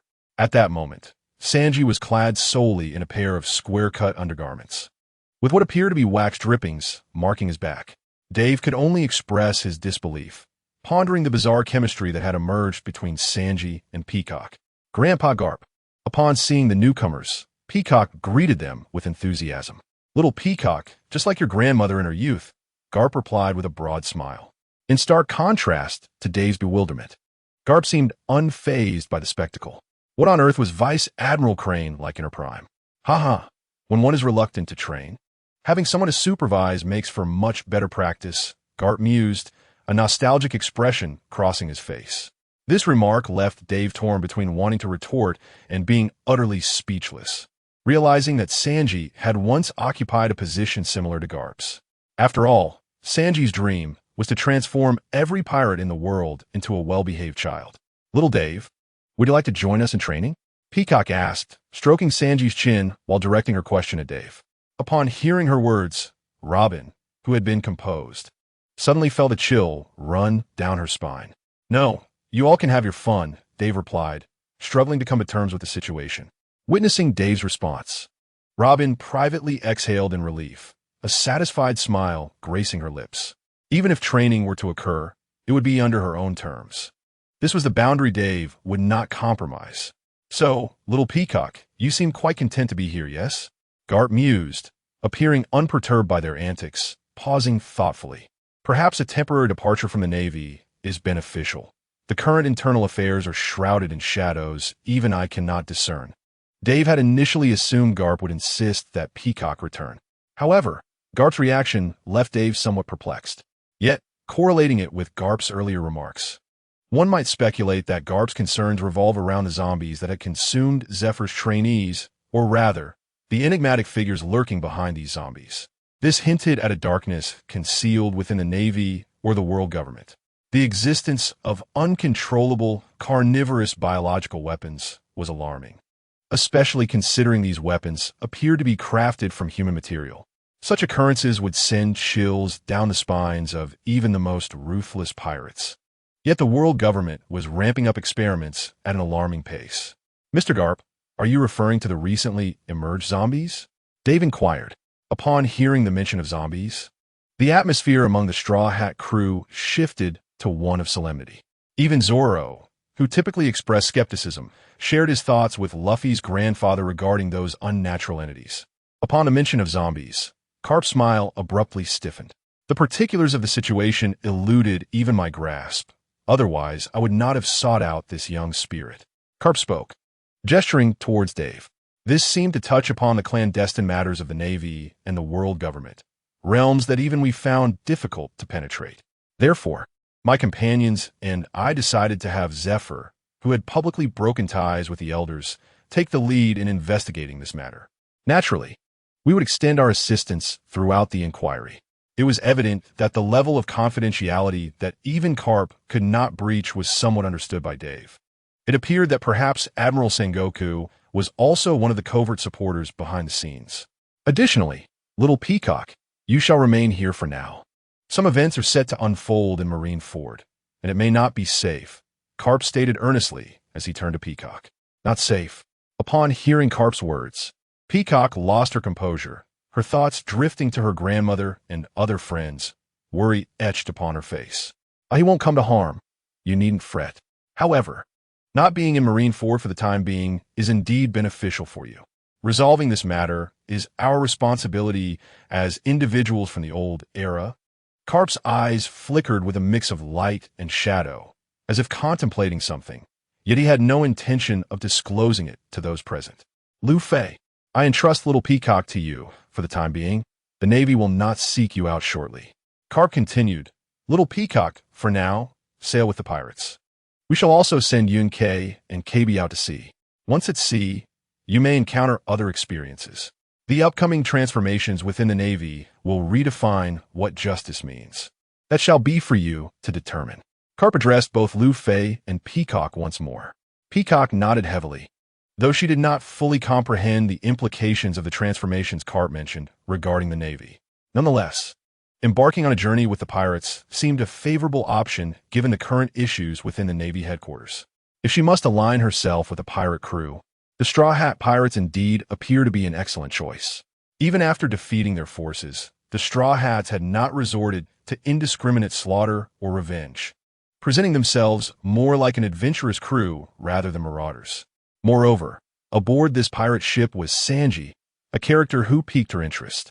Resolved in her decision, she turned to Lu Fei and declared, "Hey, you are Sanji's captain, right? Allow me to join your pirate crew, even if only temporarily." The moment Peacock, the whip-wielding young major, made her proclamation, the Straw Hat crew fell into a hushed silence. None could fathom why this promising young marine would wish to join their ranks. Sanji, overjoyed, nuzzled against Peacock's leg, eliciting an eye roll from Zoro, who found himself at a loss for words. Lu Fei regarded Peacock for a moment before nodding earnestly in agreement. "Lu Fei, I leave little Peacock in your care for now." Carp greeted Lu Fei without hesitation. "Oh, this one seems extraordinarily interesting," Lu Fei exclaimed, his joy palpable. Dave could only cover his face in despair, for his presence had inadvertently facilitated an improbable encounter between two peculiar individuals. "Oh, the destruction of childhood. Luffy, your next quest should involve seeking out a shipwright and a musician, not a beast tamer.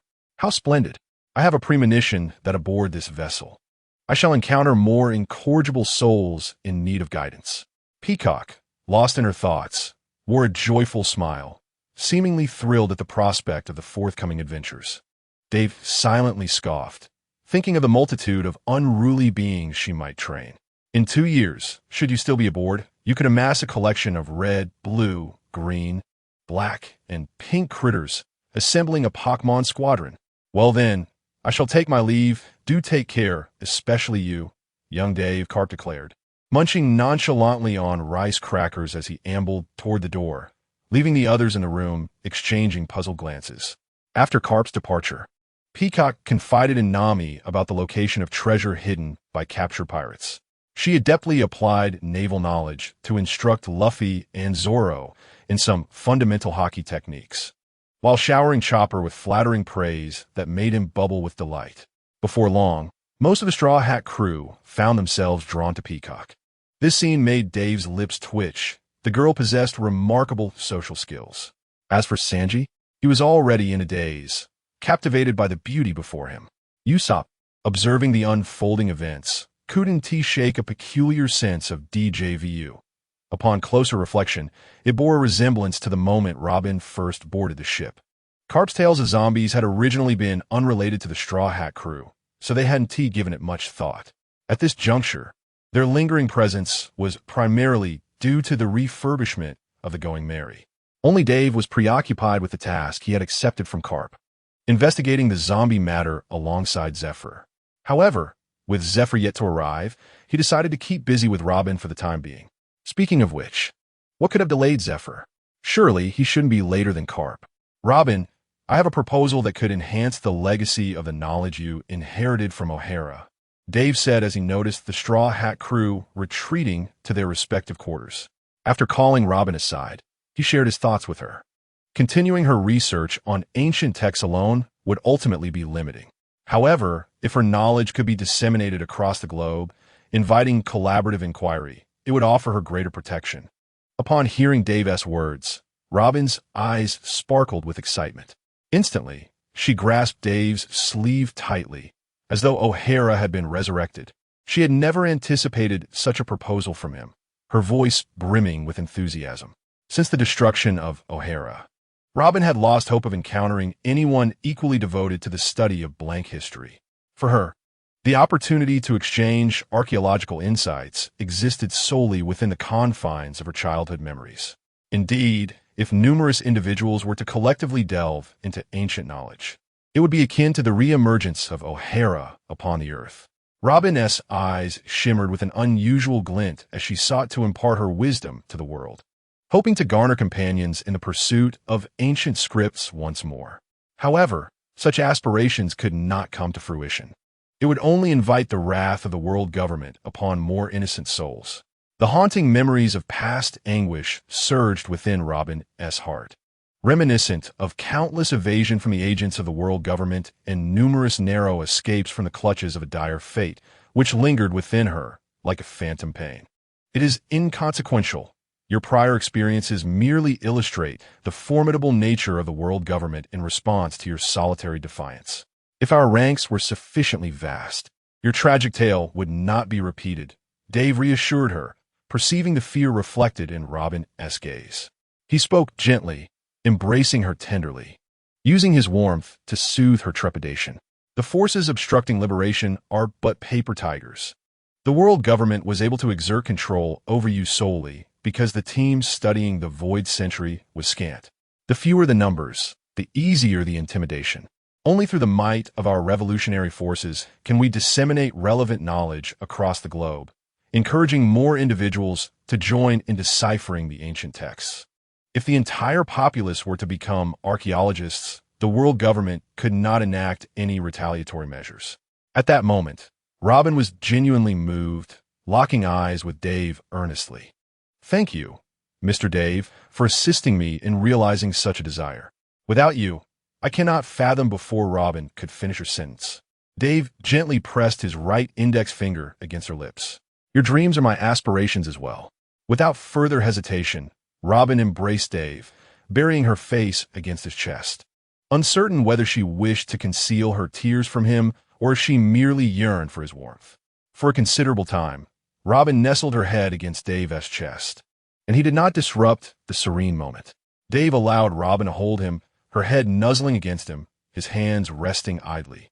After all, at that moment, he too was uncertain whether Robin was overwhelmed with joy at the unexpected realization of her dreams, or if it was her affection for him that stirred such emotions. After an extended embrace, Robin still clung to Dave's waist, lifting her gaze to meet his. "Mr. Dave, I have just pondered a question." Robin's voice carried a hint of shyness.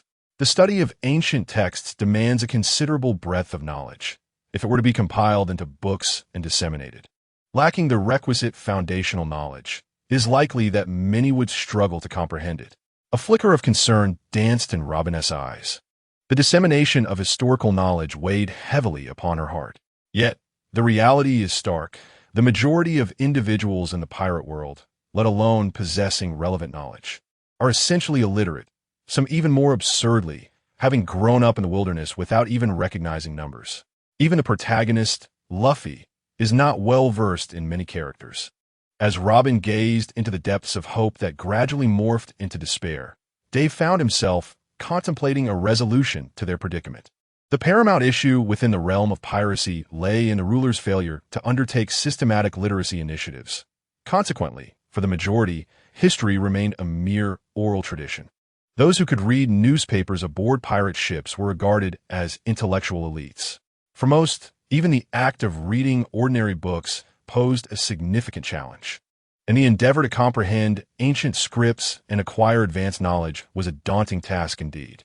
After a moment of reflection under Robin's gaze, Dave suddenly shivered as an ingenious idea struck him. "I have found a solution," he proclaimed. Robin tilted her head in curiosity, uncertain of what Dave's proposal entailed. "We shall entice them to explore on their own," he suggested, "to promote the dissemination of knowledge regarding ancient scripts. It is not necessary to present all the content within a singular dictionary. Rather, it can be taught in an engaging manner, divided into captivating snippets." Robin's expression remained one of mild confusion as she struggled to grasp Dave's intention. You can begin with a sufficiently intriguing hook. For instance, the scandalous romance between the five elders and Admiral Akainu, sparked by ancient scripts, or perhaps rumors surrounding the hairstyles of high-ranking Navy officials. The veracity of these tales is inconsequential. What matters is that amidst the explosive gossip, we weave in some knowledge about ancient script interpretation. For example, we could fabricate a love letter from Satan to Akainu, inscribed in ancient script, and provide readers with the means to decipher it. As long as the rumors are sensational enough, we need not fear a lack of interest. In this manner, it is highly probable that, before long, the number of individuals acquainted with ancient scripts will surpass those familiar with modern writing. Robin was taken aback, even with her vast reservoir of knowledge. She had not anticipated such a method for promoting ancient writing. This approach appeared remarkably effective, albeit somewhat unscrupulous. Dave, however, was bursting with creativity, growing increasingly animated as he elaborated. We could craft delightful stories, halting at the climax and concluding with an inscription in ancient script. Those unfamiliar with it would be left in suspense, unable to reach the conclusion. Dave envisioned a burgeoning fervor for learning ancient scripts ignited by this method. Once the widespread adoption of ancient writing took root, the world government would find itself powerless to obstruct the ensuing developments. Robin, having absorbed this notion, found herself utterly stupefied. Hadn't the information previously indicated that Dave was somewhat single-minded? Yet, it appeared he was not devoid of intellect, albeit with a hint of mischief. Contemplating the impending wave of ancient script fascination that would soon sweep across the globe, she couldn't help but press her lips together in anticipation. Chapter 65. The Theoretical Foundation for Liberation. Upon hearing Dave's words, a spark ignited within Robin's heart, transforming her previously tranquil demeanor into one of fervent determination as she wholeheartedly immersed herself in the task of compiling an ancient script dictionary. With renewed vigor, she endeavored to organize her knowledge at an accelerated pace, intending to disseminate it to the populace globally through the Revolutionary Army's efforts. Meanwhile, Dave employed an encrypted snail phone to communicate this scandalous newspaper concept to the Revolutionary Army headquarters. Aside from the topics discussed earlier with Robin, Dave also contributed his innovative understanding of modern propaganda. Thus, Mr. Long, if we fail to seize the high ground of public opinion, it will inevitably be occupied by our adversaries. Moreover, even if the time for full-scale war has not yet arrived, it does not preclude us from using public sentiment to attract more like-minded individuals. Once our propaganda tools are fully developed, it is foreseeable that the number of recruits joining the Revolutionary Army will increase exponentially. The expression of the encrypted phone bug gradually morphed into one of disbelief. While it was clear that Dave had grown wiser, could it be that he had become too clever? After a moment of contemplation, Long, on the other end of the line, broke into a smile. Indeed, this approach could maximize the dissemination of ancient knowledge while simultaneously promoting the aims of our Revolutionary Army. Well done, Dave. Long's voice resonated with a hint of exhilaration. Should such newspapers circulate and expose the hidden darkness of the world government and the aristocracy, the strength of the Revolutionary Army would undoubtedly surge at an unprecedented rate. The era of great pirates, initiated by Roger, could very well transition into an era of grand revolution through the power of newspaper propaganda. After all, the existence of the legendary One Piece pales in comparison to the tangible oppression faced by people across the globe, which they witness daily. The elusive treasure holds far less allure for the majority than the hatred stemming from worldly oppression. In addition to promoting the Revolutionary Army's objectives and the oppression prevailing worldwide, I have another notion. The current operations of the Revolutionary Army lack a theoretical foundation and a clear agenda. Upon hearing Dave's words, Long found himself increasingly perplexed. Although our actions are planned, they lack a theoretical underpinning. Presently, the strategy is merely to overthrow the celestial dragons without a subsequent plan. Long instinctively wanted to interrupt Dave, cautioning him against aiming too high, as toppling the celestial dragons was of paramount importance. Yet, the words were difficult to articulate. It is true that the current operations of the Revolutionary Army are indeed bereft of theoretical guidance. Long had long been aware of this, but felt powerless to change it. Given the widespread illiteracy in the pirate world, the Revolutionary Army lacks key individuals capable of proposing developmental theories. Even the founder, Monkey D. Dragon, established the revolutionary force driven by fervor rather than constructive theory, in the face of relentless pursuit by the world government. Finding sufficiently talented scholars who could calmly devise a new theory capable of dismantling the current nation-state system and the World Conference framework seems nearly impossible. Consequently, the actions of the Revolutionary Army have remained confined to merely toppling the oppressive aristocracy, only to replace them with another slightly better aristocracy. Therefore, Mr. Long, I intend to address the current situation with a book entitled Capital. Having elucidated the logical framework and theoretical shortcomings of the Revolutionary Army's actions, Dave conveyed this to Long. Since we are to disseminate knowledge, let us do so with something impactful. Wait, Dave. Are you really going to write a book? Dragon spoke in a stammering manner, his words lacking fluency. He had heard of a fool gaining enlightenment, but never of a fool transforming into a professor. I yearn to convey the inevitable existence of the Revolutionary Army to the world through absolute scientific theory, concentrating all of this knowledge into a single tome. After listening to Dave's words, Dragon promptly agreed to his plan, aiming to strive for the authority of public opinion in the realm of newspapers, while also proving the necessity of the Revolutionary Army's existence. However, with Dragon's limited knowledge as a revolutionary, he struggled to comprehend what kind of book Dave intended to write.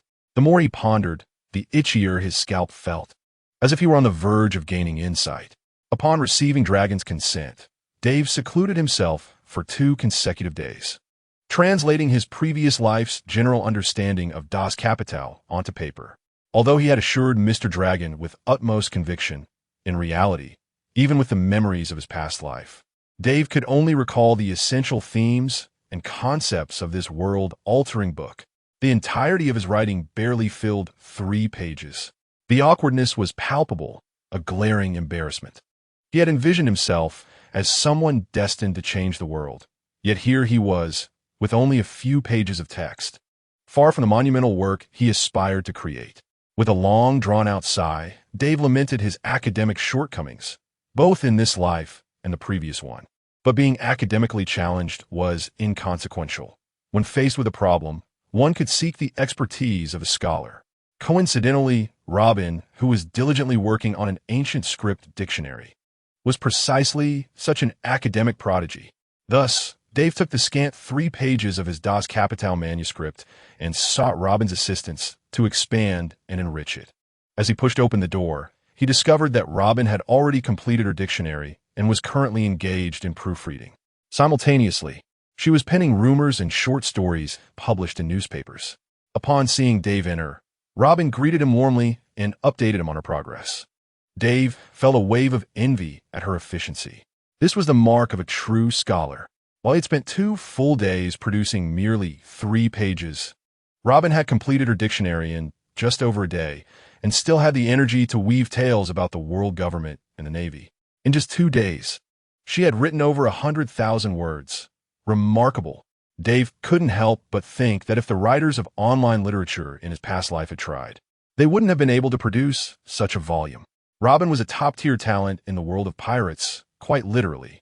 Glancing over at her, he saw the embodiment of a creative genius, with 3 arms emerging from the pedals on her desk, simultaneously writing as she conversed with him.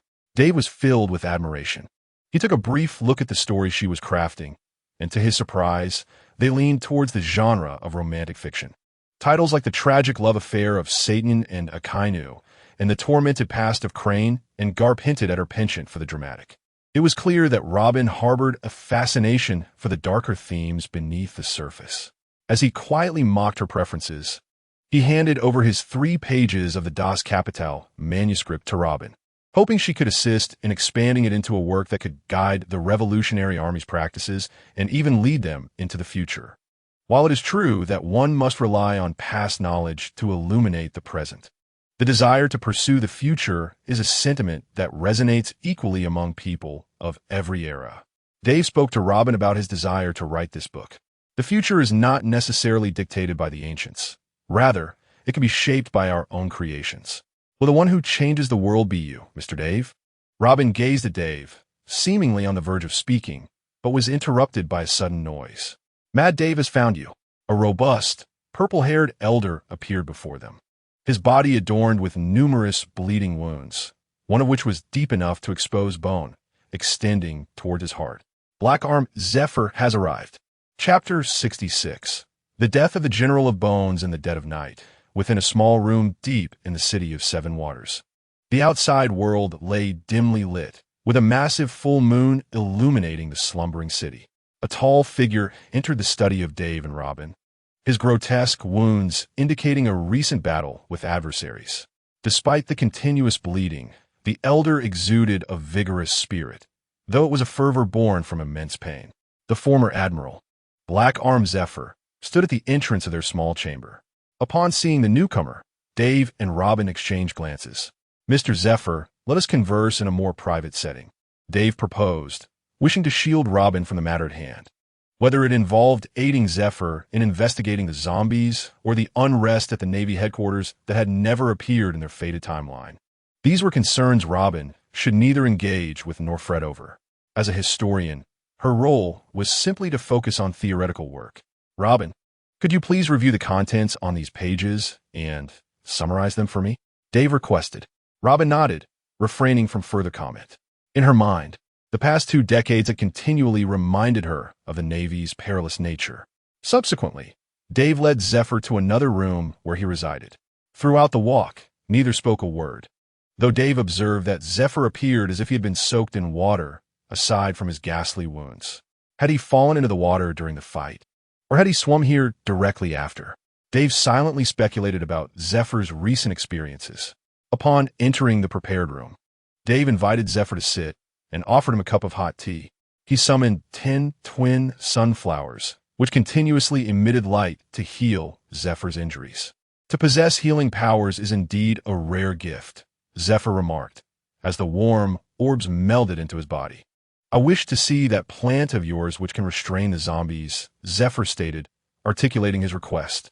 Dave nodded, and after their meal, he summoned a double Peashooter, commanding it to walk outside and symbolically fire 2 peas into the sky before returning to his side. Zephyr regarded the Peashooter before him in silence, as the orbs continued to nurture his body, gradually mending his wounds. Mr. Karp has spoken to me about your matters, albeit rather vaguely. All I gleaned was your desire to investigate issues related to zombies. Might you be so kind as to elaborate on the specifics of the situation? Dave observed Zephyr before him, a man whose body was suffused with suppressed fury. Even his breath came in ragged gasps, indicative of the repressed anger within. It seemed he was poised to explode at any moment. Dave mused inwardly. The Navy is embroiled in a civil war, perhaps on the brink of outright division. Zephyr's initial words sent a shiver down Dave's spine, nearly prompting him to leap to his feet. A civil war? What has transpired? Dave, you have encountered the new biological weapon zombies that the world government has equipped the Navy with, have you not? Upon hearing this, Dave nodded, gesturing for Zephyr to continue. These are biological weapons crafted from living humans and under direct orders from the elders. They are being produced en masse with alarming speed. Dave nodded again, having previously gleaned some understanding of these matters during Karp's visit. At this moment, Zephyr's emotions surged, his fists clenched tightly, as if gathering an aura of power. The raw materials for creating these zombies are the citizens of non-allied nations. Dave remained silent, as he had already come to terms with this information.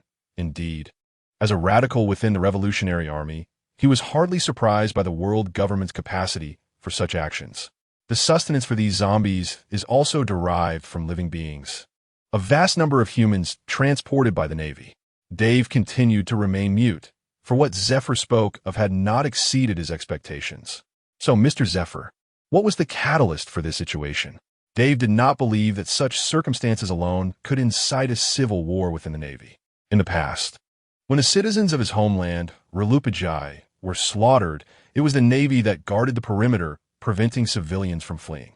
Clearly, if a conflict were to erupt among them, there must be one or more direct catalysts. General Bone, you may not be familiar with him. No, I know of him.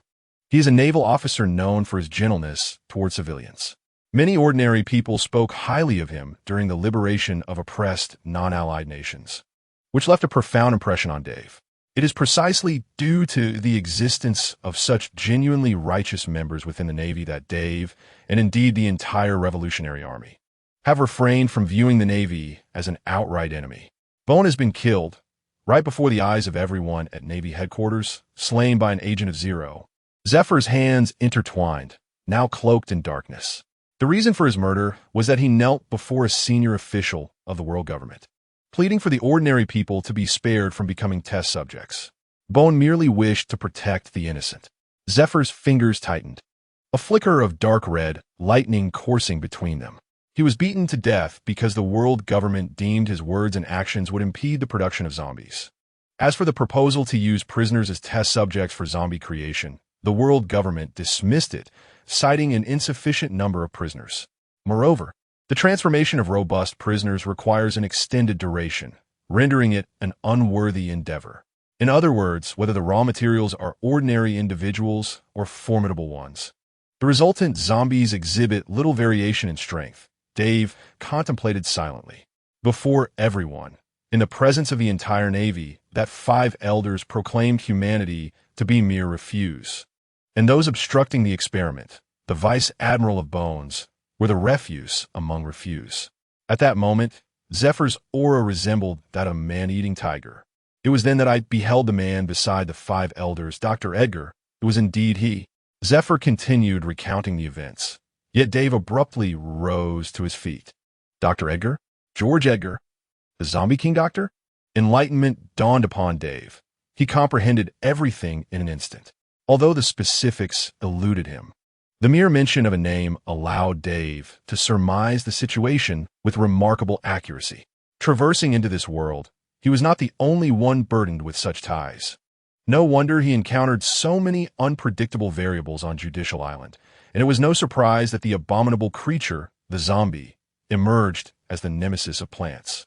If the character of the Zombie King Doctor were to materialize, all these occurrences would be rendered comprehensible. Zephyr gazed at Dave with a hint of astonishment, taken aback by his fervent reaction to the name. Once Dave regained his composure, he resumed his seat on the sofa. Please continue, Mr. Zephyr.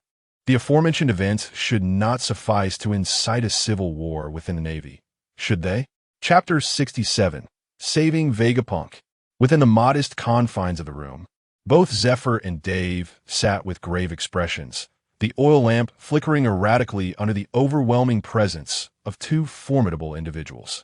At that moment, the light from the sunflowers had fully healed Zephyr's injuries, and with a mere thought, Dave summoned the sunflowers back into his mental realm.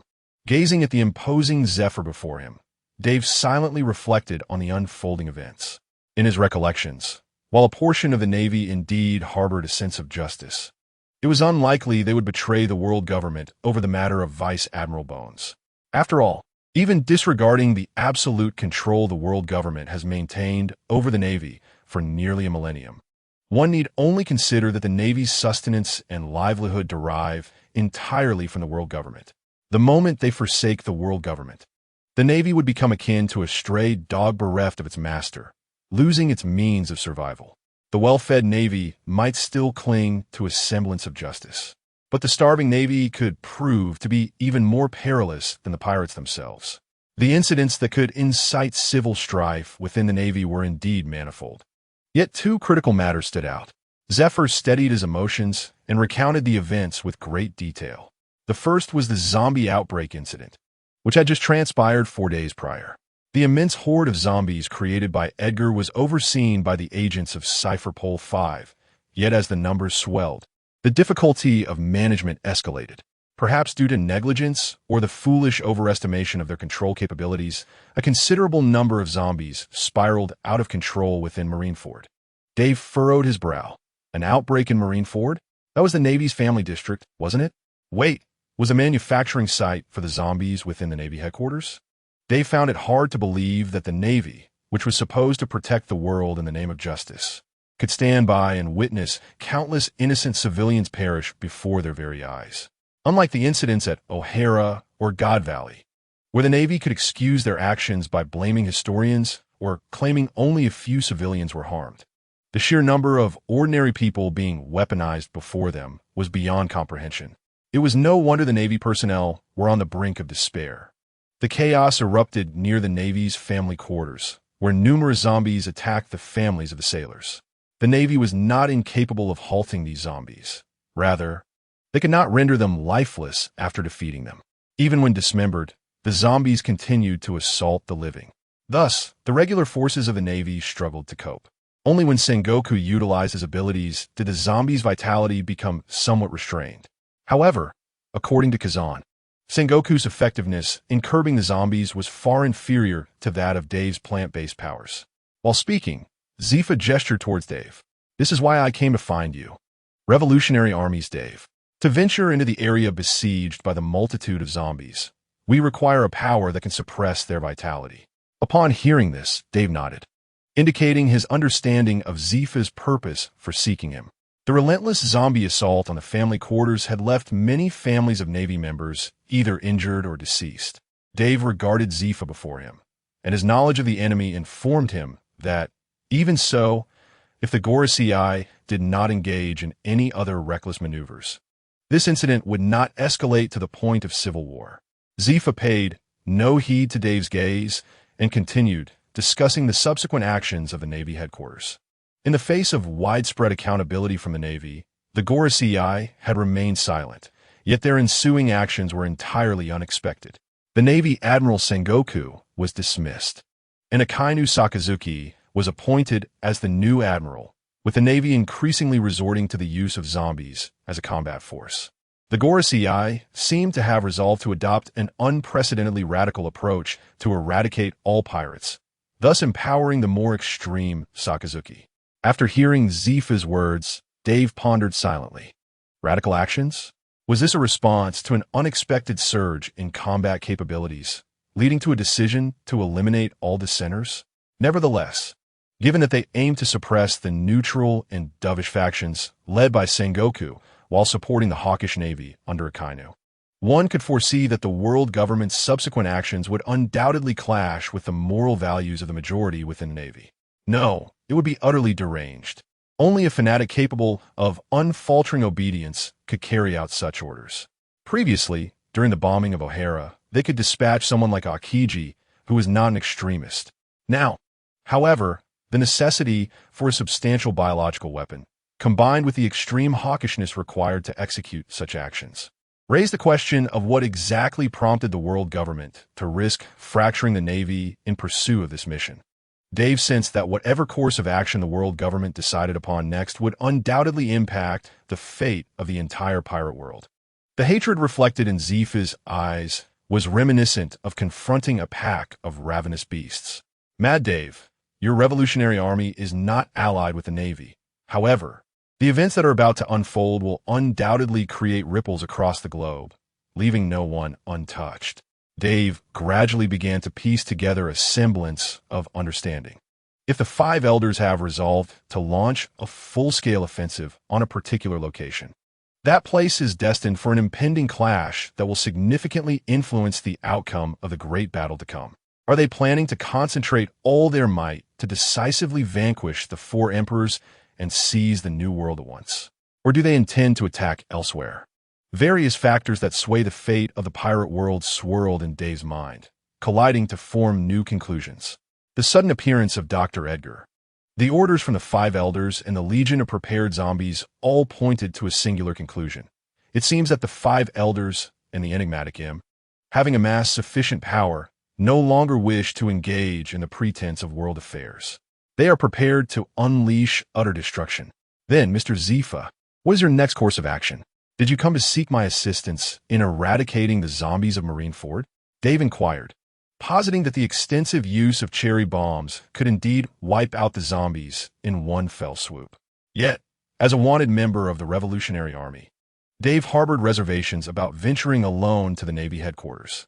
In other locations, even if surrounded, Dave was confident in his ability to escape.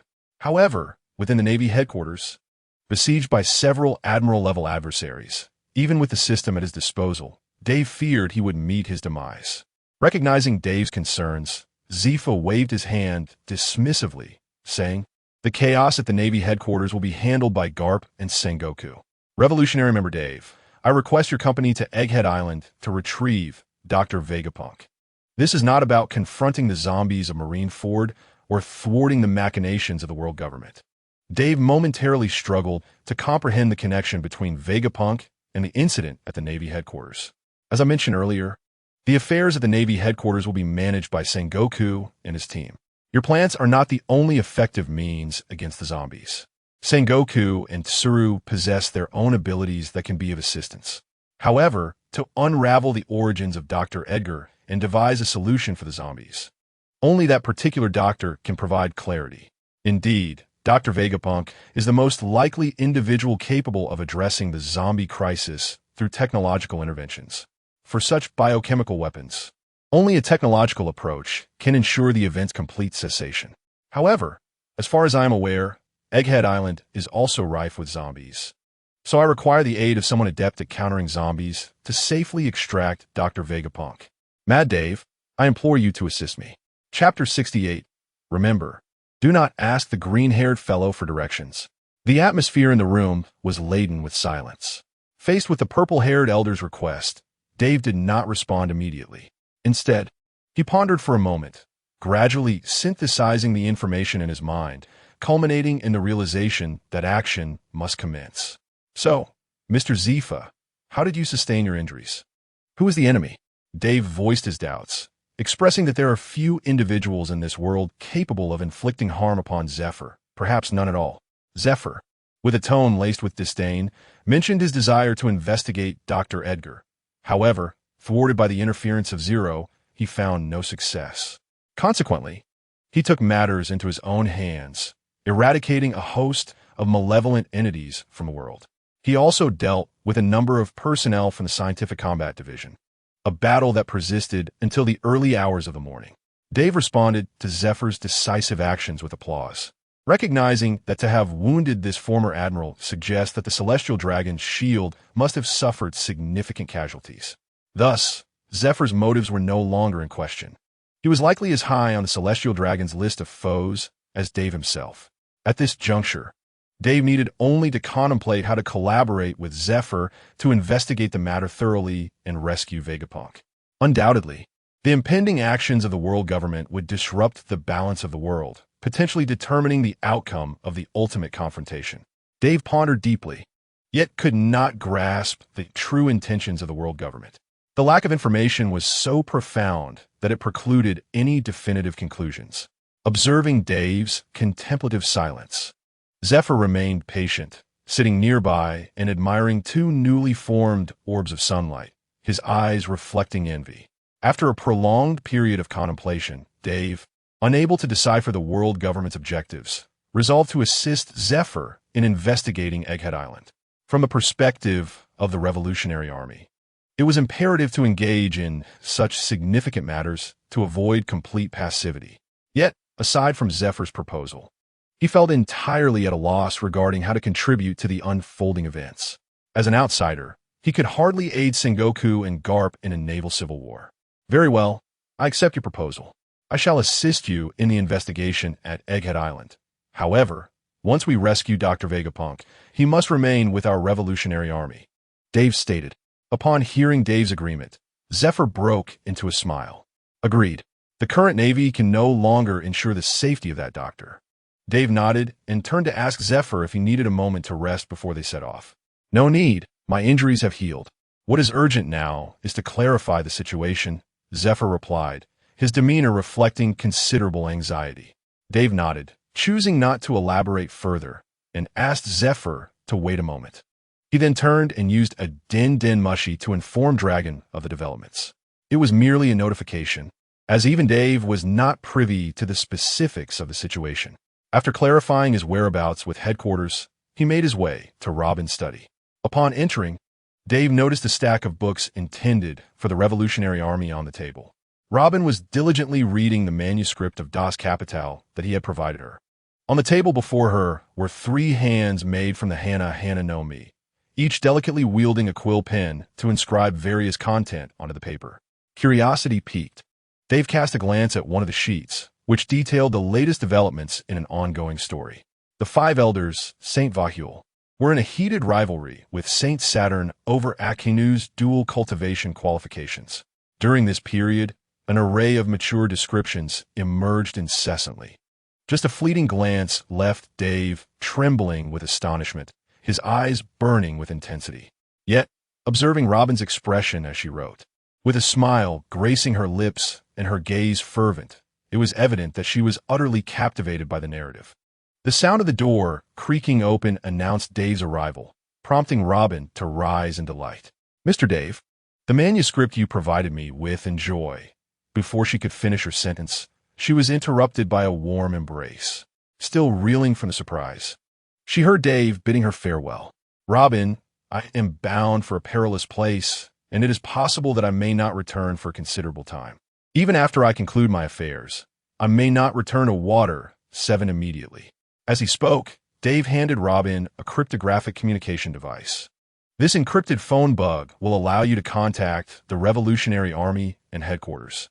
Should I fail to return, you can use it to relay the manuscript to them. So it may be transformed into a newspaper and distributed worldwide. Of course, if you or the Straw Hat Pirates have any special needs, you may also reach out to the Revolutionary Army for assistance. Whether it be the light of revolution, Robin, or the biological son of Dr. Dragon, Luffy, both are sufficient to garner the support of the commanders. Dave spoke rapidly, the myriad of unforeseen circumstances overwhelming him, even with his system enhancements. A persistent unease and anxiety lingered within him until he could ascertain the true intentions of the world government. Mr. Dave, please take care. No matter where you are in the world, I will be waiting for your return.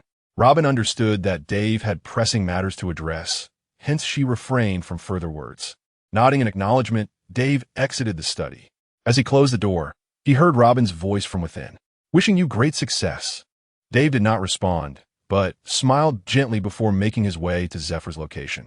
Together, they arrived at the coast of Water 7, where Dave summoned 2 lotus leaves to serve as their means of transportation to Egghead Island. As he was about to depart Water 7, Dave posed a question that had been troubling him. Mr. Zephyr, how did you manage to locate me?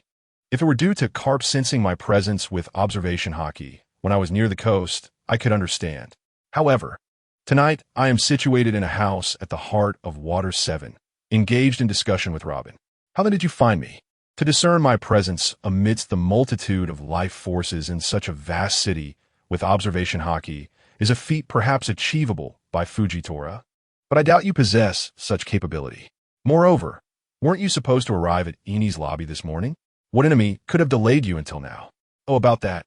Zephyr replied, I anticipated you would be with the Straw Hat Pirates, so when I arrived in Water 7, I simply asked for directions. However, following the path indicated by that individual, I traversed until evening, yet found no trace of you on the other side of the city of 7 Waters.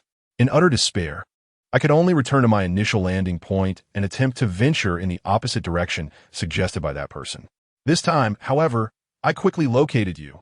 The matter of asking for directions left Zifa somewhat perplexed. Dave tilted his head, initially believing there might be some adversary detaining them. The act of inquiring for directions struck Dave as somewhat familiar, prompting him to ask with a hint of curiosity. So, Mr. Zifa, who exactly was the person you asked for directions? Without overthinking, Zifa replied earnestly, a kind-hearted young man with green algae for hair, holding 3 swords, who pointed the way upon hearing my inquiry. Enlightened, Dave immediately grasped the situation, realizing why Zifa had taken such a lengthy detour. So, you saw directions from someone with green algae hair, did you? Chapter 69. I wish to rename myself as Ultraman Tiga. The sky was shrouded in thick, ominous clouds. Despite it being daytime, the brightness was reminiscent of dusk. Only the occasional flash of lightning illuminated the horizon, revealing the island ahead to Dave and Zifa. The storm raged fiercely. Had they not utilized lotus leaves for navigation, ordinary vessels would have surely succumbed to the tempest. After drifting for 2 days and nights, Dave and Zifa finally reached the fabled island of the future. Fortunately, Zifa, the former chief instructor, possessed numerous permanent pointers to significant naval locations for navigation. Otherwise, as mere novices in maritime skills, they would have been utterly lost. The more treacherous the weather, the more Dave could appreciate Nami's invaluable expertise. It was the precise navigation combined with the full-speed advancement of the lotus leaves that enabled them to reach their destination with such remarkable swiftness.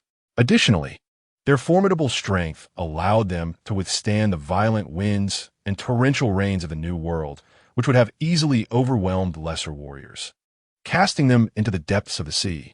The adverse conditions had rendered humanity's senses futile for navigation. Without the guidance of the permanent pointer, they would have surely been lost amidst the tumultuous waves. As they drew closer to the distant technological island, both Dave and Zifa's hearts sank. The island ahead bore no semblance to the rumored shimmering lights. The entirety of Egghead Island was enveloped in darkness, with a colossal oval structure resembling an ancient beast dominating the central area. This was the Paramount Dome Research Institute, the heart of Egghead Island, where Dr. Vegapunk resided.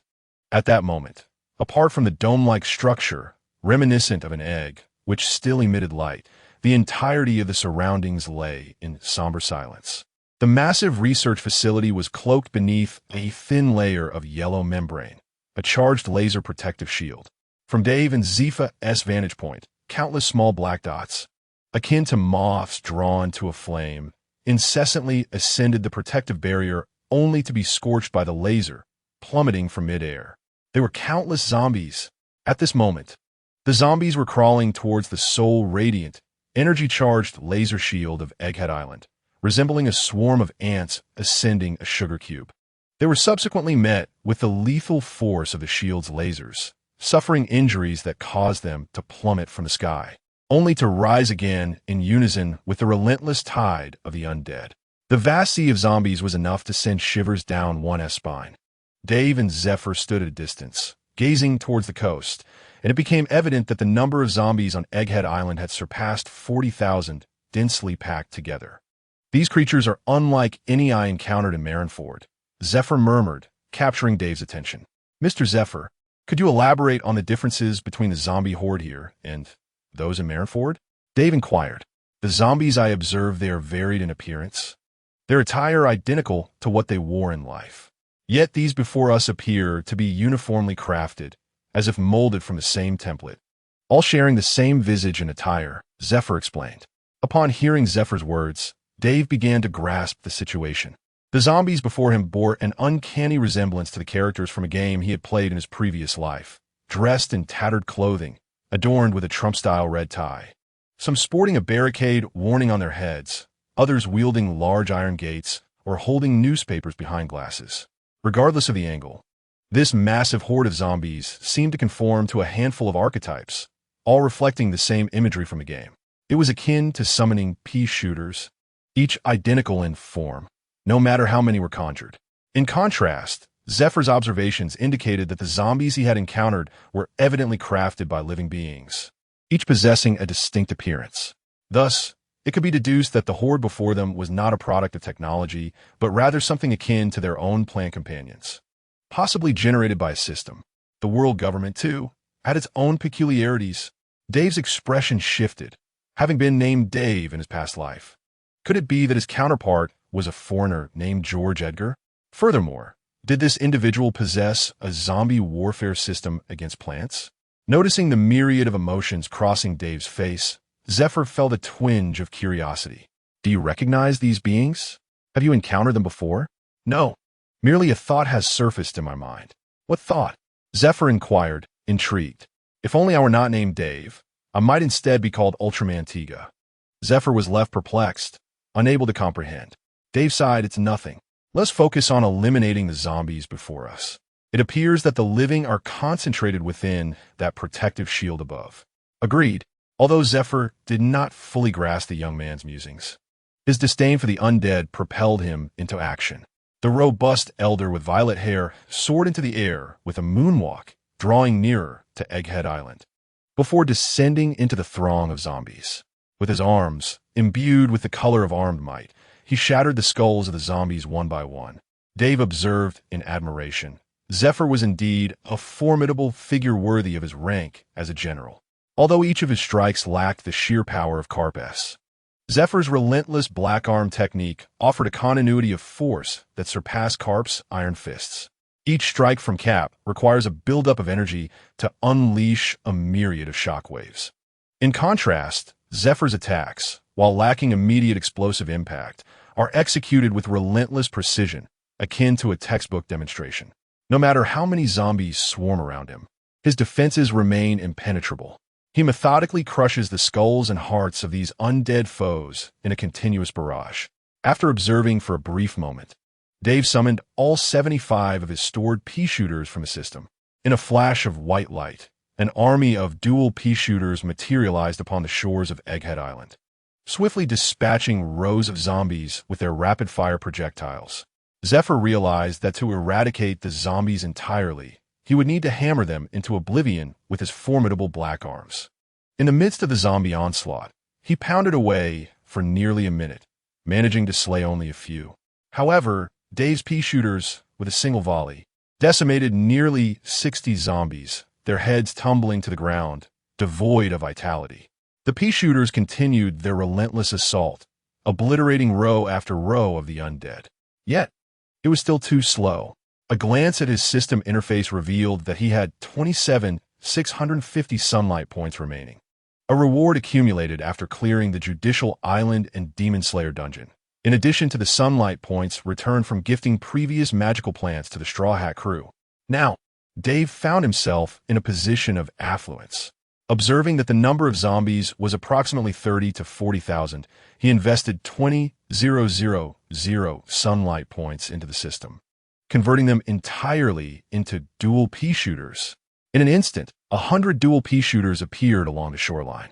With a total of 175 dual Peashooters, they unleashed a torrent of pea bullets upon the zombie horde. In that moment, a green barrage soared through the air, overwhelming the stunned Zephyr and reducing the zombies to mere dust. Under the relentless onslaught of the pea wave, not a single zombie could approach Zephyr. The ferocity of the zombie sea clashed with the surging tide of pea bullets, leaving Zephyr, caught between the two, utterly perplexed about what to do. The sudden appearance of the numerous Peashooters had completely eclipsed his ability to act. Zephyr had always acknowledged Dave as formidable powers, yet he had never anticipated such overwhelming strength. He had considered Dave's plant summons to be plentiful, but he had not envisioned them in such vast numbers.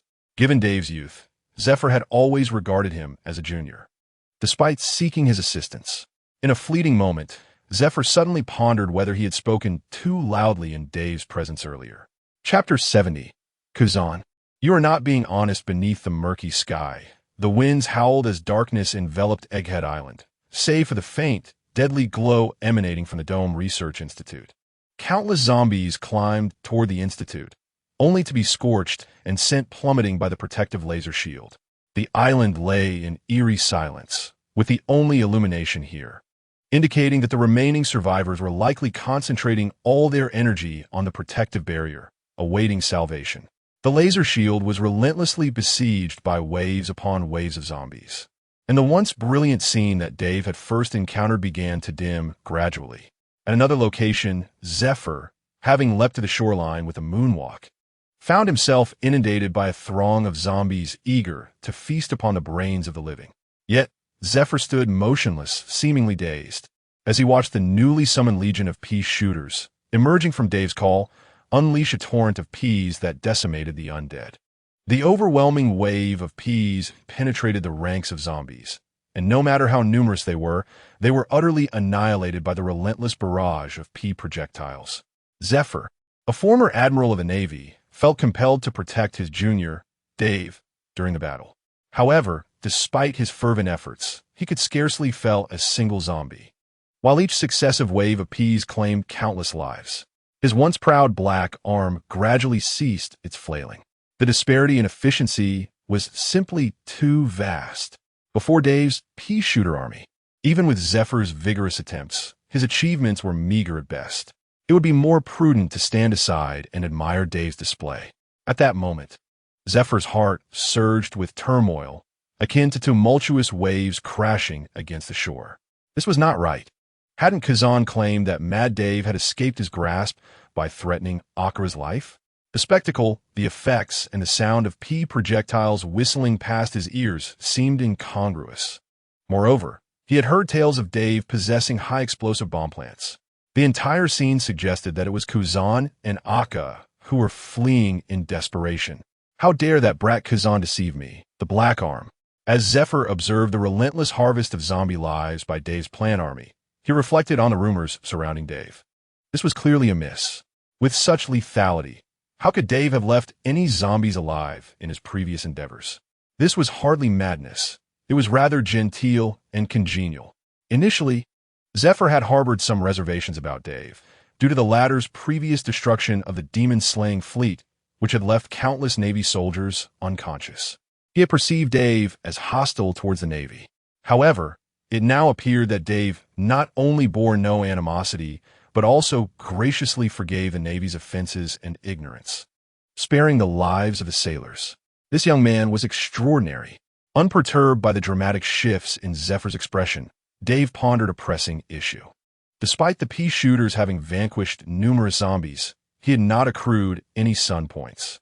It was perplexing that the Navy's soldiers, significantly weaker than the zombies, yielded system rewards upon their defeat. The same had occurred during his encounter with the diving zombies.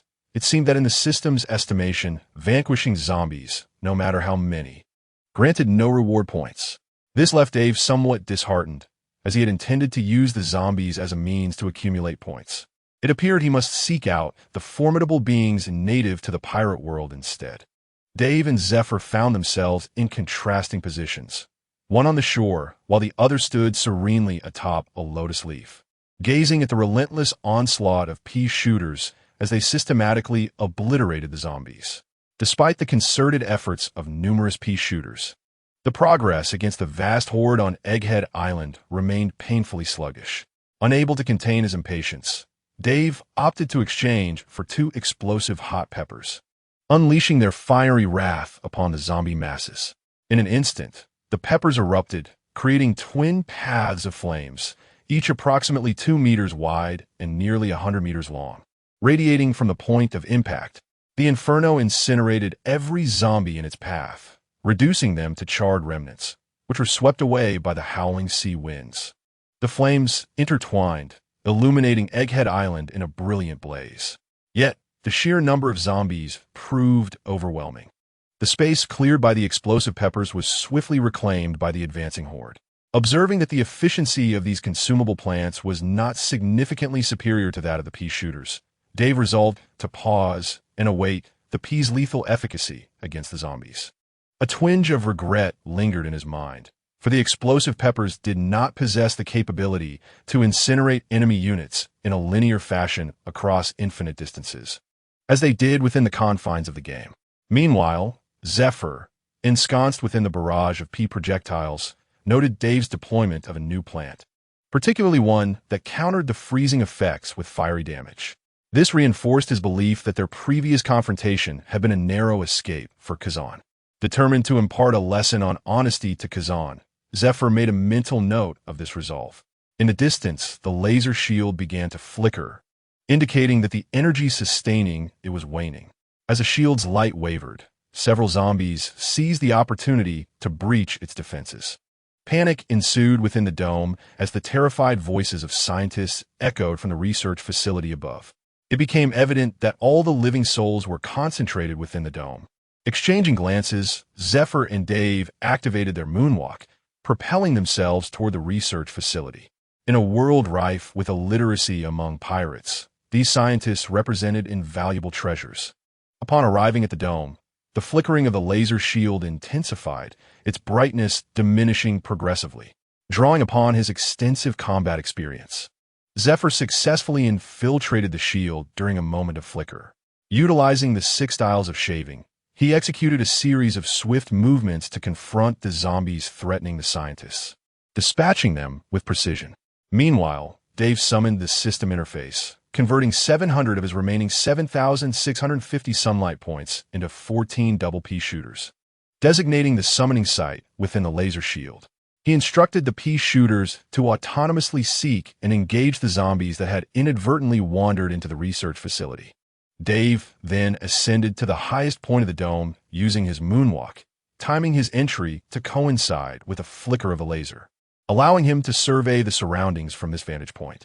The garden warfare of the Peashooters commenced.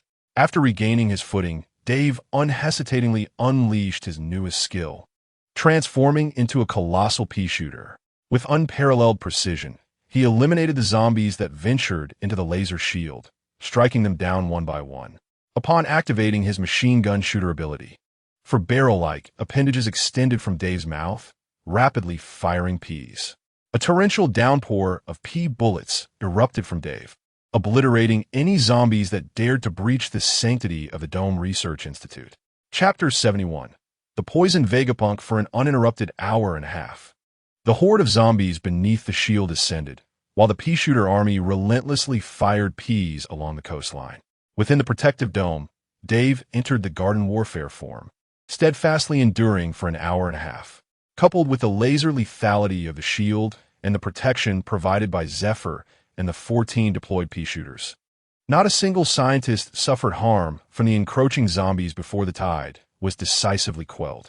Only after an hour and a half did the Peashooter army eradicate the zombie menace on Egghead Island. With the sight of no lingering zombies, Dave felt a wave of relief wash over him. Once the scientists deactivated the laser of the dome shield, Dave exited his garden warfare form and proceeded towards the gathering of people in the center of the research institute. After such an extended period in a special form, even someone as formidable as Dave felt the weariness creeping in. He shook his head to clear his mind and instructed the Peashooters in his thoughts to patrol various directions across the island, eliminating any potential remaining zombies. As Dave ventured deeper, the sights before him revealed the advanced technological layout of the Dome Research Institute. The walls appeared embedded with computer screens, and numerous keyboards and buttons adorned the corridors. As he walked, Dave pondered the absurdity of technological advancement in the pirate world, where the majority of people were illiterate. Yet top scientists could create marvels far surpassing those of his previous life. As he approached the core area of the Research Institute, Dave observed around 50 to 60 scientists gathered in the central region. These scientists were tirelessly engaged in their tasks, some repairing damaged sections of the dome laboratory, others urgently downloading research results and data, while others scurried about confirming the status of their colleagues. The surroundings were marred with severed limbs, blood, and signs of battle. "It is all the fault of your world government." The embodiment of evil, Lilith, shouted at Zephyr, her voice seething with anger. "I have severed ties with the world government. I shall now construct a new navy." Zephyr retorted without hesitation. At that moment, Dr. Vegapunk was encircled by a myriad of complex medical devices. His body was pierced by an unknown weapon. A gaping wound marred his chest, and ominous black smoke emanated from the edges of the injury. Upon seeing Dave approach, Zephyr promptly called for him to summon Sunflower to heal Vegapunk. Without a moment's hesitation, Dave summoned the system interface.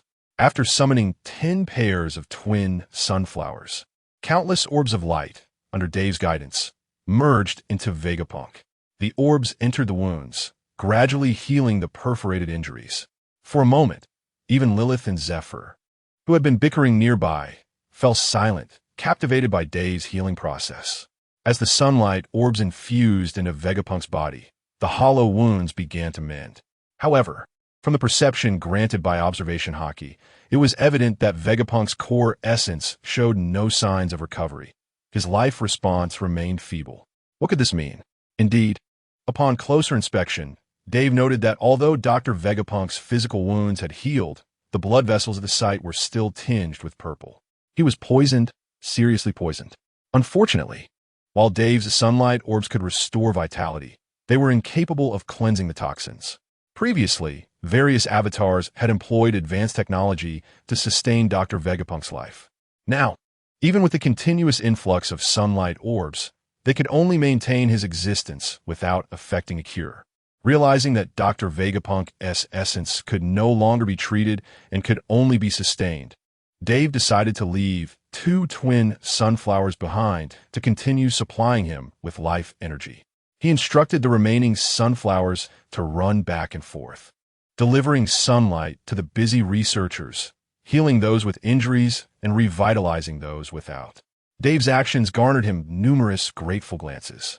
At that moment, Lilith and Zephyr were once again embroiled in an argument, while the towering yet adorable pink giant doll, Atlas, attempted to mediate.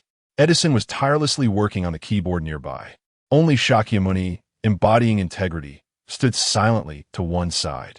Upon surveying the scene, Dave noticed the absence of Vegapunk's other 2 avatars, York and Pythagoras, leaving him somewhat perplexed. He then approached Shakyamuni, the only one who appeared unoccupied. 5 days prior, Dr. Edgar had led the organization's agents in an assault on Egghead Island, abducting the majority of the researchers, claiming it was to manufacture a vast array of biological weapons. Only a few researchers, unwilling to serve the celestial dragons, remained. After Shakyamuni explained, he gestured toward the remaining personnel in the hall. Faced with Edgar's threats, The core essence had sought to resist using technological means, but had been countered by Edgar, resulting in a toxic assault. Simultaneously, numerous agents had seized many technological products, including fusion furnaces and CB soldiers. 5 days? The timing coincided perfectly with the world government's large-scale production of zombies in Mariejois. This suggested that the majority of the researchers had been captured to expedite the creation of zombies. In his mind, Dave began to analyze the current situation. He then turned to Shakyamuni and inquired, who was responsible for the devastation of this island? Dr. Edgar's response was momentarily paused. He possesses the ability to conjure zombies out of thin air, and based on certain characteristics, it does not appear to stem from a devil fruit power. However, the specifics elude my understanding. Shaka raised his head and fixed his gaze upon Dave. Dr. Edgar summoned a multitude of zombies, wreaking havoc on Egghead Island, absconding with technological creations and energy sources. He also eliminated our original bodies, as well as Pythagoras, and seized the critically important Vegapunk records. Dave furrowed his brow, realizing the complexity of the situation, and cautiously inquired, "Does this Edgar have a particular craving for brains?" "Indeed," Shaka responded immediately. From the moment we encountered Edgar, it was apparent that he harbored an unusual obsession with brains, particularly when he laid eyes on the Vegapunk records, which sent him into a state of ecstatic delight. His excitement over possessing such a substantial brain was palpable. It seemed to be the reason he refrained from killing the original body, telling us that as long as we obeyed him, he would provide us with the antidote. Before departing, he took with him all who were willing to submit, leaving behind those who resisted to be slowly devoured by zombies.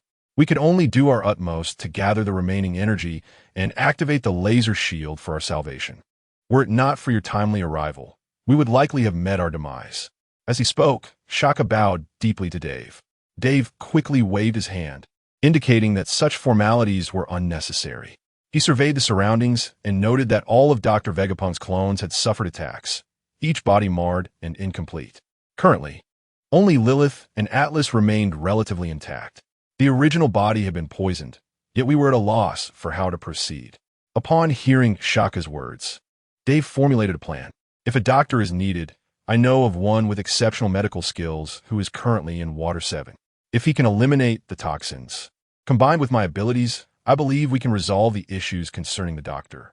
To remove the poison, we could either seek Trafalgar Law or head to level 55 of Impel Down to locate our old acquaintance, Ivan, or find a top-tier physician, such as Chopper. However, at this moment, it was evident that the first two options were unknown to us. Seeking Chopper was our sole choice. As for the remaining individuals, if you so desire, you may join the Revolutionary Army. There, you will absolutely not be coerced into any actions. After pondering for a moment, Shaka nodded in agreement. With the rift between Edgar and the world government, the scientists present had already positioned themselves in opposition to the world government. Therefore, it would be prudent to align directly with the Revolutionary Army. As the embodiment of integrity, Shaka also served as the leader among Vegapunk's 6 clones. With the original body currently in a state of unconsciousness, everything now fell under his direction. Having made the decision, all the researchers sprang into action, swiftly organizing existing research materials and essential equipment for transport. They utilized the remaining energy from Egghead Island to operate a large robot, preparing to launch a small vessel into the sea in order to depart from the island. As the crowd gathered outside the research institute, preparing to depart, a newspaper delivering seagull soared overhead. One of the researchers purchased a newspaper and, upon glimpsing its contents, gasped in astonishment, capturing the attention of others nearby. Curiosity piqued. They drew closer to examine the newspaper, exclamations of surprise and gasps of disbelief punctuating the air. Dave, equally intrigued, leaned in to discover that the paper reported on his latest bounty, a staggering one: 5 billion berries. Chapter 72. The Revolutionary Army's financial dilemma on the nearly pristine island of Balyadigo. Countless members of the Revolutionary Army, clad in humble garb, traversed back and forth, assimilating intelligence freshly relayed from their base. This information was compiled and subsequently analyzed by the General Staff to strategize the next steps for liberating the world. At the heart of Balyadigo, the revolutionary leader Monkey D. Dragon, was receiving a briefing from his chief of staff, Sabo, together with Krala. Sabo had successfully toppled several oppressive regimes that had long subjugated the populace. The remaining nobles would now undergo re-education by the Revolutionary Army, learning to fend for themselves.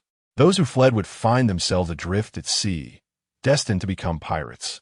Each time a nation was liberated, Sabo and Krala would breathe a sigh of relief, grateful that Dave was absent. Had he been present, it was likely none of the nobles would have survived. A few days prior, Sabo received word from Dragon, revealing that he might be a sworn brother to his son, Luffy. The sudden restoration of memories overwhelmed Sabo, causing him to faint. Under Krala's nurturing care, he slept for an entire day before slowly awakening. Once revived, Sabo eagerly sought Luffy's contact information for Dragon. Fortunately, before his departure, Dave had provided Robin with a secure phone.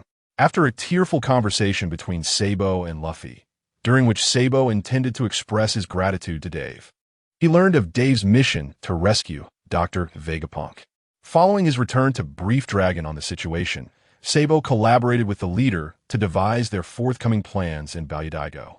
With a natural aptitude for strategy, Sabo had emerged as a key planner for the Revolutionary Army, often temporarily assuming leadership in Dragon's absence. At that moment, Dragon and Sabo engaged in a discussion regarding the intelligence Dave had previously relayed, along with his innovative ideas. Mr. Dragon, I believe Dave's suggestion is exceptional. By disseminating the methodology for interpreting ancient scripts worldwide, we can unveil the true history of the world to everyone. Coupled with reports on the oppressive conditions faced by various nations, our recruitment of new members will accelerate dramatically. As Sabo spoke, he picked up the publication Admiral Akanu's disgrace that Robin had faxed to Ballydaigo. His expression shifted to one of subtle discomfort. Despite Krala and the other female revolutionaries eagerly devouring the book and singing its praises, the content's boldness was somewhat unsettling for Sabo. The distribution of such literature by our Revolutionary Army seems somewhat excessive. Sabo found it difficult to comprehend, as this did not strike him as the appropriate endeavor for a revolutionary force. However, Dragon, as an adult, exhibited a more open-minded perspective, particularly since the protagonist of the book was a former comrade in arms, which piqued his interest considerably. After finishing the book, Dragon reached out to Robin, requesting her to continue the serialization and to broaden the scope of its content. Having witnessed the destruction of his homeland and the incineration of his scholarly compatriots under Akainu's command, Dragon speculated that Robin might be harboring a sense of retribution in her writing. Once the book was shared with the female warriors of Ballydaigo, the feedback was overwhelmingly positive. The intricate romantic entanglements and fiery encounters between Akainu and Satan were the subject of much discussion. Moreover, Robin's subtle inclusion of ancient textual interpretations infiltrated the minds of the readers almost imperceptibly. Many who read the book not only etched unforgettable scenes into their memories, but also acquired the ability to interpret certain commonly used ancient characters. Several historical texts previously collected by Ballydaigo were deciphered by the girls within the Revolutionary Army. Seeing such promising results, Dragon eagerly urged Robin to pen the next chapter and instructed the various bases of the Revolutionary Army to expedite printing and distribution globally. His actions, in part, reflected a lingering resentment towards Akainu's methods. Nonetheless, this time, Dave and Robin excelled, especially since Dave was also designing a program to guide the liberation of the world, which greatly intrigued Dragon. He appeared quite animated, while Sabo wore an expression of resignation. Despite the book's risky content, the feedback indicated it was being fervently sought after across the globe. Unlike the promotional flyers we had previously circulated discreetly, this book not only served to promote ancient texts, but also provided a substantial financial boost to the Revolutionary Army. As the Chief of Staff, managing and augmenting the internal finances of the Revolutionary Army consumed a significant portion of Sabo's energy. However, every country requiring liberation was often beset by extreme poverty, leading to a financial shortfall within the revolutionary ranks. Moreover, there was a pressing need to allocate substantial funds to provide basic necessities for the impoverished in various nations. exacerbating the already strained finances. The majority of those who joined the Revolutionary Army were fervently passionate about liberating the world, yet lacked economic acumen. Particularly, a faction led by a certain Dave, while bold in confronting adversaries, frequently inflicted considerable economic damage, much to Sabo's chagrin. Ironically, this radical faction garnered immense support from the oppressed across various regions, becoming a living emblem of the Revolutionary Army. Thus, this cyclical dynamic gradually eroded the Army's finances. With the world government having ruled for 8 centuries, discontent with their regime proliferated throughout society. Throughout these 8 centuries, organizations akin to the Revolutionary Army had emerged countless times. Yet each one faced defeat or division at the hands of the world government and the celestial dragons. Ultimately, due to its own financial predicaments, the group began to rob nobles, gradually escalating to merchants, and then to commoners, continuing its descent into depravity until it transformed into a notorious pirate faction, despised by all. In other words, the primary constraint on the expansion of the Revolutionary Army was, to a significant extent, its financial issues, which forced them into hiding and limited their numbers. Today, however, Dave and Robin have forged a new path, one that had eluded others for nearly a millennium. Remarkably, the Revolutionary Army has begun to profit from scandalous newspapers, generating substantial earnings. What surprised Dragon was that a brief foray into this venture yielded unexpected profits, and indeed, exorbitant ones. Initially, the first batch of scandalous books and newspapers was printed without illustrations by Robin. However, due to an oversight, one of the subbases inadvertently produced a batch of illustrated editions. The already popular scandal involving Akainu now featured a hidden illustrated version. Robin's soul-stirring drawings, characterized by their simple yet dynamic lines, combined cuteness with sensuality, capturing the hearts of countless young women. Suddenly, the limited illustrated edition became a hot commodity at sea, fervently sought after by numerous collectors. This inadvertently led to a thriving secondary market, where demand far outstripped supply. With the secondary market came scalpers and speculation. In the world of pirates, unscrupulous merchants have always profited immensely by hoarding rare items while sailing the seas. The Akainu Scandal Illustrated Edition has become one of the rarest treasures in these waters, with scalpers artificially inflating its value by hundreds of times. 2 treasures have emerged upon the seas, one being a devil fruit and the other the illustrated scandal of Akainu. Witnessing this phenomenon, the Revolutionary Army began to consider participating in the scalping, while also seeking to communicate with Robin again to release a limited edition illustrated book for the holidays. By employing an auction format, they unexpectedly garnered immense profits for the Revolutionary Army. In no time, their treasury was filled. The supplies for the liberated nations were secured, and funds for liberation activities began to materialize. Barudigo had never fought such a prosperous battle. While Dragon rejoiced, he also reflected, never imagining he would one day profit from the allure of Akainu's image.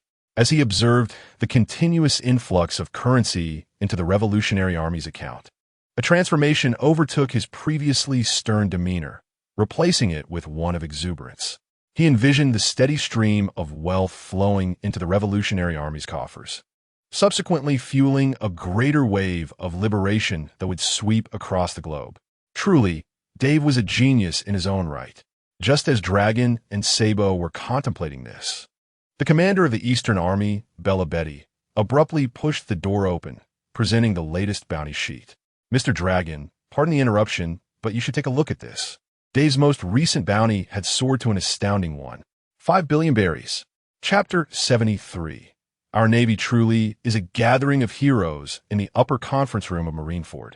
Sengoku, Carp, Tsuru, and a few others sat in silence. If anyone were to gaze down from the conference room at this moment, they would witness the Marine family quarters and the new military training camp in complete disarray. Recalling the events of the past, the group fell into a contemplative silence. I cannot concur.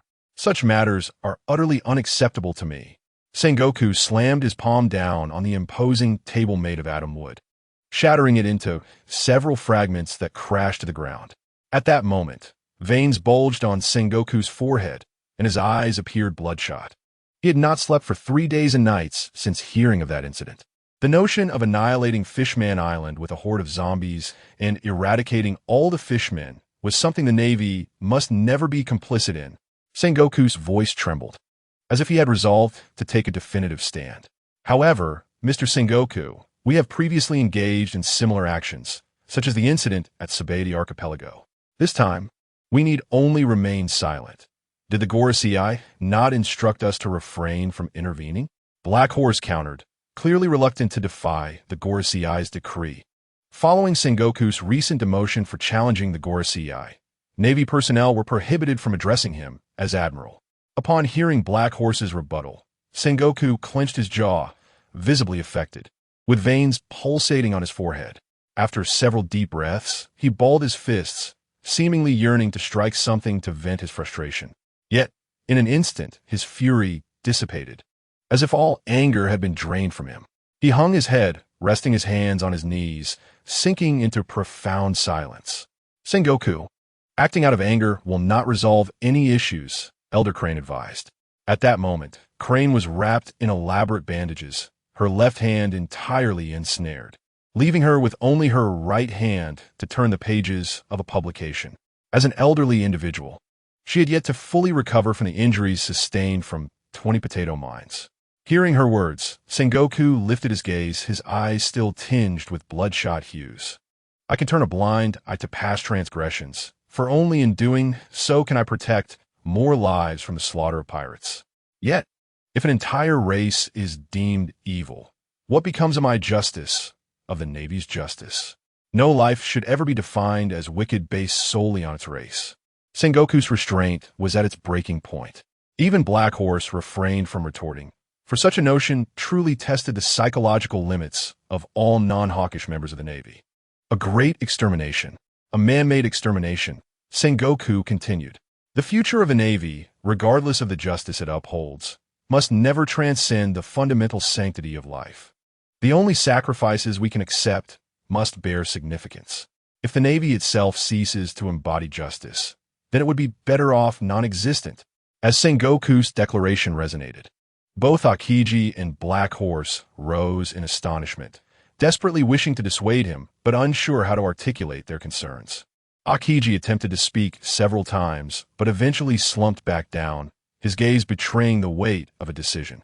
Elder Crane, please persuade Mr. Sengoku, Black Horse implored, hoping that the elder would redirect Sengoku's ideology. The gravity of Sengoku's words had already caused beads of cold sweat to form on Black Horse's brow.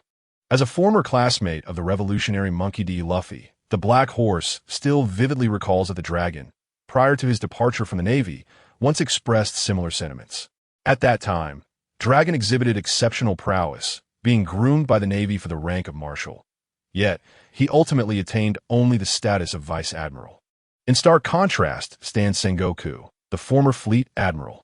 History is not devoid of instances where figures of admiral caliber have defected from the Navy. Recently, the former Admiral Zifa betrayed the Navy following the incident involving uncontrollable zombies and subsequently fled from Marineford. However, there has never been an instance of a marshal's betrayal. This suggests that the Gorosei may merely dispatch a symbolic pursuit of Zifa, provided his actions do not excessively undermine the authority of the world government. They are unlikely to issue a bounty. Sengoku, however, is a former marshal. Unlike admirals, a marshal possesses deeper insights into the Navy's future plans and countless confidential matters. Thus, for the Gorosei, his defection would be far more intolerable. Regarding the request from the Black Horse, Granny Tsuru remained silent, merely shaking her head. As a comrade who has fought alongside Sengoku since the bygone era, Tsuru is acutely aware of the profound sorrow that now resides within him. A true warrior would never yield in such matters. Sengoku's gathering of like-minded individuals is not merely for the sake of seeking opinions.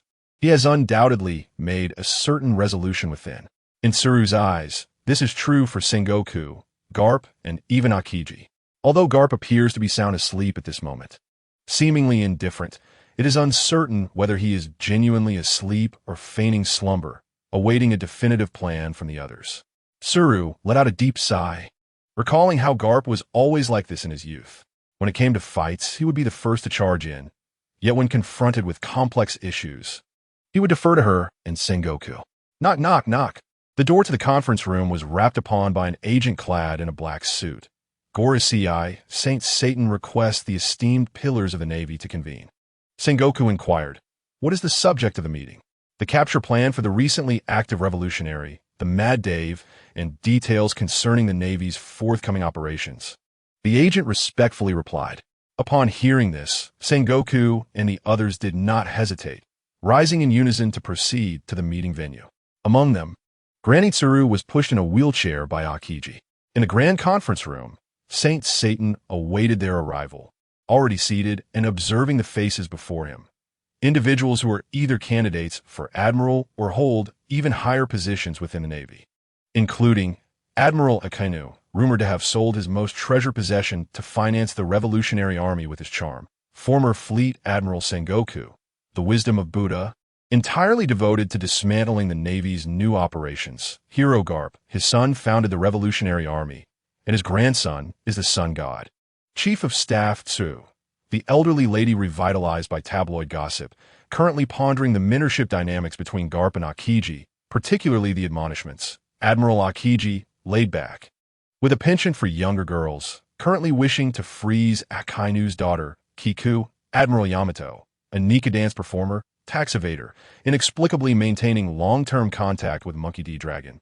Admiral candidate Peach Rabbit, the first anonymous contributor to the gossip tabloids, with a work titled Garp and Akiji, A Chaotic Love, focusing on mentorship admonitions.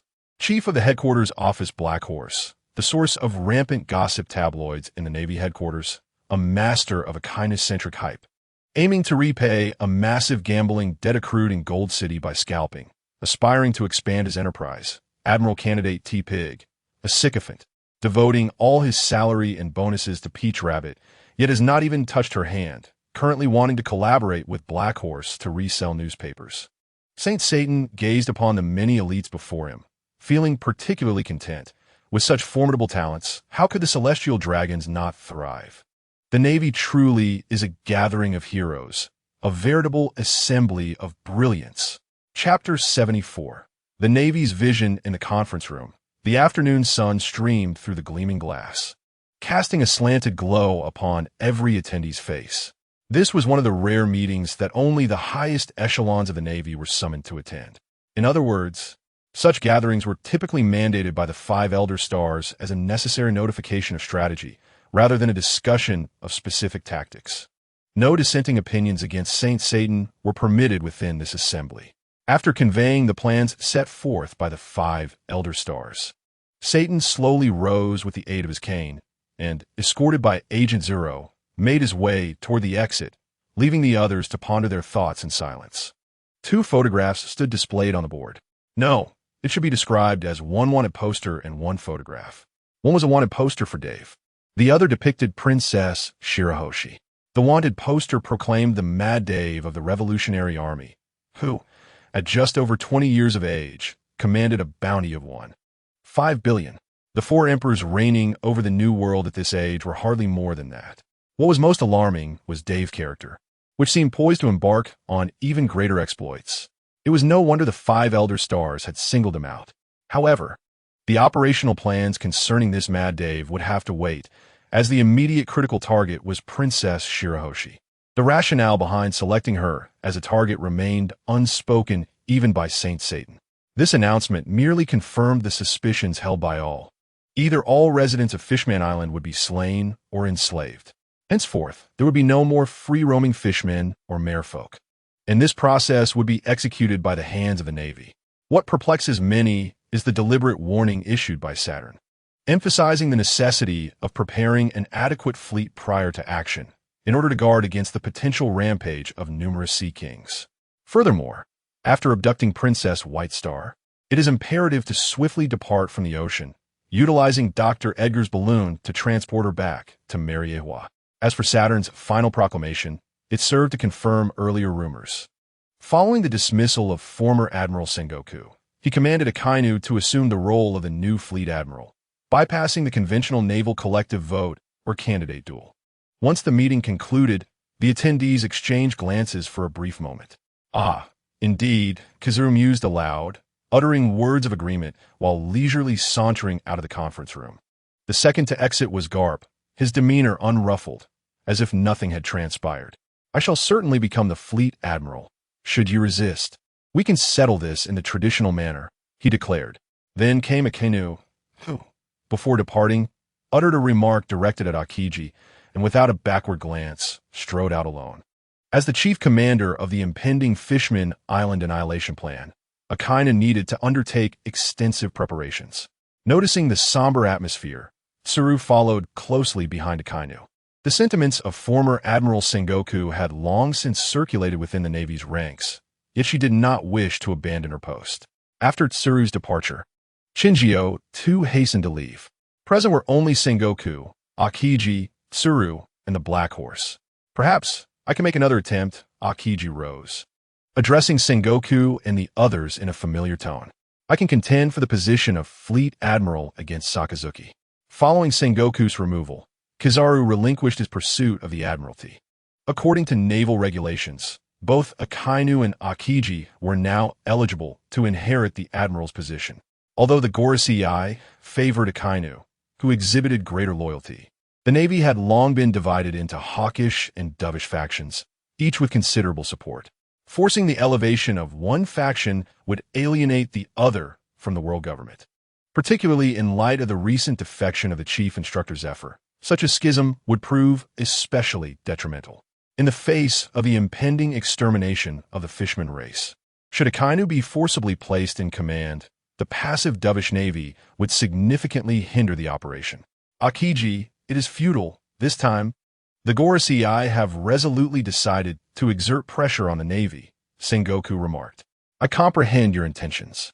Had I been able to turn a blind eye and spare a race from extinction, I would have done so long ago. This time, it seems unlikely. Sengoku appeared to regain some semblance of rationality, beginning to console Akiji. Indeed, Kazan, you cannot compete with Sakazuki, not solely due to these matters. Sakazuki may have sacrificed more than you realize, Vice Admiral Tsuru stated, waving a publication in her hand. The attention of all present was drawn to Tsuru, as they turned their gazes toward her. As Sengoku was about to dismiss the matter as mere gossip, he was interrupted by Tsuru's retort. While it is true that rumors may not always be unfounded, the adage catching the wind and grasping shadows holds some truth. If there were no kernel of truth, such tales would not circulate.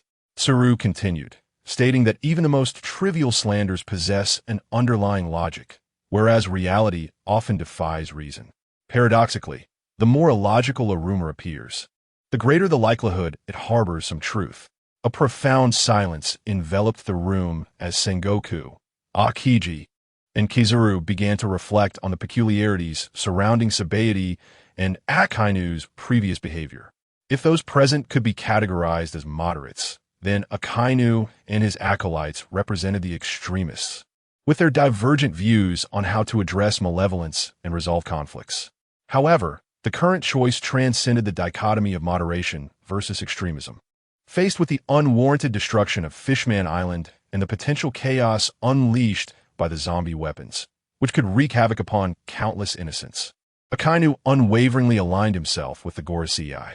The Gorosei, in turn, displayed a particular favoritism towards Akainu, raising doubts about the purity of his allegiance. After much contemplation, Akiji ultimately relinquished his aspirations for the position of the new admiral. Following a prolonged silence, Sengoku finally rose and addressed those assembled. We must establish a new navy. This reformed navy will embody our justice, unbound by any ruling authority. The navy we create shall be named simply the Navy. Before anyone could respond, Tsuru seemed to have anticipated Sengoku's thoughts.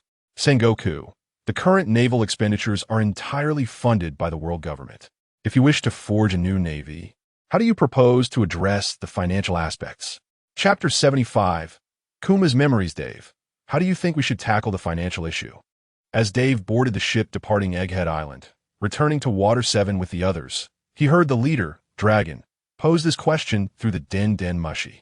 As they prepared to leave Egghead Island, the scientists packed all essential items and technological equipment to prevent Edgar from returning.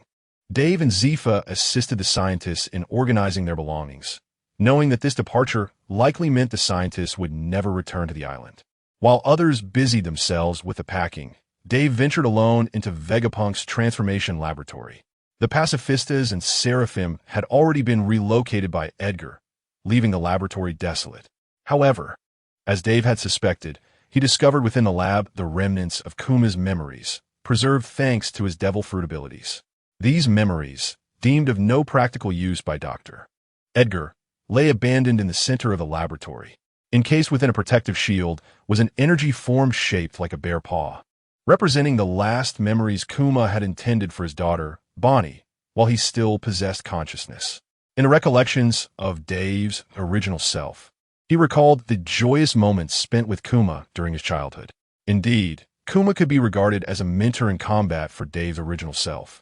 After joining the vanguard of the Revolutionary Army, he fought alongside the formidable Bear for several years, driven by an unwavering desire to grow stronger. He held great admiration for Bear's exceptional combat prowess. In fact, it was Bear who initially served as the first captain of the vanguard. Following Bear's departure to care for his daughter, Bonnie, the fiercely brave and aggressive Dave ascended to the role of the second captain. During their campaigns together, whenever they faced an adversary, it was during one of these encounters that Bear confided in Dave about his daughter. He even invited Dave to his home, allowing him to meet Bonnie on numerous occasions. However, due to the relentless demands of their missions, communication between Dave and Bear dwindled significantly after Bear's departure, leaving Dave oblivious to the changes that occurred after Bear left the Revolutionary Army. In fact, prior to his own traversal and subsequent fusion with the original Dave, he remained unaware that Bear had been transformed into a weapon by the world government. Fortunately, having read the manga, he was well informed of the circumstances surrounding this transformation. Thus, upon arriving at Egghead Island, uncovering Bear's memories and locating his daughter Bonnie became his primary objectives. Regrettably, after inquiring with the clone of Vegapunk, Shaka, Dave learned that all the pacifists had been taken away by the agents of Dr. Edgar. Furthermore, Bear's daughter, Bonnie, had vanished a few months prior after successfully curing her emerald-scaled illness, reportedly setting sail with companions from her hometown in search of her father. This revelation filled Dave with a profound sense of regret. Upon returning to the central laboratory hall, Dave noticed that the others had not brought many belongings. After some inquiries, he discovered that once Edgar had gained complete control over the island, all weapons and technology had been removed, whether pacifists or the more advanced Seraphim experiments. Most scientific achievements were no longer present on the island. The current state of Egghead Island was nearly devoid of resources. Edgar refrained from executing the Vegapunk clones and the non-compliant researchers solely to coerce them into submission through intimidation. Should they choose to comply with Edgar, they could communicate with him via transponder snail and receive the antidote for Vegapunk, while the others could continue to serve the world government. However, Edgar's actions had already incited the ire of the Vegapunk clones and the researchers. Those present had firmly aligned themselves against Edgar and the world government. Once they had gathered their belongings, the Vegapunk clones utilized the remaining energy to operate a colossal robot. They selected an appropriate exploration vessel from the island's dock and placed it at the pier. Subsequently, everyone boarded the ship, preparing to set sail for Water City. It is noteworthy that during this process, the island's energy supply had severely dwindled, and the fuel for the generators had been taken away, rendering them inoperative. Meanwhile, the weather over the island was shrouded in dark clouds, preventing the solar panels from charging. Ultimately, it was through the abundant, radiant clusters of sunflowers that the colossal robot was set into motion, successfully docking the vessel at the island's pier. The luminous clusters produced by the sunflowers not only possessed the remarkable ability to heal wounds and rejuvenate vitality, but also served as a source of energy to propel mechanical activities. This astonishing discovery left all the researchers in a state of awe.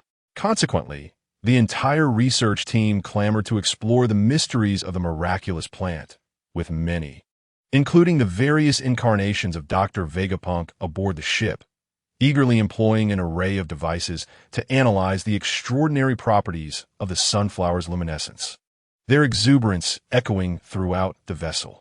Despite being a two-time academic underachiever, Dave found himself utterly bewildered by the intricacies of their research.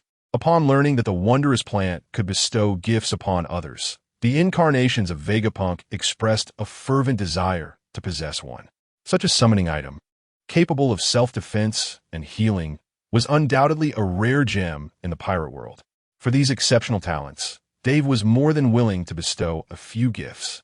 However, it was unfortunate that they were unable to accept the miraculous plants, as their expertise lay solely in scientific research, lacking any healing or combat abilities, thus rendering them incapable of accepting Dave's offerings of sunflowers or Peashooters. Consequently, Dave found himself on the ship, gazing at the sea while pondering the true intentions of the world government. Amidst the monotony, a thought suddenly occurred to him. He wished to request one of Vegapunk's incarnations once the original Vegapunk was revived. Astra, the embodiment of wrath, would be an excellent choice.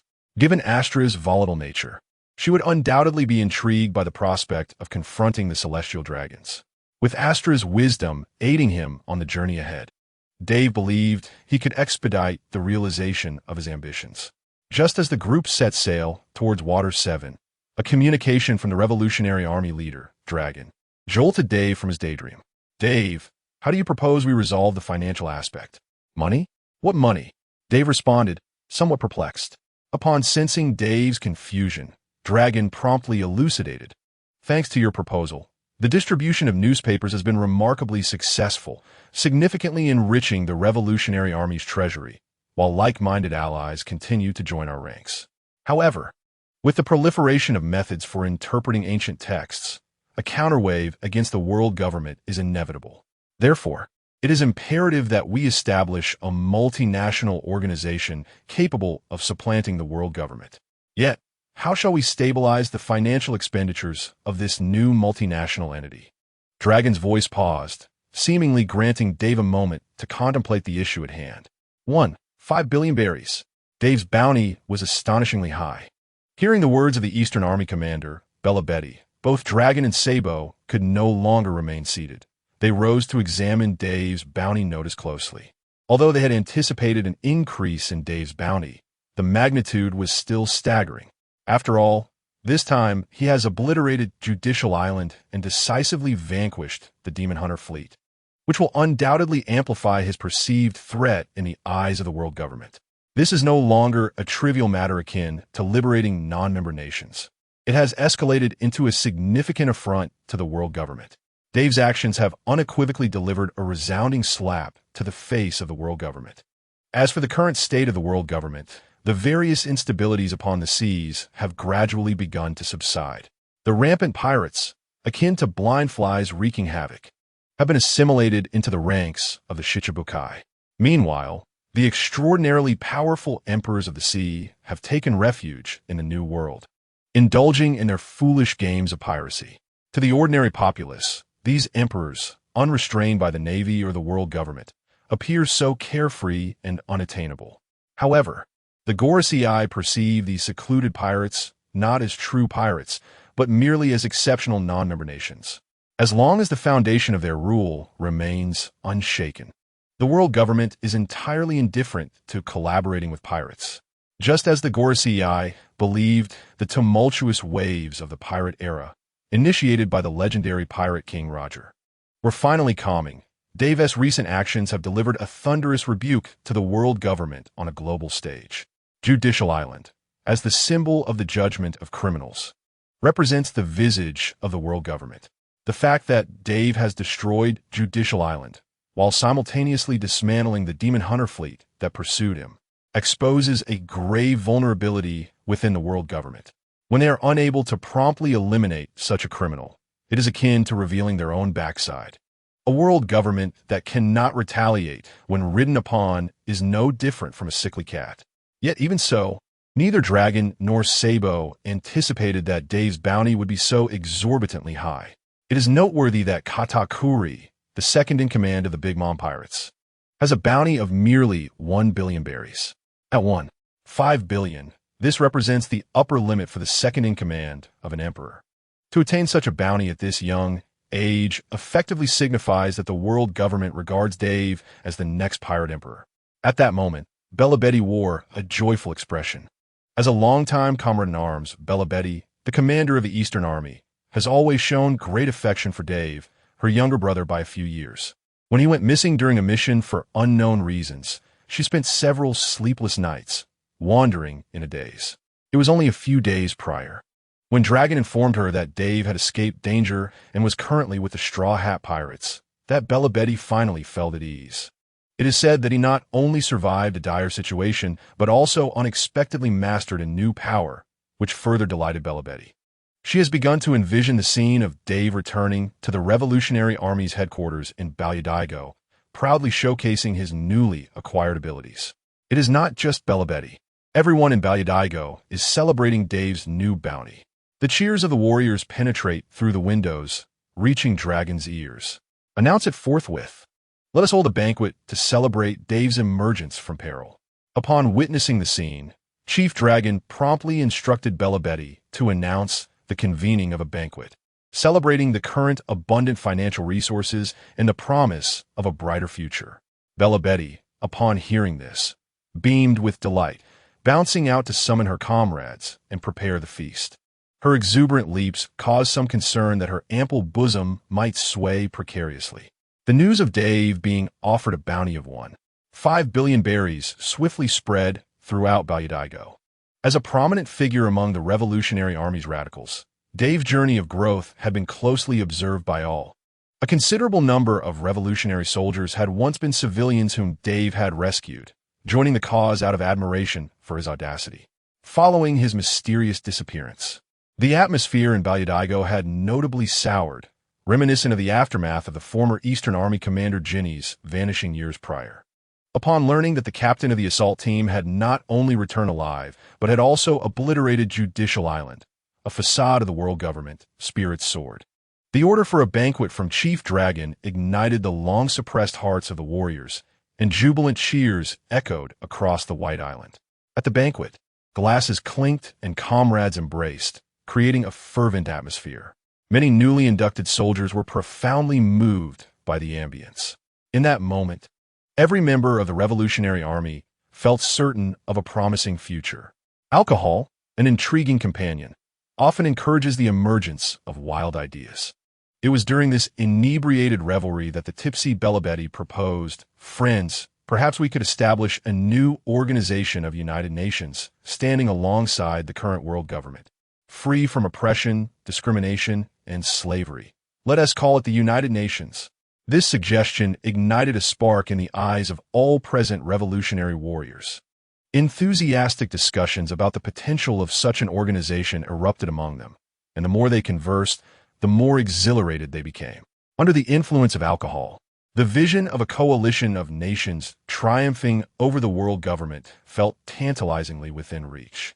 Representatives from newly liberated nations, eager for a more equitable organization to replace the world government, gathered in Ballydigo, fervently joining the discussions and exploring various possibilities. It seemed as though a better transnational organization was on the verge of realization. Yet, amid the laughter and dreams, only Chief Dragon and Sabo exchanged knowing glances, fully aware that the current finances were woefully inadequate to support such a grand ambition. Chapter 77. The marvelous afternoon of the Dark Horse Dragon and Sabo comprehended the significance of establishing this United Nations organization. It was the key to the Revolutionary Army's future. However, while they recognized the wisdom of their comrades, they were at a loss as to how to fund the preparation and establishment of such a monumental entity. The initial motivation behind the establishment of the Revolutionary Army by Dragon, as well as the reasons for uniting its members, stem from the excessively brutal actions of the world government. The various acts of enslavement have fundamentally challenged the moral limits of humanity. Thus, Dragon and other like-minded individuals, unable to endure any longer, formed the organization known as the Revolutionary Army. From its inception to the present day, the Revolutionary Army has never contemplated the nature of the new world it aims to create. Their focus has solely been on overthrowing the oppressive old world dominated by the celestial dragons. The warriors of the Revolutionary Army continuously gather, spreading their ideals, expanding their struggles. and liberating the decaying nations. To this day, no viable organizational framework has emerged to truly replace the world government. Recently, an idea proposed by Dave, along with the dissemination of scandalous literature, has resulted in an unprecedented influx of resources into the Revolutionary Army's treasury. This newfound economic strength suggests the possibility of envisioning a brighter future. Therefore, at this moment, the proposal put forth by Bello Betty appears to be rather plausible. More importantly, the rapid dissemination of knowledge through the interpretation of ancient texts is expected to soon enable the majority to comprehend the true historical accounts. The long-concealed century of history, hidden by the celestial dragons, will be unveiled before all. Although the members of the Revolutionary Army are currently unaware of the events of that blank century, it is evident from the actions of the celestial dragons that this obscured history cannot possibly favor them. Revealing this unfavorable history will undoubtedly dismantle the immense consensus that upholds the world government. When this occurs, everyone will recognize that the celestial dragons are not divine descendants, and that the world was not crafted by them. It can be imagined that as the grand consensus forged by the world government crumbles, the Revolutionary Army will gain substantial recognition from the populace, surpassing that of the world government. In the eyes of Dragon and Sabo, the Revolutionary Army will subsequently garner more support from nations worldwide than the world government itself, and will receive far greater acknowledgement from the common people. At that juncture, it will be the time for the Revolutionary Army to guide the entire world through the United Nations. When that moment arrives, even if the Revolutionary Army wishes to remain patient, the tide of the era will inevitably propel them into a decisive confrontation with the world government. This is an occurrence that is bound to happen, and it may not be far off in the future. The prospect of such events fills Dragon with both shock and delight. Perhaps his vision will soon transform into reality more swiftly and splendidly. However, to fulfill this historical mission, the Revolutionary Army must adequately prepare for the monumental clash ahead. This entails establishing an organization capable of uniting all nations and providing a new order to the world, distinct from that of the world government, implemented through a tax system that does not mirror the oppressive practices of the celestial dragons. In other words, the current task of the Revolutionary Army is to complete the establishment of the United Nations before the impending tide of change sweeps across the globe. Following the successful overthrow of the world government, the reconstruction of global order is imperative, ushering history into its next phase. To achieve such a monumental task, two pivotal factors are undoubtedly required. The first is the guiding program for the future liberation of the world, previously mentioned by Dave and Robin. According to Dave, this program is currently being refined by Nicole Robin, the Lamp of Destiny. Having known Dave's growth journey, Long harbors a sense of skepticism regarding the liberation program proposed by him.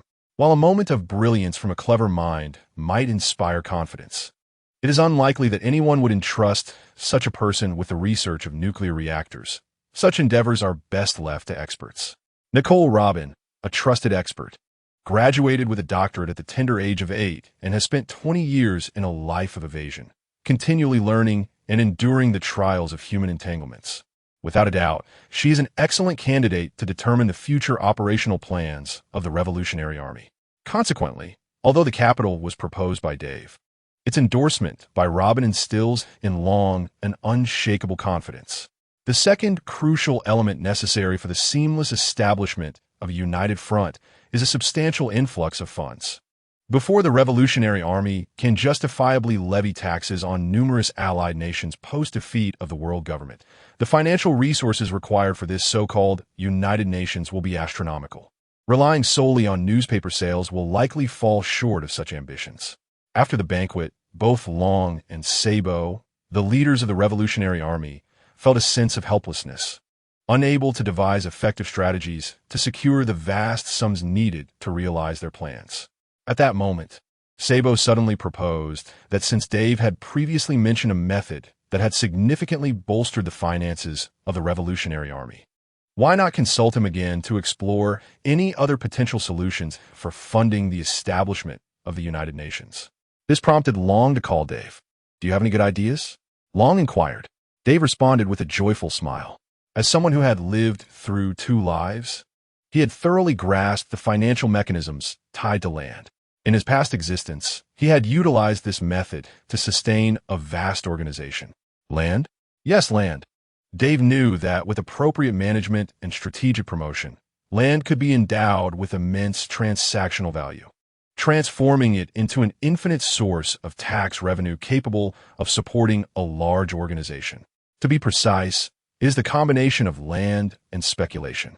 Upon hearing Dave's response, the phone bug blinked, its expression shifting from confusion to even greater bewilderment. So, where will the funds for constructing and maintaining the new navy come from? This question from Granny Crane instantly rendered both Sengoku and Akiji silent. After a moment of contemplation, they simultaneously turned their gaze towards the dark horse present. Everyone in attendance was aware that, for reasons unknown, the dark horse had recently come into possession of a substantial amount of cash. In other words, this individual possessed a unique channel for acquiring funds. Years later, when the architects of an egalitarian world have grown old and the younger generation embarks on a new saga, the Minister of Propaganda of the Revolutionary Army, the newly appointed financial officer of the Navy, and the notorious tabloid king, known as Black Horse, will often reminisce about that extraordinary afternoon with Sengoku and others, who looked to him with concern over economic matters. On that fateful afternoon, Sengoku, Akiji, and Granny Tsuru gazed at him intently, while he, in turn, fixated on the scandalous publications in Granny Tsuru's hands. Chapter 78, A Traitor Among Us. As the sun gradually descended, shadows began to creep through the room.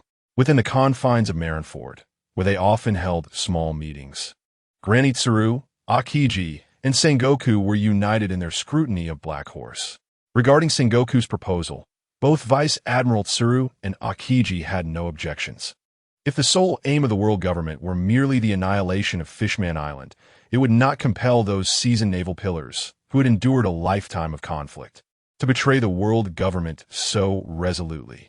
However, Tsuru and Sengoku pondered deeply and realized that the ultimate objective of the world government would not be confined to the destruction of the fishmen and merfolk alone. They must harbor a far more insidious agenda.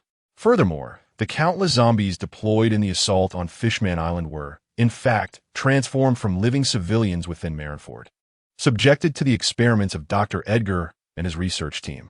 Even though Sengoku, the Buddha of the Navy, recognized that the ideals of justice were imperfect, he could not tolerate the slaughter and transformation of countless unarmed innocents before his eyes. The zombies, inherently volatile as biological weapons, could unleash catastrophic repercussions if released en masse.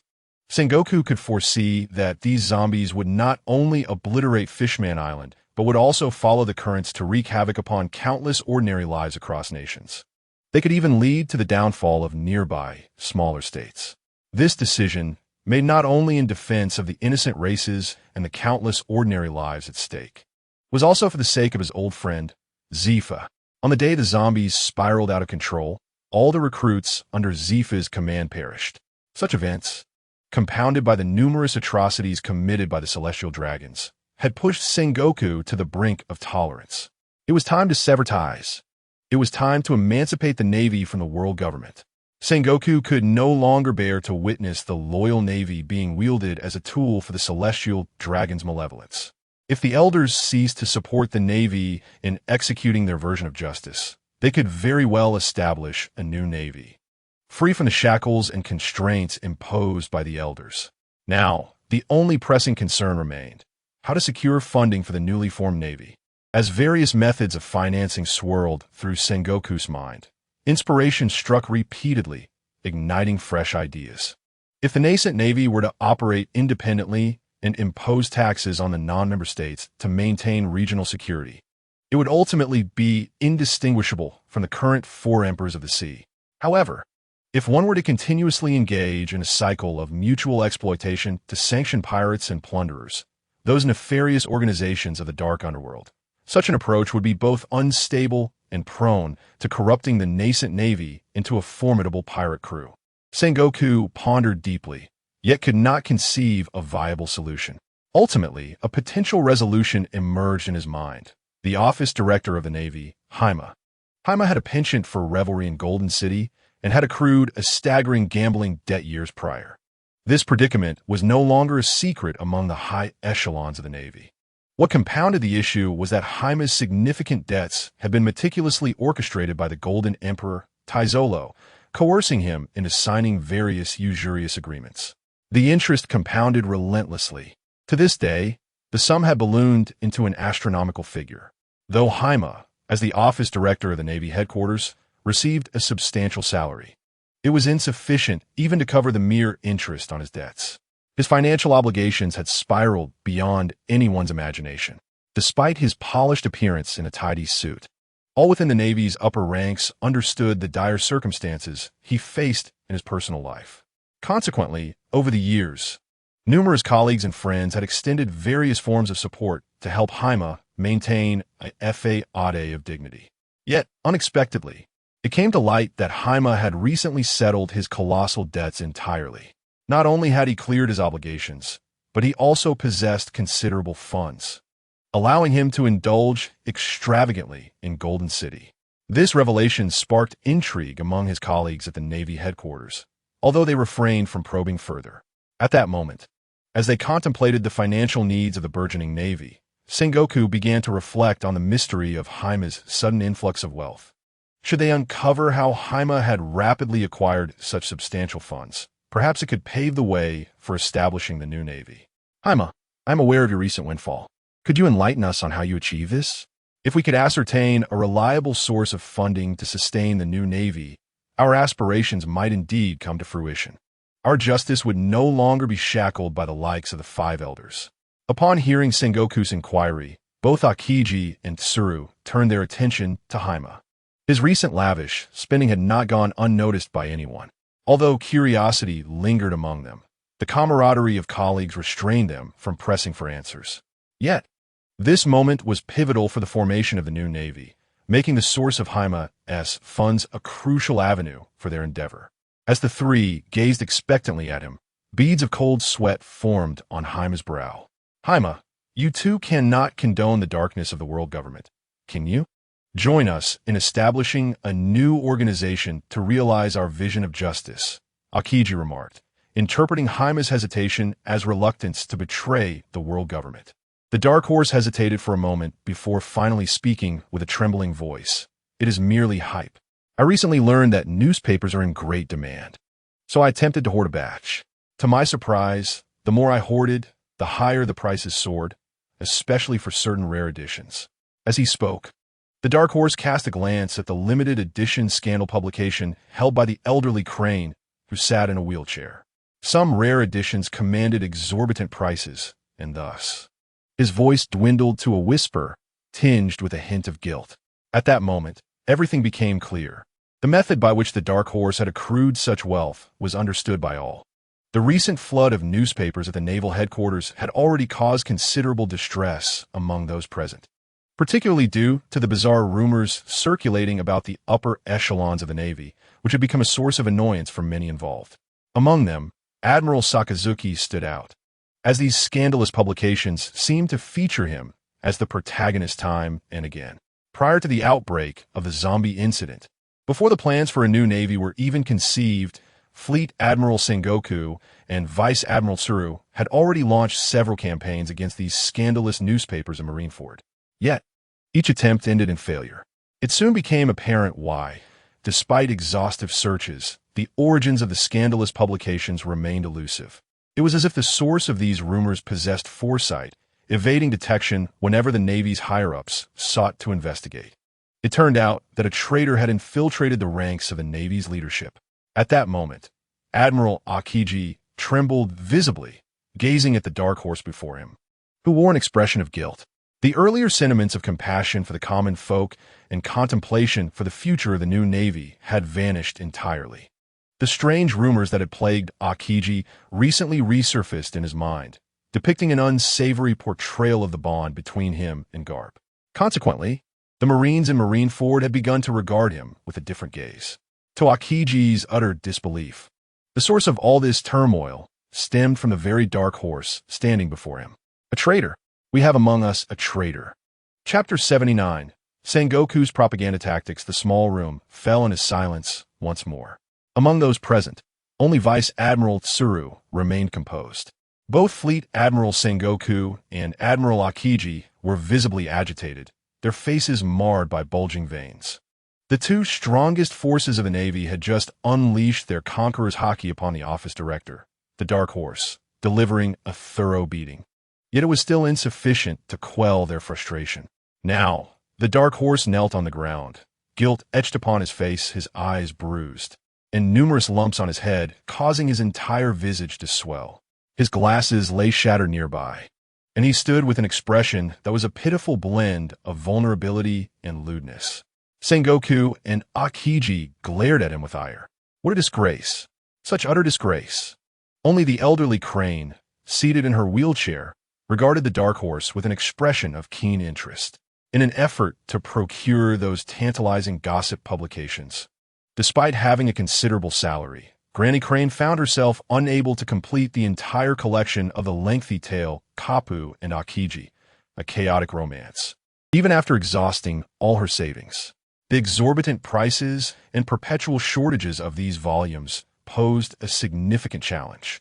For a long time, she had been unable to acquire the limited edition of this anthology.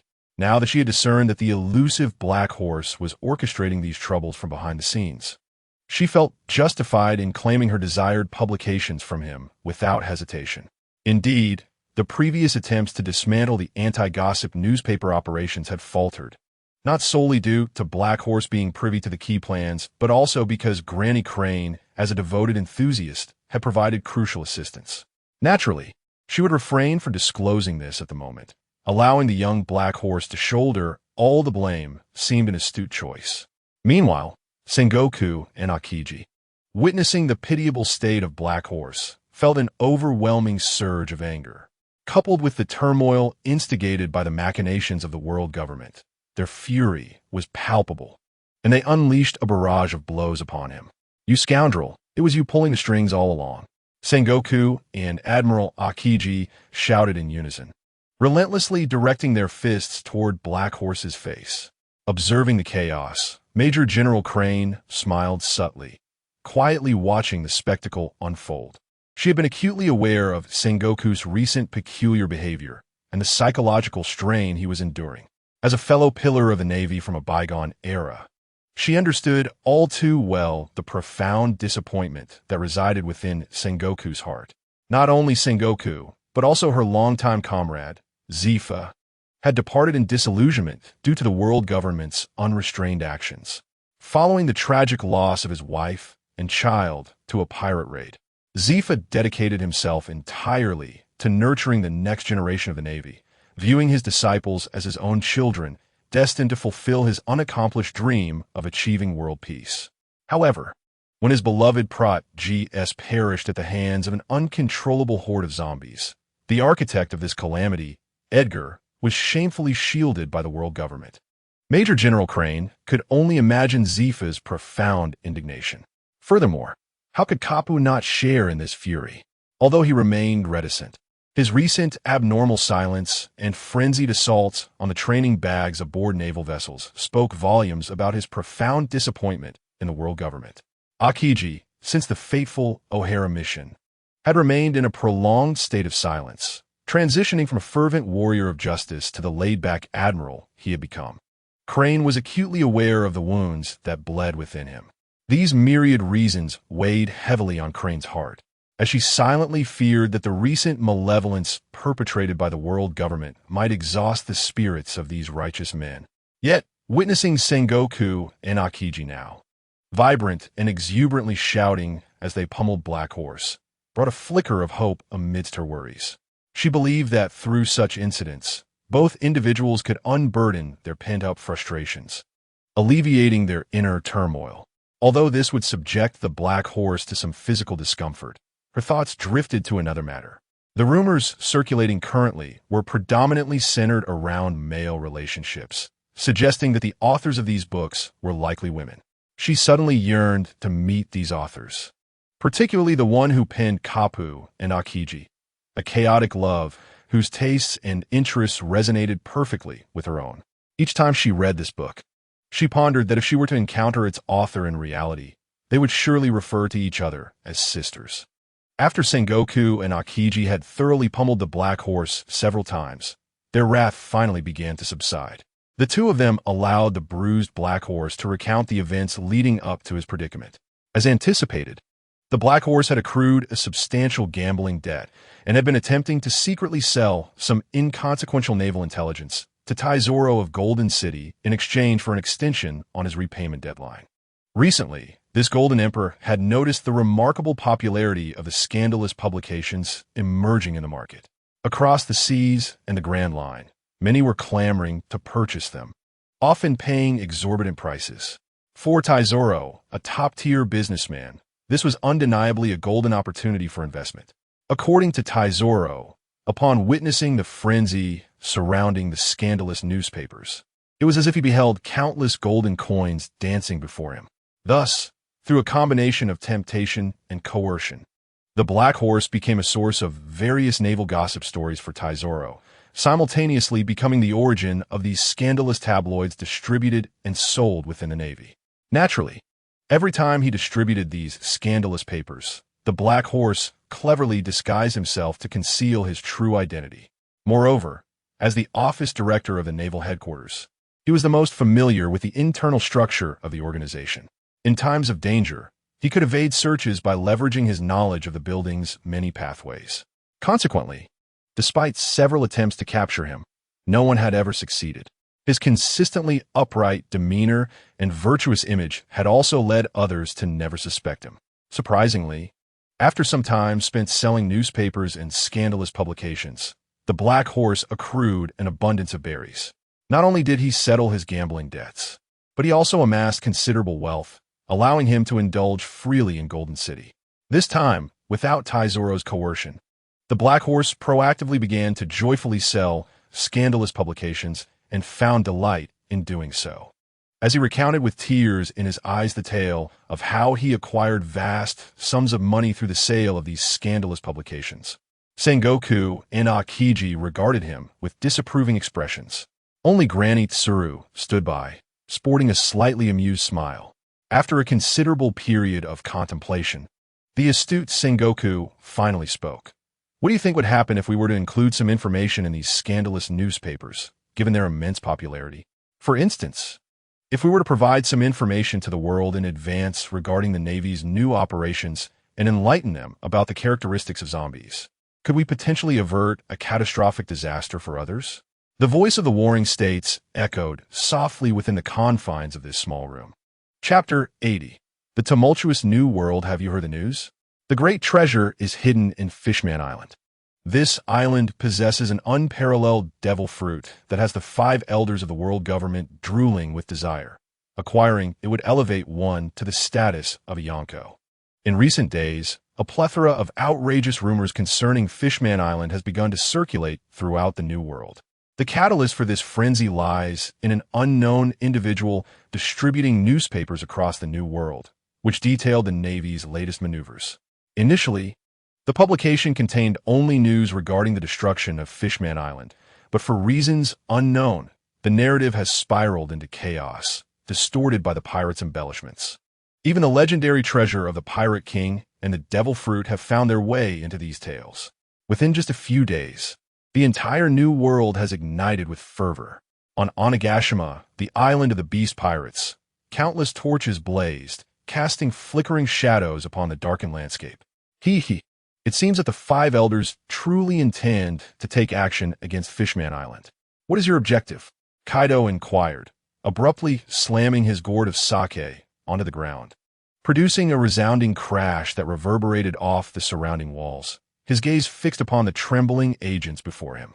The operations that were originally to be coordinated with the Yonko Kaido were supposed to be overseen by the Celestial Dragon Shield, Cypher Pole Zero. However, not long ago, the former Admiral, Black Arm Zephyr, betrayed them and annihilated numerous members of Cypher Pole Zero. This incident resulted in the already scarce number of Cypher Pole agents dwindling even further. Many perilous missions now necessitate agents of considerable strength to undertake them. Consequently, The vital communications with the Yonko Kaido have fallen to the temporary hands of mere Cipher Pol 7 agents. From the changes in personnel, Kaido discerned the unusual movements within the world government. At this moment, he was interrogating the quaking black-clad agent in front of him, exuding an overwhelming aura that bore down upon the agent's very psyche. This conqueror's haki, paired with his ferocity, transformed Kaido's presence into a lethal weapon. Before him, 3 black-clad soldiers were so intimidated by Kaido's aura that 2 of them collapsed to the ground, their eyes rolling back as they foamed at the mouth. Only one remained, barely retaining his sanity, trembling as he attempted to respond to the Yonko. No, there's nothing on Fishman Island. The Navy's actions are merely routine drills. The black-clad agent had scarcely finished speaking when Kaido suddenly appeared before him and sent him flying with a kick. The agent let out a heart-wrenching scream before crashing against the nearby wall, reduced to a bloody pulp. "Shall we take action, Brother Kaido?" inquired the Calamity, a towering figure with 2 large black wings and flames raging upon his back. Certainly, regardless of what the world government and the Navy are pursuing, the act of acquisition is undeniably intriguing. Kaido bellowed with enthusiasm. Whatever it may be, it shall belong to the beast pirates. Furthermore, the fishmen represent a rare naval force. The world government seeks their extermination, yet we shall endeavor to rescue them. So, Brother Kaido, shall we send the Flying Six on a mission? Jin inquired calmly. No need. I shall take matters into my own hands, as I find myself rather bored these days. Kaido's voice brimmed with anticipation, as if he looked forward to the events that might unfold at Fishman Island. Let us first dispatch a few individuals to the upper seas of Fishman Island to observe the world government's intentions. Jin, with flames flickering at his back, nodded silently before departing, leaving Kaido alone on his throne, indulging in his drink. In the New World, Whole Cake Island sprawled before the eye, a realm entirely composed of confectionery delights. The land and hills were sculpted from cake, while the houses were fashioned from biscuits. Strangely animated, the inanimate seemed alive, with human-like faces emerging from grand trees, ships, and even tables. As the island's inhabitants passed by, these anthropomorphic objects greeted them with cheerful words. The ordinary residents traversing this island were anything but mundane. 3-eyed folk, long-legged beings, long-armed tribes, serpent-headed clans, fishmen, and merfolk. Here one could find every rare race, except for giants, without evoking surprise. This place served as a sanctuary for all races, excluding giants, Whole Cake Island. Deep within the kingdom, Queen Charlotte Linlin savored delectable cakes gifted from Fishman Island while conversing with her eldest son. It appears the Navy has made new moves, she remarked. The Empress Charlotte Linlin held a cake in one hand and a newspaper in the other. The paper detailed the Navy's development of a new biological weapon, zombies, and their impending assault on Fool S Island. Surely, that must be a historical text. I've heard the Celestial Dragons have long been collecting such things. Perospero lounged in a chair crafted from caramel, leisurely addressing Charlotte Linlin. Fishman Island has indeed persisted since ancient times. It is not surprising to find several historical texts. Perospero spoke in a nonchalant tone, clearly unimpressed by the Navy's current maneuvers. The actions of the Navy are rather unusual. However, we should pay closer attention to the newly emerged biological weapon. In her usual state of clarity, Charlotte Linlin recognized what warranted her focus. By the way, has Caesar made any significant breakthroughs? We funded him with such an abundance of berries. Charlotte Linlin had long been preoccupied with the research on human gigantification. If this research could materialize, Whole Cake Island would witness the emergence of giants, and the Big Mom Pirates would possess a new legion of giants, a formidable force to aid her in her quest to become the Pirate King. The Navy has once again developed new biological weapons, yet it appears that Caesar has been rather negligent in his duties. It is imperative to exert some pressure on him. A chill breeze sweeps through, as Caesar has failed to produce the expected results, much to the discontent of the elder. Reports indicate that the current leader of the operation is Akainu. Without sufficient incentive, it would be unwise to provoke him. Well, let Katakuri handle this matter. In the New World, Aboard the Moby Dick, a colossal bird engulfed in blue flames circles the sky before gracefully landing on the ship. Father, there is trouble at Fishman Island. Chapter 81. The Wrath of Whitebeard, a magnificent bird, ablaze with azure flames, spirals down from the heavens, eventually alighting upon the deck. The flames gradually extinguish, revealing the humanoid form within. The stunning blue firebird transforms back into a human figure. A head adorned with bright yellow, pineapple-like hair emerges before the gathering. Marco, the captain of the First Division of the Whitebeard Pirates. Marco's return captures the attention of all present. The surrounding pirates, accustomed to such spectacles, step forward to warmly welcome their captain back. Captain Marco, welcome home. Many billion-berry bounty pirates stand before the magnificent figure, their demeanor respectful like that of novice apprentices. Father, rumors abound that the Navy intends to take action against Fishman Island. On the main deck of the Moby Dick, Edward Newgate, known as Whitebeard, reclines upon his colossal throne, his body surrounded by numerous needles and medical apparatuses. Countless medications are being administered to maintain his physical condition. Several female nurses diligently record his health status. The head nurse, glancing at the data in her hands, furrows her brow in silence, seemingly troubled by her thoughts. Yet, in such a setting, she refrains from voicing her concerns. Marco's arrival interrupts the conversation between Whitebeard and the rotund blue fishman, Jinbei. At that moment, Whitebeard and Jinbei sit across from each other, each holding a massive chalice filled with drink. "Oh, it is you, brother Marco." The blue fishman waves his right hand enthusiastically to greet Marco, who has just landed on the deck. "Jinbei." Marco expresses mild surprise upon seeing Jinbei aboard the Moby Dick, quickly realizing he is not alone in receiving this news. "Marco, Jinbei just informed me that he has received the same intelligence," Whitebeard calmly states. "Indeed, such newspapers have recently been disseminated throughout the New World," the blue fishman replies, producing a crudely decorated pamphlet from his attire.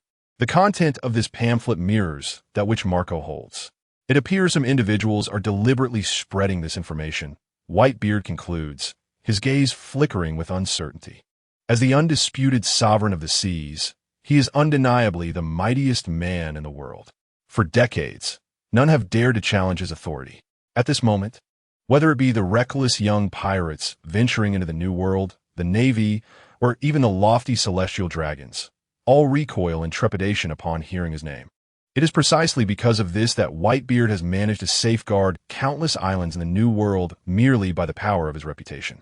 Long after Whitebeard's name resonated throughout the world, the remaining 3 emperors of the sea began to emulate such a phenomenon. Nevertheless, even these 3 formidable figures would yield before the name of Whitebeard. Such is the influence of the strongest man in the world. Over the passage of time, the name of Whitebeard has spread to every corner of the globe. Even the former pirate king, Gold, Roger, never attained such renown. It is a name that commands the respect and fear of the most vicious of individuals.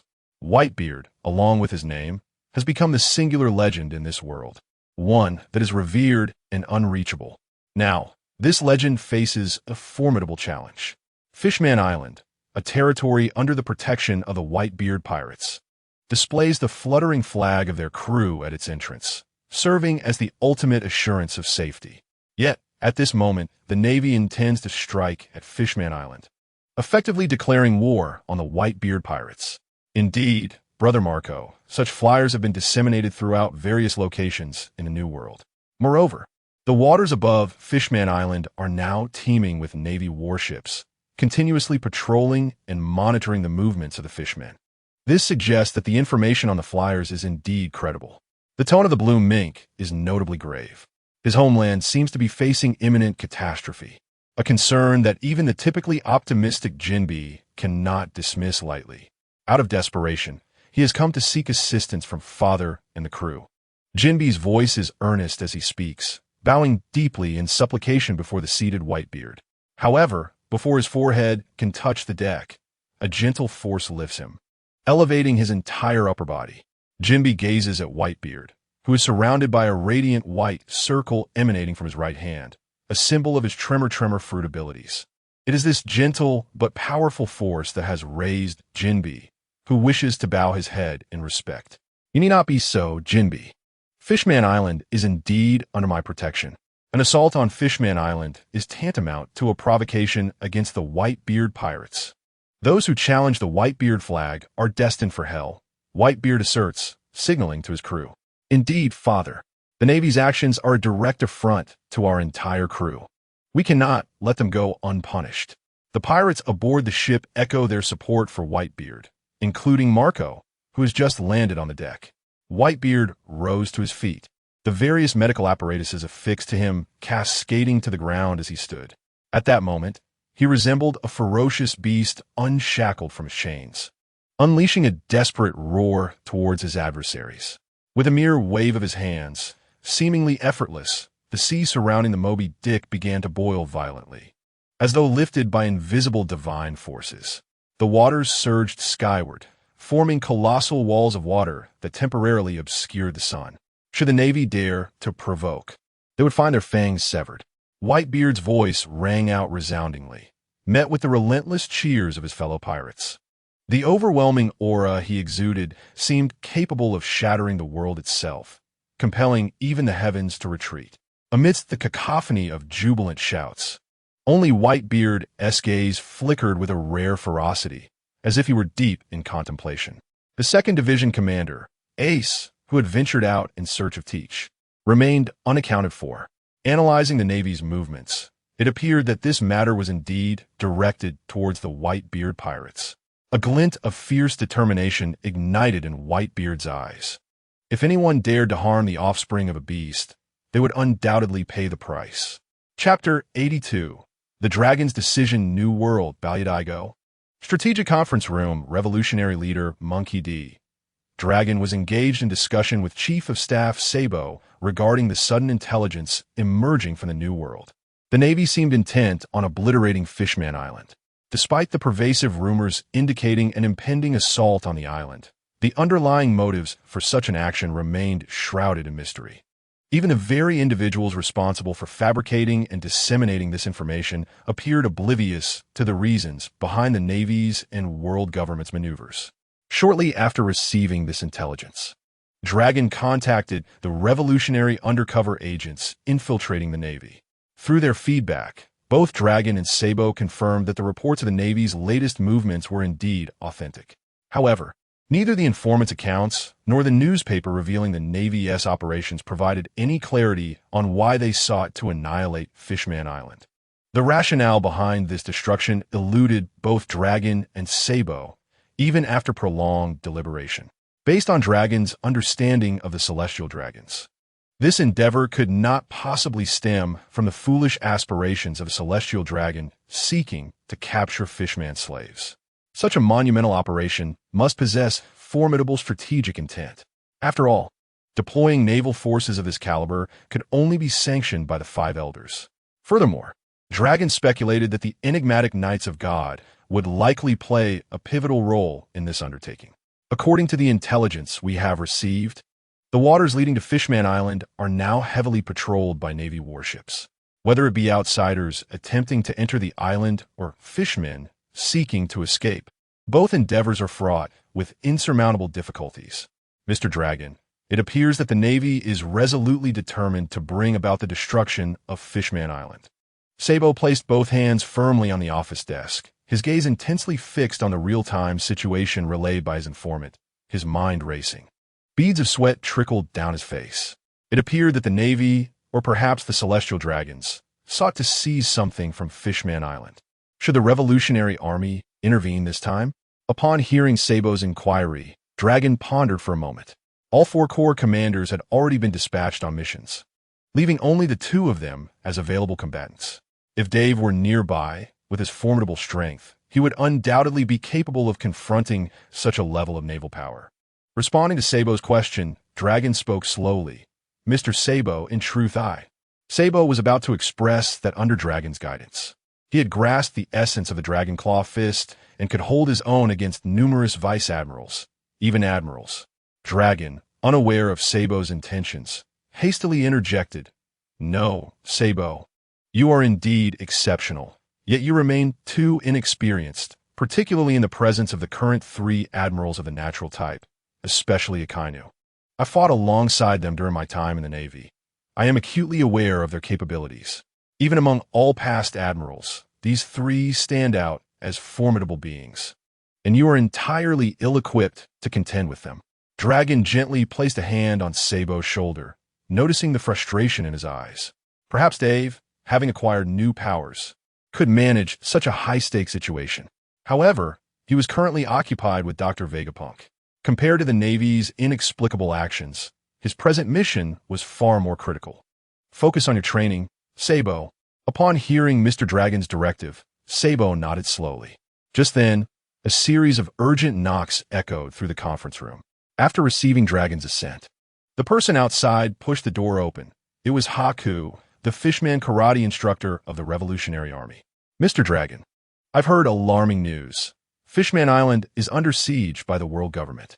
Haku's voice was tinged with urgency and panic. He could hardly fathom why the world government had suddenly gone mad, surrounding his peaceful homeland with overwhelming force.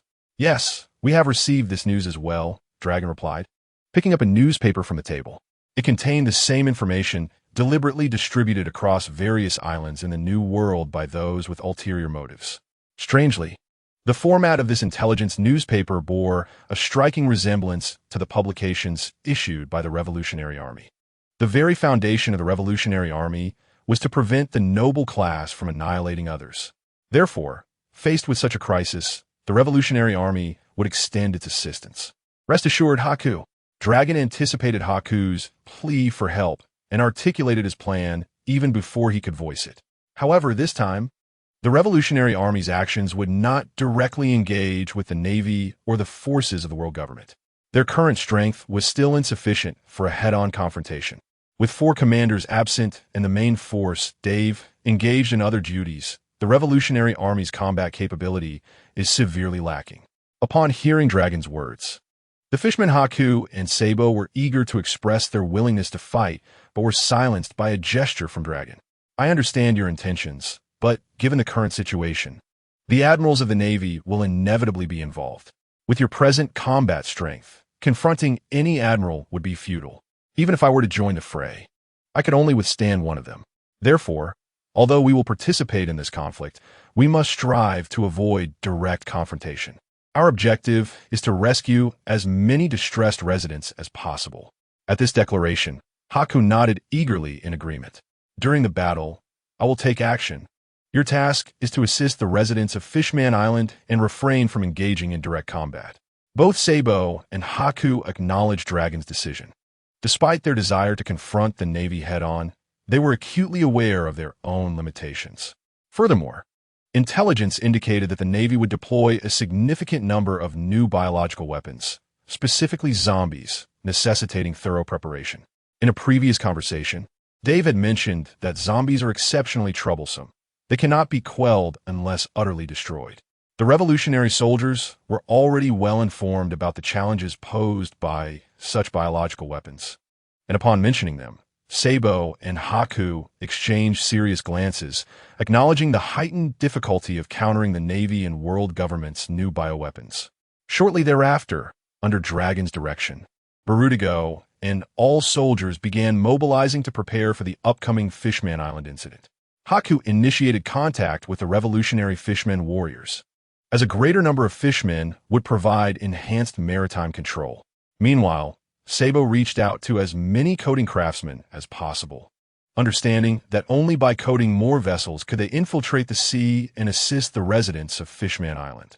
Simultaneously, Dragon dedicated his full attention to analyzing various intelligence reports, diligently formulating a rescue plan for the residents of Fishman Island, and assessing the potential movements of all involved factions. Chapter 83. The Departing Navy. The arriving Yonko above the waters of Fishman Island. The Navy fleet effectively sealed off all currents leading to and from the island. The atmosphere was somber. Even the free-spirited seabirds circled cautiously in the face of such a formidable display. At that moment, an enraged voice erupted from the largest specially designed battleship of the world government. This lawless navy is utterly outrageous. Satan slammed his cane down, creating a hole in the ground. The residual force unleashed a tempest of Conqueror's hockey, crackling like his fury. The immense power surged from his cane, wreaking havoc and leaving the floor in ruins. The Navy serves as the face of the world government. Are Sengoku and his allies attempting to position themselves against the world government? At this moment, Satan exuded an imposing aura, black lightning coursing through his form. He no longer resembled the harmonious and sagacious elder he once was. His beard billowed across his face, mirroring the chaos of his emotions, while his gaze gleamed with the ferocity of a predator, as if it could devour those before him. Such was the presence of Satan that the generals stood before him, paralyzed with trepidation, scarcely daring to draw a breath, beads of cold sweat trickling down their backs. Dahlberg and Ghost Spider felt a chill race down their spines in the face of such a formidable figure. The two staunch admirers of the Navy's radical faction, unlike the conservative General Crane, who hesitated to embrace Dr. Edgar's enhancements, were resolute in their willingness to undergo transformation for the sake of true justice. With the aid of Dr. Edgar's unique zombie technology, they had reattached their severed limbs with cloned zombie appendages, which possessed formidable regenerative capabilities. As long as they continued to sustain themselves, these new limbs would gradually regenerate over time. With their newfound strength, their faith in Dr. Edgar and the world government deepened, while their disdain for the likes of the traitorous Sengoku and others grew. Those cowards can run if they wish. Their affairs are of no concern to the Navy, declared the current Admiral Akainu, seated in a large chair, his tone brusque. He had initially anticipated that Akiji would compete for the position of Fleet Admiral, driven by his ideals. To his astonishment, Akiji had fled alongside former Admiral Sengoku and others, tails tucked between their legs. What did such actions say about the world government's dignity? Satan swept his hand dismissively, sending a thick stack of papers flying, scattering them throughout the room. Strangely, as he gestured, black flames unique to awakened Zoan-type devil fruit users ignited, consuming the papers and reducing them to dust that wafted through the air. His eyes, resembling gaping black holes, seemed capable of annihilating all life in their gaze. The papers in Satan's grasp were resignation letters from high-ranking Navy officials that had surfaced that very morning. Over a third, more than one-third, of the Navy's mid to high-level officers had resigned. This included formidable figures who had bolstered the Navy's strength, such as former Admiral Sengoku, Chief of Staff Crane, Admiral Akiji, Headquarters Director Blackhorse, and the legendary Hero Garp. On the very day the new operation commenced, these top-tier combatants, feared by pirates worldwide, had simultaneously departed from Navy headquarters, submitting their resignations to the Elder Star, Satan. Thus, with the onset of this new operation, the Navy's available combat force had diminished by over a third. This extraordinary maneuver has provoked a profound and uncontainable fury even among the revered Gorosei, who have wielded power for centuries. However, at this moment, the intentions of Saturn have become inconsequential. The former Fleet Admiral Sengoku and his associates have mysteriously vanished from Marine headquarters, leaving only their resignation letters upon their desks. The Navy now comprises only the staunch hardliners and those willing to follow the new Fleet Admiral Akainu, ready to heed his commands. Even if Saturn harbored intentions of confronting Sengoku and the others, the time is ill-suited. Firstly, their whereabouts remain elusive. Secondly, the operation to capture the Sea Kings is on the verge of commencing. Recognizing the situation, Saturn inhales deeply, managing to suppress the transformation into his beastly form. Reverting to his human guise, he approaches the window, gazing at the multitude of troops assembled below. Following Saturn's gaze, one can see a formidable fleet of 30 naval vessels occupying the entirety of the visible ocean. Amongst these ships, the sea beast weaponry invented by Dr. Vegapunk prowls menacingly, poised to annihilate any encroaching adversaries. Each vessel is equipped with dozens of colossal cages, housing various zombies that howl within their confines. Beneath the ships, countless aquatic zombies await orders, ready to obliterate the fighting strength of Fishman Island. Saturn takes several deep breaths, forcefully quelling his rage. Let us commence. Do not prolong this any further, he commands. The attending naval vice admirals stand at attention, salute, and swiftly disperse to their designated vessels. Meanwhile, Akainu, seated nearby, with a countenance oscillating between light and shadow, rises and strides to the forefront, surveying the vast assembly of troops. He grasps a blue-golden transponder snail and speaks with an authoritative tone. Initiate the deployment of zombies. The scientific unit is prepared to capture Princess Shirahoshi. As Akainu's voice resonates, the unprecedentedly colossal naval fleet springs into action. Countless zombies are cast into the sea, diving into the depths as per Dr. Edgar's specifications. In the air, several massive balloons float, releasing groups of balloon zombies that emit mindless howls while aimlessly drifting. Atop the largest balloon stands a figure clad in a bright yellow suit, Admiral Kizaru. At this moment, Kizaru's expression is grim, devoid of his usual ease and nonchalance. With a thunderous crash, an ancient robot the size of a house leaps into the deep sea alongside the multitude of zombies, heading toward Fishman Island.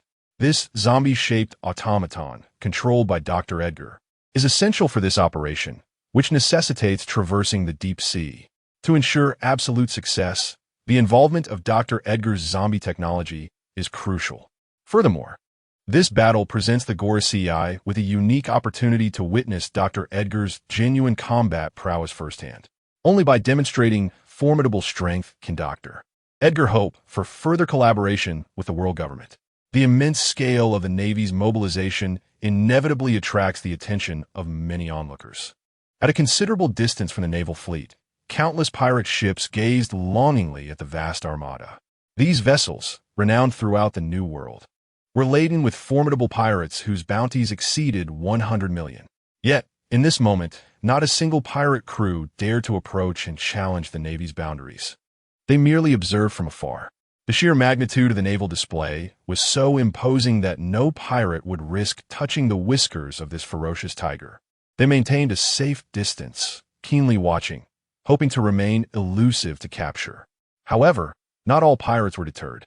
Suddenly, the sky darkened. The once clear heavens were shrouded by ominous clouds, blocking the sun's rays with their heavy, rolling presence. Above this somber sky, countless bolts of lightning surged. Boom! Ha ha ha ha ha! What are you up to, Navy? Let me witness this spectacle. Amidst the clouds enveloping the horizon, a terrifying dragon emerged, twisting through the sea of clouds, riding upon the flames that danced within.